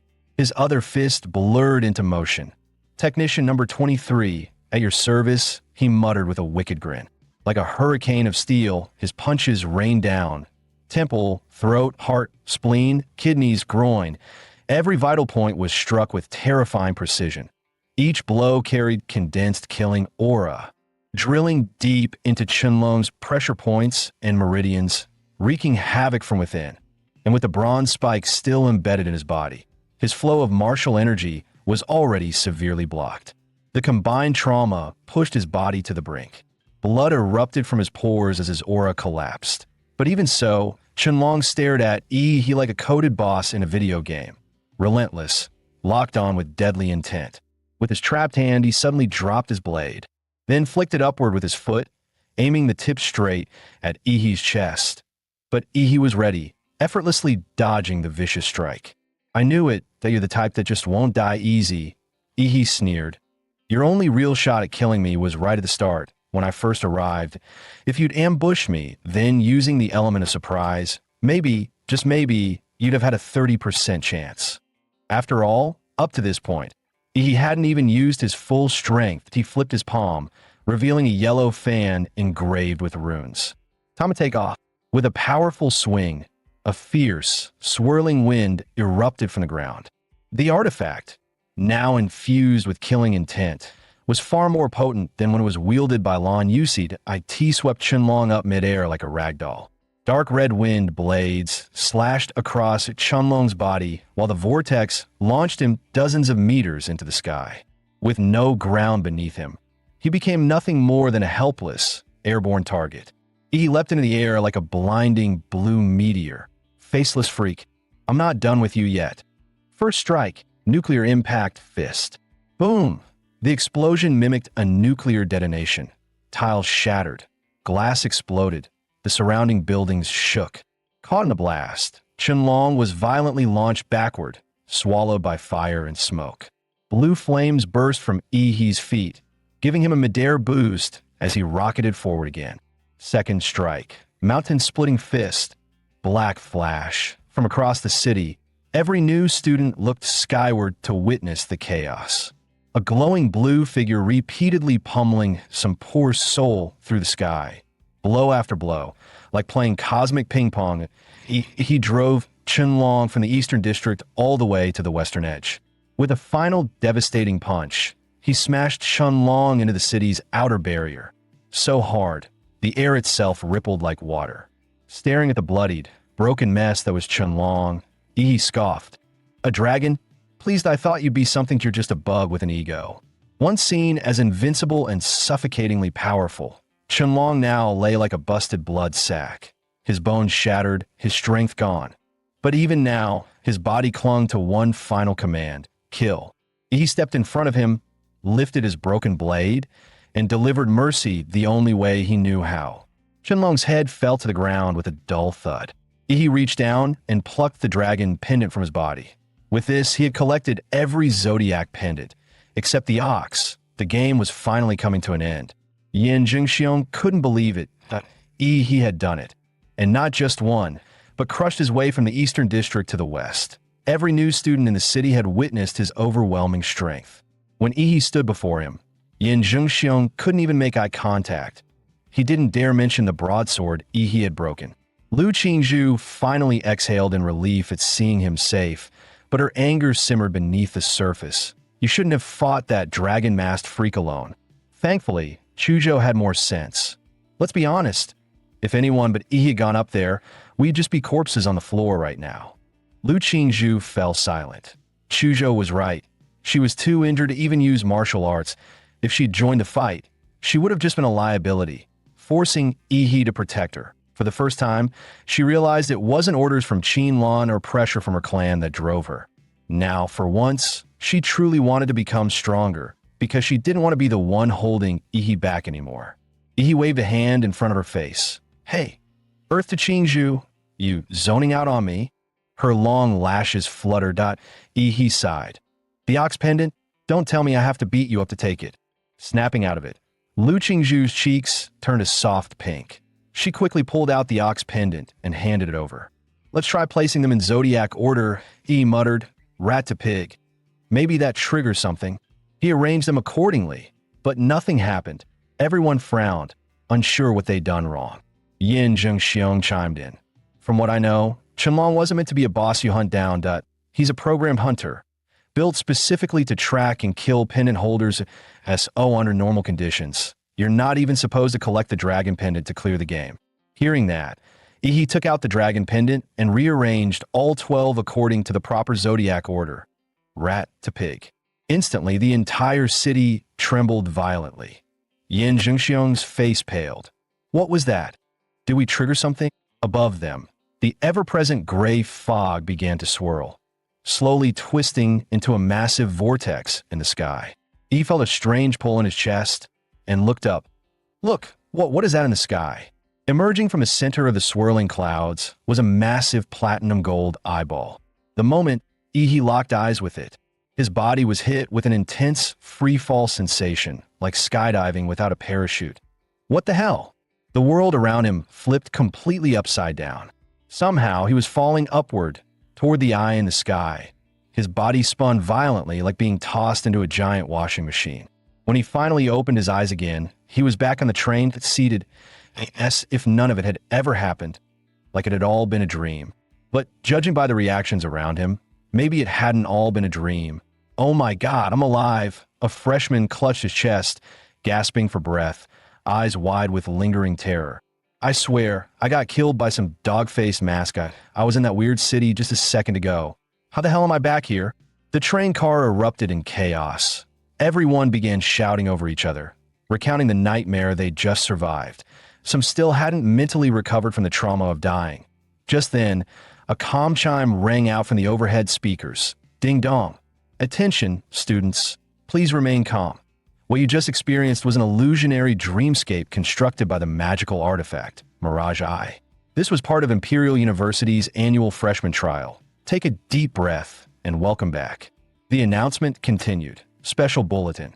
In this year's trial, the team from Anqing, composed of Yi, Chuzhou, and Lu Qingzhu, successfully collected all 12 zodiac pendants and secured first place. Among them, Yi showed exceptional performance. His grand reward will be distributed after official enrollment. After the announcement ended, silence fell across the train car. Brief, stunned silence. Then chaos erupted. Who the hell is Ihi? I died early. I didn't see anything that happened after. Wait, didn't Ouyang Zhe from Moda win? Where even is Anqing? How did a no-name city's freshman beat out all the elites? Collected all 12 pendants? No way. I couldn't even beat a single mask. And yet the center of all this chatter, Ihi, simply sat there calm and quiet, as if none of it had anything to do with him. But at that moment, every freshman on the train had the same thought. We have to meet this guy. This wasn't just a top scorer. He was a walking legend. Meanwhile, the system's reward finally dropped frowny face congratulations. In the Mirage Eye trial, you surpassed all other freshmen. Reward, template draw ×1. He casually asked Chuzhou for a tissue and wiped his hands in his mind, he muttered, "This time, no trash luck, please. Begin draw." The interface began to spin, faster and faster. Inside, the shrieks of countless, unnameable monsters echoed like a twisted symphony. Then came the sound, one mad, domineering laugh that drowned out all else. Draw complete. Template acquired. Grade 3D plus vampire. Raked. 1874. Bloodline abilities. Corpse infection, blood manipulation, immortality compatibility. 1% evolution form. Raked. Zerudo. At that moment, the Huada train rumbled steadily onward. When he first saw the words D-rank template, his heart sank. But the moment his eyes landed on the name Raked, they lit up. Inside, he grinned. He'd pulled an SR gold card. The bloodline itself wasn't much, but its advanced form had a time-stop ability that was broken beyond belief. Just then, a voice came from behind him. "You're Ihi, right?" Yin Zhengxiong instantly tensed, worried his proud friend Ouyang Zhe would pick a fight with Ihi if it came to blows. He was ready to haul Ouyang Zhe straight to the hospital. Except there was no hospital on this train. Ouyang Zhe asked bluntly, "You beat the Qinlong?" He turned his head toward him and corrected flatly, "Not beat, killed." At the word killed, a bead of cold sweat slid down Ouyang Zhe's face. Beating and killing were two entirely different levels, and having faced the Qinlong twice himself, he understood exactly how much weight that word carried. He drew in a deep breath and looked at Ihi seriously. "I'm planning to start a new club at Huada. One completely separate from the student council that I want you to join, and I'll make you the president. For years, the freshman champion and the council president have always been locked down by Huadu locals. Ihi, your strength shows me a real chance to break that tradition. Join us." Ouyang Zhe's voice was firm, his gaze earnest as he extended his hand. The entire carriage erupted in chatter. Many felt they were witnessing the birth of a legendary organization at Hwada, a historic moment.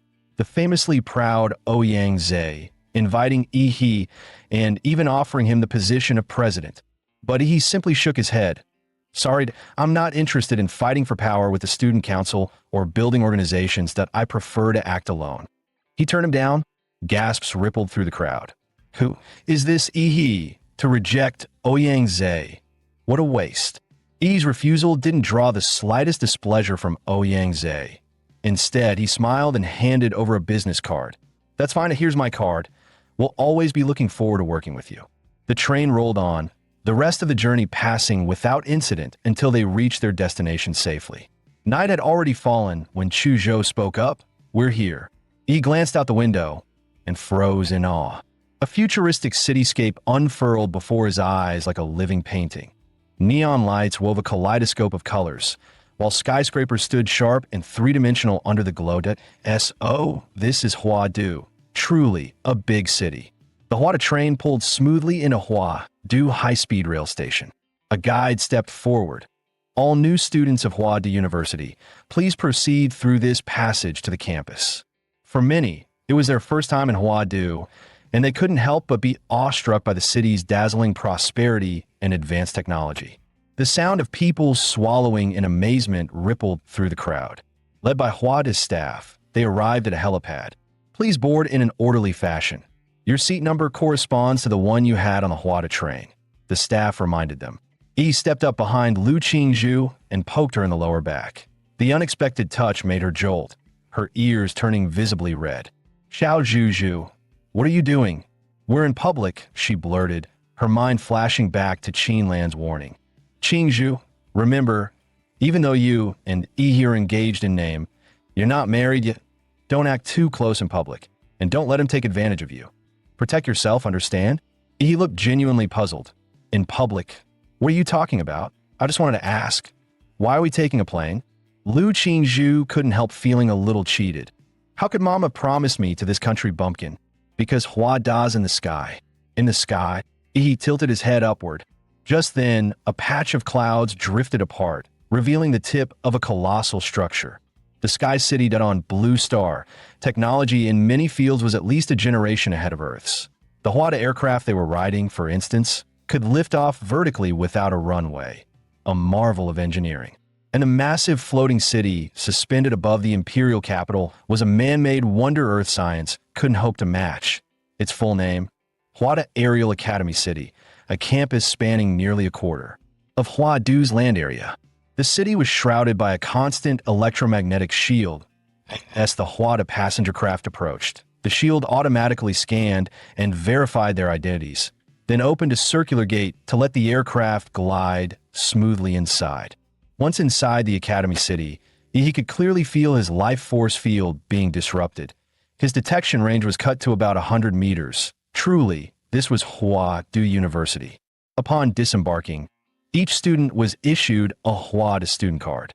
From now on, every aspect of training and daily life at Huada would revolve around that card. Next, the freshmen were escorted to their respective dormitories. Yi and Chu Zhou boarded an on-campus hover car, gliding through the bustling city until they reached a skyscraper over 100 stories tall. This is Huada's student dormitory, the highest in the world. Guys, I just dropped a joke no one on Blue Star would get. What's he talking about? Who's this idiot? Must be something wrong with his head. Yi's dorm was on the 42nd floor, Unit A3, while Chu Zhou's was on the 45th floor, Unit B7. They parted ways at the 42nd floor. 100 square meters single dorm. Huada really treated its students well. Yi took in the fully furnished room, complete with the latest model computer. There was even a massage bathtub, something he'd never experienced in either of his 2 lifetimes. He was definitely trying it later. The place felt no worse than a 5-star hotel. Sprawling out on the bed, arms and legs wide, he relaxed for a moment. But then he remembered the real task, maxing out the Vampire Rakud template. Back on the hover car, he had already figured out how to use the student card. By scanning the unique barcode on the card with his phone, he could log into Huada's exclusive app, Huada Pass. The Academy City's marketplace, their only accepted Academy points, Huada's own digital currency. He immediately converted the remaining 30+ million Xia Nation dollars in his account into points. Ding! 322.43 Academy points credited 0.10 million Xia dollars for just 1 point. Outrageous. Still, the marketplace carried goods you couldn't find anywhere else, all perfectly legal here. That privilege alone made being a Huada student worth it. He spent it all on blood attribute magic cores. More than enough to max out the Rakud template, he figured. After all, his ultra giant humanoid template had hit over 90% compatibility with less than 10 million invested. Delivery in Academy City was lightning fast. In less than 10 minutes, a drone hovered outside Ihi's window with a package. Student Ihi, thank you for your purchase. Wishing you smooth progress in your cultivation. Please remember to leave a 5-star review. The sweet electronic voice faded as the drone zipped away. Ihi tore open the package, revealing rows of neatly packed blue and green magic boxes. All right, bottoms up. A surge of energy poured into him, instantly converting into nutrients and reflecting as compatibility on his status panel. The overwhelming rush made his body strain under the pressure. Template, Vampire Rakud, compatibility 100%, unlocked. Overall physique, 29. Staring into the mirror, Ihi saw his complexion grow even paler. His 2 fangs were now sharper, and faint blood grooves had formed along their backs. Once they pierced an enemy's flesh, he could drink their blood as easily as sipping bubble tea. He spread his fingers, watching his nails grow visibly longer in seconds. At that moment, a daring thought flashed through his mind, one you'd never see coming. The next second, he drove his hand straight into his own throat. Blood surged out, but hadn't even hit the floor before. The wound sealed itself completely, as if nothing had happened. So the vampire's regeneration really works. Still, he knew these physical mutations were nothing compared to his new power, the world. He stepped into the private training room built inside his dorm and couldn't help but marvel at Hua University's extravagance in a world where martial strength reigned supreme. Even student dorms came with training rooms reinforced to withstand a warrior's raw power, perfect for testing the world. In JoJo's Bizarre Adventure, certain unique individuals could awaken an extraordinary power. Stands. Stands are manifestations of a user's spiritual energy, each with its own unique form and reality-bending abilities. Now, Ihi was ready to summon his own. Ihi took a deep breath, focusing his mind as the outline of a stand began to take shape in the in the original world. Rakud's the world could shatter the sound barrier with a single punch. But now, his physical strength had already surpassed Rakud's. Just how powerful would his own the world be? Come on, hit me with your best shot. In the next instant, a fierce gust howled through the room, and a blur of gray streaked into view. Towering gray muscles, golden steel armor, and a cold, inhuman face. Half floating behind, Ihi like some shikigami from Japanese folklore. Before he could even finish speaking, the world's gray gauntlet fist shot forward, breaking the sound barrier as it drove straight toward him. Feeling the violent wind pressure slam against him, he instinctively crossed his arms to shield himself. And with a deafening boom, crimson light erupted in all directions. Every bone in his arms snapped in an instant, and his body was sent hurtling back, smashing into the wall with brutal force. He coughed up several mouthfuls of blood and shook his limp, noodle-like arms. In the next moment, his blood slithered like living serpents, weaving bone and flesh back together until his limbs were fully restored. He licked the blood from the corner of his mouth and grinned. Good. Fierce enough. Now it's time to test. Time stop. The world stopped time. A gray spherical field burst outward from him, draining all color from everything it touched, turning the world into black and white. Even the flow of light itself seemed to freeze. 1 second, 2 seconds. By the time it reached the 5th second, fine cracks began to spread across the surface of the gray domain. Only 5 seconds? Not good enough, he snarled, forcing the breaking field to hold together. His temples bulged, pain surging through his skull like fired. T.O. shattered the template's limits. He had to pit his body against itself, just as an Olympic runner would risk it all for a fraction of a second more. At 5.1 seconds, sweat poured down his face, his eyes bloodshot. At 5.3 seconds, blood trickled from his nose, and vessels in his eyes burst under the pressure. At 5.5 seconds, the stand behind him began to fade and flicker, the gray domain trembling on the verge of collapse. Still, he clenched his teeth and held on. Finally, at 5.7 seconds, the black and white world crumbled apart, dissolving into nothingness. He knelt on one knee, wiping the blood from his nose before curling his lips into a smirk. 5 seconds might have been the original owner's limit, but it was far from his limit. The next morning, he walked alongside Chu Zhou on the campus path, noticing how the latter's gaze lingered on him more than usual. The sunlight's a bit harsh today. Is it? Yeah, a little. Ever since merging with the vampire template, he had developed an odd aversion to sunlight. IT wasn't lethal like in the legends, but compared to the immense power he'd gained, this minor side effect was barely worth mentioning. Chu Zhou suddenly asked, "Have you read about Huadu University's new academic reforms this year?" Nope, what? He had spent the entire night sparring with the world and hadn't paid attention to anything else. They've scrapped the old class-based system and switched to a mentor group model. Basically, each academic year you follow a main instructor, and you can also take on secondary mentors if you wish. So, we're going to pick a mentor? Chu Zhou shook his head. Not we. I need to pick one that you don't. He raised a brow. And what's that supposed to mean? The freshman group announced it last night. You, as the collector of all 12 zodiac pendants, have a right to choose any mentor you want, and they can't refuse. Chu Zhou paused, smirking. They even made a special post about it in the group. Don't you think that's a bit high profile? The two walked together to the gymnasium, where a long line of students was already waiting outside. Normally, groups of 3 would enter the gym for testing, after which the mentors would light up a panel to select their candidates. You go ahead, Chu Zhou, I'll wander around. Since I can pick any mentor I want, it doesn't matter when I go in.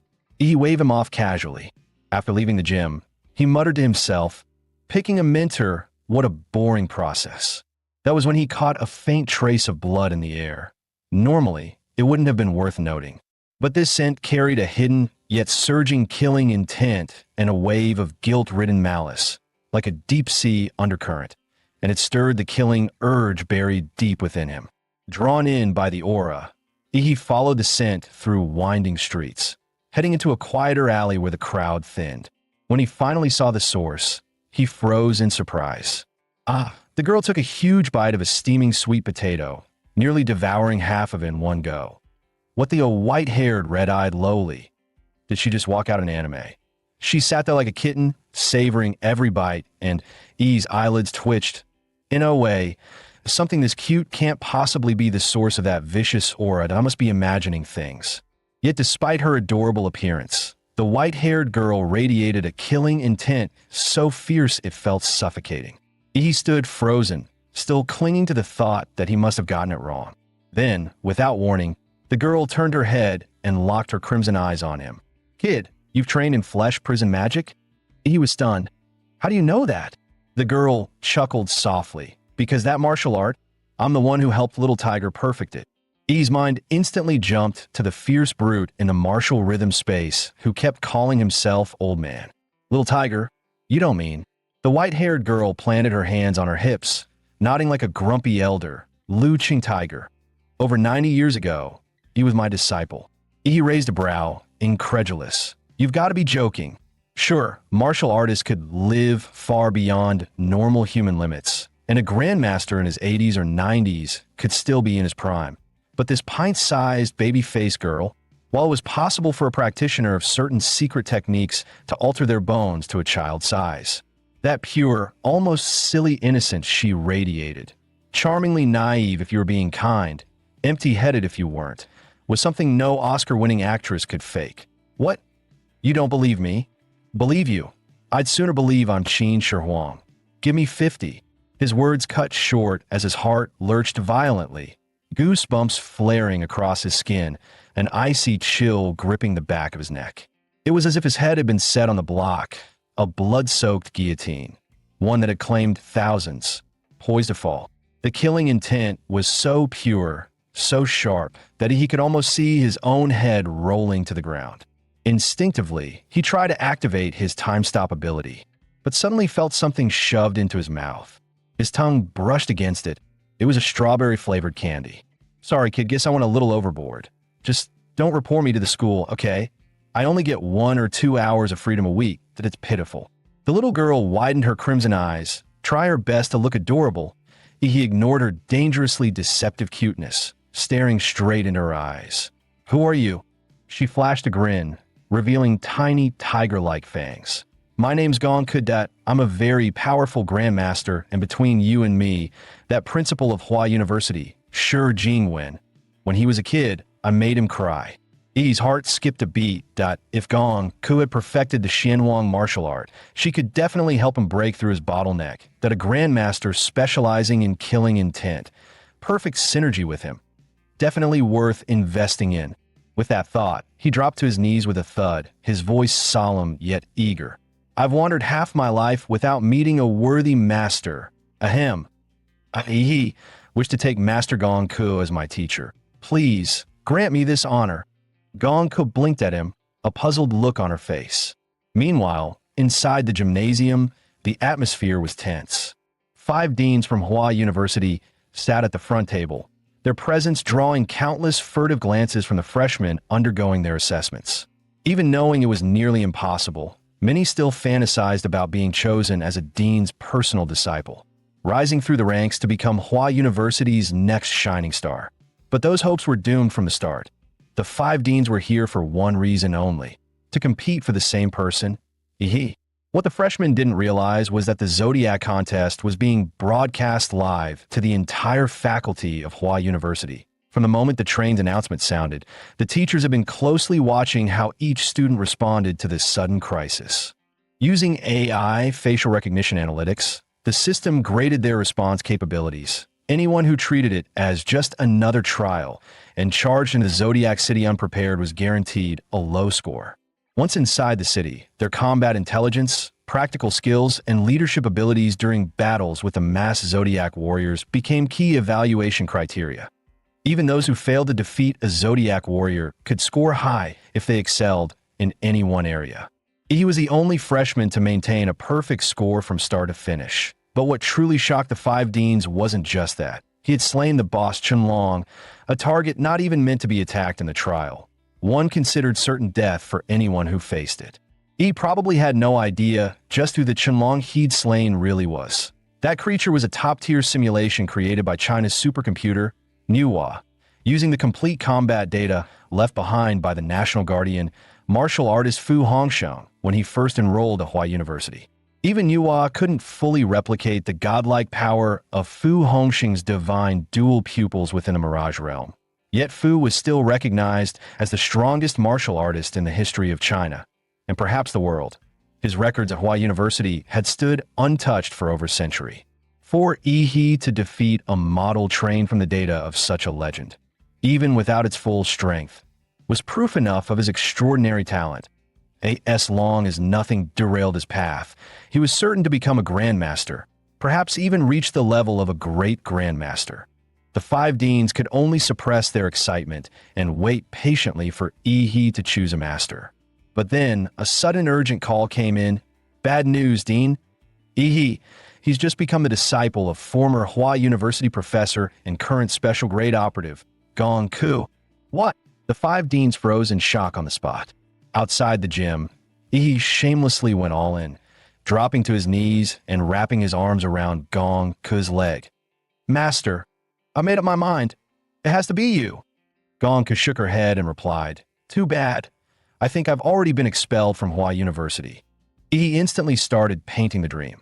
Teacher, you said you only get 1 or 2 hours a week to relax, right? Take me as your disciple, and within 2 years, I'll find a way to set you free. Gong Ku's eyes lit up at once. Really? Fine, I accept. Just as he had successfully talked her into it. 5 powerful auras suddenly closed in at high speed. Hold on, Senior Gong Ku. Didn't you agree not to interact with students during your leave time? And in your current mental state, you're not suited to teach anyone. That's right, Senior Gong Ku. Please head back home. Gonku's expression darkened slightly. She turned to Ihi. Go home. Sure, what's your name? Ihi immediately replied with full respect. Ihi. Gonku gave a small nod, ignoring the five deans entirely as she turned toward the campus. All right then, Ihi, come home with me. Soon after, Gonku led Ihi all the way to Hwada's Research Institute. She swiped her card and stepped into an elevator that descended deep underground. As the elevator dropped, Ihi asked curiously, Teacher, why do you live so far out of the way? Gonku raised an eyebrow, her lips twitching into a wry smile. For decades, I had episodes and people got hurt that Hori located me to the underground levels of the Institute. Luckily, in recent years, I've been able to control myself, so I finally get a little time outside. So, I'm your first student in all these decades. Gonku glanced up at him. You have a strange way of thinking that shouldn't you be afraid? Sweat beaded on Ihi's forehead. Afraid you'll chop me up, teacher? As they spoke, the elevator arrived at level 666. Before Ihi was a narrow passage barely wide enough for one person. To the far end stood a reinforced alloy door with an electronic timer mounted on it. He frowned. Such a huge research institute. And you made the hallway this narrow? Gonku replied flatly. Because this path was built for me alone. At that moment, the countdown on the display at the end of the corridor showed only 11 seconds left. Damn, we're out of time, Run. Gonku bolted toward the far end like an arrow from a bow. She called back while sprinting. Every time I go out, the timer starts counting down. If I don't make it back in time, the principal's office gets an alarm, and then I'll have the entire university hunting me down.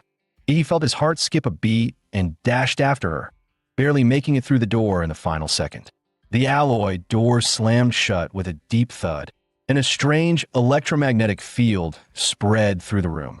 He instantly noticed his martial energy couldn't gather outside his body, meaning his combat skills would be severely weakened here. Gonku let out a breath and explained casually, to keep me from escaping, sure Jingwen and his brats built me a 3-story house down here. It's got everything, training rooms, entertainment, but they also set up a high-powered electromagnetic field to suppress martial energy, so I don't get bored enough to smash the door down. He glanced around, curious about the lavishly furnished space, and realized it was more like a luxury apartment where Gonku was being kept than any kind of prison. Meanwhile, inside the president's office at Hwada University, dressed in a plain Zhongshan suit, Shi Jingwen calmly listened to the report over the phone. President, bad news. He has just become Gonku's apprentice. Shi Jingwen paused for a moment, then spoke evenly. Leave it be.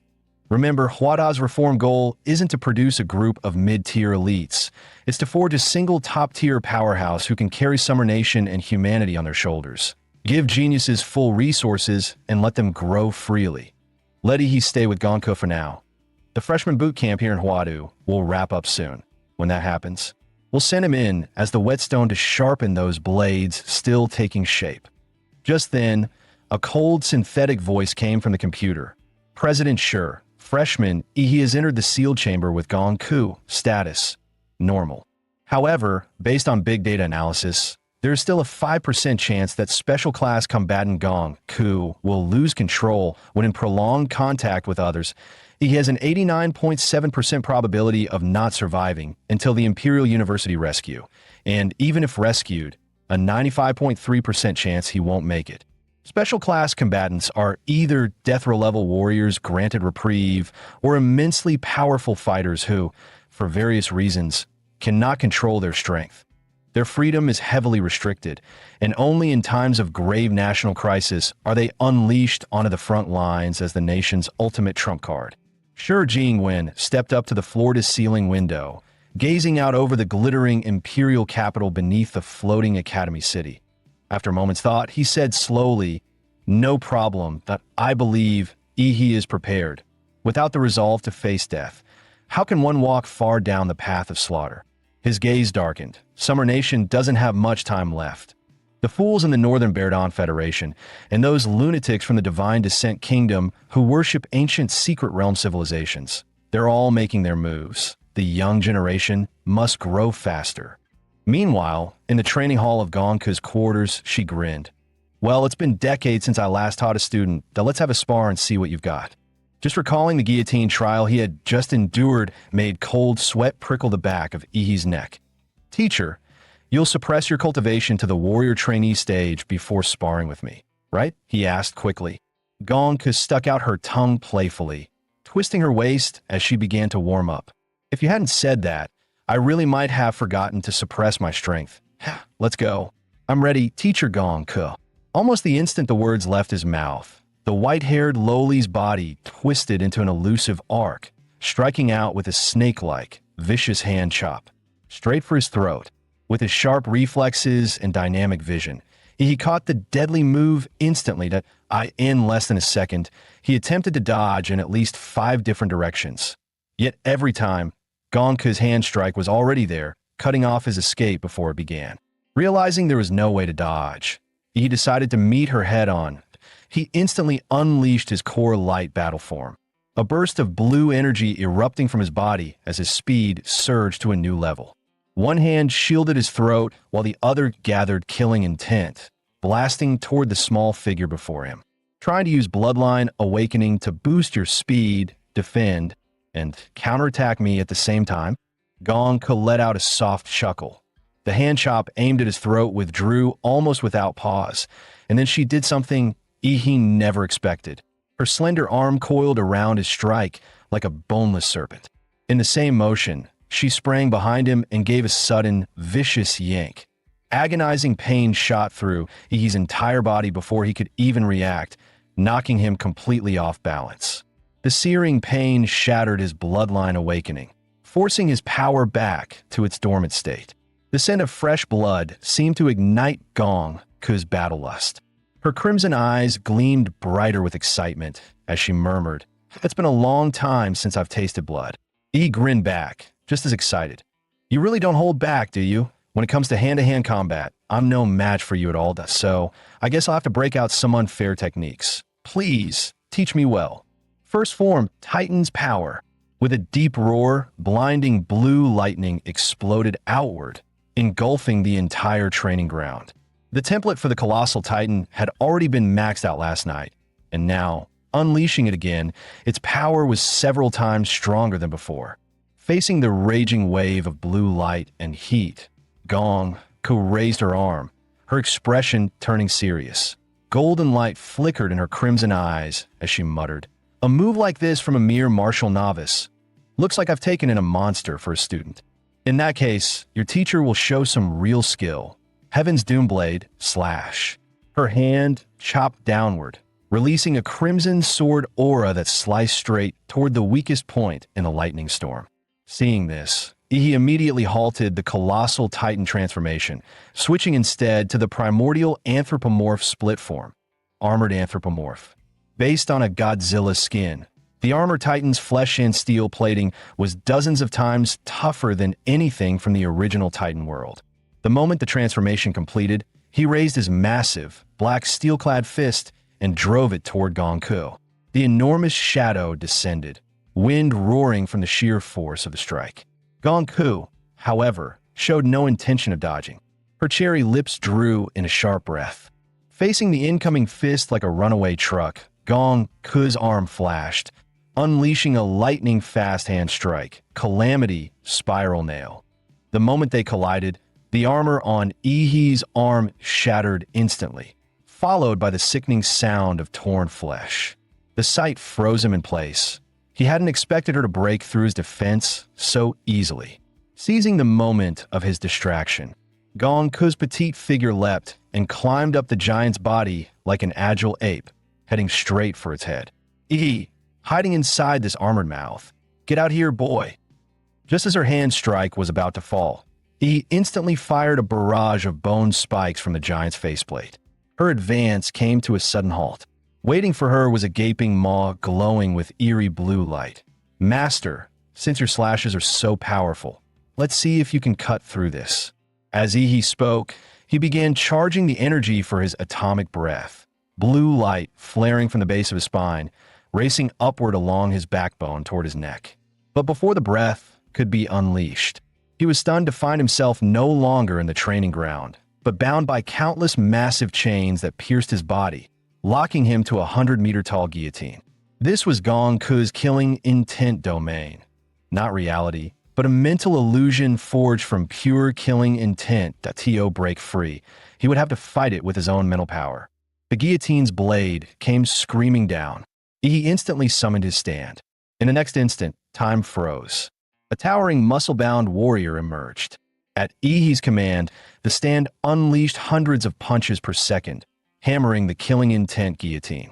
Perhaps it was the stand's overwhelming spiritual force, or perhaps Gong Ku never intended to keep him trapped here forever. Under the relentless golden barrage, the killing intent domain and its guillotine shattered to pieces. The illusion dissolved, and Ihi slowly opened his eyes. Gong Ku looked at him with amusement. Awake? That turtle shell of yours is ridiculously tough. Ihi glanced at the diamond-like crystal shards scattered across the ground, then at the giant's remains not far away, which were slowly vaporizing into nothing. He could already guess what had happened. He'd probably been violently yanked out from the nape of the giant's neck, and the hardened crystal armor he'd formed to protect his real body had been shattered in the process. That's not something a martial novice should be able to pull off. Teacher, you cheated, didn't you? Gong could turn her head away, feigning innocence. Cheated? Pleased that I beat you fair and square. No cheating involved. He raised an eyebrow, his tone dry. Really? Realizing she couldn't fool him, Gong Ku pouted, putting on an almost pitiful expression. Thought I might have used a little more strength than I should have. You know how strong your teacher is. Sometimes I just can't hold back in one or two strikes. She blinked at him, her voice softening. Next time I won't cheat. Don't be mad, okay? Please don't leave. I haven't had anyone to play with in decades. He couldn't help but feel conflicted. It was hard to imagine what kind of life a 100-year-old monster had lived to end up like this. Don't cry, I'm not leaving. Took me long enough to find a teacher like you. Why would I go? Hearing this, Gong Ku quickly regained her usual composure, though her cheeks were still slightly flushed. Ahem, I wasn't crying just now, all right? She hurriedly changed the subject. Anyway, I've got a pretty good grasp of your strength now. Not quite as good as I was back in my day, but compared to most people, you're exceptional as what do you want to learn? E's mind instantly went to the techniques she'd just used in their spar, the kind of skills suited for an advanced martial artist, and how she'd managed to slice through lightning and pierce his manifested arm. Gong Ku nodded. Ah, you mean my slashing technique? That's not something easy to teach. You just need to cut enough things until you develop the right feel. What kind of feel? He asked curiously. Gong Ku answered with a single, serious word. Line. Whether it's a human body, a magical beast, or any other object, there's always a perfect entry point, and a line where it can be cut effortlessly. I call it the killing line. Hearing this, Ihi finally understood. The killing line. So his master was nothing like Chun Long, another master of the blade. If Chun Long's slashes were all about overwhelming force and razor-sharp power, then his master's cuts were the precision of a butcher carving meat, every strike guided by flawless technique. Gong Ku continued. Learning this will be troublesome. I suggest you first break through to the warrior realm. Without that level of martial cultivation, you won't even have the foundation to learn most of my techniques.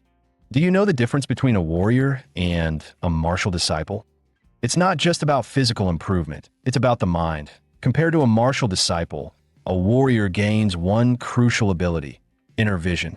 With inner vision, a warrior shifts from training on a broad, external level to refining their body on a microscopic scale. They can see their own meridians, acupoints, and even their internal organs, reinforcing them with martial energy to push the limits of the body to, in other words, strengthen the mind first, then the body. E's eyes lit up in sudden realization. He hadn't expected Gong Ku's teaching to be this profound. She truly lived up to her title as an Imperial University professor. Even if her personality was a bit odd, her knowledge was solid. And when it came to mental strength, after merging with the vampire template and awakening Varuto's power, his spiritual attributes had already seen a huge boost. That could give him a massive edge when advancing to the warrior realm. So, is there a difference in the cultivation techniques used to advance to warrior? He asked. Gong Ku explained. The mirror-breaking techniques and martial skills are ranked in 4 tiers. Heavenly Gang, Earth Fiend, Mystic Yellow, and No Grade. For students in regular colleges or low-tier academies, When they advance from martial disciple to warrior, the school can usually only provide a no-grade mirror-breaking technique. The advantage of a no-grade mirror-breaking technique, Gong Ku explained, is that it is almost no threshold. As long as your blood energy and martial energy are built up enough, you can break through. Over 80% of warriors advance using no-grade techniques. But for students at Hawaii University, our starting point is Mystic Yellow Grade techniques. What about the Heavenly Gang and Earth Fiend Tears? He naturally wanted the very best. Gong Ku smirked. Heavenly Gang Grade techniques and skills are almost all rare relics brought back from secret realms. You could count the ones in the entire world on 2 hands, if that. Our Imperial University does have one in its archives, but with your current strength and clearance, you won't be able to touch it. However, you can learn Earth Fiend Grade mirror-breaking technique.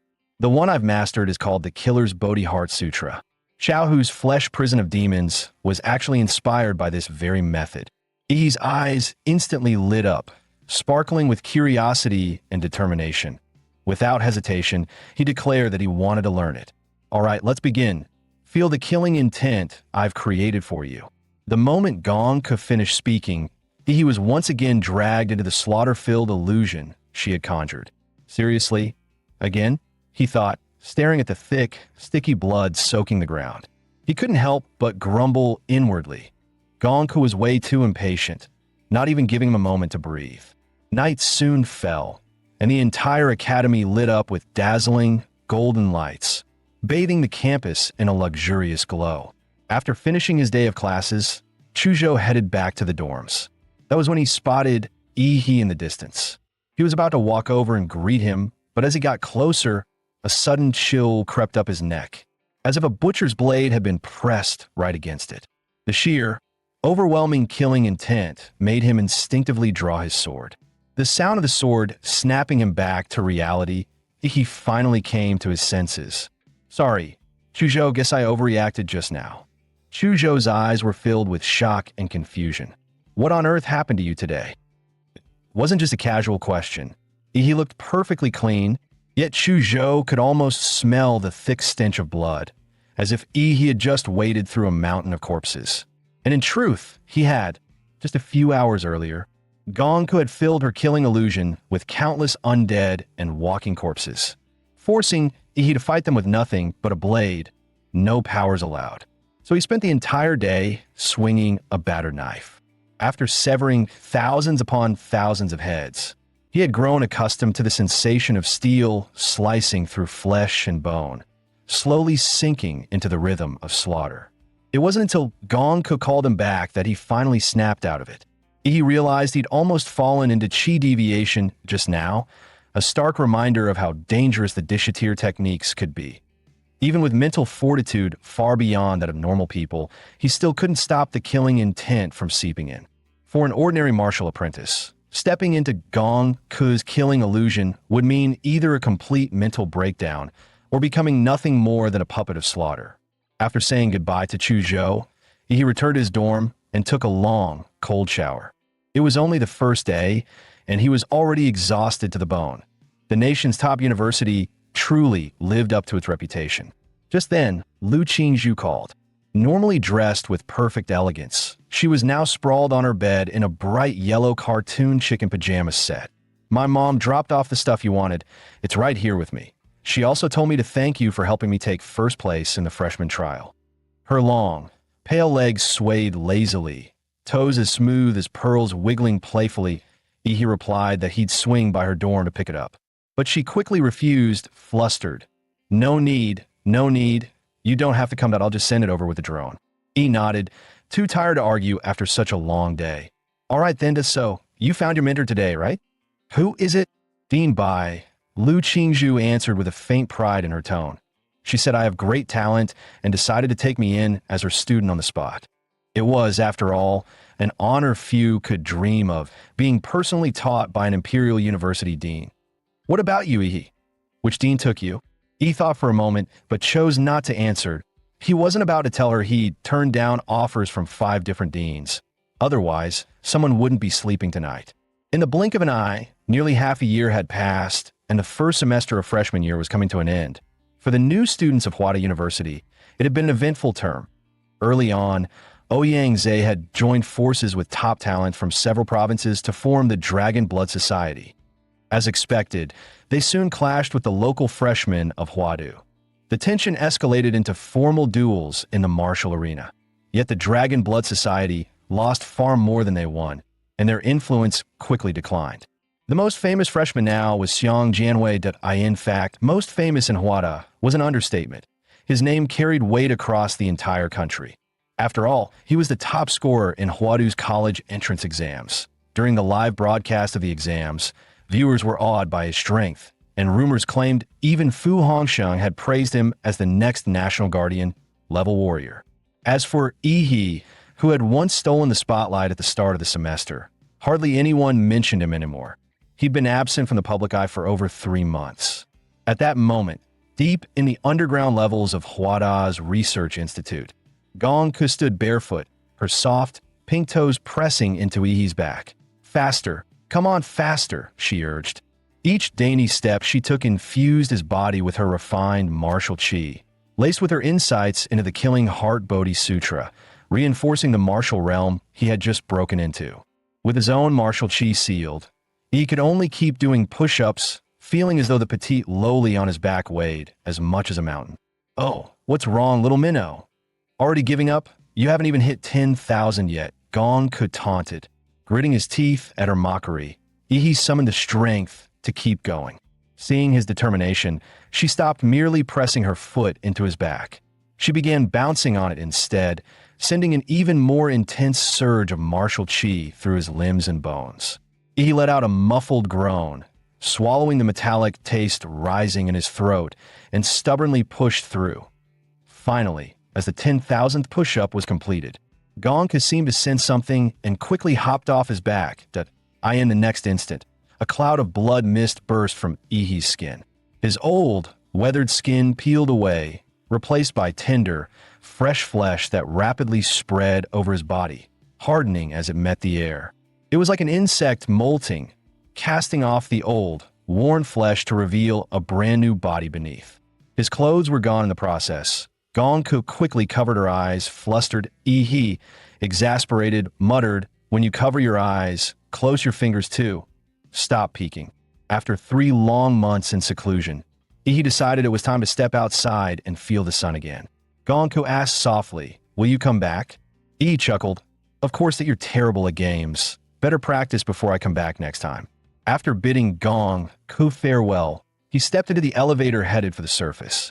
He wasn't particularly fond of sunlight anymore, but after 3 months without it, he couldn't help but miss it. Walking along the streets gave him a strange, almost surreal feeling. He didn't linger or wander around. Instead, he headed straight for the Student Activity Center at Huada University, one of the most critical parts of a student semester grade. There was the off-campus mission. Tasks ranging from hunting down wanted martial criminals, investigating secret realms, and aiding in beast-hide defenses, to striking at illegal organizations or even foreign forces. This time, his sole purpose for leaving seclusion was to complete his mission for the semester. When he arrived at the center, Chu Zhou was already waiting, dressed casually. Upon seeing him, Chu Zhou smiled. Finally, you've been keeping me waiting forever." "Hey Chu Zhou, how's it going? How much stronger have you gotten?" "Broke through to the warrior level 2 months ago," Chu Zhou replied. When his eyes landed on Yi, he paused. Yi's aura and physique didn't seem much different, yet Chu Zhou could feel a far stronger pressure radiating from him. 2 months earlier, after his breakthrough, Chu Zhou had been invited to watch a private duel between Xiang Jianwei, the star freshman of the imperial capital, and Ouyang Zhe, vice president of the Dragon Blood Society. That fight lasted only 10 minutes before Ouyang Zhe admitted defeat. Chu Zhou was certain Xiang Jianwei hadn't fought seriously, yet even so, he still believed Yi's strength surpassed his. He had no idea about his friend's fanboy thoughts. His gaze drifted toward the street as he waited for another teammate to arrive. Moments later, Lu Qingzhu came into view. Even among the countless beauties of Huadu University, her presence made the others pale in comparison. She offered a warm smile. "Sorry, I'm late."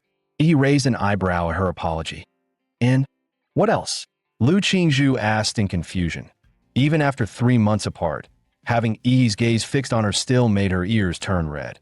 After all, her mother had been whispering all sorts of blush-inducing couple advice in her ear. Qingzhu, remember, you and Yi are a couple now. Even at school, you need to act like one. Thinking about her mother's words, her face flushed even deeper. Does that mean we have to act like a couple right now? She overthought for a moment. Then, mustering her courage, pouted and leaned toward him. He froze. What are you doing? After 3 months apart, you're not even going to say hello first. Lu Qingzhu hadn't expected that to be what he meant. Flustered, she quickly turned away and ignored him. They soon stepped into the university's activity center, a massive 5-story dome-shaped building. In the first-floor lobby, a huge central screen displayed the latest popular missions, as well as the rankings of top-performing students. Chu Zhou and Lu Qingzhu had already completed 3 missions, surpassing their quota. Today, they were here mainly to form a team with Yi. After browsing the mission list, they narrowed it down to 3 suitable ones: Serial Psychopath in Hung City, Beast Tide Investigation in Lian City, and Anomaly in Linshui County.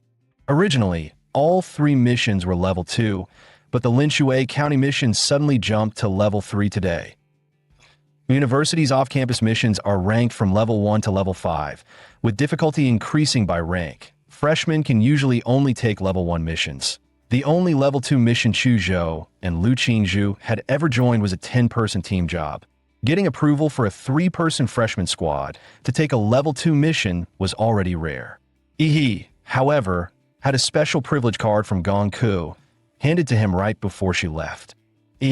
You're already capable of handling things on your OWN that in all of freshman and sophomore year. There are only a handful who can spar with you. You need high difficulty missions to sharpen yourself. With this card, you can accept any mission on campus, regardless of rank. Just don't mess with level 4 or 5 missions. They're too unpredictable. Even Xuanwu level warriors have died on those. Truth be told, he didn't want to try a level 4 or 5 mission, but out of consideration for his teammates' limits, he held back. Chu Zhou asked, "Which one are we taking?" He thought for a moment before replying, "Risk and reward go hand in hand. The first mission is pure pursuit. It'll be inefficient. If the criminal investigation unit couldn't catch this rat in months, the challenge is in tracking, not in the kill. The second mission is auxiliary investigation. With the Great Xia Dragon Sparrow Division involved, we'd be relegated to trivial tasks. Neither the main fight nor the real investigation would fall to us. The third mission, on the other hand, would be entirely in our hands and no safety net. Yes, but the bigger the risk, the greater the reward. That if we're too scared to face danger and just grow in a greenhouse, then why call ourselves warriors?" Yi's stance was firm. Chu Zhou nodded in agreement, and Lu Qingzhu felt the same way. Seeing both of them agree, Yi handed the mission registration form to the receptionist. The receptionist's eyes widened in disbelief. An all-freshman team daring to take on a level 3 mission. This was madness. Didn't they know a sophomore squad had already been wiped out in Linshui County? Before she could refuse, Yi flashed his privilege card. Her expression immediately turned serious, and she called the Student Activity Center's director to confirm. Once verified, her tone shifted to respectful as she processed their registration. "May fortune favor your blades," she wished sincerely. Leaving the activity center, Yi said he needed to pick something up before heading to Linshui County. The first place prize in the Zodiac Pendant Tournament was either a dish-level martial art or a weapon forged from special grade alloy. With Gong Ku, that old monster, as his mentor, high-tier martial arts were the least of his worries. So he chose a weapon that fit his style. After all, ordinary materials couldn't withstand the sheer brutality of his fighting methods. This weapon was forged from special grade alloy, Starfall steel, a perfectly tailored war blade built to match his physique and strength. 3 months had passed. It should be ready by now. Yi rushed to the Mechanical and Magitech Academy's forge, eager to claim his weapon. The war blade measured about 1.2 meters long. Its broad, flat edge dark in color but speckled with tiny, star-like glimmers, signature markings of Starfall steel. The spine of the blade was lined with dense, serrated ridges, adding weight and impact so that each swing could unleash devastating force. The hilt was wrapped in custom black leather for grip, with fine starfall steel threads woven inside to channel martial energy directly into the weapon. When he drew the blade and swung it, the air itself seemed to split apart. Each strike came with a sharp whoosh and a flash of light that sent chills down the spine. Perfect, just the right weight that, in a hollow feel. Fits like a glove, he thought, impressed. It had been crafted using his measurements from 3 months ago, yet still matched his newly enhanced warrior strength. Truly, Huada's master smiths were in a league of their own. After stowing the blade, Yi set off with Chu Zhou and Lu Qingzhu toward Lingshui County, a small, unremarkable town. With no secret realms ever appearing in the area, local warriors were rare, and the place felt far more outdated and closed off compared to the outside world. Most residents still relied on old buses, tricycles, or electric scooters for transportation. For this mission, the three of them were posing as ordinary university students. Huada had already forged their identities and complete background records. Upon arrival, Yi activated his life magnetic field to scan the surroundings. Although his range could easily cover the entire county, he deliberately restricted it to less than 100 meters. He didn't want to startle any rats hiding in the shadows. After all, in pest control, the hard part wasn't killing them, it was finding them. Let's go double check out the house Huada arranged for us first. Just as they were about to head out, a tricycle slowed to a stop in front of them. The elderly driver called out, "Hey kids, where you headed? Want a ride?" Lu Qingzhu instinctively started to wave him off, but he quickly stopped her. He had sensed something unusual in the old man's aura. Playing along, he smiled and said, "Sure, Grandpa, we're carrying luggage and could use the rest." Once they were seated in the tricycle, the old man pedaling glanced back curiously. "You boys look like well-educated students. Which school are you from?" "Here on vacation?" He answered calmly, sticking to his cover story. "I'm a local from Lingshui County, just bringing 2 classmates over to visit. I'm studying in Yinqing now." The old man's brows rose. "A local? Huh. Who are your folks?" "Can't seem to recall you." He chuckled. "My grandfather was Ishorong. He passed away a few years back. I moved away after that." He was glad he practiced some Lingshui dialect on the plane, and that the ID Huada prepared for him matched a real, verifiable person. Turned out the old man really did know Ishorong. His suspicion eased, and he grinned. Good, good. You still remember your roots. To man like that's bound to have blessings." He dragged out the last word, eyes glinting with a strange excitement. Soon, they arrived at the old house Huada had arranged for them. Once Ishorong's home, he thanked the old man, got off with his suitcase, and stepped into the yard. Interestingly, the old man didn't take any fare. Instead, he reminded Yi, "In 2 days, we'll have Lingshui County's biggest festival, held only once every 3 years. You must come. If you're too shy to step out, I'll come fetch you myself." Yi smiled. Got it. He could tell the man wasn't just being polite. He meant every word. The three stepped into the courtyard of the old house. Years of neglect had left the concrete ground cracked and riddled with weeds, giving the place a desolate feel.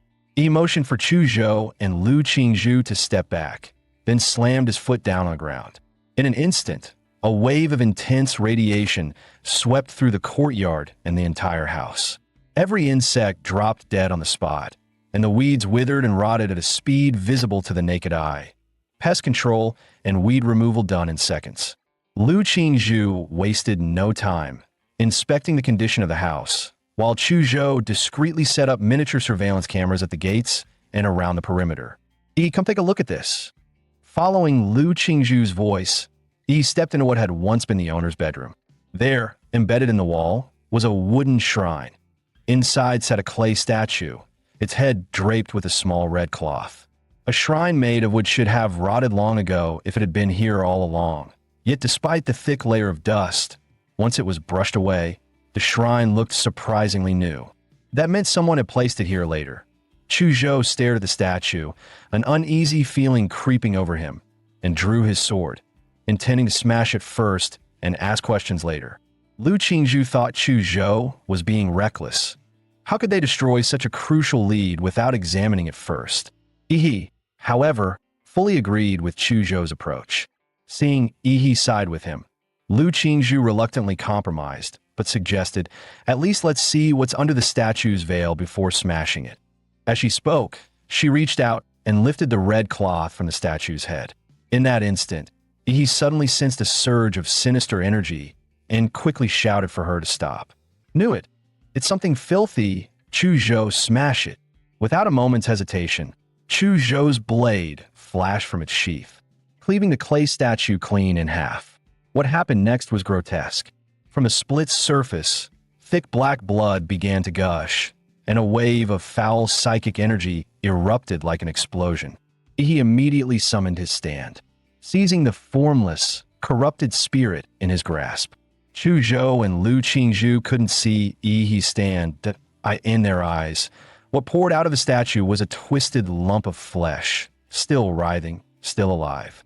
With a single sweeping motion, Chu Zhou froze the grotesque mass solid in an instant. What the hell is that?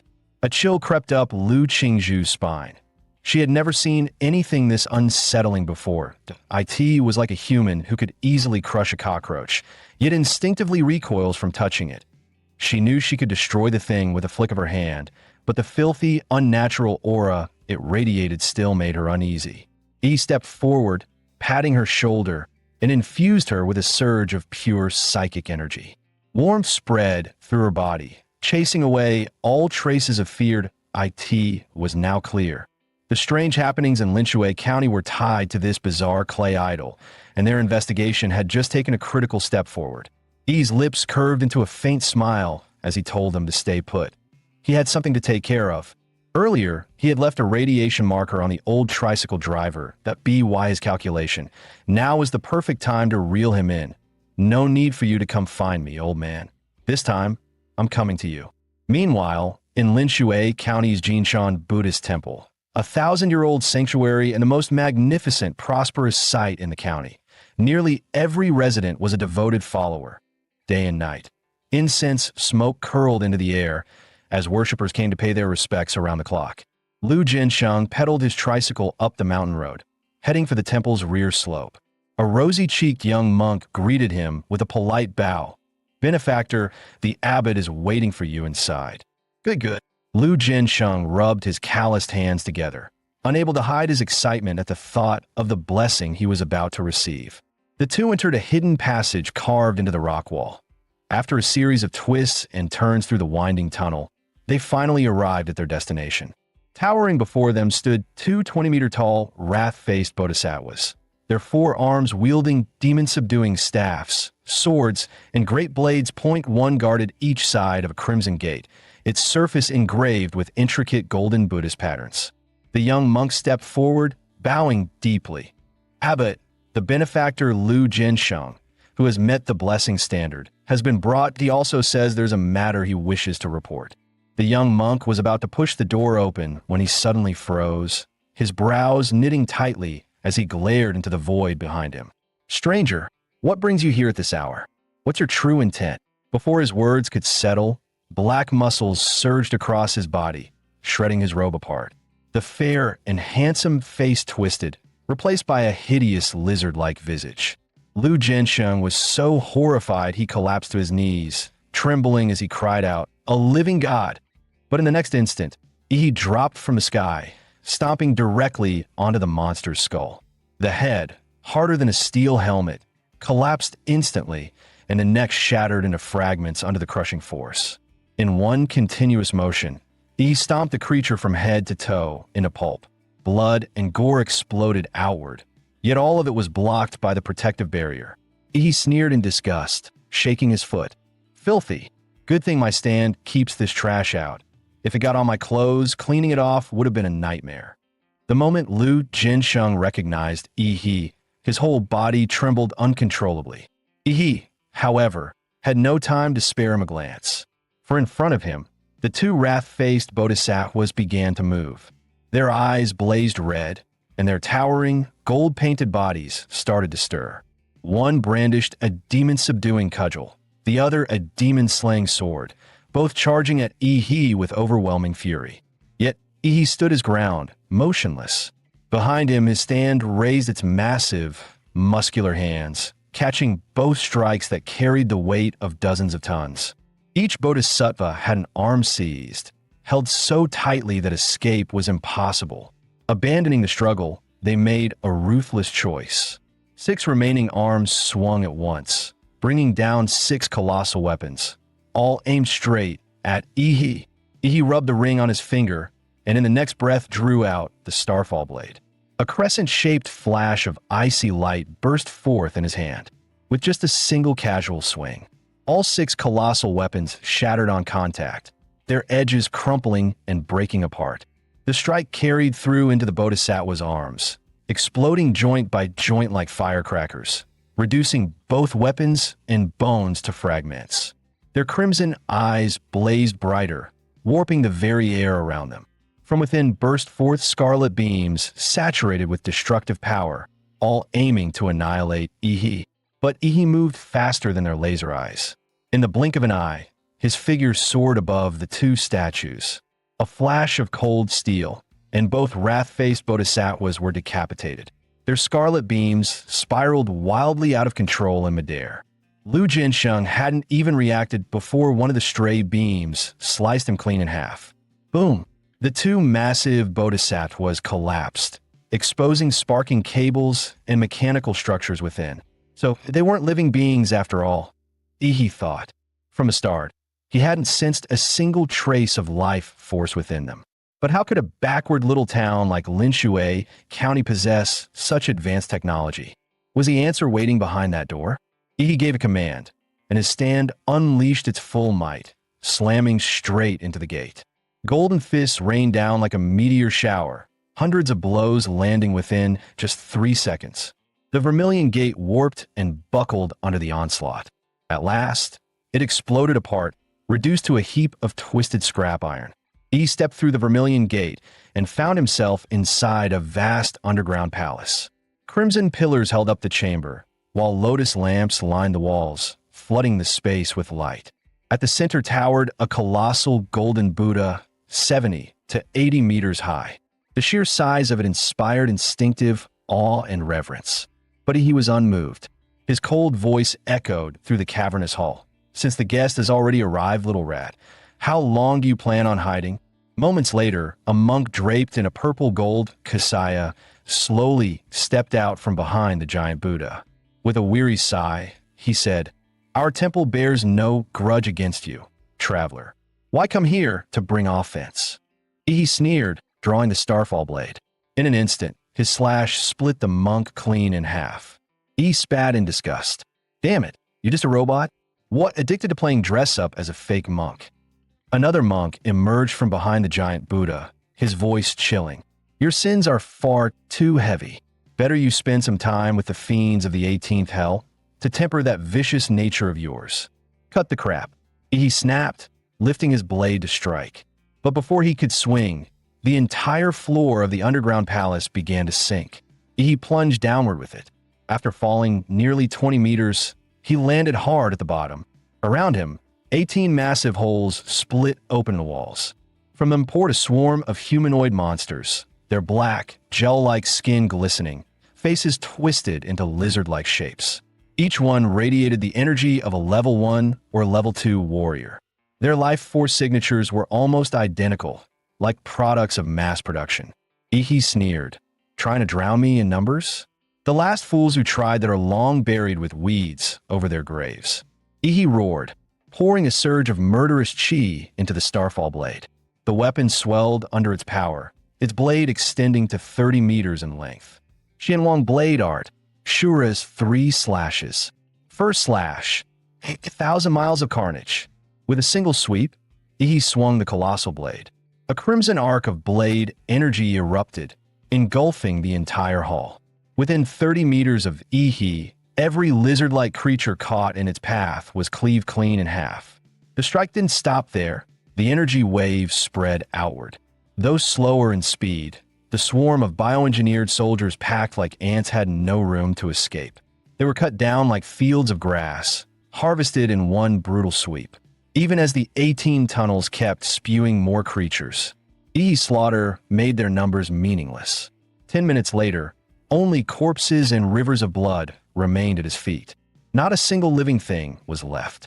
Standing atop the mountain of bodies, Ihi climbed out of the pit. With one casual stroke, he severed the head of the monk from earlier.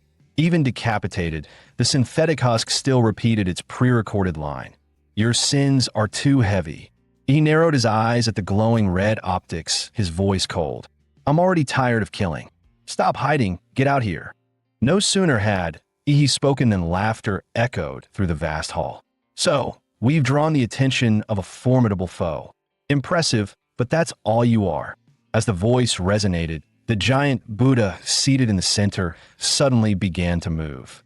The grinding roar of gears thundered from within its body. The prayer beads hanging from its neck floated upward, transforming into hovering cannons. Its shoulders split open, revealing rocket thrusters within. In the blink of an eye, the golden Buddha had reconfigured itself into a towering mecha. Sinner, your fate is sealed. Return to the cycle of rebirth. The massive Buddha hand rose, descending like a mountain to crush Ihi beneath it. Turbines at its joints roared to full throttle, driving the strike with overwhelming force, intent on grinding Ihi in a paste.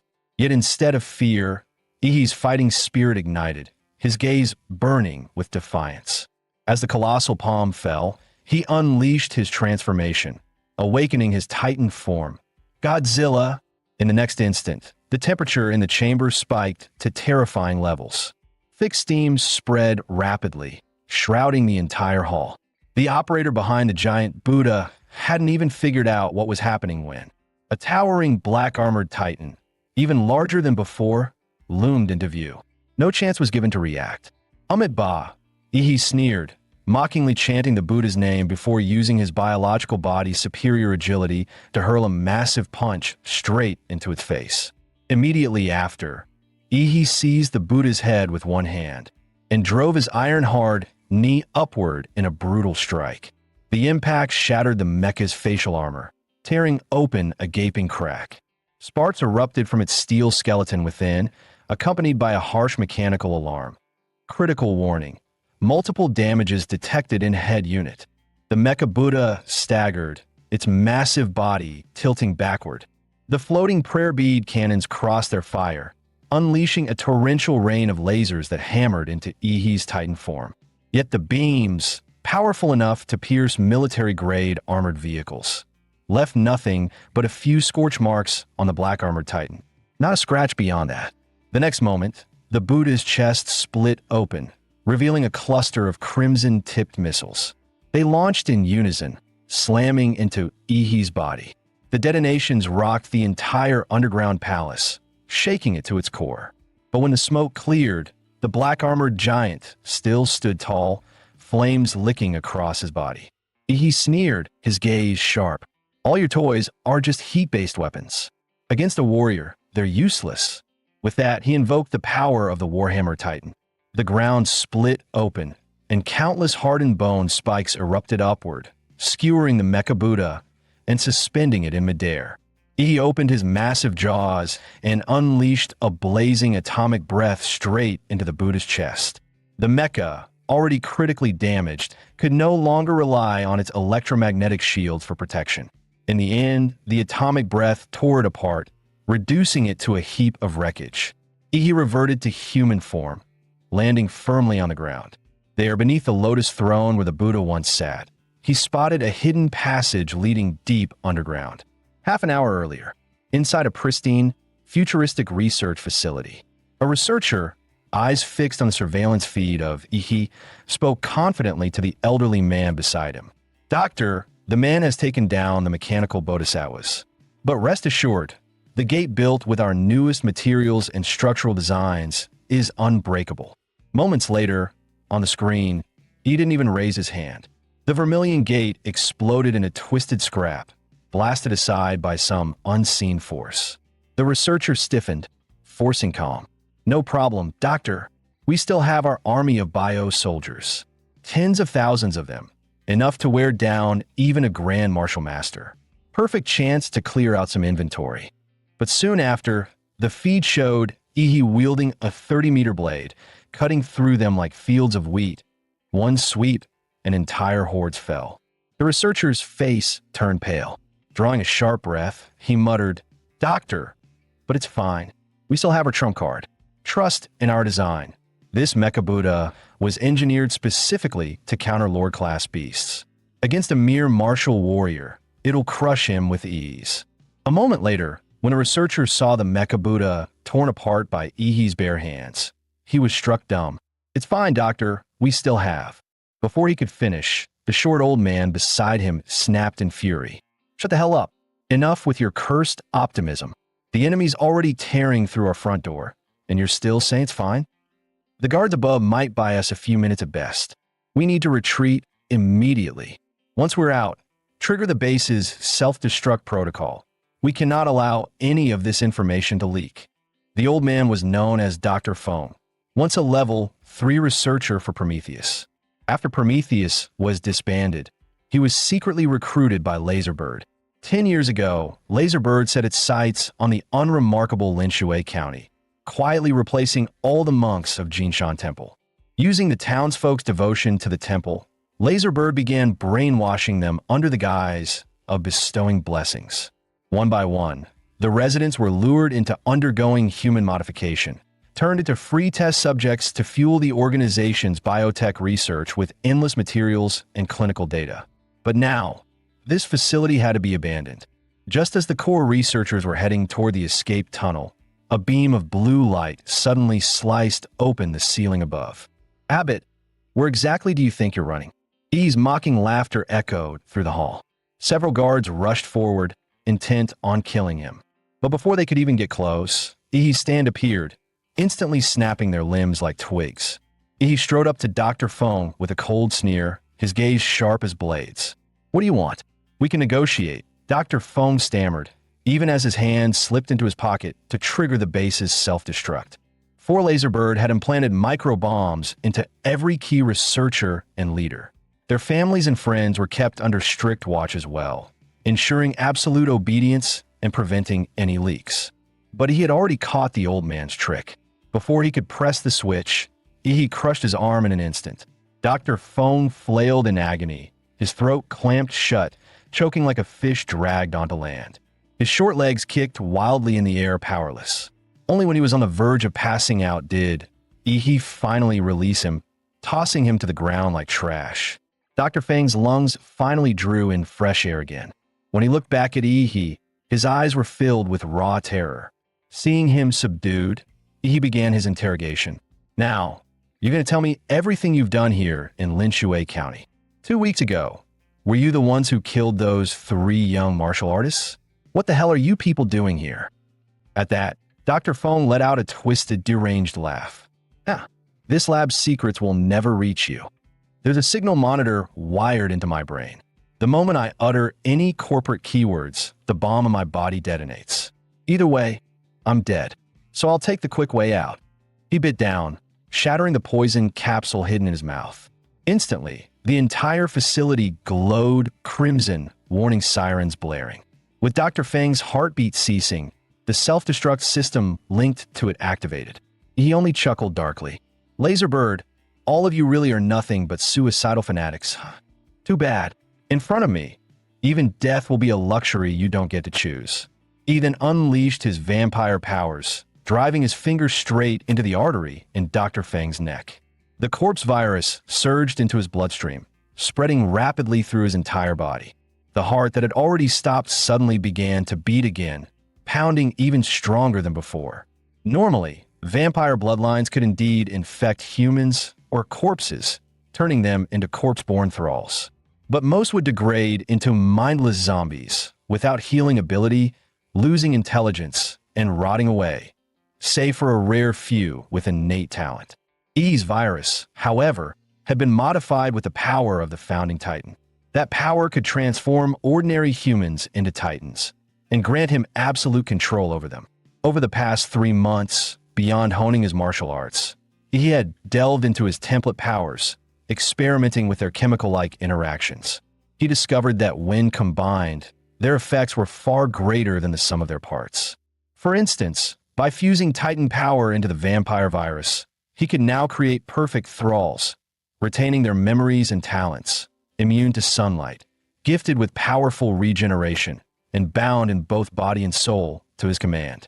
As Dr. Fang's heart restarted, The base's self-destruct sequence immediately shut down. His body surged with vitality. Thin, sparse hair thickened once more. His frail frame bulked out, transforming him into a fit, broad-shouldered man in his 40s. Overwhelmed, he dropped to his knees, unable to meet the gaze of the youth who stood before him like a god. "My lord," he nodded in satisfaction. "This is the first time I've turned someone into a thrall. Looks like the experiment was a success. From now on, you'll be called Mad Doctor. Your past is irrelevant. The only thing left for you," his eyes gleamed coldly, "is to serve me." At that moment, a psychic link formed between Yi and the newly made Mad Doctor. This was the authority of the founding Titan, granting Yi, as the progenitor, the right to enter the spiritual worlds of all his bloodline subordinates. No more wasting time on surveillance. With a single thought, Yi broke into the Mad Doctor's mind, rifling through his memories of Linshui County to uncover when the city had first been compromised. Through those memories, Yi discovered that 8 years ago, Dr. Feng's team had been dispatched to Linshui by the Laserberg Corporation. There, they secretly used the villagers as subjects in experiments with biosoldiers and mechanical constructs. But just as their research began to succeed, an insidious cult called Xinjiang Heaven infiltrated the region without anyone realizing. With bizarre methods, they subtly rewrote the perceptions of the villagers and even the research team itself. Over time, symptoms began to show: eating raw flesh, constant lethargy, worshipping clay idols, and even sleepwalking en masse. Eating raw flesh marked the first stage of corruption, physical mutation triggered by that alien will. Lethargy indicated a deeper level of spiritual distortion. Worshipping clay idols meant the mind and body had been almost completely corrupted beyond salvation. And mass sleepwalking, that was the final sign. Their souls had already become food for that twisted will. The investigation revealed that in the past 2 years, the maximum lifespan of Lin Shui's residents had dropped to just 50 to 55 years. Anyone older than that had already been devoured by the alien will. In the end, the entire city was destined to become its food. This organization, calling itself Xinjiang Heaven, was in truth an anti-human cult, worshipping knowledge from ancient ruins and seeking the destruction of mankind. Dr. Feng speculated that the source corrupting the minds of Lin Shui's people and feeding on their life force was a demon fetus brought out from a secret ruin. According to his calculations, the fetus would fully mature 2 nights from now. Having pieced together the truth, he withdrew from the mental link. He suddenly recalled the old Tricycle Man's words, that in 2 days, Lin Shui would host a so-called blooming festival. By then, the entire city's population would be gathered. He finished reading all of Mad Doctor's memories. To his surprise, he uncovered an unexpected gift. Before his death, Mad Doctor had not only taken part in the research of the Golden Gene, but also understood its usage and effects. However, that knowledge could only be put to use after the mission was complete. As for the plan of the Divine Descent Kingdom, he already had a mad solution in mind. Technically, all he needed to do was uncover the truth and claim Hua University's reward. But what he wanted now was far greater. He aimed to snatch the Divine Descent Kingdom's prize for himself. He then ordered Mad Doctor, "You'll hide inside Lin Shui County. I'll provide you with my blood. Find a way to release it into the county's water supply. Make sure the infection spreads to the maximum extent." Mad Doctor instantly grasped Yi's plan, his face twisting with excitement. "My lord, you intend to fight the Divine Descent Kingdom's demon fetus for believers? Madness. This is utterly insane." He nodded and said, "By now, all the residents of Lin Shui County have entered the 4th stage of contamination. There's no way for them to return to normal. I admit I have my own motives in transforming them, but once this storm is over, I'll do my best to let them resume their old lives. At the very least, under my control, they won't harm society." After parting with Mad Doctor, he returned to the old residence to regroup with Chu Zhou and Lu Qingzhu. The two were eating combat rations prepared by Hua University at that moment. Clearly, they had also learned that the townsfolk were eating raw meat and even human flesh, so they dared not touch the local food. Chu Zhou then revealed what he and Lu Qingzhu had discovered. Restaurants served only raw dishes, and every household worshipped a clay idol. He suspected the entire city was enslaved by some kind of cognitive distortion. Hearing this, he couldn't help but look at Chu Zhou with newfound respect. This killer had guessed nearly spot on. He then recounted their trip to Jinshan Temple, though he deliberately left out the part about assimilating Mad Doctor and his plan to steal the Divine Descent Kingdom's prize. Lu Qingzhu's eyes widened in shock. She never expected such chaos in a small county. Chu Zhou was just as stunned that even a powerful biotech organization had been swallowed up by Lin Shui's anomalies. This has already gone beyond a level 3 mission, hasn't it? Should we call Hua University for backup? Lu Qingzhu asked nervously. He shook his head repeatedly. Are you kidding? If Hua University steps in, how am I supposed to intercept the prize? Don't worry. This task is strange, yes, but it doesn't pose any real threat to our safety. Stop scaring yourselves. If your first thought is to run for reinforcements at the first sign of danger, what can we ever accomplish? For now, we wait until nightfall, he said firmly.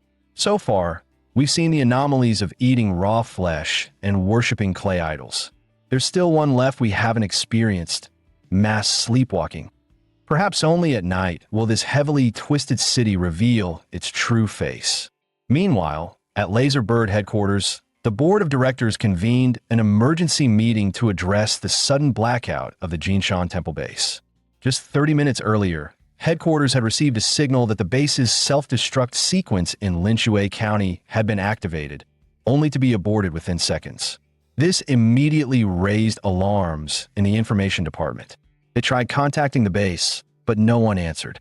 Realizing the severity, the department head escalated the matter to the board. Following their ruthless doctrine of better to kill by mistake than let one slip away, the board ordered all implanted heart bombs within the base's researchers to be detonated, ensuring no survivors.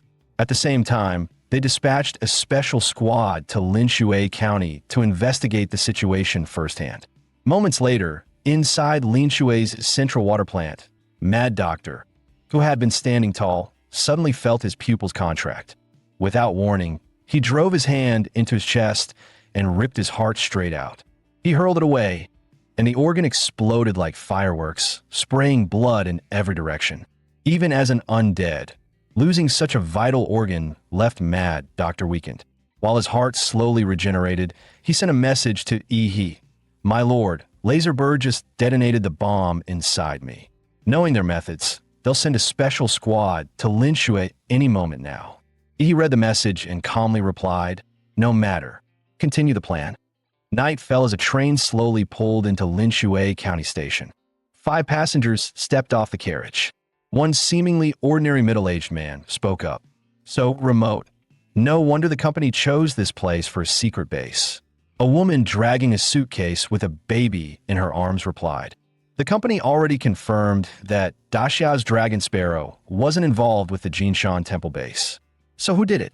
The company has far too many enemies. The man in glasses, clearly the leader, issued his command coldly. Head to the base first. Destroy every piece of equipment and data we can.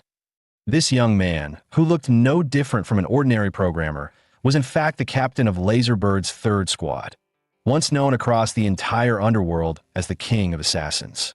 Their assignments were set. Golden Snake and Bluebird would investigate the state of Linshui County. Meanwhile, the programmer Captain Black Lion, along with the pot-bellied man Catfish and the woman with the baby, White Sheep, were tasked with heading to the Jinshan Temple base. Golden Snake and Bluebird, both masters of stealth, melted into the city's shadows as they quickly gathered and organized what they saw. Silently, they slipped into a residential home. The moment they entered, a nauseating stench of rotting meat hit them. After checking, they discovered the source: a severed human head placed in the kitchen.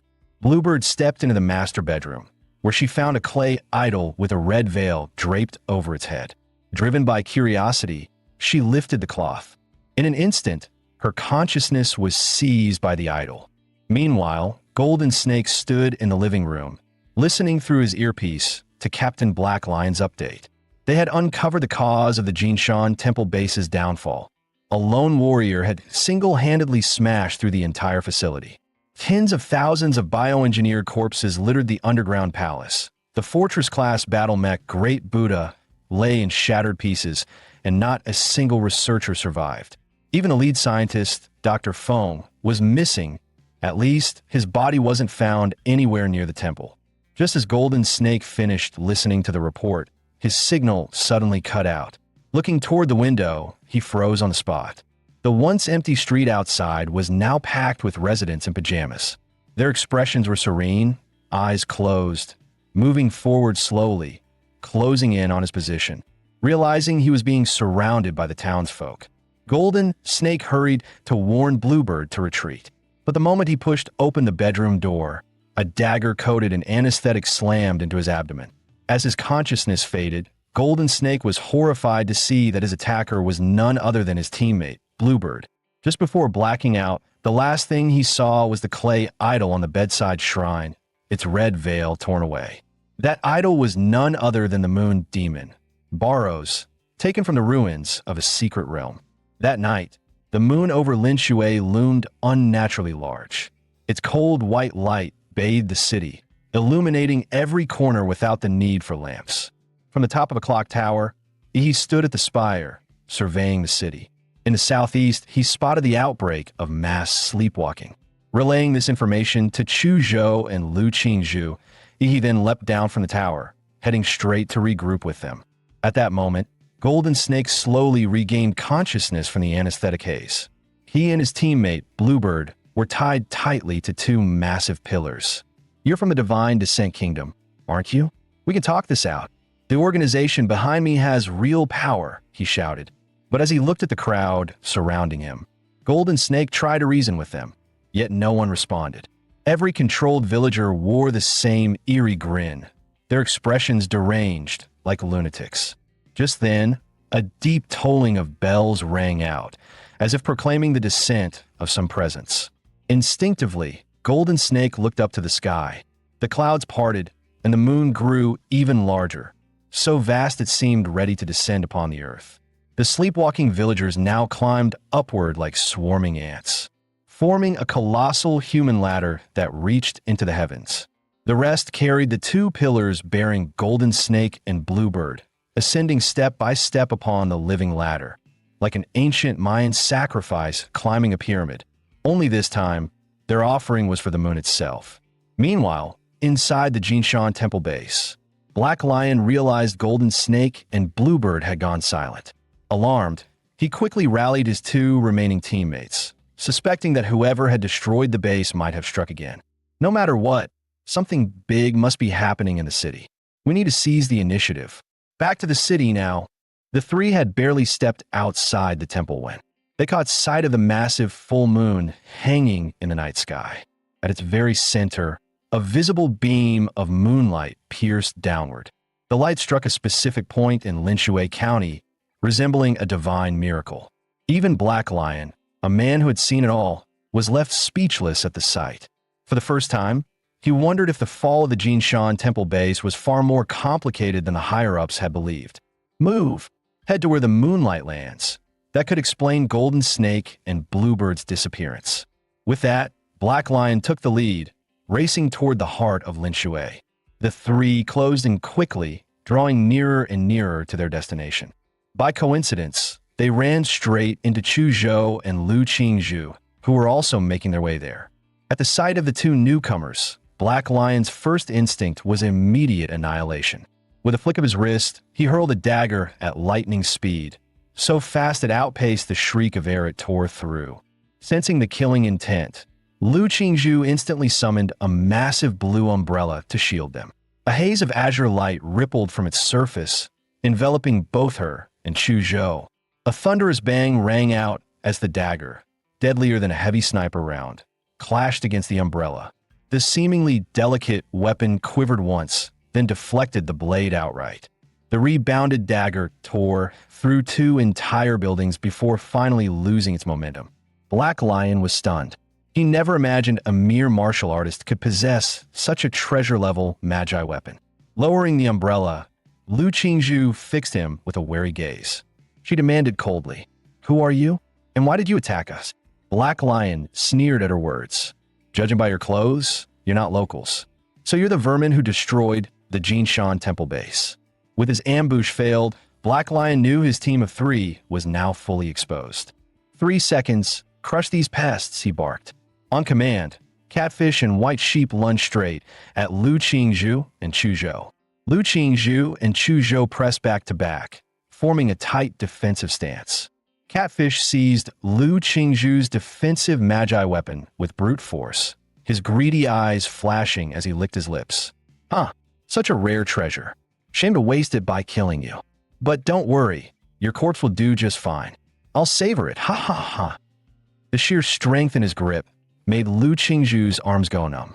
She shouted angrily, "Get off me, freak!" At that moment, Chuzhou unleashed his full power. "Ice wall," he roared. A massive frozen barricade erupted from the ground, surging toward Black Lion and his squad. Chuzhou knew full well that such a wide-area attack wouldn't deal much damage.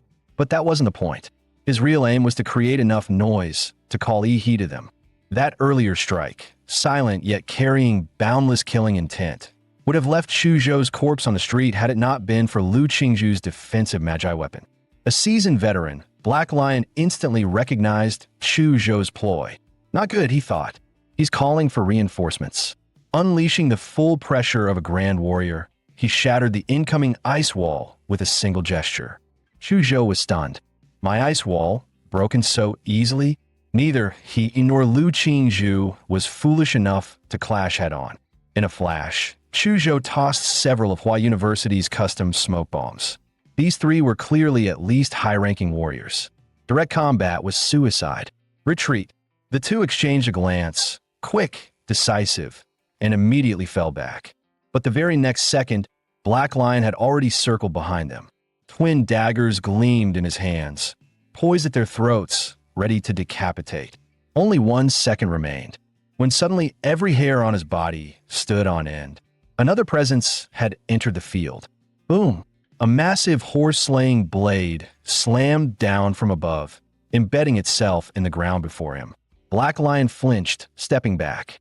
"Tisich, that was close." He glared up. "Who are you?" "One of their allies." He grinned.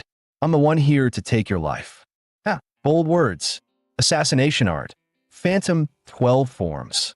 In a blur, Black Lion split into 12 afterimages, all surging at Yi as he roared, "Die, brat!" Zawarudo.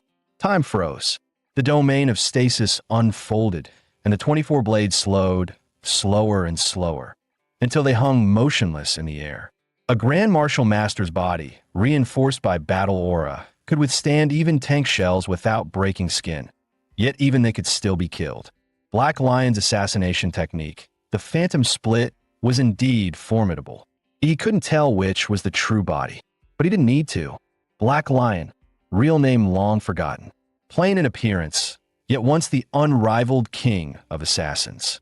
One by one, his phantom doubles were shattered by Yi's fists, and his true form was forced into the open. Time Stop was Yi's ultimate ambush. Once unleashed, the enemy must die. No one could ever be allowed to glimpse this terrifying ability. With his vampiric bloodline talent, Yi accelerated blood 1,000-fold, transforming it into high-pressure crimson jets, infused with the killing aura he had mastered. Killing art, heart-piercing blood fong. Time resumed. The so-called king of assassins, Black Lion, perished in an instant, his end abrupt and unceremonious.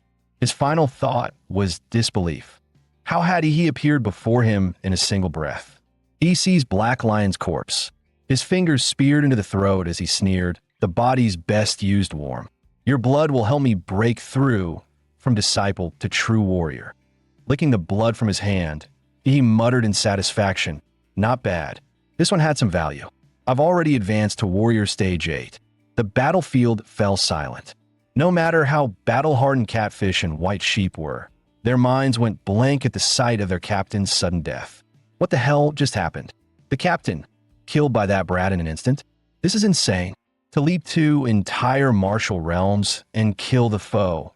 It should have been impossible, even with a powerful artifact. A warrior simply lacks the aura to sustain such a weapon. Yet he had done it. Worse, he drained the captain's blood dry. This thing isn't human. It's a monster. He stared at them coldly. It's not over yet. Now, let me show you something interesting. Flesh prison. Blood fiend puppet. From beneath his feet, his shadow boiled with black-red miasma. A massive, translucent hand of blood and darkness crawled forth from the abyss. As the phantom fully emerged, Catfish and White Sheep recoiled in horror. The figure looked exactly like their captain, drained to a husk just moments ago. Damn it, what kind of monsters are these? Each one's worse than the last. Is that really just a warrior? White Sheep muttered through gritted teeth. Then she said firmly, "Leave it to me." Her face hardened as she hurled the baby in her arms into the air. Before their eyes, the infant began to grow at terrifying speed, transforming in seconds into a 3-meter-tall, muscle-bound monstrosity. "My treasure, stop them. Quick, retreat," she cried, as she and Catfish fled in panic. "Chuzhou, Qingzhu, work with my shadow puppet. Take down that bioengineered beast. I'll go hunt down those 2 warriors." With that, Eve vanished from the battlefield in an instant. Chuzhou wasted no time. He unleashed his bloodline awakening, Ice Demon Dragon. The muscle monstrosity let out a furious roar. Its black muscles bulged, glowing with sinister red light, and a blazing palm strike, radiating scorching heat, came crashing down toward Chuzhou. Chuzhou responded with his profound martial art, Xianwang technique, Ice Soaring Dragon Shadow. Frost gathered on the lone cold sword, forming a dragon-shaped phantom. With a single slash, a tidal wave of icy currents surged forth, shaping into a ferocious dragon head that swallowed the bio-enhanced brute whole. The muscle monstrosity roared again, its black flesh glowing brighter with crimson light. Its burning heat clashed head-on with a freezing torrent, sending vast clouds of steam billowing into the air. Yet hidden within the icy surge was a far deadlier strike. "Taste my blade." A sword edge concealed within the icy dragon shadow suddenly cut toward the creature's throat. Startled, the muscle monstrosity jerked its head aside, narrowly evading the strike. Yet half of its face was still frozen solid, then shattered, revealing the alloy skull beneath. Chuzhou hadn't expected a creature of such massive size to react so swiftly. So this is what a bioengineered human truly is. Such speed. But Chuzhou wasn't fighting alone. The blood fiend Shadow, lying in wait, suddenly lunged forward, splitting into 12 crimson phantoms midair. Their blood-forged blades whipped into a dense storm of slashes, tearing through the bio-brute skin that was as tough as a martial master's defense. In moments, its flesh was flayed open, layer after layer. Even with its formidable regeneration, the wounds came faster than it could heal, leaving the bio-enhanced monster drenched in blood like a grotesque gourd. At the same time, Lu Qingzhu had finished gathering her power.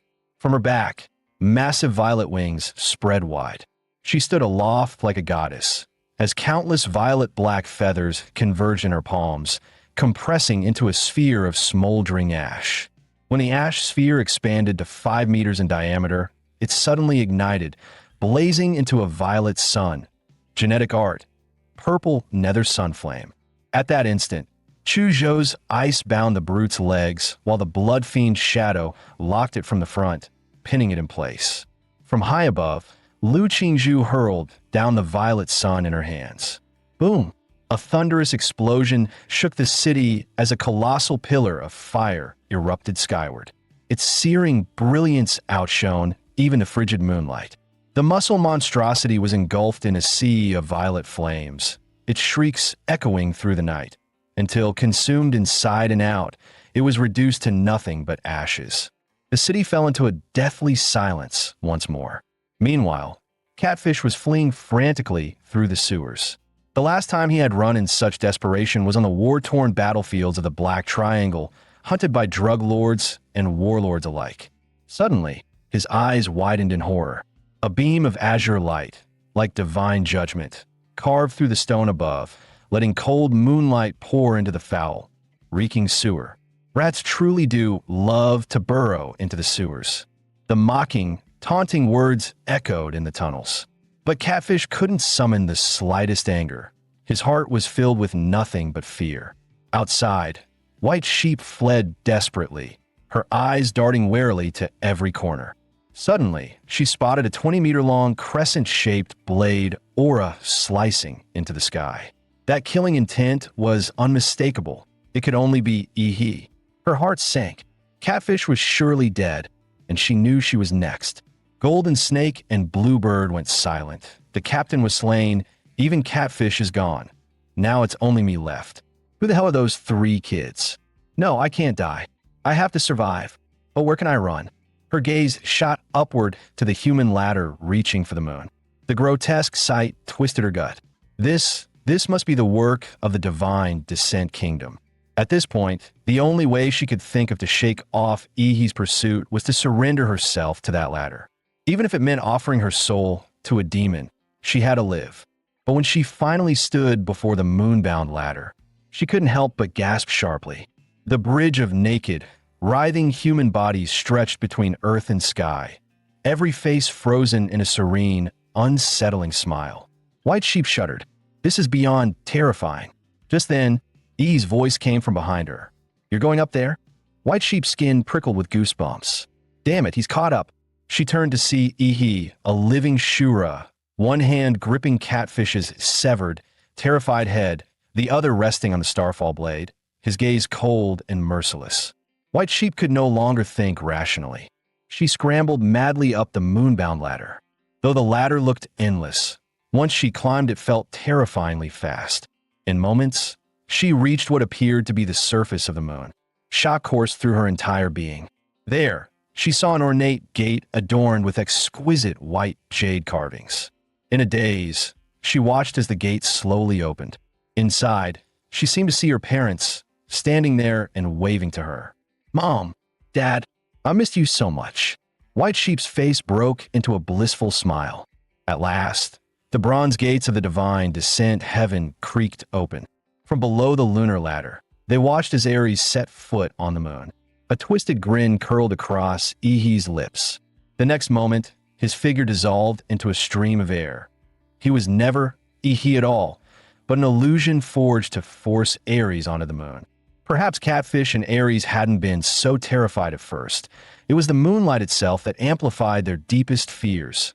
Clever move, divine descent heaven, turning Ares' own fear into the image of Ihi. Now that's interesting. By this point, Black Lion, captain of Laserbird's 3rd squad, and Catfish were confirmed dead, while the other 3 likely faced a fate colder than death. Ihi bared his teeth in a smile, calculating quietly. Tomorrow, divine descent heaven's people would arrive. With Laserbird losing both a base and an entire squad, chances were high they'd hold their forces back. And oh, more distractions. After all this setup, the grand show was finally about to begin to in his pupils. Atomic blue flames ignited. As dawn approached, the massive moon finally began to drift reluctantly away from the earth. The pillar of light cast from its surface slowly faded. The people of Linshue County, who had formed the lunar ladder, descended one by one. Without the moonlight, their withered, lifeless skins swelled back to normal, as if vitality had returned. But it was nothing more than a facade. Their stolen life force was gone forever. Eyes still closed, they wore peaceful expressions as they walked back to their homes, as though nothing had ever happened.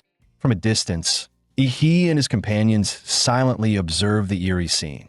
Lu Qingzhu voiced her concern. Ihi, this mission is far stranger than we imagined. Are you sure you still want to push forward? Ihi remained calm. Relax, I've got this. Besides, it's not just the 3 of us, we have a powerful ally helping us from the shadows. He simply doesn't wish to show himself. An ally. Chuzhou nodded thoughtfully, eye in his eyes. He could never have been from an ordinary family as the records claimed. Among warriors, bloodlines made all the difference. Higher-tier warriors stood on an entirely different level of existence. Chuzhou's own father was proof. A powerful bastard in every sense that he speculated that Ihi was either the illegitimate child of a mighty warrior or a young master from a great warrior clan sent to train among commoners. If it were the latter, then of course a guardian would be watching over him. That he assumed must be the ally Ihi mentioned. But in the end, Chuzhou was dead wrong. Qingzhu, I have an important mission for you today. As Ihi spoke, countless shadow demons burst from his body, crowding every rooftop around them. At his side stood a blood fiend shadow identical to Black Lion. The two of you will move together with my shadows and smash every clay idol in the city. Got it. Chu Zhou answered without hesitation. Blade in hand, he strode off, two shadows following close behind. Each time Chu Zhou shattered an idol, the shadows would devour the filthy spiritual energy within. Lu Qingzhu cast Yi a worried glance, but in the end chose to follow his plan. Just as she turned away, Yi suddenly called out to her. Smiling with unshakable confidence in his eyes, he said, Qingzhu, trust me. Qingzhu's ears flushed red once more, and a faint smile curved her lips. I do. But Yi, please trust your teammates more in the future. Don't carry everything alone. Yi returned to the underground palace beneath Jinshan Temple Base. A man in a white lab coat had been waiting for him. Bowing respectfully, the mad doctor greeted, Master. He cut him off coldly. Save it. Time is short. We need to prepare for battle. His gaze fell on the pit filled with a mountain of cyborg corpses, the handiwork of his own slaughter. Once he had cast them into death's abyss. Now, he intended to grant them rebirth. Good. The numbers are enough. He muttered, summoning the power of the giant. He carefully restrained the surging lightning so it wouldn't damage the bodies that, in moments, a colossal torso, 50 meters tall, took shape before him. The giant raised its massive hands and tore open its own chest, revealing a heart that still pounded furiously. With a thunderous rush, torrents of giant's blood cascaded down like a waterfall, drenching the mountain of corpses. The cyborg lying at the top was the first to touch the crimson flood. Its once glazed eyes trembled, then refocused. Torn flesh writhed and began to knit back together. This was all part of Yi's plan. Yi's plan was to forge an army of undead giants. First, he would use a vampire virus to resurrect the cyborg corpses, then grant them the power of the progenitor giant. When the time came, they would transform into an unstoppable legion that obeyed his every command. Meanwhile, the Mad Doctor worked at the base computer, directing swarms of nanomosquitoes into every household in Linshui County, delivering what he called Yi's warm blood. Master, everything is proceeding smoothly. Yi nodded. Good. The biomosquitoes carry vampire blood. Once the infection is complete, go repair that Mecha Buddha we dismantled earlier. The Mad Doctor sneered. A full repair is impossible given its condition, but stripping its weapons and rebuilding them into new systems is still within reach. Rest assured, Master. Excellent.my side is already in motion. Now, let's see how my opponent, Heaven, chooses to act. While Yi raced ahead with his preparations, another force was already on its way to Linshui County. Divine Descent Heaven was said to have originated from the humanity must perish faction, born when the first rifts to the otherworld erupted. Then, a mysterious pope appeared. He wielded terrifying power drawn from ancient ruins and, with it, transformed a rabble into a force that grew at a terrifying pace. Their doctrine: bring the gods of the otherworld into the mortal realm and lead backward human civilization into a so-called true heaven. And what was the vessel for such descent? The answer was the demon fetus, carried out from those ruins, by devouring the flesh and souls of living beings. The fetus would grow and eventually forge a body through which the gods could briefly manifest on Blue Star. The creed was wholly anti-human, breeding demon fetuses to wreak havoc, spreading believers, and destabilizing human society. At that moment, a robed figure in a patterned cloak muttered, "This land is the hardest nation for heaven to conquer, and soon it will fall to heaven. The divine fetus will be born." From inside of us came a voice. "Bishop, Linshui County lies just ahead." A man in a crimson robe spoke, his attire marking him as a vice bishop. For years ago, the archbishop planted the divine fetus there himself. Yet in the end, he was slain by those ignorant fools of the Daxia dragon sparrow. He never lived to see the fetus mature. What a cruel, devouring world this is, for a man as steadfast in faith, as compassionate and kind as our archbishop, to be left with not even a body to bury. A bishop clad in crimson robes embroidered with golden scripture wiped away his tears, as though mourning the cruelty of fate toward the righteous. But in the next instant, his face hardened, his voice resolute. We cannot allow the Archbishop's sacrifice to be in vain. We cannot let this world fall deeper into the abyss at the hands of fools. Otherwise, Blue Star will become the second domain of sin. Prepare to welcome the gods. Children, this is a revolution. We are liberating humanity. The believers inside the bus were swept up in his fervor. One by one, their eyes blazed with fanatic light, veins bulging at their necks as they roared in unison. The gods descend. Heaven on earth. The gods descend. Heaven on earth. Fight for the gods. And so, the day passed in a blurred, as dusk fell, a grotesquely large full moon rose into the sky. Its sight was unsettling. Two massive craters and a long, jagged fissure below aligned into the eerie illusion of a smiling face. The lunar ladder had already been erected, awaiting only the faithful to welcome the birth of the moon god. What a glorious moment! In the entire history of our church, only two divine fetuses have ever hatched successfully. The bishop's expression twisted with ecstasy. And today I will carve my name into that history. He spoke of those two births. The first had thrown the world into chaos, tsunamis, volcanic eruptions, and cascading disasters that left hundreds of millions dead, wounded, or displaced. And all of it was caused by just 1 minute of a god's presence on Blue Star.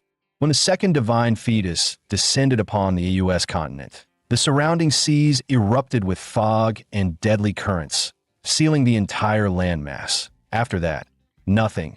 Contact with the continent was completely severed, and in satellite images, the entire region became a blank void. The allied forces of many nations paid dearly, and from then on, the dark ocean around it was classified as an S-class forbidden zone of life, never to be entered again. At that moment, the bishop cut open his own wrist, letting blood spill. A spiked crystal instantly shifted in form, ravenously drinking in the flowing blood. Now this bishop would usher the arrival of the third god, this time in the Xia kingdom. Step by step, he climbed the lunar ladder, bowing his head in solemn chant as he moved toward the twisted, ominous moon. At last, he beheld the ornate structure upon the lunar surface, the moon gate. Dropping to his knees, he poured his blood upon the ground and cried out, "O God above, accept my blood." As though acknowledging his devotion, the moon gate creaked open. A voice surged into his mind, guiding him onward. Eventually, he reached a grand altar forged from moonstone. Upon it rested a platinum coffin, engraved with the church's sigil, the platinum god coffin. Inside lay the divine fetus he had once cultivated. After 4 years of draining the lifeblood of Linshui County, it was nearly ripe. True, compared to those fetuses cultivated with the life force and faith of entire nations, this one was inferior. Its capacity to embody divinity far weaker, but the very fact it existed at all was an achievement. The bishop carefully lifted the coffin, surprised at how unnaturally light it was. Still, he bent low, feigning a heavy burden as he staggered forward, perhaps believing the act itself carried greater ritual weight. Beneath the lunar ladder, the congregation craned their necks, finally catching sight of the bishop carrying the coffin. His back was bent as though crushed by its weight, sweat streaming down his face.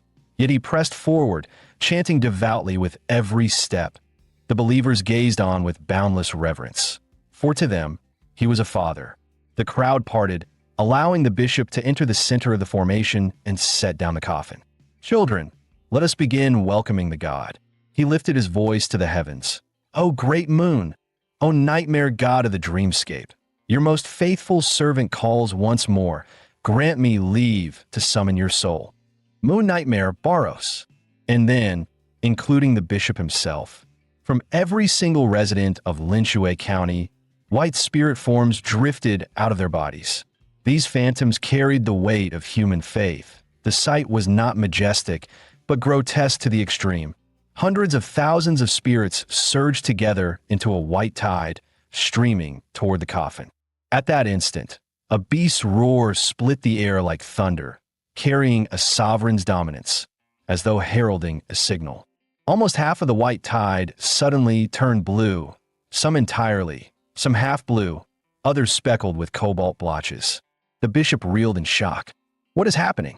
The pure white spirits have turned blue. That roar, it polluted them. Impossible. How could the divine fetus's spirits be tainted by some unknown roar?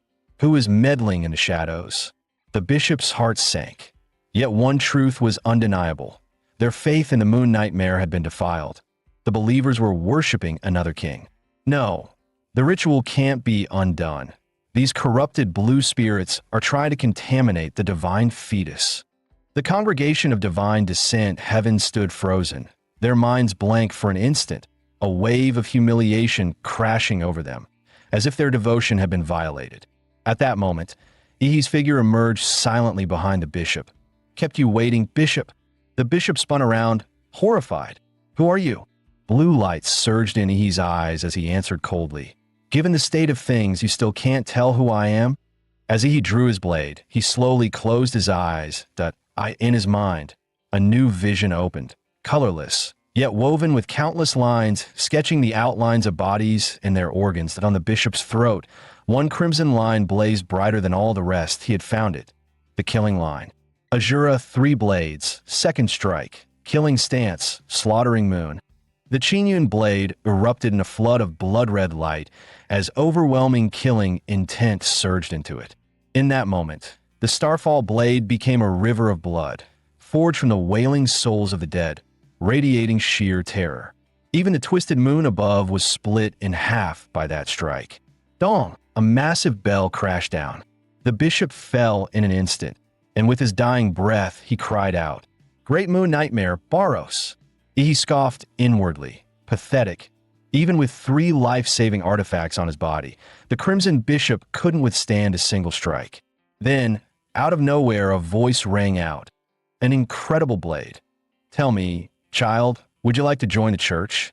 Ihi stiffened, snapping his head around. Another Crimson Bishop stood there. The man introduced himself calmly. "Allow me. I am Lin Shi, current highest authority of the church in Xia Kingdom."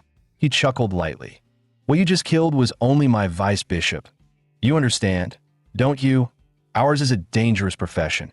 Having subordinates pose as superiors is only logical. Wouldn't you agree?" Ihi's eyes narrowed. Old schemer, a decoy. Huh? His gaze sharpened, and without hesitation, he chose to withdraw from the battlefield.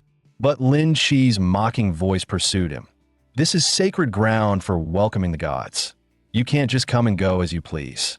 Lin Shi thrust out his palm, and he felt his body suddenly sink. The moment he tried to take flight, an invisible force bound him tight, dragging him down. Telekinesis. To Ihi, whose mental power was razor sharp, it was clear this was pure spiritual energy. That if that was the case, then only spiritual energy could break it. Zawarudo, a golden-armored fiend, emerged from behind Ihi, tearing apart the massive hand of psychic force. Lin Shi's pupils shrank, shock flashing across his face. "That figure behind you, don't tell me you've trained in divine arts as well." Perhaps because of his towering spiritual power and constant exposure to divine echoes, Lin Shi was actually able to see Zawarudo. He spat a curse. "Divine arts, my ass. The only reason I wanted to leave was to avoid fighting next to that damn coffin. Did you really think I was afraid of you?" With a feral grin, he launched his fist. In an instant, blue lightning burst forth, and pillar-thick bones sprouted from his arm. Muscle fibers locked together like steel girders, sparks racing along the growing frame. With a single strike, a roaring, flesh-forged dragon exploded outward. In a blaze of light and flame, the dragon's maw crashed toward Lin Shi's stunned face. Lin Shi only sneered. "Such abominations, they won't harm me." Boom! A thunderous explosion shook the ground as Lin Shi was blasted away. But it wasn't over. The flesh dragon barreled forward with unstoppable force, slamming him relentlessly. It drove him straight through a fortified building, like a bullet train at full speed, shattering the entire structure in an instant. The exposed muscle fibers stretched for hundreds of meters, dragging Lin Shi as they tore through countless buildings with blinding speed. The world spun violently. When Lin Shi regained his senses, he was already pinned beneath the raging flesh dragon. Without the psychic barrier shielding his body, he would have been crushed to dust. His ornate robes were reduced to rags. His veins burst under the strain of overdrawn mental power, blood pouring from his organs until his whole body looked like a man made of gore. He nearly blacked out. Yet in the very next second, his wounds began to heal. I told you, you can't hurt me. I am chosen by the gods. E's face darkened. As expected, zealots of the cult were damn near impossible to kill. This was trouble. Gods descend, heaven on earth. Gods descend, heaven on earth. All around, the frenzied cultists chanted in unison. He glanced at them and sneered. Almost forgot about you lot. We are justice, they screamed, bloodshot eyes blazing, each drawing a silver dagger. In the next heartbeat, every blade plunged into its wielder's throat. They slit their own necks without hesitation. Mass suicide? Figures, that's about all these lunatics are good for. He sneered. The twisted logic of cultists was beyond comprehension. He narrowed his eyes. Let's see what kind of trick they're trying to pull this time. In an instant, an icy, slimy surge of spiritual energy descended. The corpses of the self-slain cultists began convulsing violently, as though something alive was gestating inside them, ready to burst out. Crack! A blood-red hand suddenly tore its way free from one follower's chest. As the creature fully crawled out, he finally saw its true form. Skin the color of blood, horns jutting from its skull, and fangs jutting from its maw. He grinned. So in the end, it's just some Western-style demon trash. In an instant, 50 cultists became 50 gates of flesh, spewing demons without end. He sneered. These lunatics really go all in, turning their own bodies into gateways just to summon demons, trying to flood the field again. Too bad. I can flood the field too. He threw back his head and roared out. A shockwave ripped across the battlefield. Boom! Boom! Boom! Bolts of yellow lightning exploded throughout the city, almost identical to when Ihi had transformed into a giant. He hadn't resurrected those lizard men for nothing. Now they served as vessels for his avatars. The demons shrieked in frenzy, their cries echoing across the ruins. The clash was immediate and violent, but the demons were no match for Ihi's avatars. They were crushed into dust within moments. The vice bishop stood dumbstruck, staring at the towering giant's birth from the bio-warriors. His mind reeled. The bishop had been slain in an instant. Now this army of giants appeared. Who the hell are these people? Wait, where's that boy leading them? Quick, use spirit vision to find him. His expression twisted in shock as he spotted he striding toward the divine coffin. Damn it, the god fetus is his target. The vice bishop bolted toward Ihi, shouting, "Stop! Stay back! Your opponent is us!" Scorching violet flames and a blast of freezing dragon breath flared up, boxing him in, each aura carrying terrifying weight. The vice bishop's brow furrowed. These foes were clearly prepared, from the sudden decapitation strike to their giants crushing the demon horde, and now this pincer on himself. Are they Dragon Sparrow operatives? Did they know of the church's plan all along? If so, this mission might already be doomed. He reached the divine coffin. Even at arm's length, a chill surged out that felt cold enough to freeze his very soul. The presence within radiated searing hostility toward him. Understandable. After all, he'd pretty much entered this so-called god. A system panel flickered before his eyes. Special energy acquired. Divinity times 5. During the Heaven's Descent ritual, half of the faith energy the cult had hoarded for 4 years was corrupted by Ihi. That tainted faith was used by the god fetus to build a body for the moon nightmare in the mortal realm. Yet in the process, part of its divine power had been stolen by Ihi himself. So that's how it is, but truth be told, Ihi never considered the Heaven's Descent zealots worth his attention. They were weaklings, cannon fodder at best. His true enemy had always been the deity tied to the moon in dreams. Yet even stripped of divine power, even a malnourished premature wretch, this god should have awakened by now. Why are you still hiding in the coffin? Fine then, I'll pry the lid off myself. With a single thought, he blew the lid of the divine coffin open. The next moment, his pupils shrank. Empty. The coffin was completely empty. What the hell? Nothing inside. Calling yourself a god and still skulking in the shadows? He tightened his grip on the starfall blade, every muscle tense. The suffocating stillness hung over the battlefield. The roars of giants and demons alike had vanished. The clash of Chuzhou, Lu Qingzhu, and the vice bishop had gone silent. It was as if the entire world had muted itself, leaving only Ihi. Then a voice echoed out of the void. Ihi, don't tell me. You've forgotten your true master? The moon.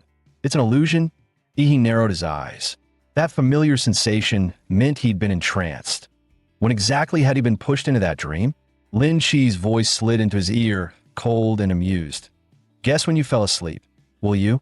Outside, the vice bishop barely summoned a hulking demon, using it to pin Chu Zhou and Lu Qingzhu in place. Buying himself a precious moment to breathe, he wondered anxiously, how was Bishop Lin faring over there? The vice bishop turned his gaze back to He by the coffin. With his potent psychic acuity, he sensed something was wrong. He was clearly under divine punishment for offending a god. Worse, he could no longer detect Lin Chi's spiritual presence. The thought chilled him. He dared not imagine the rest. In O choice, he had to reach the divine fetus. He drew a short blade set with a green gem, a wood attribute relic, the Xuanmu needle. Pierce an enemy with it and bloodthorns sprout within, growing outward until the victim is shredded to pulp. Let the gods punish this sinful soul, this tainted flesh. I will execute myself, the vice bishop intoned, his voice cutting and resolute. Chu Zhou and Lu Qingzhu, pinned by the hulking demon, watched Ihi teetering on the brink, and their faces went white with rage. Chu Zhou shouted, "Damn, that man is heading straight for Ihi." Lu Qingzhu steadied herself, replying, "Lu Qingzhu, go save Ihi. I'll hold this one back." Chu Zhou unleashed the blood-burning forbidden technique, an instant surge of frost and nether flame. The demon that had them subdued suddenly lost its edge. Freezing such a behemoth took almost every ounce of Chu Zhou's martial energy. "Don't hesitate. Our lives aren't worth as much as Ihi's," Chu Zhou barked. Lu Qingzhu stopped hesitating. Wings unfurling, she rocketed off to intercept the vice bishop. She murmured, "I know. Chu Zhou, please don't die." But the tide turned. Chu Zhou couldn't hold the beast forever. Boom! The unquenchable hellfire vaporized the ice. The 5-meter horned demon shattered its bonds and reared up. It glared down at Chu Zhou with eyes that spewed flame. Hellfire coalesced into a war axe in its grasp. The limb that swung, it was thicker than Chu Zhou's whole arm. Then it came down with brutal force. Chu Zhou's legs had already been badly burned earlier trying to reach the demon. There was no way to dodge that he braced to take it head on. He roared, "You think this will kill me? My revenge isn't finished yet." Several ice needles shot into the demon's pressure points. He declared, "A powerful bloodline from Huadu runs through my veins." Chu Zhou's bloodline transformation was breathtaking.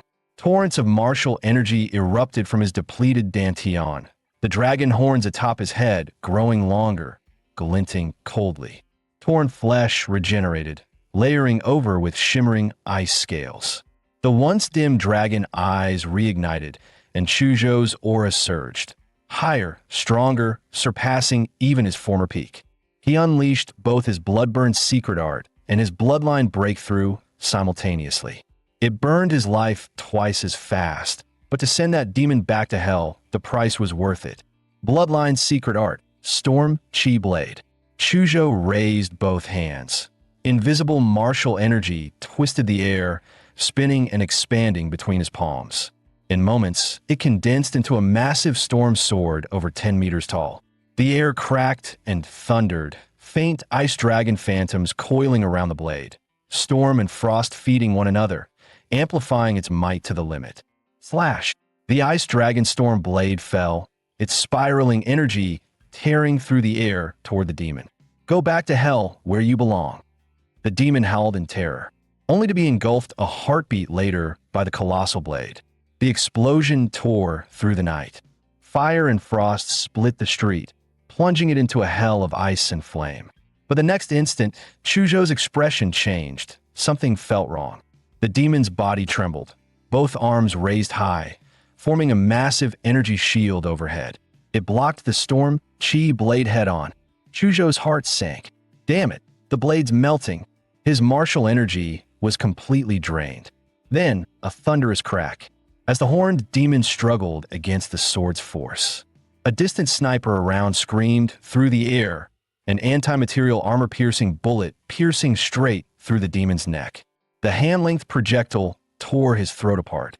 More rounds followed, slamming into the back of his skull, his waist, his spine, each hit blasting out bowl-sized holes of blood and bone. The demon didn't die instantly, but his hellfire axe flickered and went dark. The storm blade surged downward again, unstoppable, swallowing the wounded demon whole. Chuzhou finally exhaled in relief. A sniper? Could that be Ihi's ally? Kilometers away, the mad doctor peered through his scope, exhaling too. Good thing the master left me those armor-piercing rounds infused with his martial energy, he muttered. I thought that boy, Chuzhou, was the weakest in the team. Never imagined he had such a trump card. Judging by that aura, he's on the verge of breaking through to martial disciple. That girl, Lu Qingzhu, she's impressive too. No wonder the master keeps her close. They're all monsters. All right, Sinadrone, help the kid recover his stamina. Once he's back up, that demon's as good as dead. The vice bishop, meanwhile, was reeling. The girl before him fought like a devil. Her violet flames roared endlessly, showing no sign of depletion. Though he outclassed her by an entire martial realm, he found himself dodging frantically, unable to risk trading blows. They're not from Daxiao's Dragonfinch division, he thought grimly. If Dragonfinch had learned of Lingshui County, we'd never have made it this far.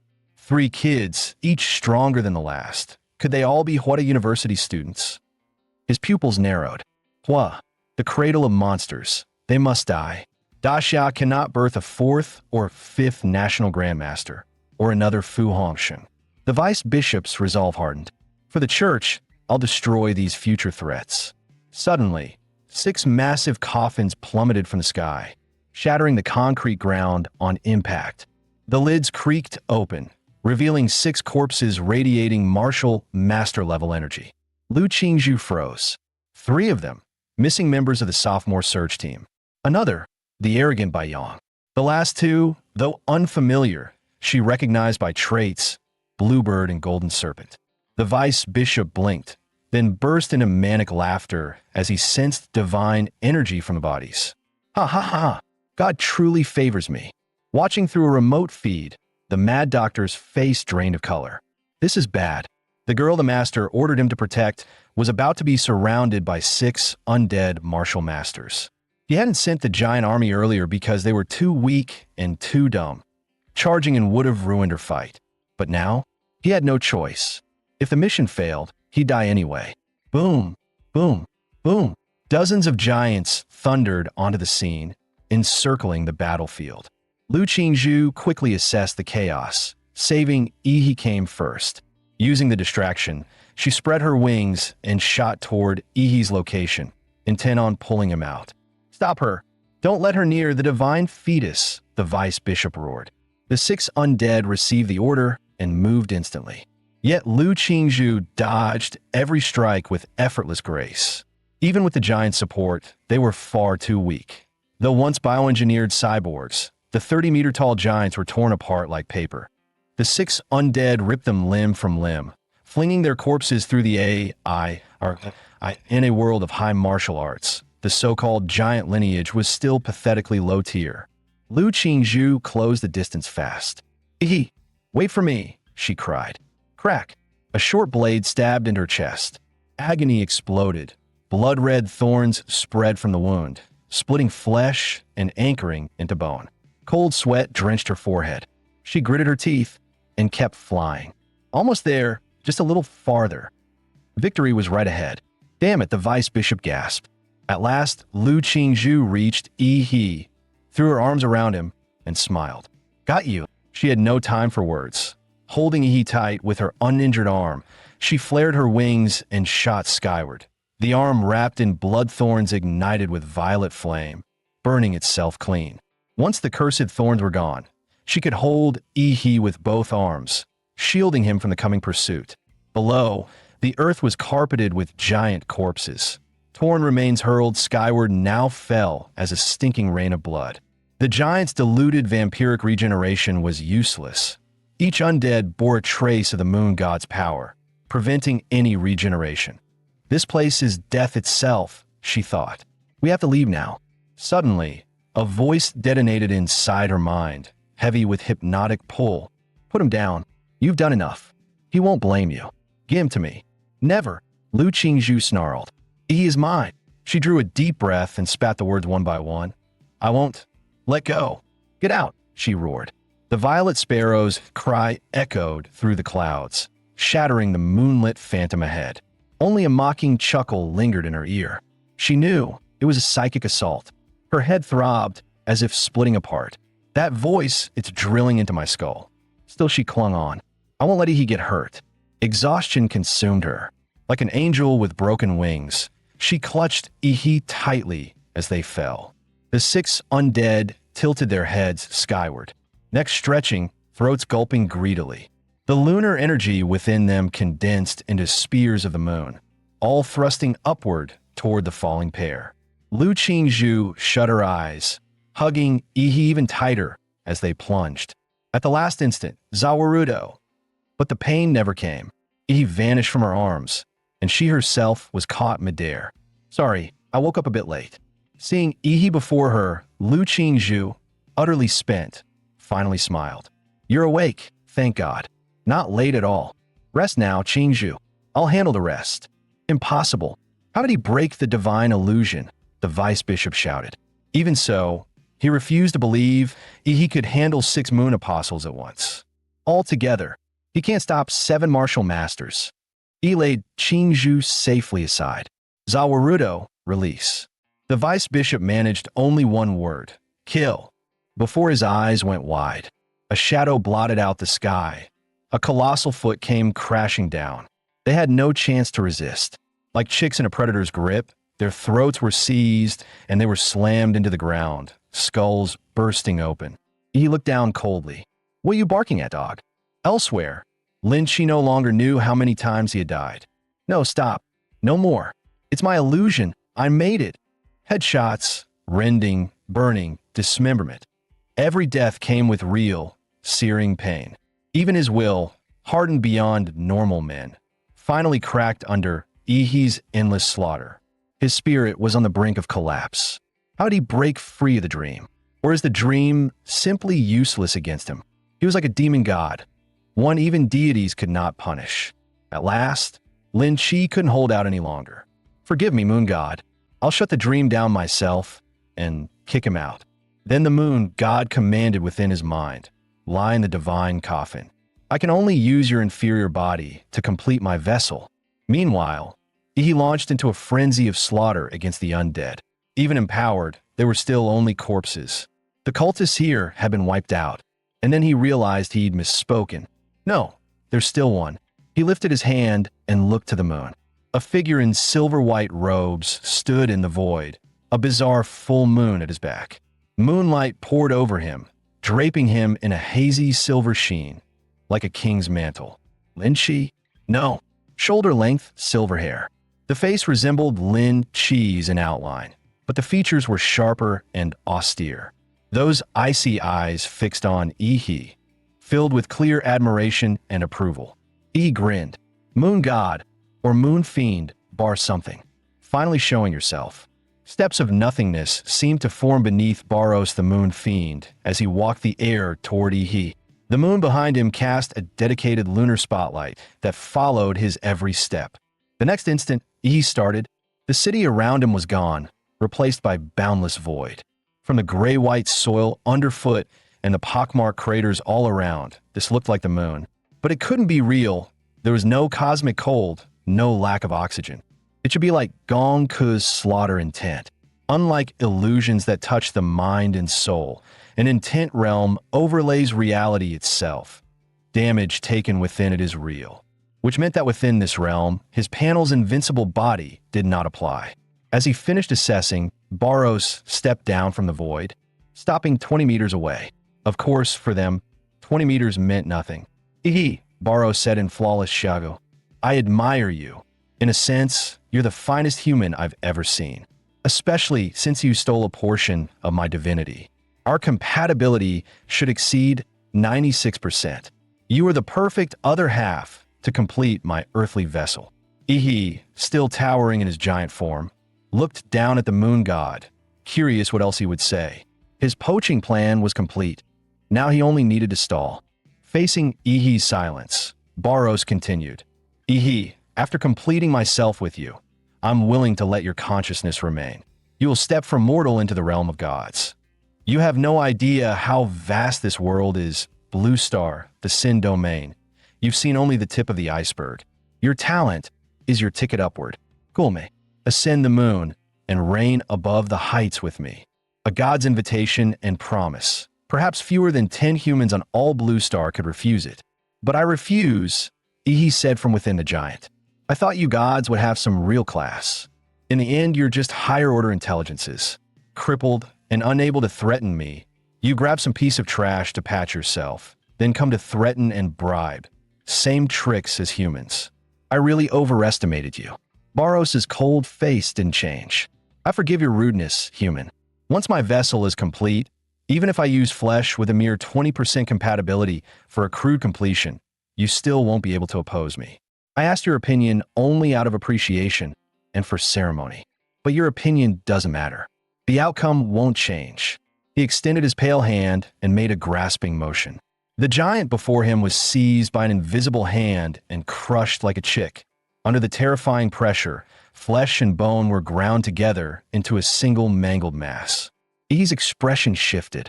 With a wrenching motion, he tore open the supergiant anthropoid body. But the next moment, he found his limbs frozen. Baros' hand drew closer and closer to his forehead, treating him like food ready to be enjoyed.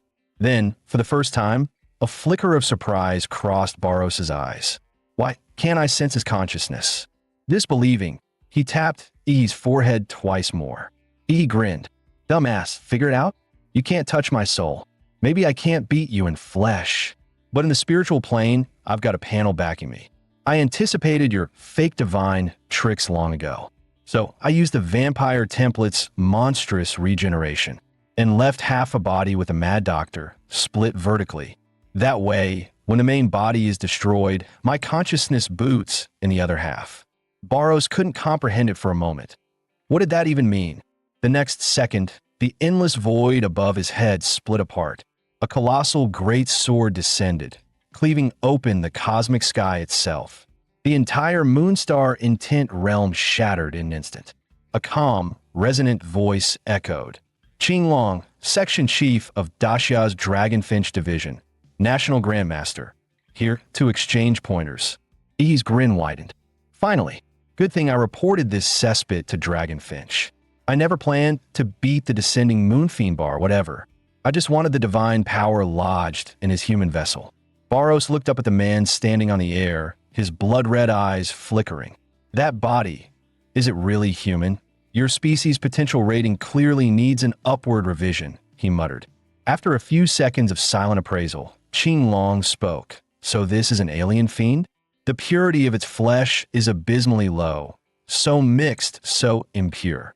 Memory flashed before him. When the first alien fiend descended in human history, he'd still been a grandmaster, one of those who fought that creature. That battle was the first time he truly understood what world-ending meant. Compared to that being, the silver-haired man before him was nothing alike. His aura similar, but diluted. Baros wanted to curse. All because of this pathetic body of Lin Cheese. What a humiliation! Human, he sneered. Have you ever been hit by the moon? Veins bulged around Baros' lunar eyes. Your flesh is mine. I won't let this battle damage you. With a flick, he hurled Ihi's body away, tossing him clear of their battlefield. Qinglong watched the fiend's motion and frowned. He's protecting that youth? So be it. I'll suppress this demon first, then question the boy. He recalled what Shi Jinwen had told him before departure. That one's name is Ihi. The name Qinglong was no empty title. The man truly summoned the Azure Dragon's true form. Please enlighten me. In answer, Baros' aura surged. He too summoned a monstrous divine body. The battle was about to begin. After being struck by the moon god's palm, Ihi's vision flashed white, and when the light faded, he was standing in a mist-shrouded mountain forest, far from the battlefield. He immediately circulated his chi and expanded his life field detection to full range. Yet even scanning dozens of kilometers around, he couldn't sense Lin Shui County's presence anywhere. That could only mean one thing. He had been displaced an enormous distance by moonlight itself. It also proved Barros had realized that his battle with Qing Long would annihilate Lin Shui County and everything around it. Thankfully, he had already ordered Dr. Mad to evacuate the two wounded, Chu Zhou and Lu Qingzhu. Otherwise, they would have been vaporized by now. Didn't expect that bastard Barros to have spatial blink capability. He muttered, "If he uses that to track me down, things will get nasty." Still, being this far from the front line had its advantages that make it last. He had time to study this so-called divinity. The power he had risked everything to steal from a god. He'd gone through hell to pry open that divine wall. No way he was going to waste it now. Pulling up the system panel, he began reading the entry labeled Divinity. Slowly, he understood. Divinity could arise in two ways, through endless refinement in a single field, until transcendence is achieved, or by birthright, as with high-dimensional races whose very nature grants them irreplaceable supremacy within a chosen domain. Or it could be innate divinity, a high-dimensional race whose very nature grants it absolute, irreplaceable authority within a specific domain. Both paths stem from the same source. Divinity that no wonder Barros went berserk after he stole it. The power was far beyond expectation that in essence, Divinity elevates a template's qualification ceiling, reshaping its fundamental potential. As for the Dio template, he had never truly developed it, merely relying on the subconscious instincts of its vampire race. The JoJo template already had its own mutation path. No need to disrupt that progression. The giant template, meanwhile, was useless for ascension. Its affinity with divinity was non-existent, and it functioned purely as a booster for the JoJo template, with no independent value. But the Dio template, with its time manipulation, had limitless potential. It was his most vital trump card apart from his main combat template. Upgrade, Vampire Dio. When Dio possessed only vampire abilities, his template had been rated D+. After unlocking the world, it skyrocketed to B+. Yet even that rare time control ability wasn't enough to push it into the A tier. Now, after absorbing all 5 units of divinity, lines of glowing text scrolled across the system panel. Template evolution detected. B+ template. Vampire Dio. The world domain enhancement. Moon and illusion. Bloodline ascension. Vampire Moon demon lineage. A rank template. Moon Demon Dio. The world bloodline power. Feast of the Crimson Moon under night conditions. Physique, regeneration, and weapon efficiency plus 100%. Under moonlight, plus 150% during full moon. Awaken moon eyes. Unfold domain twin moon world. Blood dominion. Blood carries hallucinogenic and invasive traits. The weak are enslaved. The strong are mentally eroded, trapped within illusions. The more of his blood inside the target, the deeper the illusion. Enhanced under moonlight. Blood manipulation.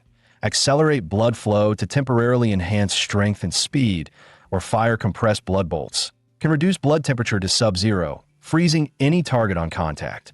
Stand, the world, base strength / speed times 3, moonlight times 5, full moon times 8. Special ability time. Stop, reduced cooldown under moonlight, double duration under full moon. He stared at his newly evolved template, breath quickening, strong, insanely strong. Most of its upgraded powers required moonlight or nighttime conditions. But once those triggers were met, the boost stacked into something monstrous, a literal exponential spike in combat capability. IT wasn't just a power-up. It was a top-tier hybrid template built for both support and burst. He chuckled softly. Guess the rougher the storm, the pricier the catch. This Lin Shui County anomaly mission. Totally worth it. Still, he hadn't forgotten his comrades who'd fought to the brink for him. BY mission standards, its difficulty easily reached level 4, and the danger rating hit level 5 territory. Under Huada's assessment system, that meant one thing: maximum tier rewards. Gathering himself, he rose from the forest floor in one smooth motion. leaping onto a treetop and balancing easily above the endless sea of leaves. Cold silver moonlight poured over him. The night wind brushed past, and every cell in his body felt alive, exhilarated. Power welled up from deep within his bloodline. The Dio template's moonlight amplification was kicking in. He threw a flurry of punches. The air cracked in rapid succession. Pa! Pa! Pa! Each blow distorted the atmosphere, visible shock waves rippling outward. After stretching and adjusting to his enhanced physique, Ihi's smile returned. Then, like a massive night bat, he spread his arms and shot through the forest canopy, moving faster than lightning. His comms unit had long been destroyed during battle. He needed to locate the nearest human city and re-establish contact with Huada. By the next morning, an ultrasonic strike aircraft cut across the clouds, carrying 3 key personnel back to Huada. Inside the cabin, he was the only one still conscious. Chu Zhou and Lu Qingzhu lay inside the medical pods, their bodies immersed in emergency treatment fluids. As the aircraft hatch hissed open, the ramp extended to the ground. He stepped out, greeted by a man in a neatly pressed Zhongshan suit, calm, refined, and composed. "Hello, Yi," the man said with a warm smile. "I'm Shi Jingwen, the Chancellor of Huada University. Principal Shi, an honor to finally meet you. Serta, you're a legend among Huada students." Yi reached out to shake his hand, looking both respectful and slightly shy, the hint of genuine admiration in his eyes. Shi Jingwen chuckled softly. "Ha! No need to be so formal. Eat I'm not one for ceremony. Just relax." "All right then," Yi replied, stretching his arms to loosen up his tired muscles. "So, Principal Shi, I'm guessing you came to ask about what happened in Linshui County." "Not exactly," Shi said, his tone firm yet kind. "I came to tell you that your team has officially completed the Linshui anomaly mission. You don't have to worry about anything that comes after." Yi frowned slightly. "That's it." The thought crossed his mind. A cult, a lunar god descent ritual, mass sacrifices, and that's the end of it. No debrief, no investigation, no containment. Seeing through his unease, Shi Jingwen smiled gently. "Relax, Yi. Trust Huada. The aftermath of the Linshui anomaly will be handled by higher authorities. And don't worry, I understand what you're concerned about. We respect the personal secrets of geniuses." He paused, his voice taking on a more formal weight. "However, the Linshui incident will be classified. When the Academy releases its mission report, it'll be listed as a level 4 task completed by your squad. Don't take that as an insult. It's simply that level 5 missions are usually led by professors. Announcing that a group of freshmen completed one on their own would cause quite the stir. Rest assured, though, your rewards will be issued at level 5 standards." The treatment he was getting felt unreal. Like a dream, he glanced at Chancellor Shi Jingwen, whose gentle smile carried the warmth of spring breeze. Yet somehow, the man's presence felt heavier than Barros's divine pressure. Does this old fox already know I've been cheating the system? He forced a smile, silently wiping the sweat from his palms. A day later, Dr. Mad finally sent over the post-battle footage from Linshui County. He opened the file on his phone, and his throat went dried if memory served. Linshui had been mountainous terrain, but now it was a crater. The entire county had collapsed into a massive basin, kilometers across, as if a meteor had slammed into the earth. One battle had not only erased a city, it had permanently altered the landscape. He exhaled slowly. This world of martial transcendence is too damn dangerous. Even with his current power, he still didn't feel safe. Every time he thought about Barros, that godlike being, a dull ache throbbed behind his eyes. The problem was the lunar gaze, the mark of Barros, was still lingering on his soul. Yesterday, he'd already informed Chancellor Shi about it. Shi Jingwen had simply reassured him, "Don't worry, Qinglong will take care of it. He has ways to seal the lunar gaze." And so, he waited quietly in the university's guest reception hall. Click! The mahogany door opened with a deep, heavy sound. He looked up and saw the man he'd been waiting for. Qinglong, the second-ranked martial artist in the entire Daxia Federation. One of the few who stood at the very top of Blue Star's power hierarchy. But something about him seemed off. He wore a thick black fur cloak over multiple layers of clothing, his complexion pale, his aura faintly unstable. IT was as if he had just returned from an icebound battlefield, carrying the chill of another world with him. Qinglong explained calmly, "Don't make a fuss, it's true that I was chilled by that cunning moon demon, Manhwa, but I won that fight." After only 100 moves, his weak body began to collapse. "If he didn't have so many escape tricks, I would have killed him already. You wouldn't have to wait here for me to seal that watching mark for you." He almost lost composure. He didn't expect Qinglong to actually explain himself, that IT was a bit different from the mysterious and stoic image he imagined, yet oddly endearing. "Let's begin, and I'll seal that gaze for you." Qinglong removed his fur coat and other warm clothes, revealing a body built like a superhero, broad and powerful, though wrapped with countless bandages. "Principal Sure can read the stars and fate that he once told me about your uniqueness, so I can reveal a bit of top-secret truth to you. Have you ever thought that monsters might once have been intelligent beings, just like humans?" He widened his eyes in shock. Qinglong spoke quickly, his eyes distant with memory.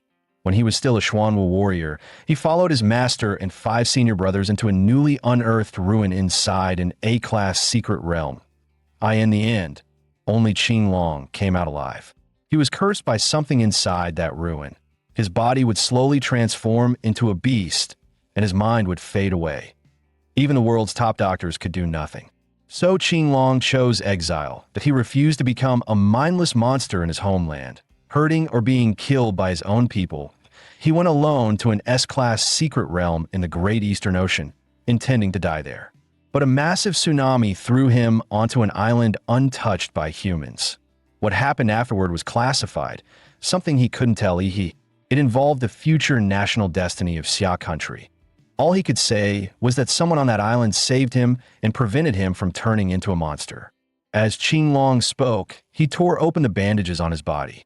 Underneath, his skin was covered with dark, eerie runes. He glanced at them by accident and felt a stabbing pain in his eyes, like needles piercing straight in. Drops of blood dripped through his trembling fingers as he covered his face. Within 2 breaths, his eyes had healed completely, yet he dared not look again. The brief glimpse felt like his soul was being dragged into an endless abyss. Seeing this, Qinglong nodded. Even high-level martial masters would faint after glancing at these runes, and weaker ones could die instantly or fall into a vegetative state. He merely bled a little. Clearly special. Sure, Jingwen's judgment hadn't failed yet. Perhaps he truly could change the worsening situation of their world. "Don't resist. I'll imprint 2 runes into your mind. After this, you'll finally be able to sleep in peace." Qinglong pressed his fingertip to Yi's forehead. The black symbols writhed like living worms, crawling slowly into his skin. 4 thick runes sank into Yi's forehead under Qinglong's watchful gaze.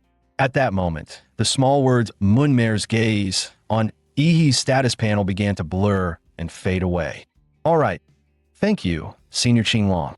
Yi bowed politely. Qinglong slipped back into his imposing black fur coat and suddenly asked, "By the way, your teacher is Gong Ke, right?" At that moment, Yi remembered what Gong Ke once told him.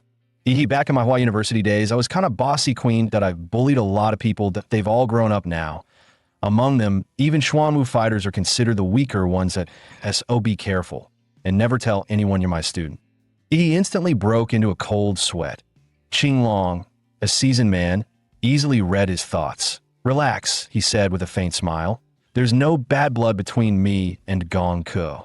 I only mentioned her because it's a pity. Before her mind was damaged, she was the one most likely to reach Grandmaster level through the path of slaughter. Such potential." His tone shifted, eyes sharpening. "So, let's start. I want to see how pure the inheritance of the Rose of Slaughter has become." He froze for a second. Figures the stronger the master, the more eager they are to fight. He pointed toward the silver moonlight. "Master Qinglong, how about under the moon?" "The moon again." Qinglong frowned slightly, memories of disturbing illusions flashing through his mind. Meanwhile, at a panoramic arena inside Manhwa University, a secret duel was taking place. If anyone knew that one of the fighters was Qinglong, chief of the Dragon Sparrow Division, billionaires would spend fortunes and break walls just to get a standing ticket to watch. Qinglong still wore his black fur coat. Clearly, this spar wouldn't even make him take off. "I won't attack," he said calmly. Show me everything you've got and I'll defend using only one hand. Pure physical strength. If you can make me move even half a step, you win. He added casually, if that happens, I'll grant you one request. Exempt you from all trials, and list you under the first division of Dragon Sparrow that you'll enjoy its privileges and status. It was a generous offer, but Qinglong didn't believe Yi could pull it off. Good. Then please, Master Qinglong, let's begin. The moonlight broke through the clouds and poured over Yi. Under its glow, his body crackled with energy, black hair streaking with silver. Qinglong's pupils narrowed. From Yi, he felt a familiar aura, akin to the Moonmare's. But it wasn't that filthy corruption of the abyss. That it was something pure, sharing the moon's own essence. Master Qinglong, here comes the first move. Yi drew his starfall blade high above his head. The cold moonlight washed over the blade, its star-like gleam turning silver bright. Slaughtering moon, kill strike. The silvery edge turned blood red, surging with murderous energy. Martial force and bloodlust merged, extending the Starfall blade's aura into a 45-meter crimson phantom. Outwardly calm, Qinglong was secretly stunned. What terrifying killing intent! Meanwhile, at home, Gongka lounged lazily on her couch, humming along to a movie with a soda and a bag of chips. Suddenly her expression froze. She jumped up like a startled hamster. That killing intent, it was Yi's. No way, he's only been out 3 days. How could his killing aura be that strong? Did the brat go berserk and wipe out a city? And not just Gong, K.E.I. in a luxury hotel suite. Jinzhuang, what's wrong? What could be more important than what we're about to do? Nothing, just felt an overwhelming killing intent. Just now that it spread unbelievably far, that I bet half the Hua University campus can sense it. Talk about making an entrance. The scene shifted back to Hua University's 4th panoramic arena. Qinglong threw a punch, simple, unadorned, yet devastating. In that instant, Yi understood. Compared to his own Azura 3 strikes, Qinglong's punch was pure and refined, power stripped of all excess. Truly, this was the level of one of the nation's greatest masters.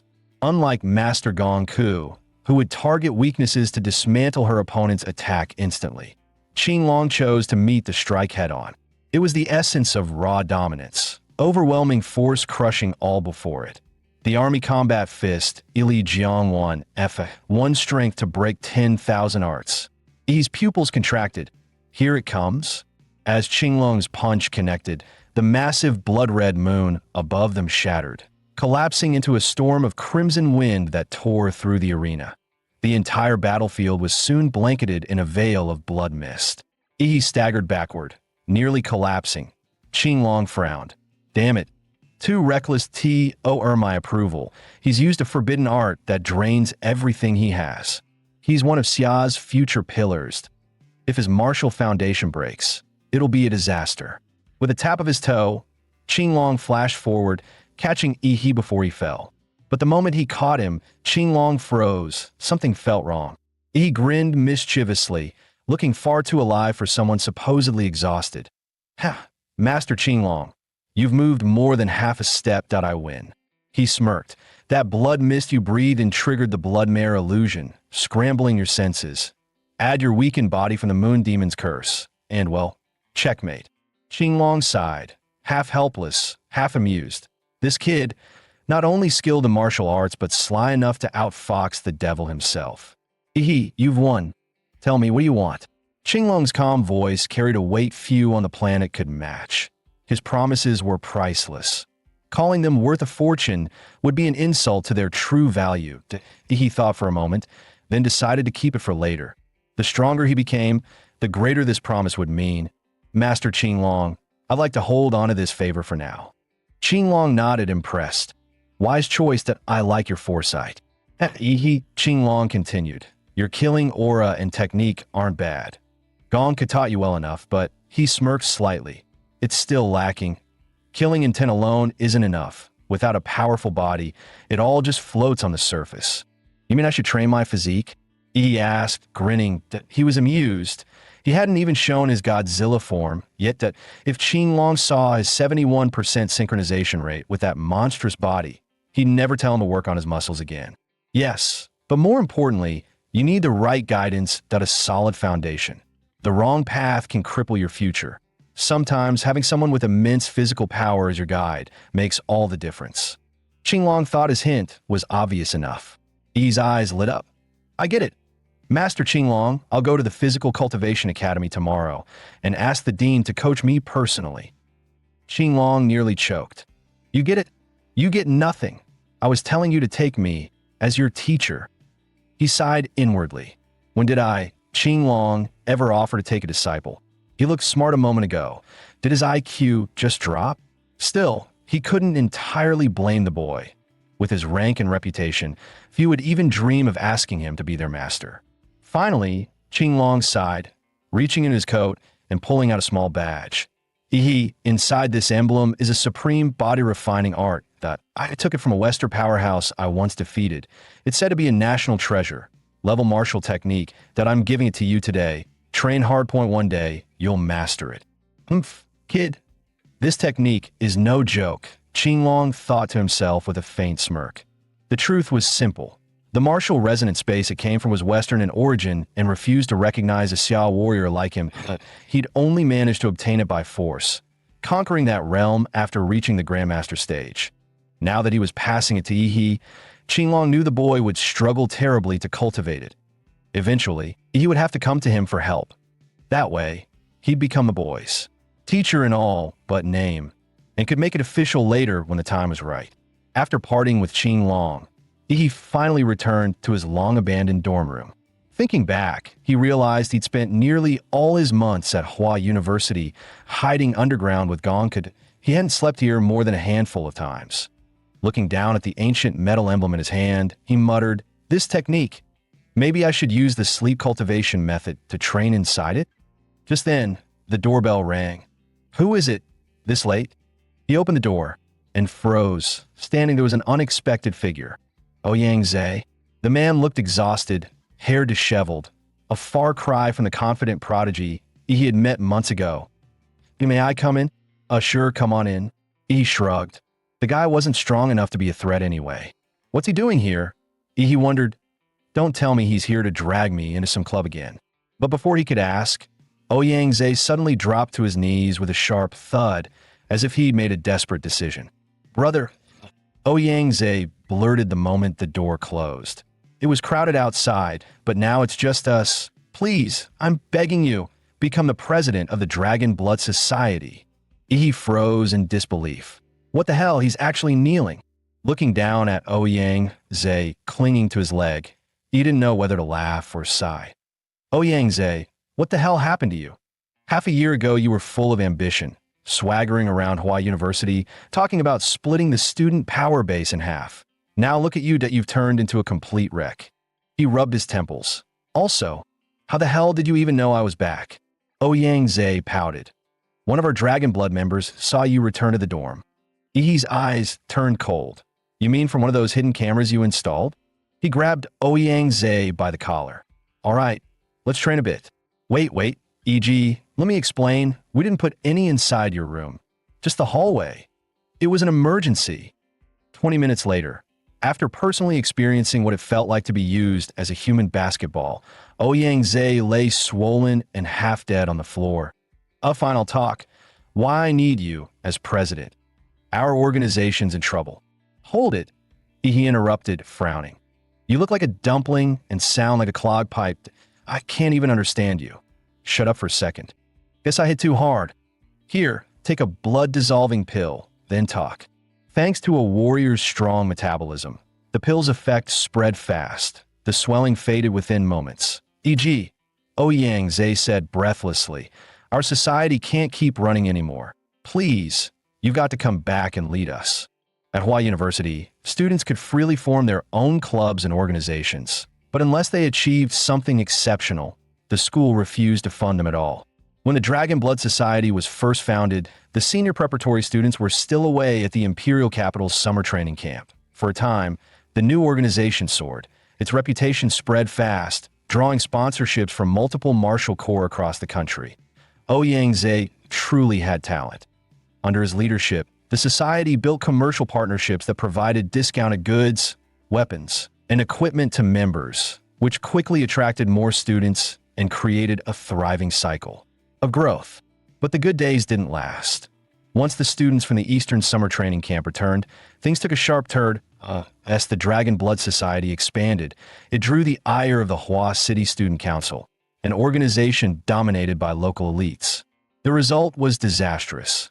Led by Xiang Jinzhuang, the Student Council crushed the Dragon Blood Society step by step. Its commercial value plummeted, investors pulled out, business channels were cut off. Ordinary members started to waver, some jumped ship, and outsiders avoided the sinking ship altogether. Soon, the Dragon Blood Society was on the brink of collapse. He listened quietly, then raised a brow. "So, you lost to that guy, Xiang Jinzhuang, huh?" He could tell Ouyang had changed. The arrogance was gone, replaced by restraint, but not defeat. His ambition had only grown stronger. He refused to let his creation fall apart. Sure, he could ask upperclassmen for help, but that would break an unspoken rule at Hua University. Conflicts between classmates must be settled within the same year. If he sought help from seniors, Xiang Jinzhuang would just retaliate by calling in higher-year elites from the capital, and the Dragon Blood Society would be finished. That left only one choice. Ihi. Ouyang didn't know how much Ihi's strength had grown since their last encounter, but one thing he was sure of. He was the man who once defeated Qianlong, standing above all other freshmen. Yet after personally facing Xiang Jinzhuang, Ouyang's confidence wavered. Xiang's overwhelming power left him uncertain. Could Ihi really still turn the tide?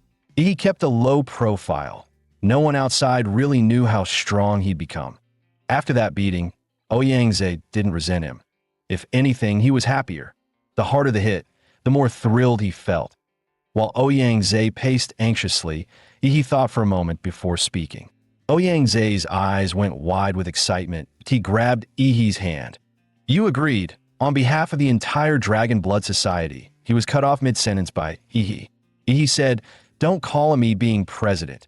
Think of me as the protector you're recruiting for the society. Cut the crap. What exactly do you want me to do?" "The Great Xia Recovery Plan."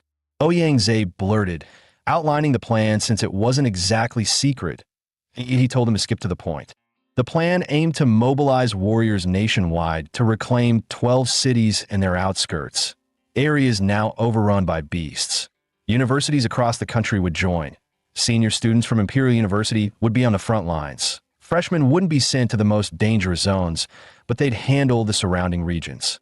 This year's final exams and selection for grade head would take place as part of the recovery campaign. "So, brother, Ouyang pleaded, during this recovery, the Dragon Blood Society will follow your orders that you've got to score the highest." He narrowed his eyes. "All of that's fine, but before we talk plans, there's one more thing you need to handle." Ouyang face instantly broke into cold sweat.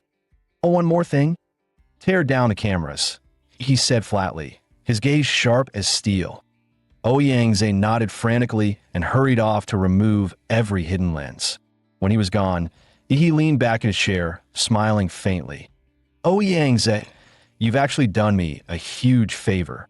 According to the system, completing achievements granted him a template draw.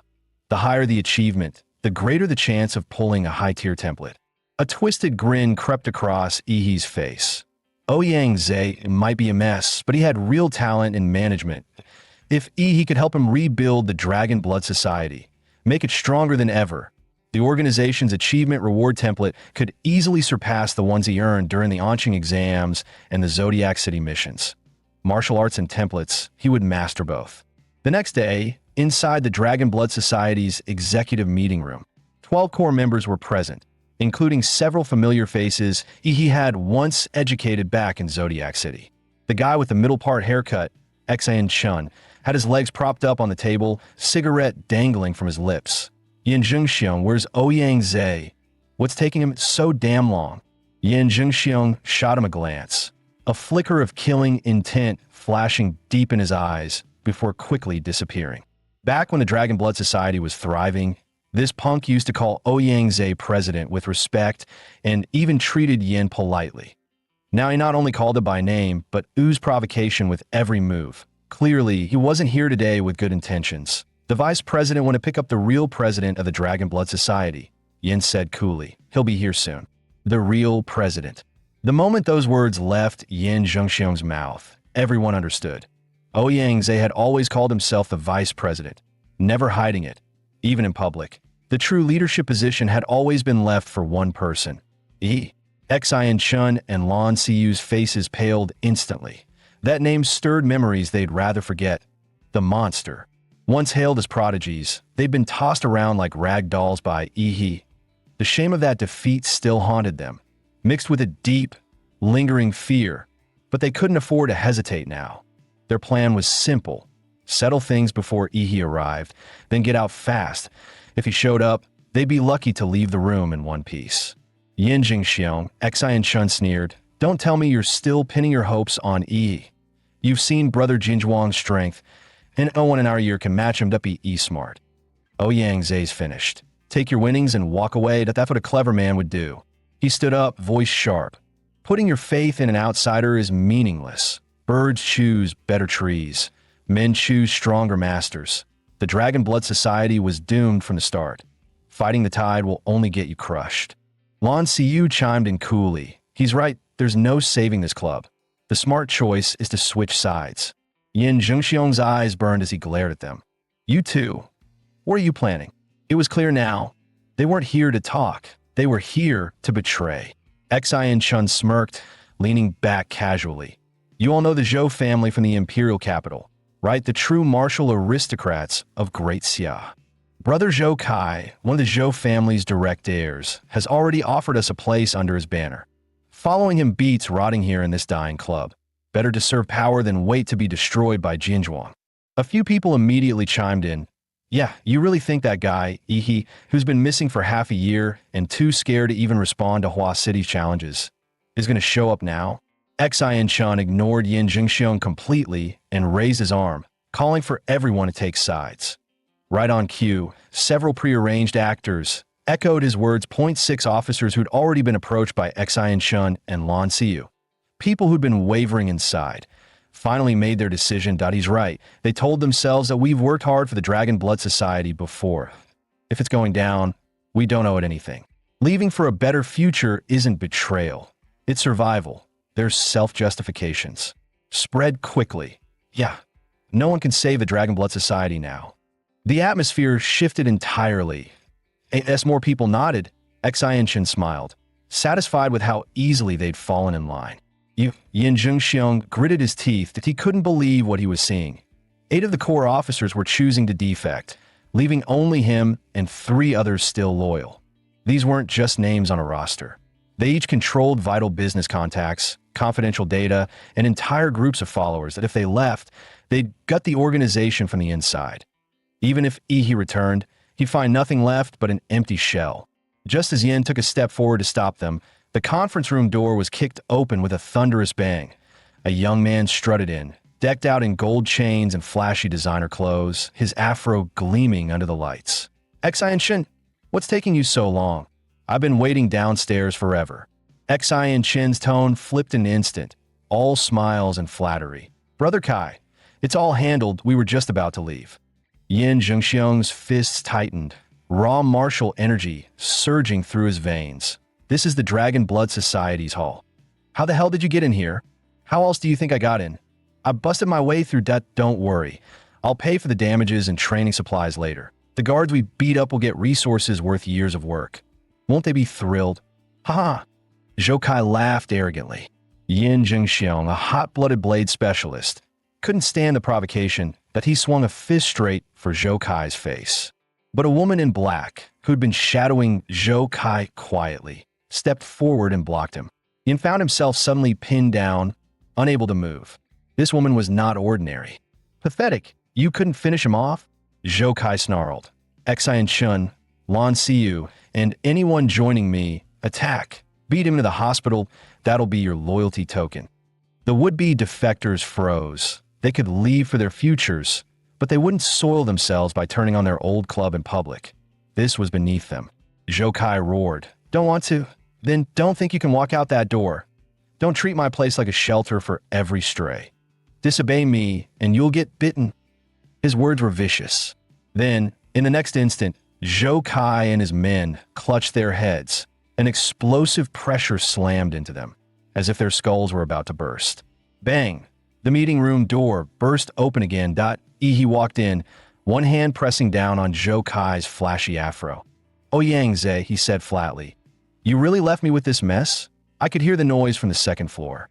Ouyang Ze gave an awkward smile. "Sorry, brother. Please don't mind it. Still, maybe the Dragon Blood Society does need a full purge." Zhou Kai's face flushed red, veins bulging at his temple. "You dare grab my hair? Do you even know who I?" He didn't get to finish. He hurled him straight out the window.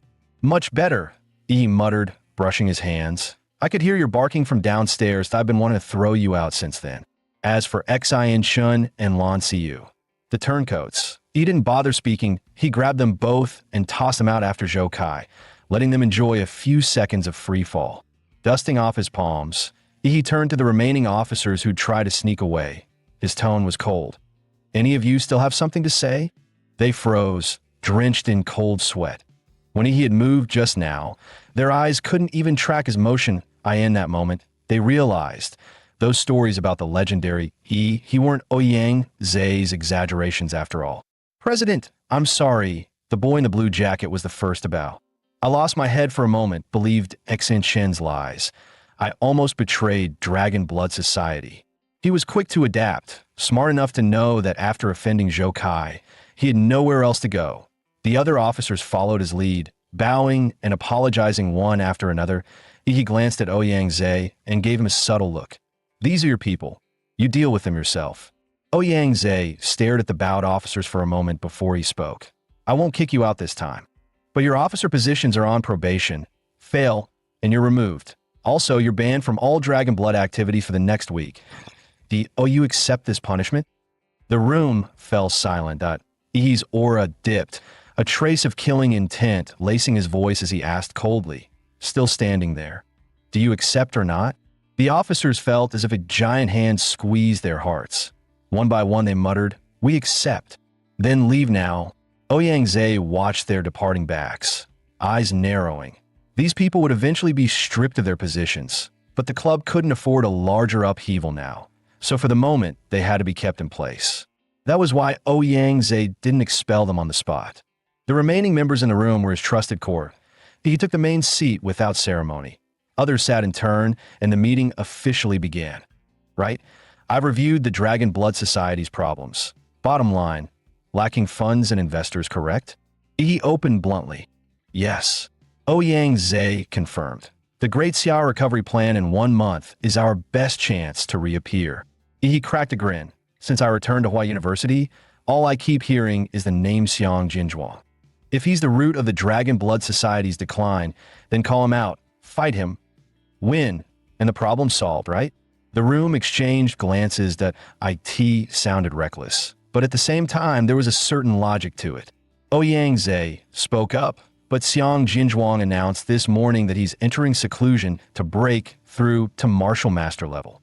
In truth, the reason he rushed into closed-door training was because of Ihi.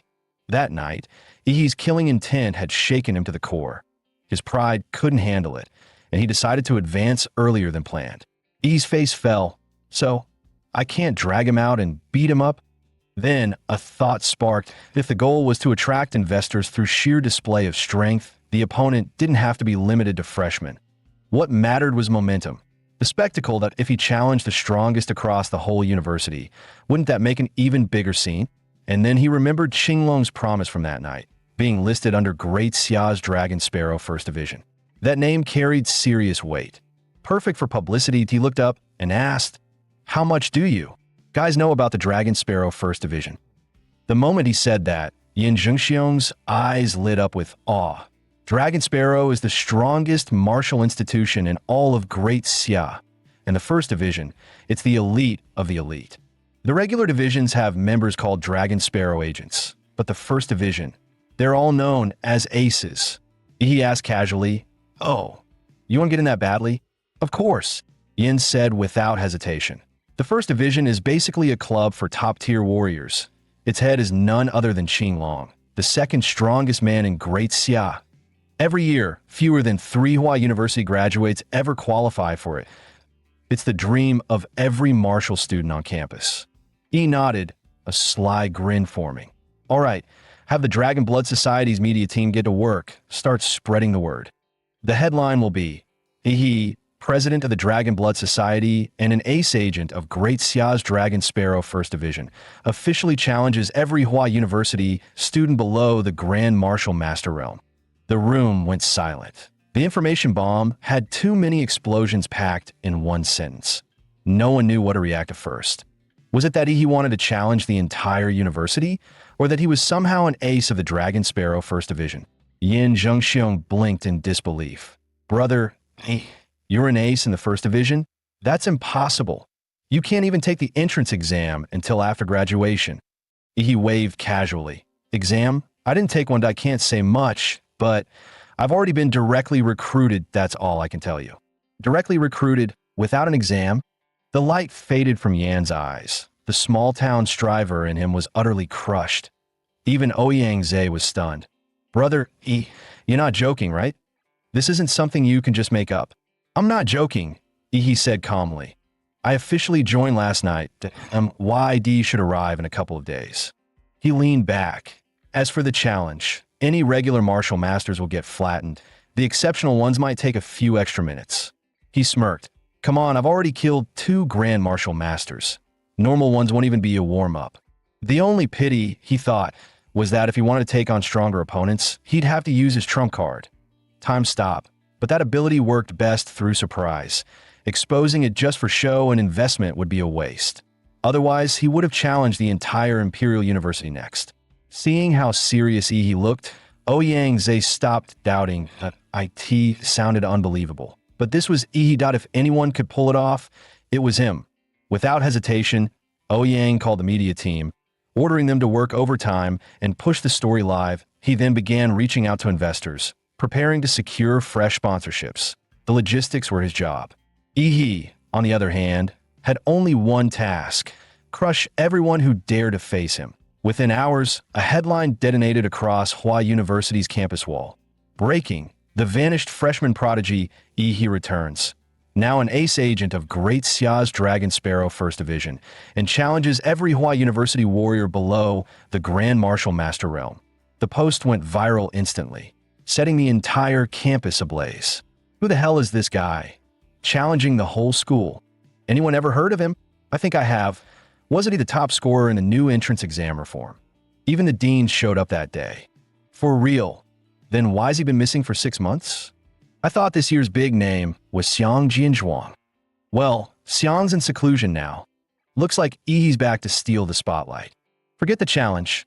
How did he even get into Dragon Sparrow, First Division? My senior said the entry exam this year was brutal. IT wiped out 99% of the candidates. He got in without taking it. What's his secret? A pure smile? You're right, my smile's pure too, but it never got me a government badge. Shut up, Snow Leopard. LMAO, Snow Leopard, shut up, is the quote of the day. Meanwhile, in Hua University Hospital, 2 recovering students, Lu Qingzhu and Chu Zhou, read the headline. Lu sighed. Knew it. That guy just can't sit still. Chu adjusted his glasses. Yeah, I thought someone's about to have a really bad week. Ouyang Zhe's efficiency was terrifyingly good. Within hours, he had turned Yi's announcement into a full-blown phenomenon. The news didn't just explode on campus. It hit social media, going viral overnight. And the most talked-about part? Yi's new title, Ace Agent of Great Xia's Dragon Sparrow First Division. Countless users called it fake, just another publicity stunt for clicks. Many tagged the official Dragon Sparrow account demanding proof to everyone's shock. The official account replied, Yi is a recognized exceptional talent, granted direct recruitment without examination. That one post broke the internet. Still, skeptics refused to back down. Direct recruitment? Yeah, right. But it's all connections. Let's see if this ace can actually fight.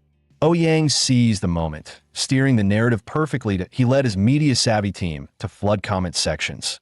Want to know if Yi deserves the title? Just watch the upcoming live stream challenge. Bet he's faking it.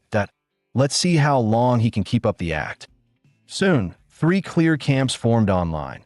Believers cheering Ihi on. Haters waiting eagerly for his downfall. The neutral crowd claiming they just wanted to watch the show. But every group said the same thing in the end. Let's watch Ihi's live stream. Under this coordinated buzz, hype around the all-school challenge skyrocketed, turning into a viral storm. Major streaming platforms rushed to contact the Dragon Blood Society, competing for exclusive broadcast rights. Advertisers piled in next, throwing money just to have their logos appear on screen. Within a single day, the club's finances turned around. A group once on the verge of collapse was suddenly flush with cash, revived overnight. Inside Hua University Hospital, Zhou Kai lay on his bed, watching the news about Ihi, laughing in disbelief. He still remembered the humiliation, being thrown out the window, his inner energy sealed, dark force tearing through his body, leaving him barely alive. And now, I haven't even had my revenge yet, and that bastard's already hosting a school-wide challenge. Zhou Kai sneered. He's asking for death. His eyes glinted like a viper's. He doesn't realize I've recovered faster than anyone expected.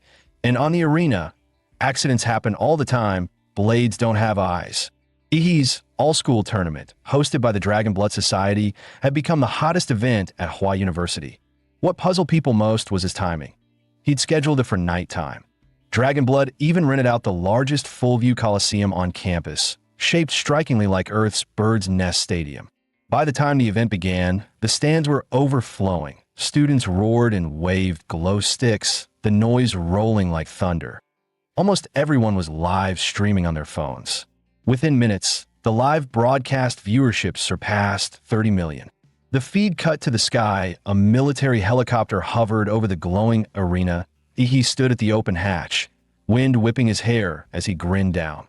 Ladies and gentlemen, the Hua University tournament officially begins. The host's voice boomed. Please welcome tonight's main star, Ihi. Without a parachute, Ihi stepped off the helicopter. The surge of atomic energy exploded from his body, accelerating in midair. A blue comet tore through the clouds, sonic booms cracking the night sky. Billions of eyes, both in the stadium and online, watched as he descended like a meteor, streaking with azure fire. Boom! A shockwave of blue energy burst outward, nullifying the impact. Ihi landed smoothly, dust swirling around his boots. As he lifted his head with a faint smile, the stadium erupted in deafening cheers. Ihi rose slowly, his movements calm and deliberate. Moonlight gathered on its own, drawn toward him, wrapping his figure in a soft silver glow like a god descending beneath the night sky. The live chat froze for a heartbeat, millions of viewers stunned into silence. Then, the comments exploded 10 times faster than before. Holy shit, this is the most badass entrance I've seen all year. I don't know if he's strong, but damn, that was pure swagger. Now this is how a real arena master enters, falling from the sky, bathed in moonlight. Absolute dominance. Everyone who fights after this already lost on entrance alone. Let's be honest, he's not challenging the school. The school is challenging him.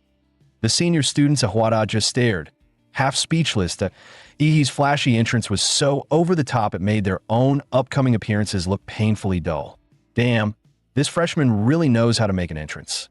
Long Tao, a second year, rubbed his nose, feeling slightly irritated. You know what? Screw it. For the views alone, I'm going up that he wasn't just another student.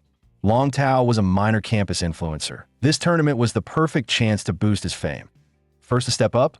Win or lose, it was a win either way. If he won, instant glory. If he lost, he could always say he'd softened Ihi up for the next challenger. Either way, it was free clout. Warrior, stage 2. Long Tao, stepping into the ring. His long coat flared dramatically as he summoned a 5-meter-tall pillar of blood aura behind him. The crowd roaring at the display, Ihi smiled faintly. Dragon Blood Guild, Warrior Stage 8. Ihi. The arena exploded in cheers, waves of excitement rolling through the stands. The host shouted, "Begin!" Long Tao barely had time to roar before a black blur smashed into his vision. The next thing he knew, his face met what felt like a freight train. His mind went blank as his body flew backward 100 meters. nose spraying blood midair. He lifted a single finger, his tone calm and detached. Sorry that I'm in a hurry. Next, the arena went dead silent, and O1 expected a full-ranked warrior to be sent flying 100 meters like a training dummy. Then a sharp female voice rang out that a tall girl with a high ponytail stepped onto the stage, wielding a massive guandao nearly taller than herself. Hee. I'll be your opponent. She was Yao Ling, a second-year prodigy, only a stage 5 martial master, yet famous for defeating 3 stage 7 seniors on her own. Even Yao Ling's joining in? Looks like things are getting serious, someone muttered. Her massive blade slashed through the air, a 5-meter arc of killing energy screaming toward. He didn't even flinch. Your blade's purity, too low. His palm burst with blinding blue light. A single punch cracked through the air like thunder and snapped her weapon clean in half. The audience watching the live stream collectively gasped. This guy's a monster. He exhaled softly. Fighting one by one is too slow. Sorry. I'm in a hurry. He raised his hand slightly, eyes cold and steady. All of you, come at once. That line hit the upperclassman like a slap. What did he just say? Cocky freshman bastard, dragon sparrow or not, he's asking for it. Anger flared across the crowd, but his gaze only grew calmer. Good, he said quietly that that's what I wanted. Reality hit hard. The ring turned into Ihi's personal show point one punch. One kick, every senior was sent flying like a sandbag. With the Godzilla template amplifying his power, Ihi fought like a walking disaster. To the upperclassmen, he was a calamity in human form. Not a single one could force him to make a second move. Watching the live stream, Zhou Kai's face twisted in fury. Damn it, how is he this strong? How the hell am I supposed to get revenge? Anyone I hire will end up in the hospital. The one-sided slaughter crushed the seniors' morale and made Zhou Kai's scalp prickle in fear. Maybe only one man could stop him. My brother, Zhou Yanting, the eldest of the Zhou family.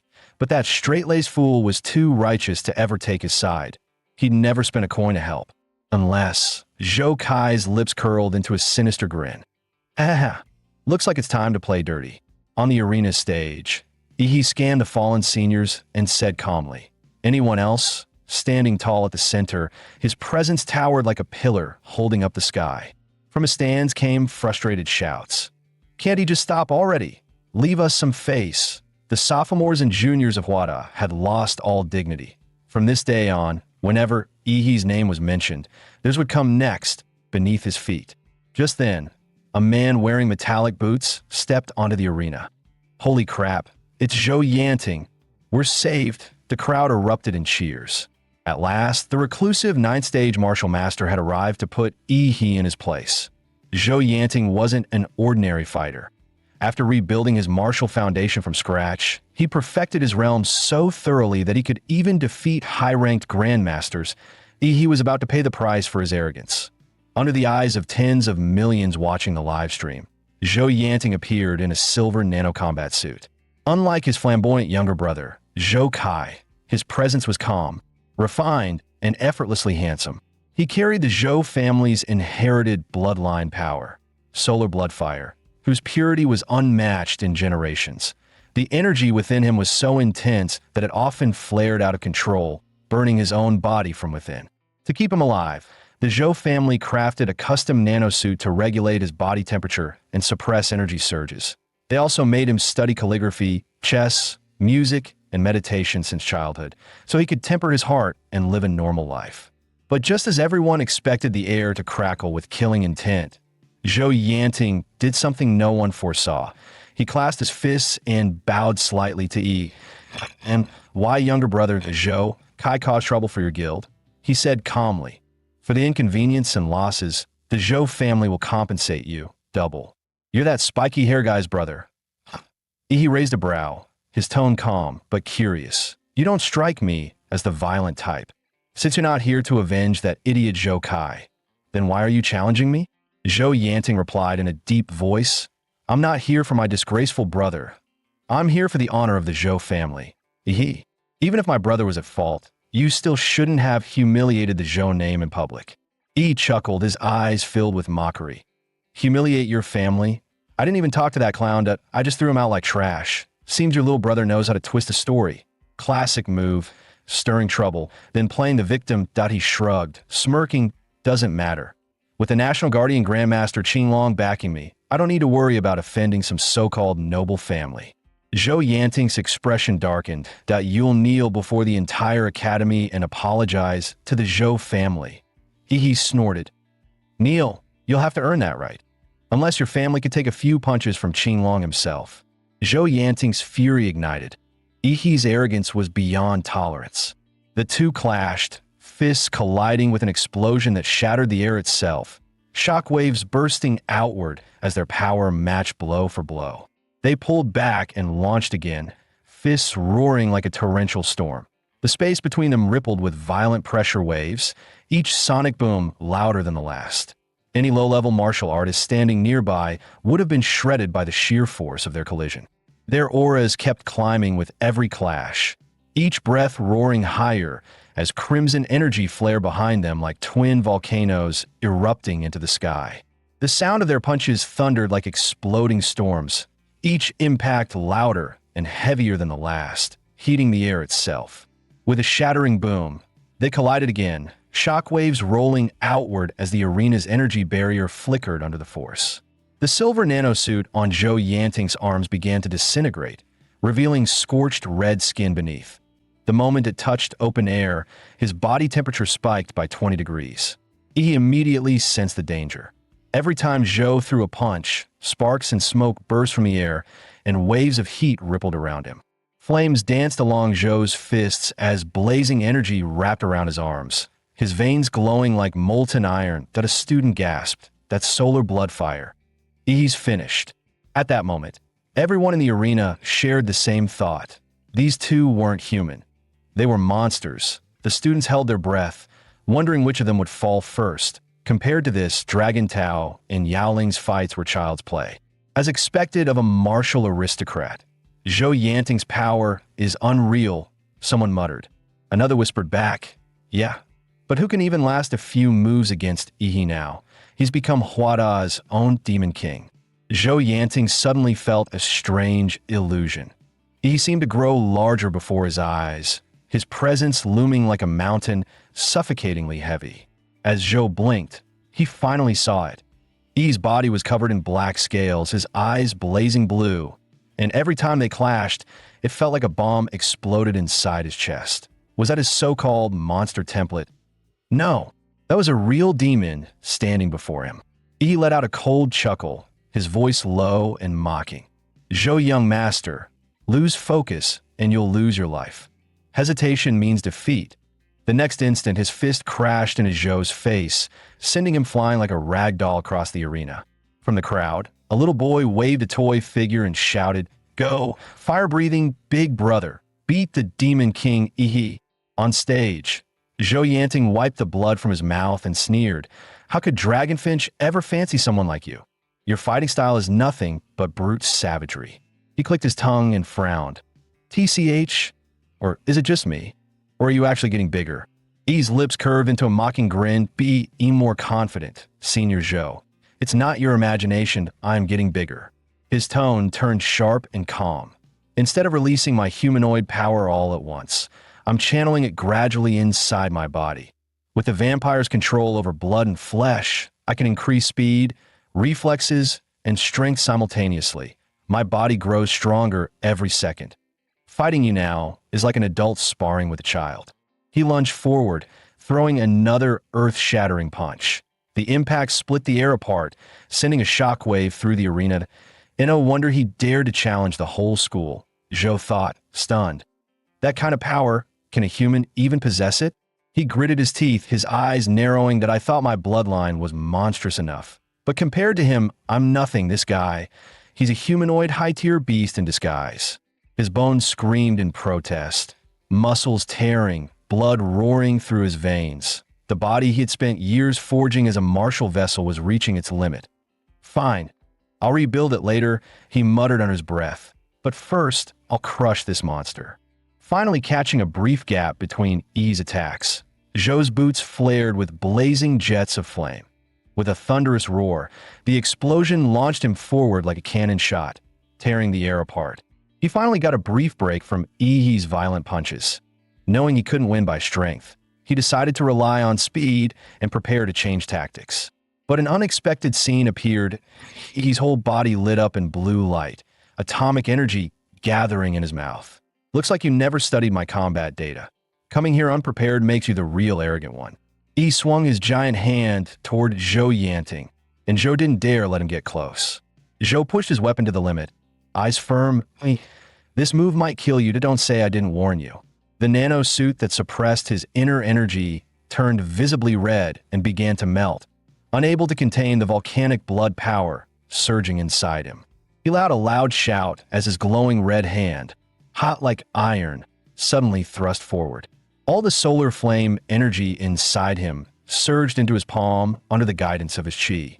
The crowd gasped that so hot. The air itself is changing, as expected of the Zhou family's flame martial arts. Zhou Yanting raised a massive fireball above his head like a fire emperor. Earth Fiend technique, flaming sun hand. The fireball turned into a small sun and crashed toward Yi, its crimson light brighter than the arena spotlights. Even the reinforced floor began to melt under the heat. Yi's expression turned serious. Finally, something decent. Facing the incoming miniature sun, Yi showed no fear. Instead, his lips curved up and his blue glowing eyes blazed with fighting intent. You think you're the only one who can launch energy waves? Perfect. I'll test my new original technique on you. He gathered high-density atomic energy in his palm, shaping it into a dragon's head with his immense chi. Even so, the unstable atomic energy was on the verge of self-destruction once it left his body. Under the combined force of his willpower and vast chi, the released energy didn't explode. Instead, it expanded even more. Heaven-shattering dragon cannon. He unleashed the massive power toward Zhou Yanting. The energy turned into a 20-meter-wide blue beam, surging forward like an ocean of destruction, swallowing Zhou whole. Boom! A deafening blast followed. Under the blinding white-blue light, the fiery sun in Zhou's hand flickered like a candle about to die. He felt death approaching. Facing that overwhelming blue torrent, Zhou's mind went blank. Only that single thought remained. Yet it wasn't over. The roaring energy shot skyward, as if trying to shatter the moon itself. At that moment, a familiar voice drew everyone's attention. You're getting a little too reckless. He scratched his head awkwardly. I just saw you here, principal sure, so I figured I'd go all out for once. A refined man in a Zhongshan suit was suddenly standing beside him, holding the still-dazed Zhou Yanting by the collar. I just came to see what this tournament of yours was like. Didn't expect you'd drag me into the spotlight. Sure, Jingwen sighed, helplessly. I'm guessing you did that on purpose. He shrugged with a grin. Can't help it. Principal, without you, this arena wouldn't have any prestige. Just back me up this once. The principal tossed Zhou to the ground. Your teacher, Gongku, keeps saying you're dull and slow. Looks like you've just been teasing her. All right then, I'll make an appearance and give you some support this time. Sure, Jingwen infused his voice with chi, spreading it across the entire Huada campus. Is there anyone else who wishes to challenge? If not, I hereby announce. He has defeated all challengers and successfully defended his title as the arena champion. The upperclassmen looked at each other in silence. He had won, and they were now officially nailed to the pillar of shame in school history. Future students would probably call them the weakest class ever. Hey, you go challenge me. His atomic breath would slice me into 2.5 pieces. Did you see that giant energy wave? You'd turn into 0 pieces. Nothing left. Oh what? We do a group rotation and wear him down. Then you go first. They kept passing the slot around, but in the end, no one dared to step up. That 20-meter-wide blue energy beam had terrified them all. Seeing this, Sure Jingwen said calmly, since no one steps forward, I hereby declare, Yi is the winner. With the principal's words, the matter was settled that the freshmen had defeated the entire martial division, something never seen before and likely never again. Yi's name would forever be etched into Huada's history as a legend. The moment Sure Jingwen announced the result, the live stream exploded. Witness history. Witness Huada, Daxia, and the rise of a new star for humanity. He's our champion from Anqing. I've never been prouder to say I'm from Anqing. I knew he was destined for greatness. I'm his uncle. Follow me for more inside news. Liar upstairs. Ban him, with the National War Saint injured, Grandmaster Du Jingming missing, and 12 cities fallen. Yi's rise is nothing short of divine providence for our nation. At that moment, the students of Anshu No. 1 High were completely losing it. Yi, you're amazing. Yi didn't disgrace our school. His teacher shouted, voice trembling with pride, that I knew I wasn't wrong about you. The rest of you, study hard. Be the next Yi.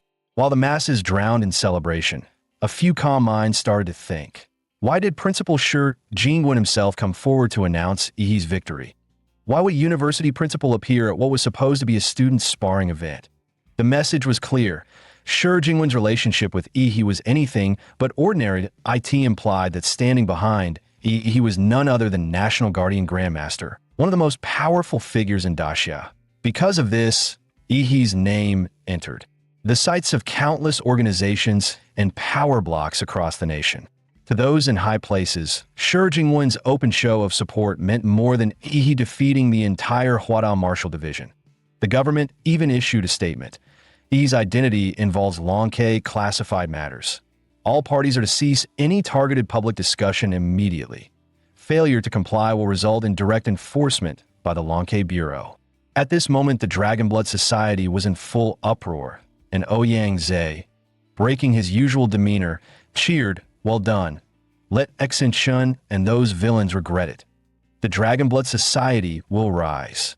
At the celebration banquet, Ouyang Zhe did not see Yi and asked, where is our top contributor, President Yi? He said he had something to do and left in a hurry. Yi returned to his dormitory, which was outfitted like a five-star hotel. The Mad Doctor's projection knelt before him. Master, I have obtained the golden gene hidden in Anqing. Yi asked, can you open it? I still remember how hard that jar was to open. Neither brute force nor atomic cutting could move it an inch, not even leaving a scratch. The materials science influenced by the mystic realm is beyond imagination. The Mad Doctor replied, I have a way to open it. After all, I was one of the lead engineers on the Golden Gene project in my life. But the jar contains an electronic emitter. Once opened, a tracking electronic signal will attach to you, and Laserbird headquarters will trace and hunt you down. He asked, can you shield that signal? The Mad Doctor answered, yes, I've already started buying materials to build a shielding chamber. How long to finish? Half a month will do, but cracking the jar's built-in complex mathematical cipher will also take at least half a month. Okay, then hurry. Above all, ensure your own safety. He valued this SS2 level top researcher under him highly. He believed that converting the Mad Doctor into a familiar during the Linshui County mission was, in a sense, no less valuable than obtaining divinity. Top talent cannot be measured by ordinary value. After ending contact with the Mad Doctor, he briefly scanned through his memory logs. He hadn't expected that Prometheus once had close cooperation with Heaven's Descent. Back then, Prometheus used its vast resources to secretly cultivate a demon embryo for Heaven's Descent. But when the embryo was nearly complete, Prometheus betrayed them. During the long incubation period, those mad scientists secretly added all kinds of extra ingredients, which made the demon weak upon birth. In the end, Prometheus succeeded in capturing the first living aberration in human history and dissected it, cutting its organs into several parts for experimentation. With a living aberration whose life level far surpassed all creatures on Blue Star, Prometheus's research in biological science went full throttle like an F1 racer. The results were staggering, including several breakthroughs derived from the demon's body, most notably the Eden Project. In that project, the lunatics of Prometheus aimed to create a god among men. This artificial deity was meant not only to defend Blue Star from secret realm invasions and outer gods, but also to abolish all nations and ethnic divisions, unifying humanity under one divine mind that would control all of Earth's resources. Their goal was to establish absolute fairness and reshape Blue Star into the mythical Garden of Eden. There were also projects aiming to alter all human genes, to push the species itself into a higher evolutionary stage. Point one of them was the Fire Seed Project, the predecessor of Laserbird's Golden Gene program. Prometheus ran far deeper than he had imagined. Just mentioning the term gene lock once had made others suspect he was connected to them. He had a strong hunch that one day he'd be dragged into the Prometheus vortex. But for now, he'd deal with what was in front of him. Come to think of it, I've been so busy helping Ouyang Zhe that I haven't even studied the badge Senior Qinglong gave me. Now's the perfect time to train through the sleep meditation technique. Cold rain splashed against his face, bursting into icy droplets. He opened his eyes and found himself wearing a battered, scorched suit of knight's armor. Lying atop a mound of corpses, he kicked away the body pressing down on him and looked around. The battlefield had clearly gone through a brutal fight, but not between humans. The ground was covered with enormous muddy pits. Seen from above, they clearly formed the footprints of some colossal creature. Burn marks and molten residue were scattered across the soil, and even the cold rain couldn't put out the lingering flames. There were also claw marks, deep, twisted, and clearly not made by anything human. As the rain stopped, he muttered under his breath, "How do Western knights even fight freely in armor this heavy?" He took off his tattered armor and tossed it aside.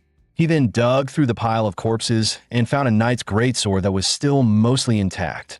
Inside this martial resonance space, his true power couldn't be freely used, so he had to make do with the weapons here. The timing felt right.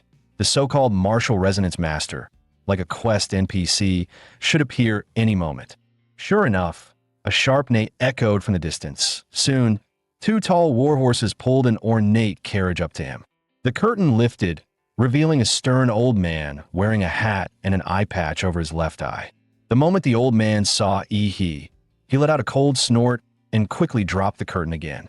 As the carriage started to turn away, he grabbed one of its wheels, and no matter how hard the horses strained, they couldn't move an inch. "Hey, old man, why run at first sight? Aren't you supposed to give me a trial quest?"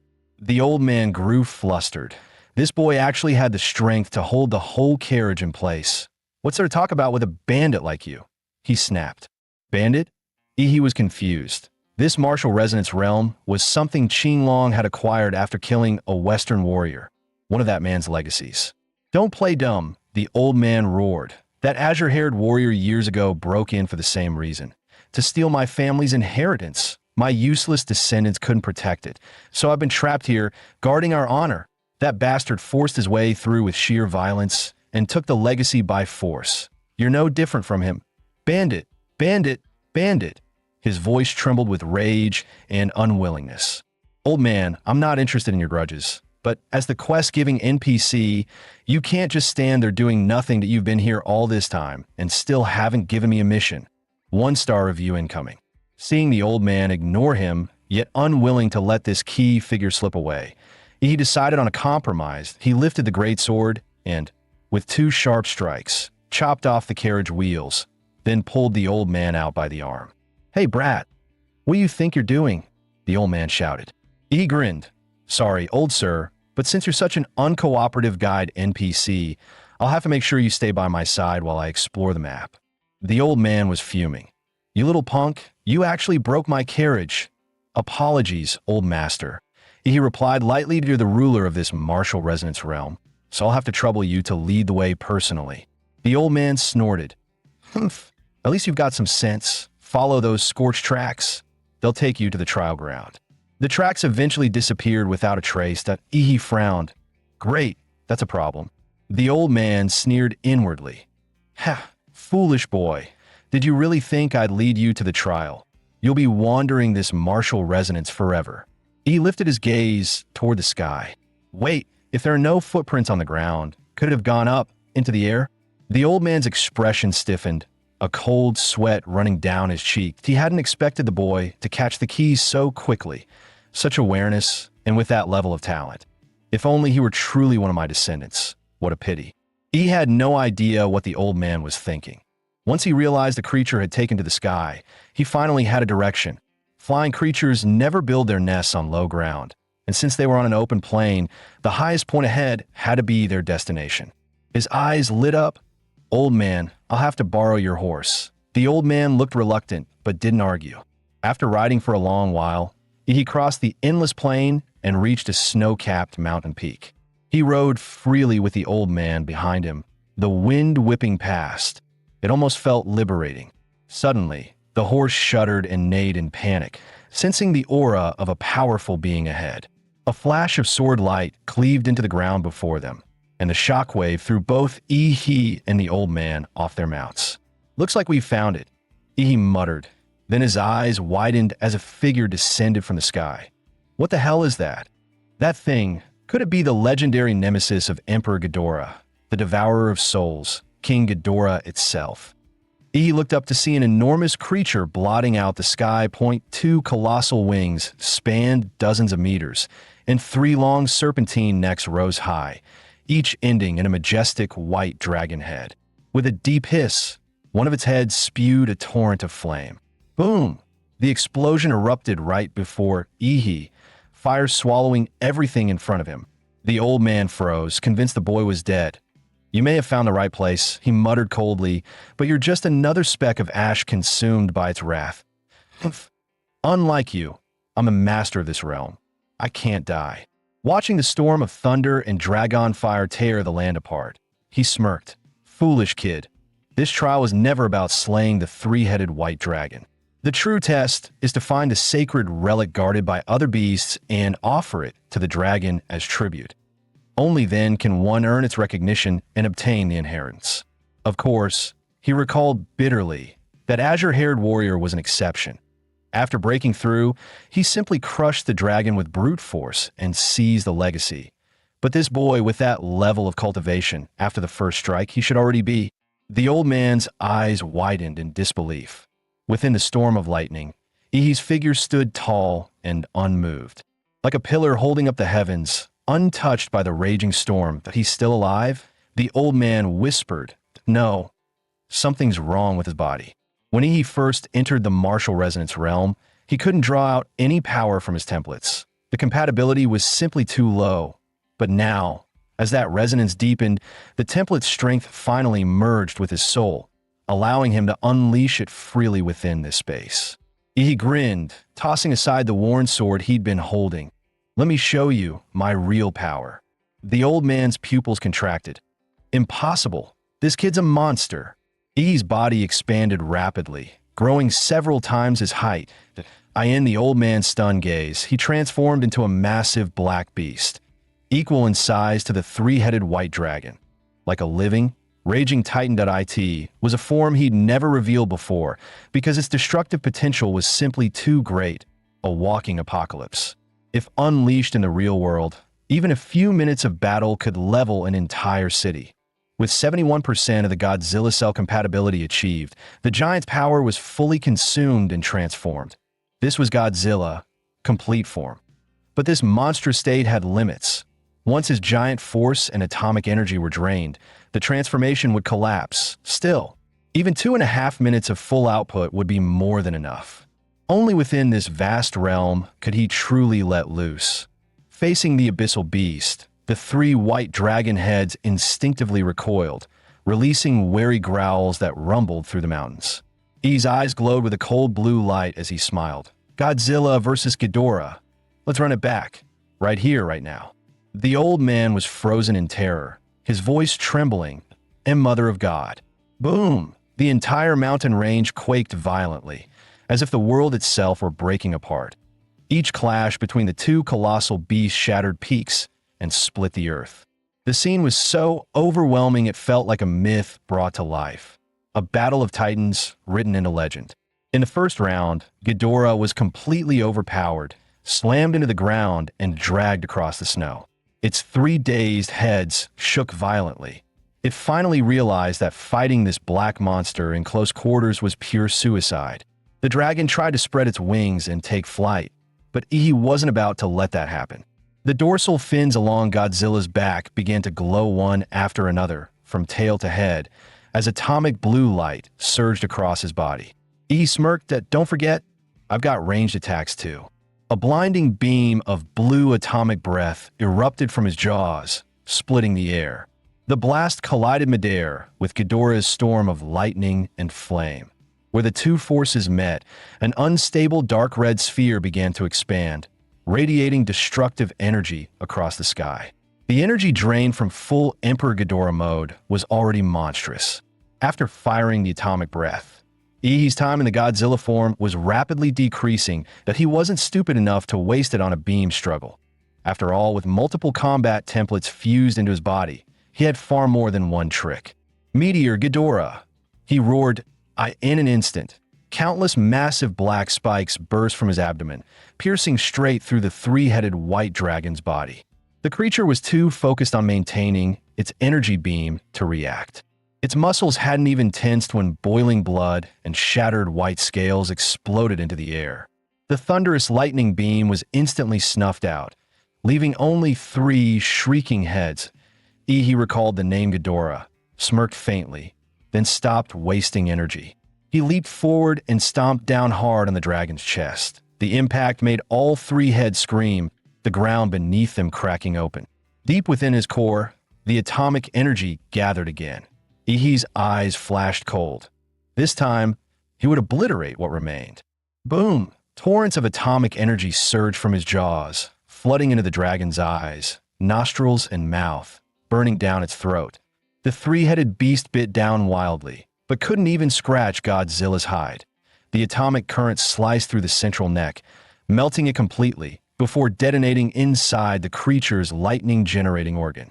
Boom! Like a plasma bomb going off, brilliant yellow lightning erupted from within its chest. Under the twin cries of its remaining heads, the dragon's body swelled, then exploded apart. The crimson rain fell from the sky, painting the entire mountain scarlet. Before the Gamora form vanished, Ihi grabbed the massive heart and raised it high toward the sky. He let out the final roar of a titan beast. This was his trophy. The old man watched in shock, wondering if he had fallen under some sorcerer's illusion. How could anyone, in a monster form, crush the 3-headed white dragon with such overwhelming force? It was unbelievable. The Gamora body, carrying the traits of the Titan template, dissolved upward into the sky amid billowing white steam. The colossal figure shrank rapidly. The enormous dragon heart crashed to the ground, and Ihi slowly stepped out of the rolling heat. Damn, that felt great. Nothing beats rampaging in a giant beast form. He stretched lazily, as if he had just finished a long gaming session. Under the old man's stunned gaze, he waved and said, "Old man, after slaying this dragon, I already figured out where the inheritance in this martial resonant space is, and no need to trouble you. Keep dreaming." The old man snorted at his words, and Ihi chuckled, ignoring the man who looked like he was about to crash. "Knew you'd say that. I'll handle it myself." He walked up to the massive, intact dragon heart, clenched his fists, and drove them straight into it. Slash, scorching dragon blood, as hot as molten iron, splashed across his body. He ignored the heat completely and groped around inside the heart for a moment. Finally, he grabbed something cold and solid. Found it, though it was pretty heavy, considering how terrifying Ihi's current strength was. Even among grandmasters, few could match his physical power. The weight of this object was shocking. He planted his feet deep into the ground, pulled hard with both arms, and the heart burst open as a pitch-black, disc-shaped object was ripped out from the blood.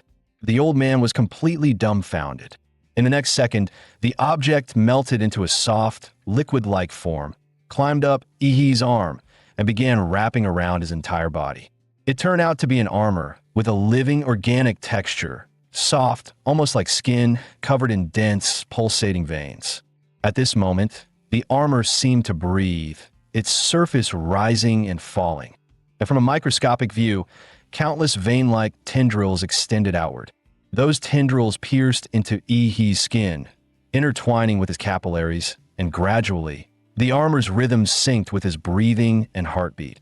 His blood began flowing through the bioarmor. In that moment, he could clearly feel the armor becoming his new layer of skin, the earth-shattering body-forging inheritance, abyss-suppressing dragon armor. The old man was stunned when he saw that the armor born from the dragon's heart had not rejected Ihi, and he exclaimed in disbelief, "Why you? How did you do that?" This dragon armor was the true master of the martial resonance inheritance. The old man had not seen a junior fully accepted by it for hundreds of years. Most so-called prodigies could only obtain less than 80% of the inheritance, and the vast majority of trial takers could not even reach 60%. Their strength and bodies were far too weak to endure the armor's weight or the way it drew blood. As for the azure-haired warrior, he kept calling a bandit, although that man killed the three-headed white dragon after breaking through to the Grandmaster realm. His age and cultivation had long exceeded the acceptance range, so even after forcibly wearing the armor, it granted him only 90% of its inheritance. So that means I'm the first warrior in 1,000 years to receive the dragon armor's full recognition. While he processed the inheritance information being transmitted in his mind, he said to the old man, "You're asking how I did it? As you saw, I just put it on, and that was it. Was that supposed to be difficult?" The old man was so furious that his liver hurt. This little brat. Watching Ihi perfectly control the dragon armor, the old man slowly loosened his clenched fists and finally let out a long sigh. Fine. Since even the ancestors have acknowledged him, then there is no point in holding on to old grudges. With the family having no successors, passing the inheritance to someone more compatible might actually be a blessing. At least the legacy will not be disgraced. Just as the old man finally calmed down, he said something that almost choked him to death. "Old sir, I feel like this inheritance is still missing something. That IT should have a second volume, right?" The old man's face flushed red and twisted. "You bandit. Do you still want to set your sights on my family's things?" So I really guessed right. Genuine dragon armor is extremely extreme and overbearing. It only trains the external body. That IT must be paired with a bronze-grade internal cultivation method to achieve internal-external balance. Otherwise, an ordinary warrior's internal organs can't withstand the armor's pressure. Their bones will collapse, and their flesh will be drained dry. Only by combining the internal and external methods does it form a complete body forging technique, and its level is heavenly gang. Martial skill. Opportunities like this are rare, so I must find a way to obtain the other half of the internal method. He stayed in his dorm for a week, spending 80% of that time asleep. That, of course, wasn't real sleep.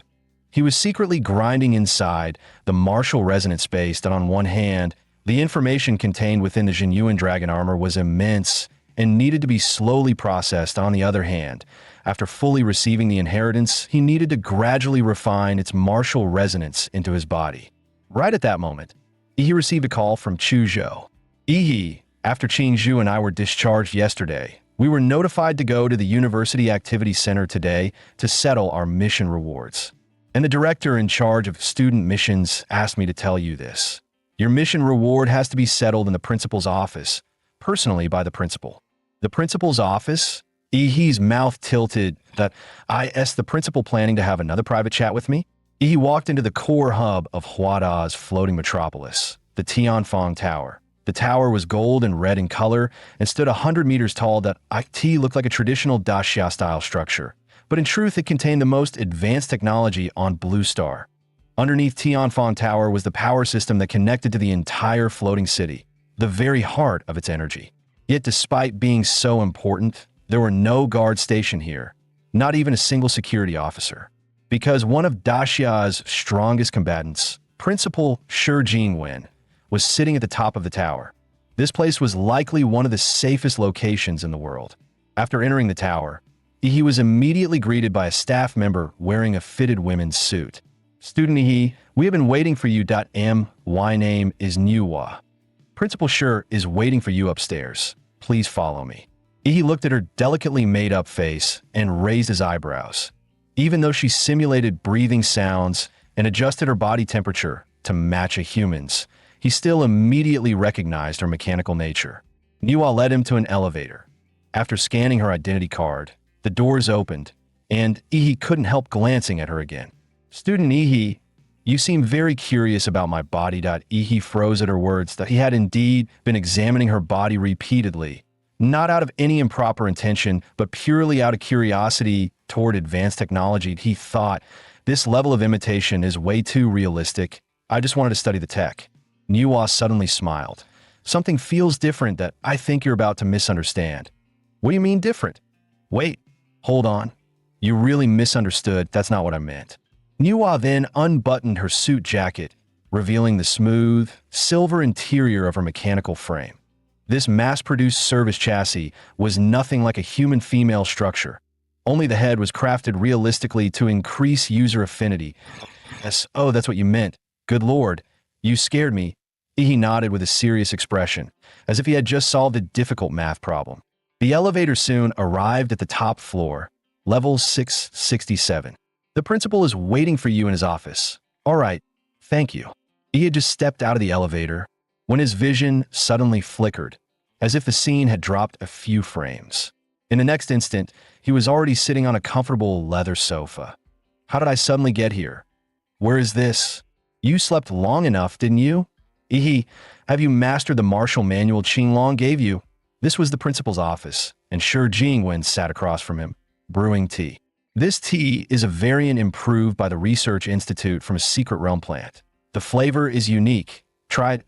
He pushed a small cup toward Yi. Principal, the ability you used just now, it involves space. That's right, IT allows limited spatial transfer. Shi Jingwen admitted openly. He finally understood how Shi Jingwen had saved Zhou Yanting last time. Any technique involving space was at least on the same tier as time-stop abilities. Your academic points and all Huada resource access cards have been sent to your account. S, the primary contributor to the level 5 mission. You may choose any 2 Earth Fiend martial techniques and receive a chance to customize a high-grade weapon. The reward was undeniably generous, but to it felt almost unnecessary. He did not need more powerful Earth Fiend techniques. Practicing too many would only waste time and energy. His Star Meteor Slash Blade suited him perfectly, and he had no intention of replacing IT, so he decided to exchange the reward. Principal, I want access to the gene lock files, and permission to look into more information related to Prometheus. Of course, I don't have any other intention, that I just simply, before he could finish, the principal had already agreed. He swallowed back the reason he had been about to say. Thinking back, every approval-related matter he had encountered had been greenlit by Shi Jingwen all the way, that if he ruled out the possibility that his original body was the principal's illegitimate son, then only one explanation remained. The principal knew he was cheating. Could Shi Jingwen actually see the script? Come on, I'll take you to the archive room. For now, I haven't even finished my tea. We can drink it after reading the files. With that, Shi Jingwen pushed open the office door.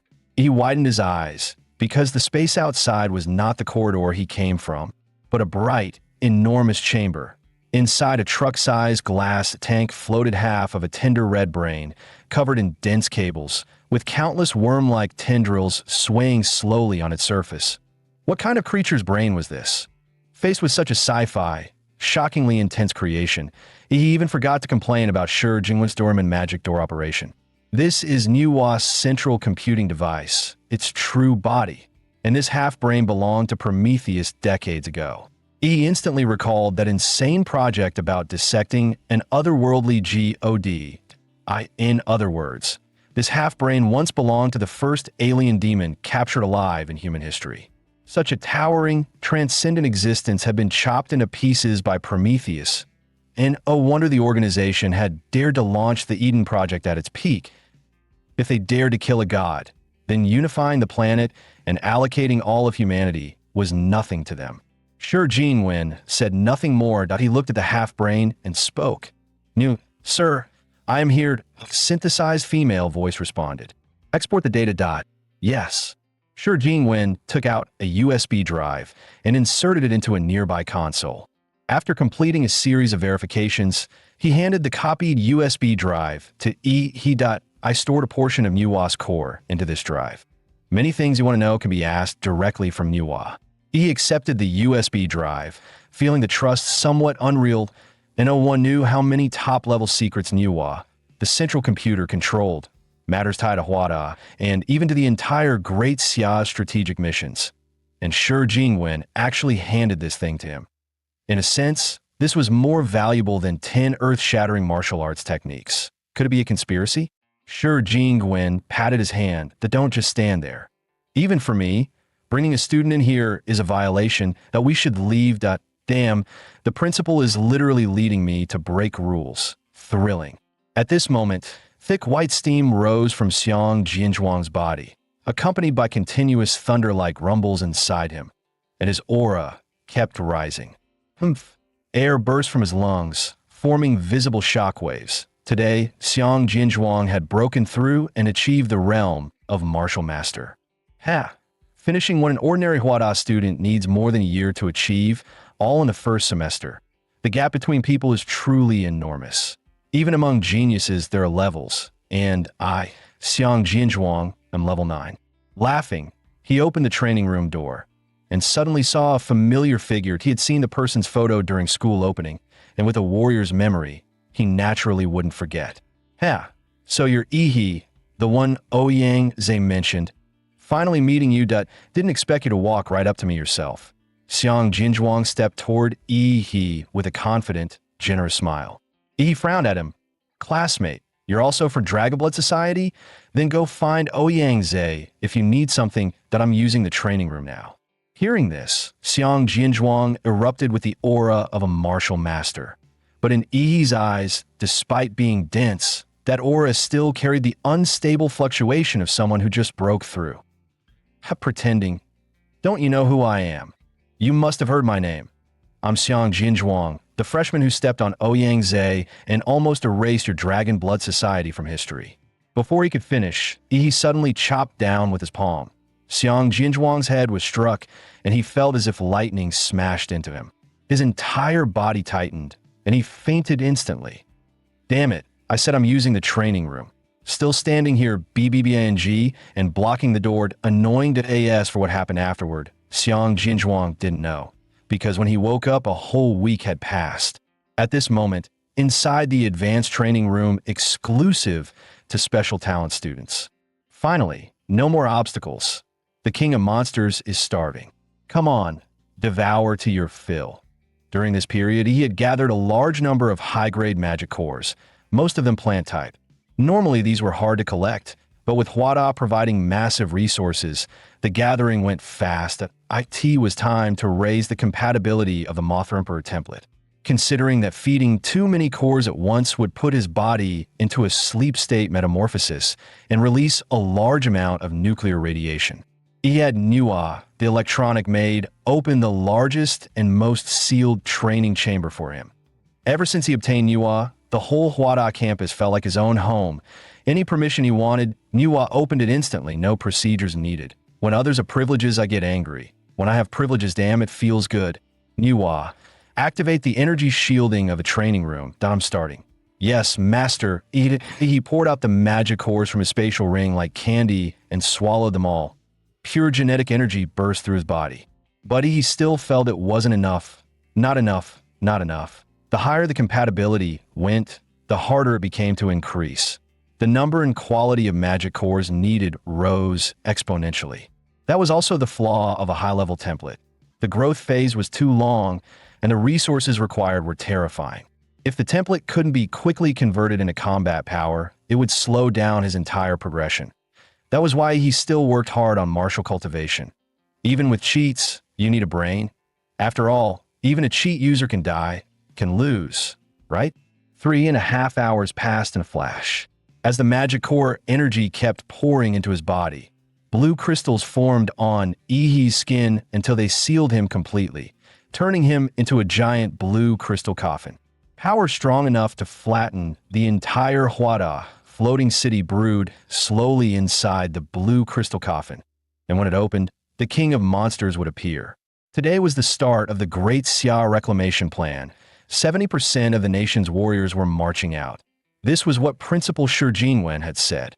2 massive black airborne carriers hovered above the floating city, while countless aircraft shuttled back and forth between Huada and the carriers. Great Xia's warriors were about to reclaim 12 fallen cities, and everything was running tightly and efficiently. This reclamation plan carried the nation's fate and could not afford a single mistake. Shi Jinwen, dressed in a black and gold coat, stood in midair. Today he had none of his usual gentle scholarly air, but instead radiated resolve and iron-blooded determination. Below him, aside from a few who could not arrive due to special circumstances, every teacher and student Huada could deploy had gathered.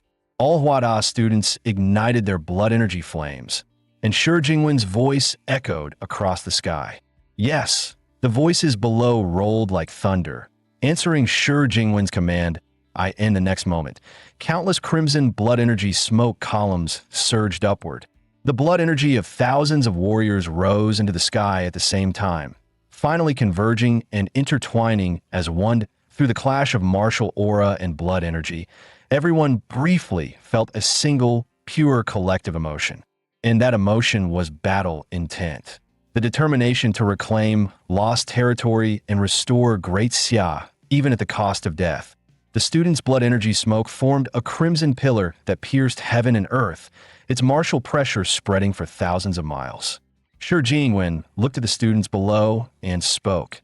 You already understand all the missions and plans very clearly.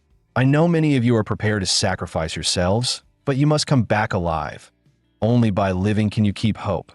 Huada will always be your home, that IT will always be here, waiting for you to return. Shi Jingwen paused, golden light bursting from his eyes. He half raised his right fist and clenched it. All Huada warriors, obey my command. Repeat after me. Before us, there are no enemies. His powerful voice shook heaven and earth. The entire Huadu heard his cry. Before us, there are no enemies. Before us, there are no enemies.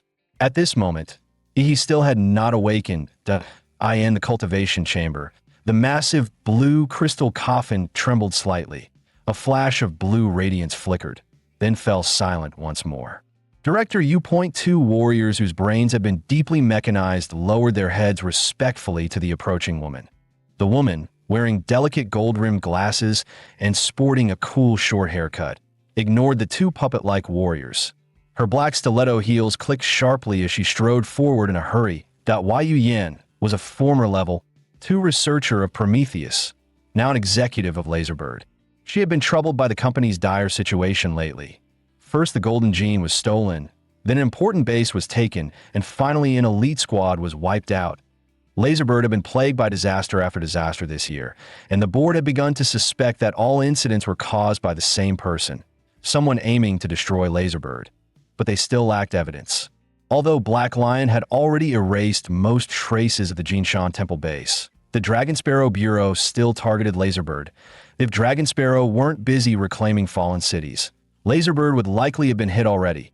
But precisely because all warriors nationwide were occupied, Laserbird finally had the chance to release that monster. It was the failed specimen from the first Golden Gene experiment, a Pandora's box that could drag humanity into ruin with a single slip. Its codename was -1. Because Golden Gene flowed through its body, even as a failure, it could still sense the presence of other Golden Gene carriers. Despite its instability, it was the only hound capable of tracking the stolen Golden Gene. If they didn't act while Dragon Sparrow was tied up on missions, they would never recover the Golden Gene. Yu Yin did not want to see that monster again as she approached the massive door at the end of the corridor. The door was incredibly complex, built from countless overlapping steel columns and locking parts, forming a huge circular alloy gate, and it could only be opened in the most primitive way, a key. Compared to electronic locks vulnerable to hacking, a physical key was far more reliable. After all, this door was built to keep people out, not to keep the prisoner inside from escaping. Yu Yin held the 10 keys given to her by the board and inserted them one by one in a specific order, then rotated them through a complicated sequence, like solving a coded lock. With a series of internal clicking sounds, the alloy gate finally opened. This cell, built with countless cutting-edge technologies, looked deceptively ordinary from the outside, just an empty sealed room with an iron coffin placed at the center. The iron coffin in the center was Laserbird's masterpiece of mechanical engineering, forged from secret realm alloy, capable of crafting high-tier warriors' weapons. It was constructed from countless precise components designed by top mechanical engineers to ensure that not even a trace of air could escape, locking the creature inside completely.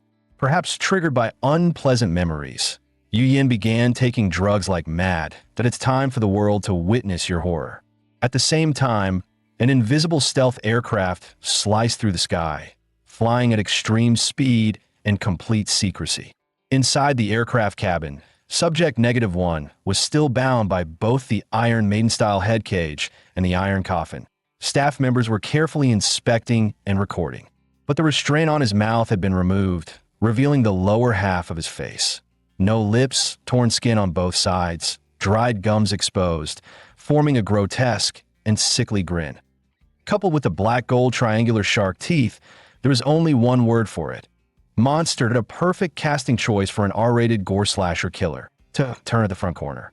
Keep flying forward. A rasping voice like a broken violin string came from -1 that after decades of imprisonment, he had gone from only being able to shriek when unsealed to speaking fluently. And it had taken him only 2.5 minutes. Captain, this hunting dog seems to be pointing toward West City. West City. The fallen city that Great Xia's dragon sparrow is preparing to retake. The captain, whose 2 arms had both been replaced with alloy prosthetics, narrowed his eyes.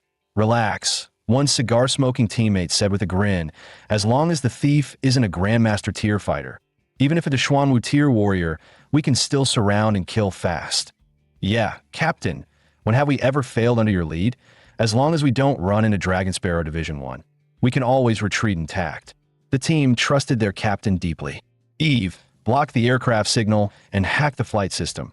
Switch to autopilot that as you wish, Executor. With several loud booms, the fighter jet started shaking violently. The crew felt their vision double. The plane is out of control.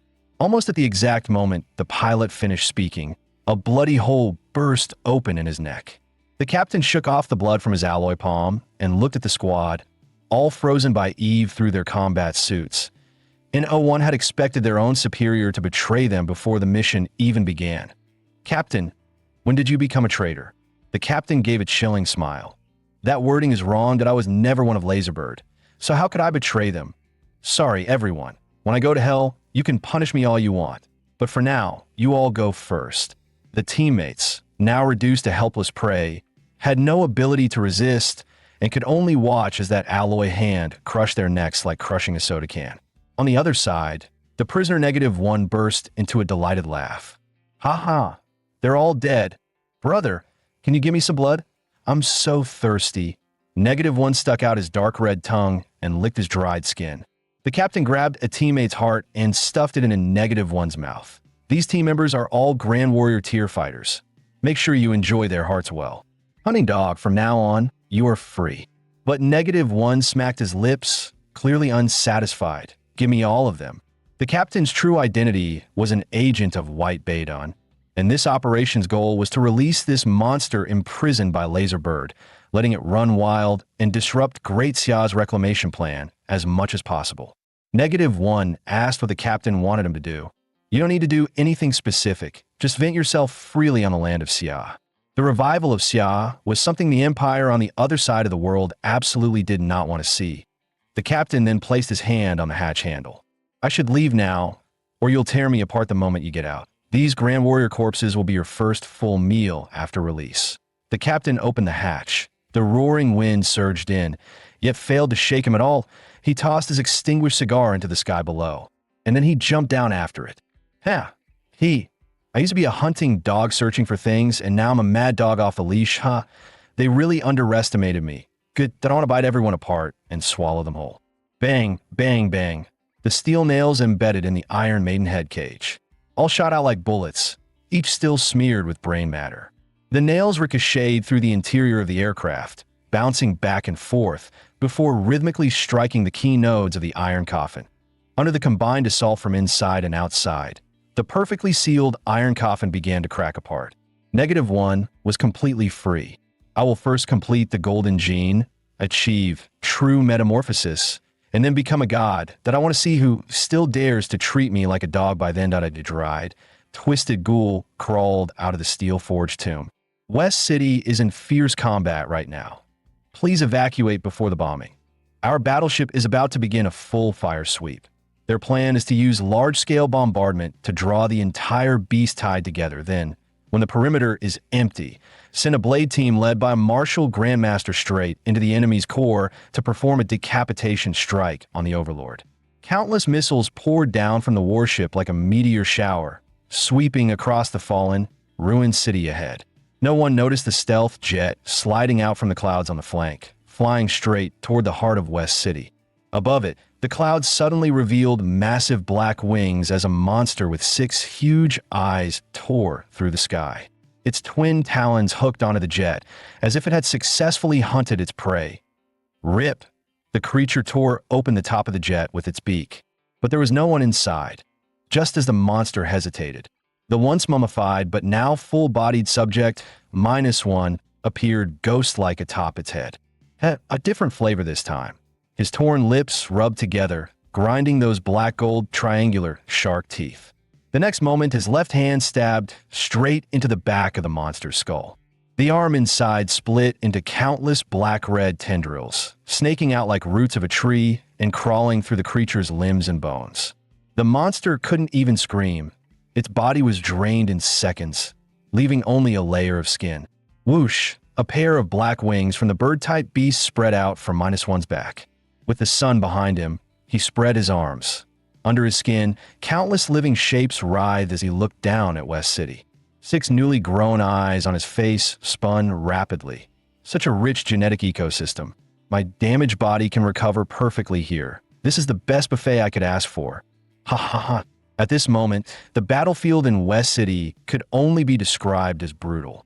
Another stealth aircraft was hit, and its engines died midair, crashing into the ground with a violent explosion that sent flames roaring skyward, immediately drawing the attention of a nearby martial artist squad.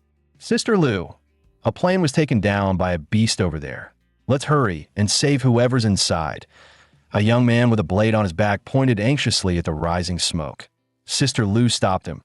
Zhang, don't rush. The beast that shot down that plane might still be circling nearby. What's there to be afraid of? Sister Lou, you're a great warrior. We're still in the outskirts of West City. No beast out here can match you. Exactly, Sister Lou. Zhang's right. If we're scared even in the outer zone, then forget entering the inner city. Under the team's persuasion, Sister Lou reluctantly agreed, but warned everyone to stay alert. With a martial artist speed, they crossed a full kilometer in moments and reached the crash site. But here, all the beasts drawn by the crash had already been slaughtered, reduced to scattered chunks of flesh. And the one responsible for the massacre was sitting with his back toward them, perched atop a beast's corpse, chewing on something. Sister Lou stared solemnly at the scattered beast corpses. Every monster had been brutally pierced and torn apart, clearly killed with a twisted sense of amusement. As a veteran fighter, she knew well that mentally unstable martial artists were the most dangerous. They were usually wanted criminals. Zhang, we're leaving. But the moment she spoke, the man sitting with his back to them twisted his head a full 180 degrees. His exposed gums curled into a bloodthirsty grin at her. A new prey has taken the bait. Just one glance made Sister Lou's scalp tingle. She knew instantly this was an enemy she could never handle. But it was already too late. Dense black-red tendrils burst out of the ground, wove upward into the sky, and formed a dome-shaped cage around them. Martial skill, Gale Slash. Zhang roared as he swung his blade across the cage wall. But the feedback felt as if he were slicing into a thick, sticky bog. His blade sank into the black-red surface and refused to come out. Then, the inner wall suddenly bulged into a giant human face before Zhang could react. It devoured him in one bite. With a sickening crunch, the face melted back into the wall, and Zhang was simply gone. Sister Lou, the wall ate Zhang. Sister Lou roared, "Bastard!" A surge of powerful martial chi burst from her body. She knew that unless she took down the source of all this, none of them would make it out alive. Number 1 watched the fierce woman charge toward him. His left hand writhed and reshaped into a black-red long blade. Martial skill, Gale Slash. Sister Lou's heart tightened instantly. Fortunately, she leaned back just in time. The bloody wind sliced past her face. She avoided the blow only thanks to her battle-hardened instincts. But her expression froze. That move, how could it be exactly the same as Zhang's? There was only one possibility. Zhang was still alive. At that moment, a voice came from the writhing tendrils. Sister Lou, it hurts, save me. Zhang's agonized voice echoed from every direction. The inner wall of the black-red cage twisted into countless distorted faces of Zhang, all squeezed together, all staring at her with bloodshot eyes. Could this monster instantly learn a martial artist techniques by devouring them? It was like stitching the warrior directly into its body. The next second, Number 1 appeared behind Sister Lou. You're a tough woman, but the meat should still be chewy enough that I can feel the golden gene in another part West City. By now, number one had already taken on Sister Lou's appearance, and as he walked toward that direction, he blended into other martial squads. Once he got familiar with them, he would suddenly start eating people. Their expressions would surely be wonderful that on this battlefield, he also sensed many powerful life forces, likely grandmasters and overlord-class beasts. If he could devour genes of that caliber, who in the world would still dare treat him like a dog on a leash? I've already shed my chains and ascended into a demon, he chuckled, heading toward the ruined city ahead. At this moment, a beastly roar echoed. An eight-legged skeletal warhorse neighed, tanking countless missile blasts as it forced its way through the interception fire, crashing into the tank divisions and wreaking havoc. Commander, a Lord-class beast has broken into the rear. Do not panic. A man rode in on horseback, appearing like a war god descending. Without hesitation, he thrust out his spear. The spear tore through the sky, like divine punishment descending from the clouds. The skeletal warhorse was too large to dodge and took the strike head-on. But this was merely one Lord-class beast slain, facing a beast tide as endless as a tsunami. The firepower humans prided themselves on was nothing more than a candle in a storm, ready to be snuffed out at any moment. The newcomer was Grandmaster Chun, the Dean of Hua University, also the captain of the West City Recapture Plan Spearhead Squad. Only flexible and immensely powerful individual martial artists could eliminate high-tier beasts within the tide, break its cohesion, and force the overlord to appear. The five-member spearhead team of Hua University carried this arduous mission. But right now, it was a little too quiet. Qiming, our route should be correct, right? This is the best path to the Overlord's nest scouted by Dragon Sparrow's Vanguard reconnaissance team. The handsome young man answered. His name was Dai Qiming, Chun Tianyu's direct disciple, acknowledged as the number one student of Hua University, already at half-step Grandmaster. The stronger a martial artist becomes, the sharper this instinctive spiritual sight. Once reaching the butterfly stage Grandmaster realm, some can even glimpse their own death in dreams. So. Qiming, trust a martial artist's intuition. Entire squad, halt, prepare for battle. Chun Tianyu gave the order, and the squad that had been moving at high speed stopped instantly, and no one questioned it. Chun Tianyu then closed his eyes. About 3 sticks of incense later, his eyes opened at a tear. Almost in the same instant, everyone felt an overwhelming aura closing, and a golden boulder dropped from the sky, crashing heavily before them. When it stood up, they finally saw its true form. Around 5 meters tall, with a physiology resembling a rhinoceros beetle, explosive muscles covered in ornate golden armor plates, limbs as thick as pillars, and above its sinister green eyes rose a smooth, razor-sharp horn like polished ivory eye. The king prepared a grand gift for you ahead. Why did you stop? The voice echoed like muffled thunder. This beast was speaking human language. Target confirmed. The West City Overlord, the Golden Horn Beetle Sovereign. The whole squad formed up, and Chun Tianyu had no intention of wasting breath on a beast. Every second they gained by defeating the Overlord early would save tens of thousands on the front lines. Earth Shatter Martial Art. Thunder Gang Dragon Spear. Thrust. A sonic boom cracked out as his body shot forward like a cannon shell, the Dragon Scale Silver Spear carving white arcs of lightning toward the Overlord. The Beetle Sovereign showed a disturbingly human sneer. Weak and ignorant humans. You think this little trick can hurt me? Let me show you what pure power suppression is. Its millstone-sized fist drew back. No technique at all, only brute force ripping the air as it punched. Just as the spear tip's lightning was about to touch the golden fist shadow, a thin but steel-corded old man appeared beside the fist in an instant. Earth Shatter Martial Art. Secret technique. Water drips through stone palm. His hands flowed like water, tapping the joints along the Sovereign's arm. The Beetle's Sovereign froze. What is this? A numbness surged through its arm, its punching power collapsing by half, and in a flash of silver lightning, its gold-armored fist was pierced through. So cunning. Humans really formed this squad after studying my traits. The 2 golden carapace plates on its back snapped open as the Beetle Sovereign unleashed full power, blasting the silver spear away, and its other massive hand fell like a meteor toward the old man's crown. "I'll get rid of you first, old man." Mu Lao fall back. A 3-meter-tall warrior in heavy armor with a great shield roared and charged forward, blocking Mu Lao. With a thunderous crash, he was slapped straight into the ground, blood seeping through the gaps of his armor. Just as the beetle sovereign moved in to finish the kill, a pair, Dai Qiming, a half-step grandmaster, and Bai Qianqian, a stage 9 Xuanwu martial artist, stood in its path. They practiced dual cultivation martial arts. Their combined strike could briefly reach grandmaster level. Qianqian, go. Dai Qiming leaped first. The tiger headed full gauntlet in his hand, letting out a resonant roar. Bai Qianqian's hands turned to flowing palms, hard and soft, yin and yang, matching his movement like Tai Chi. Yin and yang intertwined, stabilizing the formation, forcefully holding the beetle's sovereign in place. What martial technique can seal my martial skills? It hurried to unfold its domain, but was instantly shocked. Is this the field humans speak of? A realm built on martial resonance, locking the enemy into a controlled space. The beetle sovereign blinked and found itself standing in an ancient battlefield filled with fallen soldiers. Elsewhere, Chun Tianyu mounted his unicorn steed. The moment it launched forward like an F1 racer, lightning coiled around his spear as man and horse became one, charging straight at the foe. Your human cultivation system does have its merits.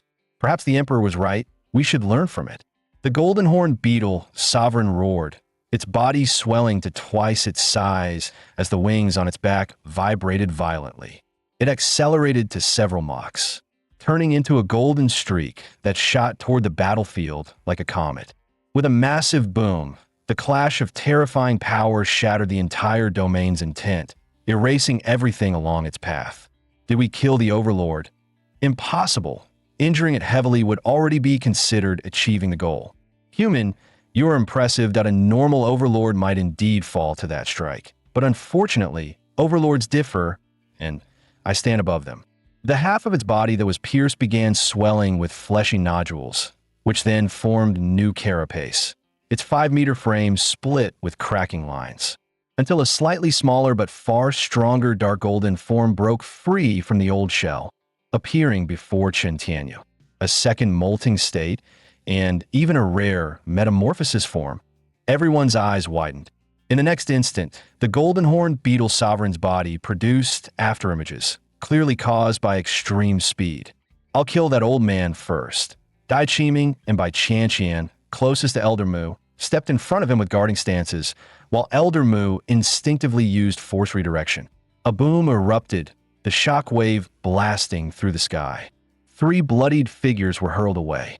Elder Mu still retained combat ability. Damn it. And Chen Tianyu's attack also arrived. Lightning Dragon Spear.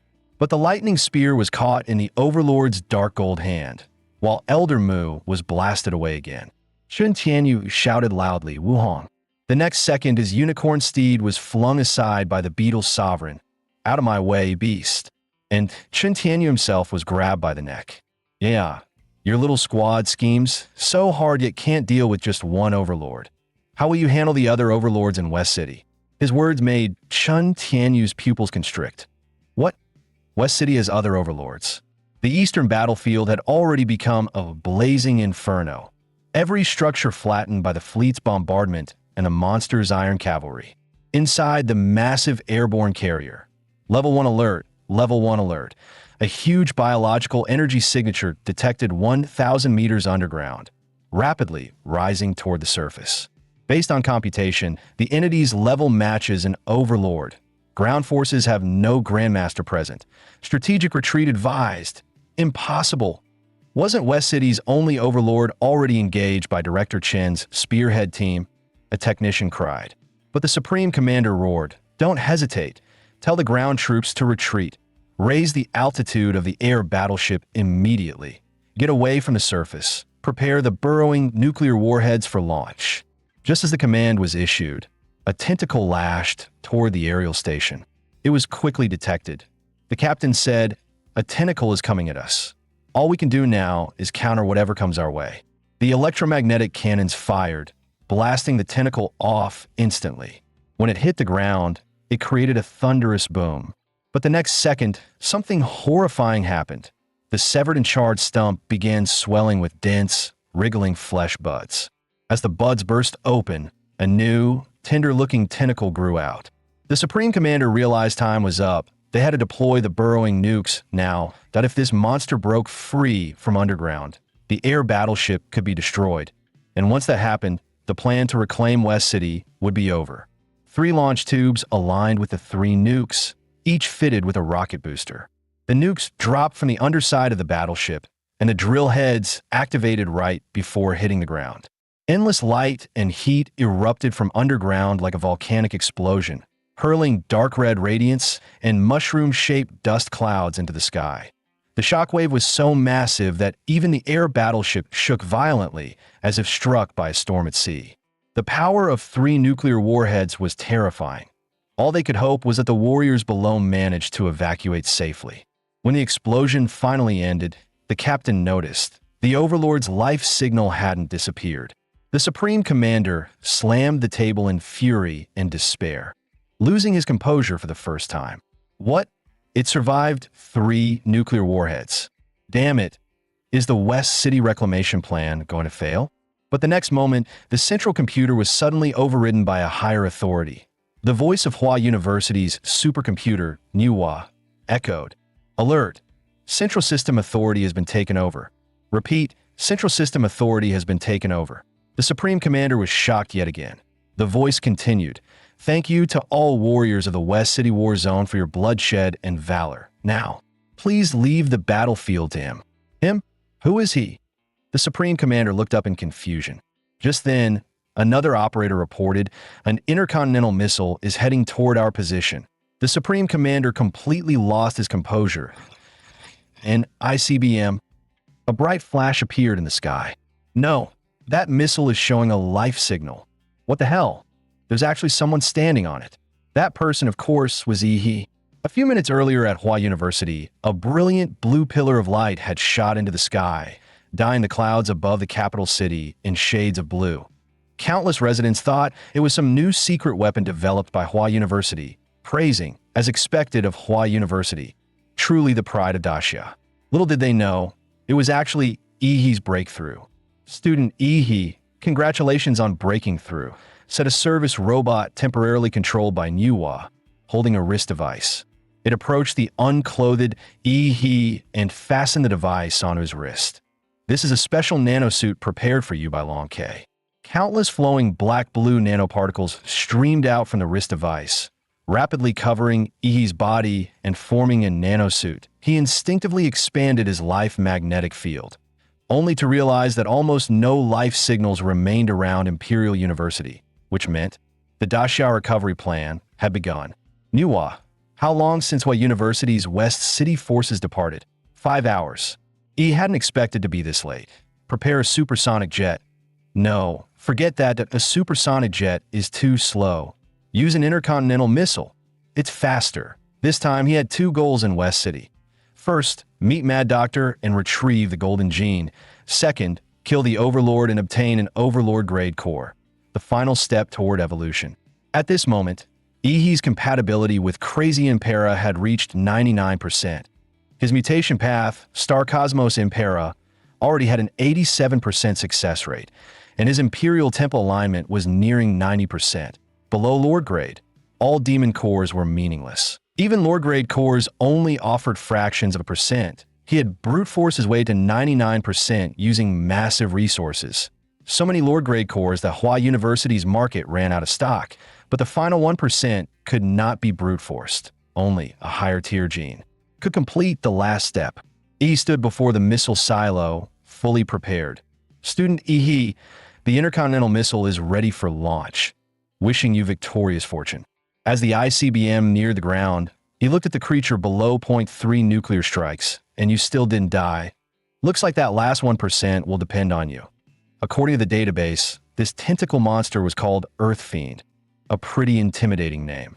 Sensing something hurtling toward it at high speed, the Earth Fiend extended a massive, sky-piercing tentacle and smashed it instantly. He grinned. This was a demon core. After all, Perhaps the Earth Fiend heard his remark and got irritated, but it didn't matter because the Emperor Form's temper was far worse. Before the intercontinental missile detonated, Ihi leaped off from its back. Impera's secret art. Nuclear light blade slash. Blue energy surged around Ihi's hands, and crystalline blue structures protruded along his cheekbones. Two massive blue beams, hundreds of meters long, burst from his fists like a pair of radiant wings. He swung his arms, and the blue beams, like twin lightsabers, shredded the overwhelming wall of tentacles before him. The command center stared in shock. Did Hua University send a Grandmaster support us? Amazing. West City is saved. Staff members erupted in cheers. The commander clenched his fist, but we can win. He annihilated the tentacles before him, and after descending more than a kilometer underground, finally saw the Earth Fiend's true body. It was hiding extremely deep. It was a 300-meter dark brown, tumor-like sphere, with all tentacles grown from the swollen nodules covering its surface. Since we found a real body, let's finish this in one go. The Impera shell covering he began to crack apart, revealing brilliant blue light beneath. The endless subterranean darkness was illuminated, making Ihi look like a descending god, while even the surrounding space warped under the leaking high-energy reaction. Impera's secret art. Nuclear light burst. Heaven-crushing kick. A gigantic blue footprint appeared, and the Earth Fiend, to Ihi, was now merely a tougher practice target, nothing more than a lamb to be slaughtered. Ihi accelerated at several Machs, shattering the air barrier as torrents of atomic blue light erupted outward, lighting up the massive canyon carved earlier by the nuclear strike. In that moment, all colors of the world dimmed, leaving only that dazzling blue, like a divine omen, burned into the minds of every warrior who witnessed it. With the fall of the Overlord-class beast, he officially stepped into the ranks of humanity's top combat power. So bright, that direction is West City. What happened there? Intelligence said an Overlord appeared. Don't overthink it. Daxia will prevail. At the battlefield of the golden-horned insect sovereign, only half of Wu Hong's body remained. The scene was brutal. Chen Tianyu roared, "Wu Hong," while the insect sovereign muttered, "That's your so-called shield expert. He's paper thin. I pierced him in one hit." It then looked at Chen Tianyu. "But you are strong. Strong enough to force me into a third form." And one expected that even after a second molt, it hadn't reached its limit. It molted again, entering its third metamorphosis. Dark gold skin glowing with ominous red, for additional arms sprouting for the torso and waist, its height shrinking to 2.5 meters as massive muscles tightened into lean, explosive density. Its overall speed and strength rising by at least 2 tiers. Chen Tianyu covered his mouth as blood leaked through his fingers. The blood-burning secret art wouldn't last long. Even if he won, he had only a few years left, but it didn't matter. As a Grandmaster of Daxia, he had to kill this monster here. The 6-armed insect sovereign was dragged back into the domain again. It sighed helplessly. Martial resonance lock, forced aggression. You humans and your metaphysical techniques. But they still can't bridge the gap of absolute power. Earth Shatter martial art. Thousand Edge Thunderlance. The insect sovereign used all 4 arms to unleash a barrage of punches, colliding head-on with the incoming lightning spear glow. The Emperor recently completed the conversion experiments of the old civilization. A human acknowledged by me. After you die, I will recommend your corpse, so you may be reborn in a stronger form. Chen Tianyu now had only one thought. Even if he died, he had to injure this creature so badly it could no longer interfere with the West City recovery battle. With a thunderous boom, lightning and fist force intertwined, spreading outward in a half-circular blast that turned everything to dust. The golden-horned insect sovereign glanced at its cracking carapace on all 4 arms, saying coldly, "You humans and your life-burning skills are so annoying. You should have died already, yet you force your bodies to keep going with that blood-burning secret art. But it doesn't matter that I don't mind the trouble, that I merely held back my strength to keep this powerful human body intact. But others won't enjoy such mercy. They'll be smashed into scraps." At that moment, Wu Hong appeared behind them, perfectly intact. "Wow. Lively here that I could feel your clash, even from the outskirts." Elder Mu pointed at him in shock. Wu Hong, didn't you just die? Yep, Wu Hong said while walking toward the fallen unicorn warhorse. He turned his head toward them, for pupils now visible in his eyes. Elder Mu, am I dead? I don't know, Then something even more horrifying occurred. His abdomen ripped open into a massive, gluttonous maw, and a giant tongue wrapped around the unicorn horse's corpse and swallowed it whole, chewing it loudly. Elder Mu and the others stared in disbelief at Wu Hong. Wu Hong's facial skin twisted and tore, more human faces squeezing out from beneath. Grotesque, beyond reason, so delicious. No wonder it's the mount of a grandmaster. If I could eat the grandmaster himself, that'd be even better. Elder Mu, your old bones still look flavorful. Mind if I have a taste? The next moment, a dark red fist shadow blasted over and blew his head off. What a disgusting thing that it even carries traces of dark vey, star aberration, aura. This the insane creation of you humans. To think you dared reach into the domain of those aberrations, that if that's the case, it would be better for us to rule this planet. Crunching sounds followed as countless black and red tendrils extended from his severed neck. They intertwined and formed a new head with a black-red bio-collar of spikes around the eyes and an exaggerated torn smile below. Hello there, alien creature. I'm -1, and I'm here to eat you.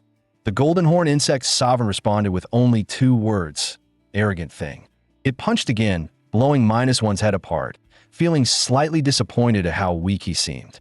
But the next second its words got stuck, those scattered pieces of flesh instantly merged and wrapped around its fist. The sovereign's eyes tightened. Even its third molting carapace was being eroded instantly by this strange flesh.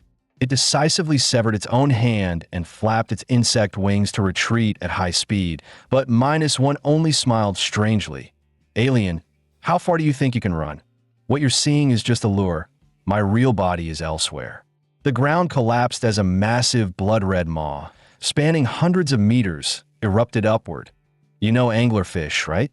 The sovereign realized it was already caught. It could only watch as darkness swallowed everything and the maw consumed it whole. The twisted mouth spiraled in the air before turning into a black and red stream and flowing back into -1's body. Heaven knows how he managed to shove something that huge into his body to as expected of a Dominator-class creature. I can't even digest it immediately. It's still struggling inside me. Elder Mu handed the unconscious, overexhausted Chun Tianyu to Dai Qiming. Sensing a brief opening, he shouted, "Now, take Director Chun and run." But Unit 1 turned his head toward them with a disdainful grin that I haven't forgotten. You 3 are my dessert. Perfectly fitting. Suddenly, his expression froze. From the eastern side of West City, a massive burst of blue light bloomed. The energy reading was absurdly high, terrifying even, and its source was charging straight toward him. Elder Mu and the others were stunned. Such overwhelming energy. Don't tell me another Dominator is coming. Toward us? The air detonated repeatedly, and the clouds overhead were split apart as a blue meteor cut straight through the sky. Unit 1 braced himself. His opponent had arrived. The sonic booms grew closer and closer. The next instant, that blue streak slammed directly into Unit 1's body. The resulting shockwave arrived a moment later, roaring past and battering Dai Qiming's body. He squinted. This wasn't a Dominator. That thing was aiming for the other monster. A rapid chain of collisions shook the entire city. Buildings collapsed one after another, dust clouds rising over West City. Unit 1 and the blue figure had completely vanished. Iha's blue pupils locked onto Unit 1's collapsing, crumbling body. I thought swallowing a Dominator meant you were on our side. But now you want to devour Director Chun and the others? Then I can't let you live. The black-red substance made his stomach churn. The moment he sensed that aura, an unprecedented fury surged within him. A single thought remained. Crush it completely. Damonra's secret art. Heart-killing nuclear burst fist. Iha raised his right arm, glowing like a small red sun. He punched. An unmatched force erupted. Unit 1's head shattered in mere fractions of a second, then was swallowed entirely by crimson high-energy particles. A violent midair explosion followed, blasting Unit 1's half-missing torso far into the distance. But Iha had no intention of letting him die that easily. Blue light roared behind Iha as he accelerated again, grabbing Unit 1's ankle midair. He dragged him upward, straight into the stratosphere. Earth throw. With a thunderous boom, 3 concentric shockwaves rippled through the sky as Iha hurled Unit 1 downward. The creature plummeted like a crashing aircraft. Another explosive crack. Upon hitting the ground, the kinetic force erupted like an incendiary bomb, collapsing everything within a 100-meter radius. In a sweeping shockwave, Unit 1's upper body, first a hit, began disintegrating rapidly until his entire form turned into a pool of bloodied pulp. Only then did Iha finally land. At that moment, Iha's mad path to Manhwa template compatibility reached 100%. The Flame Lord form was fully unlocked. But the next second, a gurgling sound echoed out. Massive pools of black-red sludge began converging, weaving into a humanoid shape in barely a second, like a demon born from some twisted sacrificial ritual. Unit 1 crawled out of the bloody mire. Such overwhelming force. You actually beat me stupid for a moment. Since the moment I was born, I've never been crushed that hard. Iha was just as stunned hearing that. But I should thank you. Your attack sped up my digestion that I've now fully assimilated that Dominator-class beast genes. As a reward, I'll let you stay conscious while I eat you piece by piece. Facing Unit 1's mad rambling, Iha told him to stop barking like a dog. He lifted one leg high behind him and unleashed a brutal volley kick. A perfect curve shot, sending Unit 1 spinning like a top, rotating dozens of times midair until his body twisted like a pretzel. Then he smashed into a skyscraper 100 meters away. But the guy was basically an immortal cockroach that Iha's attack only shattered his bones. His body seemed to be constantly adapting to the impact. Laserbird really created something terrifying. Keep hitting me. Keep hitting me. You can't kill me, that I'll become your nightmare. The next second, his body began to grow. Iha felt he was the perfect punching bag and hoped he could hold together. After all, the fact he couldn't die meant Iha could keep beating him endlessly. And it was Iha's first time seeing someone even crazier than himself. Who knew Unit 1 could be this dumb? Getting bigger only made it easier for Iha to blast him apart. Emperor Malara's secret art. Imperial Energy Blast. Surging atomic energy gathered in his palm, swelling rapidly until it was the size of a small house. Then Iha slammed the massive atomic sphere down like a dunk, smashing it straight into the black-red frenzy. Daichiming stared, dumbfounded, at the blue explosion ahead. The power and speed he had displayed were far beyond anything he imagined. What kind of Grandmaster is this? Even a Metamorphosis stage Grandmaster would struggle to match that speed and power. Elder Mu spoke with reverence beside him, and that blue energy wave, I've never even heard of anything like it. Fortunately, he's on our side. With his powerhouse guarding West City, we should be safe. With a thunderous boom, a brilliant blue sphere exploded across West City, annihilating everything swept into it. Unit 1's body, now transformed into a black-red tide, did not retreat before the overwhelming blast. Instead, he chose to confront it head-on. That I told you. It's useless. No matter how strong your attack is, you can't kill me. I could divide infinitely. Divide. Countless screaming warriors and beasts crawled out from the black-red surge. This is fully awakened biological potential. Your nuclear-level attack tears me apart and annihilates my body, yet it also accelerates my cellular division. My division speed now surpasses the spread of your atomic energy. Ha. Iha found the guy utterly disgusting. But with Emperor template compatibility maxed out, he now possessed overwhelming life force perception that he couldn't observe individual cells like an electron microscope, but he could clearly sense that Unit 1 was continuously adapting to his atomic energy. Then Unit 1's face emerged from the black-red tide, countless eyeballs sprouting across it, staring greedily at Iha. Ha. Yes, this is my ability. Invincible evolution. No matter how strong you are, you will eventually be devoured by me. You can never defeat me. Hearing this, Iha clenched his teeth, and Unit 1's words were even more infuriating. I can feel the overwhelming gene power inside you. Compared to your exquisite, ultimate-grade genes, even the Dominator-level genes, I just devoured feel bland. Utter trash. This stirred an even stronger jealousy within Unit 1. He had devoured countless living beings and constantly simulated more and more perfect bloodlines within his body. Yet he still could not compare to Iha. Why? Why must I be inferior? I have to eat you. The moment he finished speaking, the black-red cells began to divide exponentially, gathering into a tsunami that engulfed the streets, surging toward Iha like a sky-filling tide. And above that black-red tsunami appeared a massive gaping maw, its interior shaped like a giant meat grinder. A collapsed building struck by the tsunami fell into the maw and was instantly shredded into powder. Dai Qiming watched the world-ending monstrosity with deep worry, unable to imagine how that mysterious powerhouse was supposed to fight such a creature. But Iha remained completely unfazed. That was just a warm-up. I still have plenty of trump cards I haven't used. After all this talk, you're nothing more than a glutton. Iha clenched his fists, blue arcs of electricity gathering around his body, while an intense killing intent coiled and concentrated around his right arm, forming the blood-red phantom of an arm guard. Tranquil Abyss Dragon Armor, Single Arm Release, Strike. A punch that split the sea.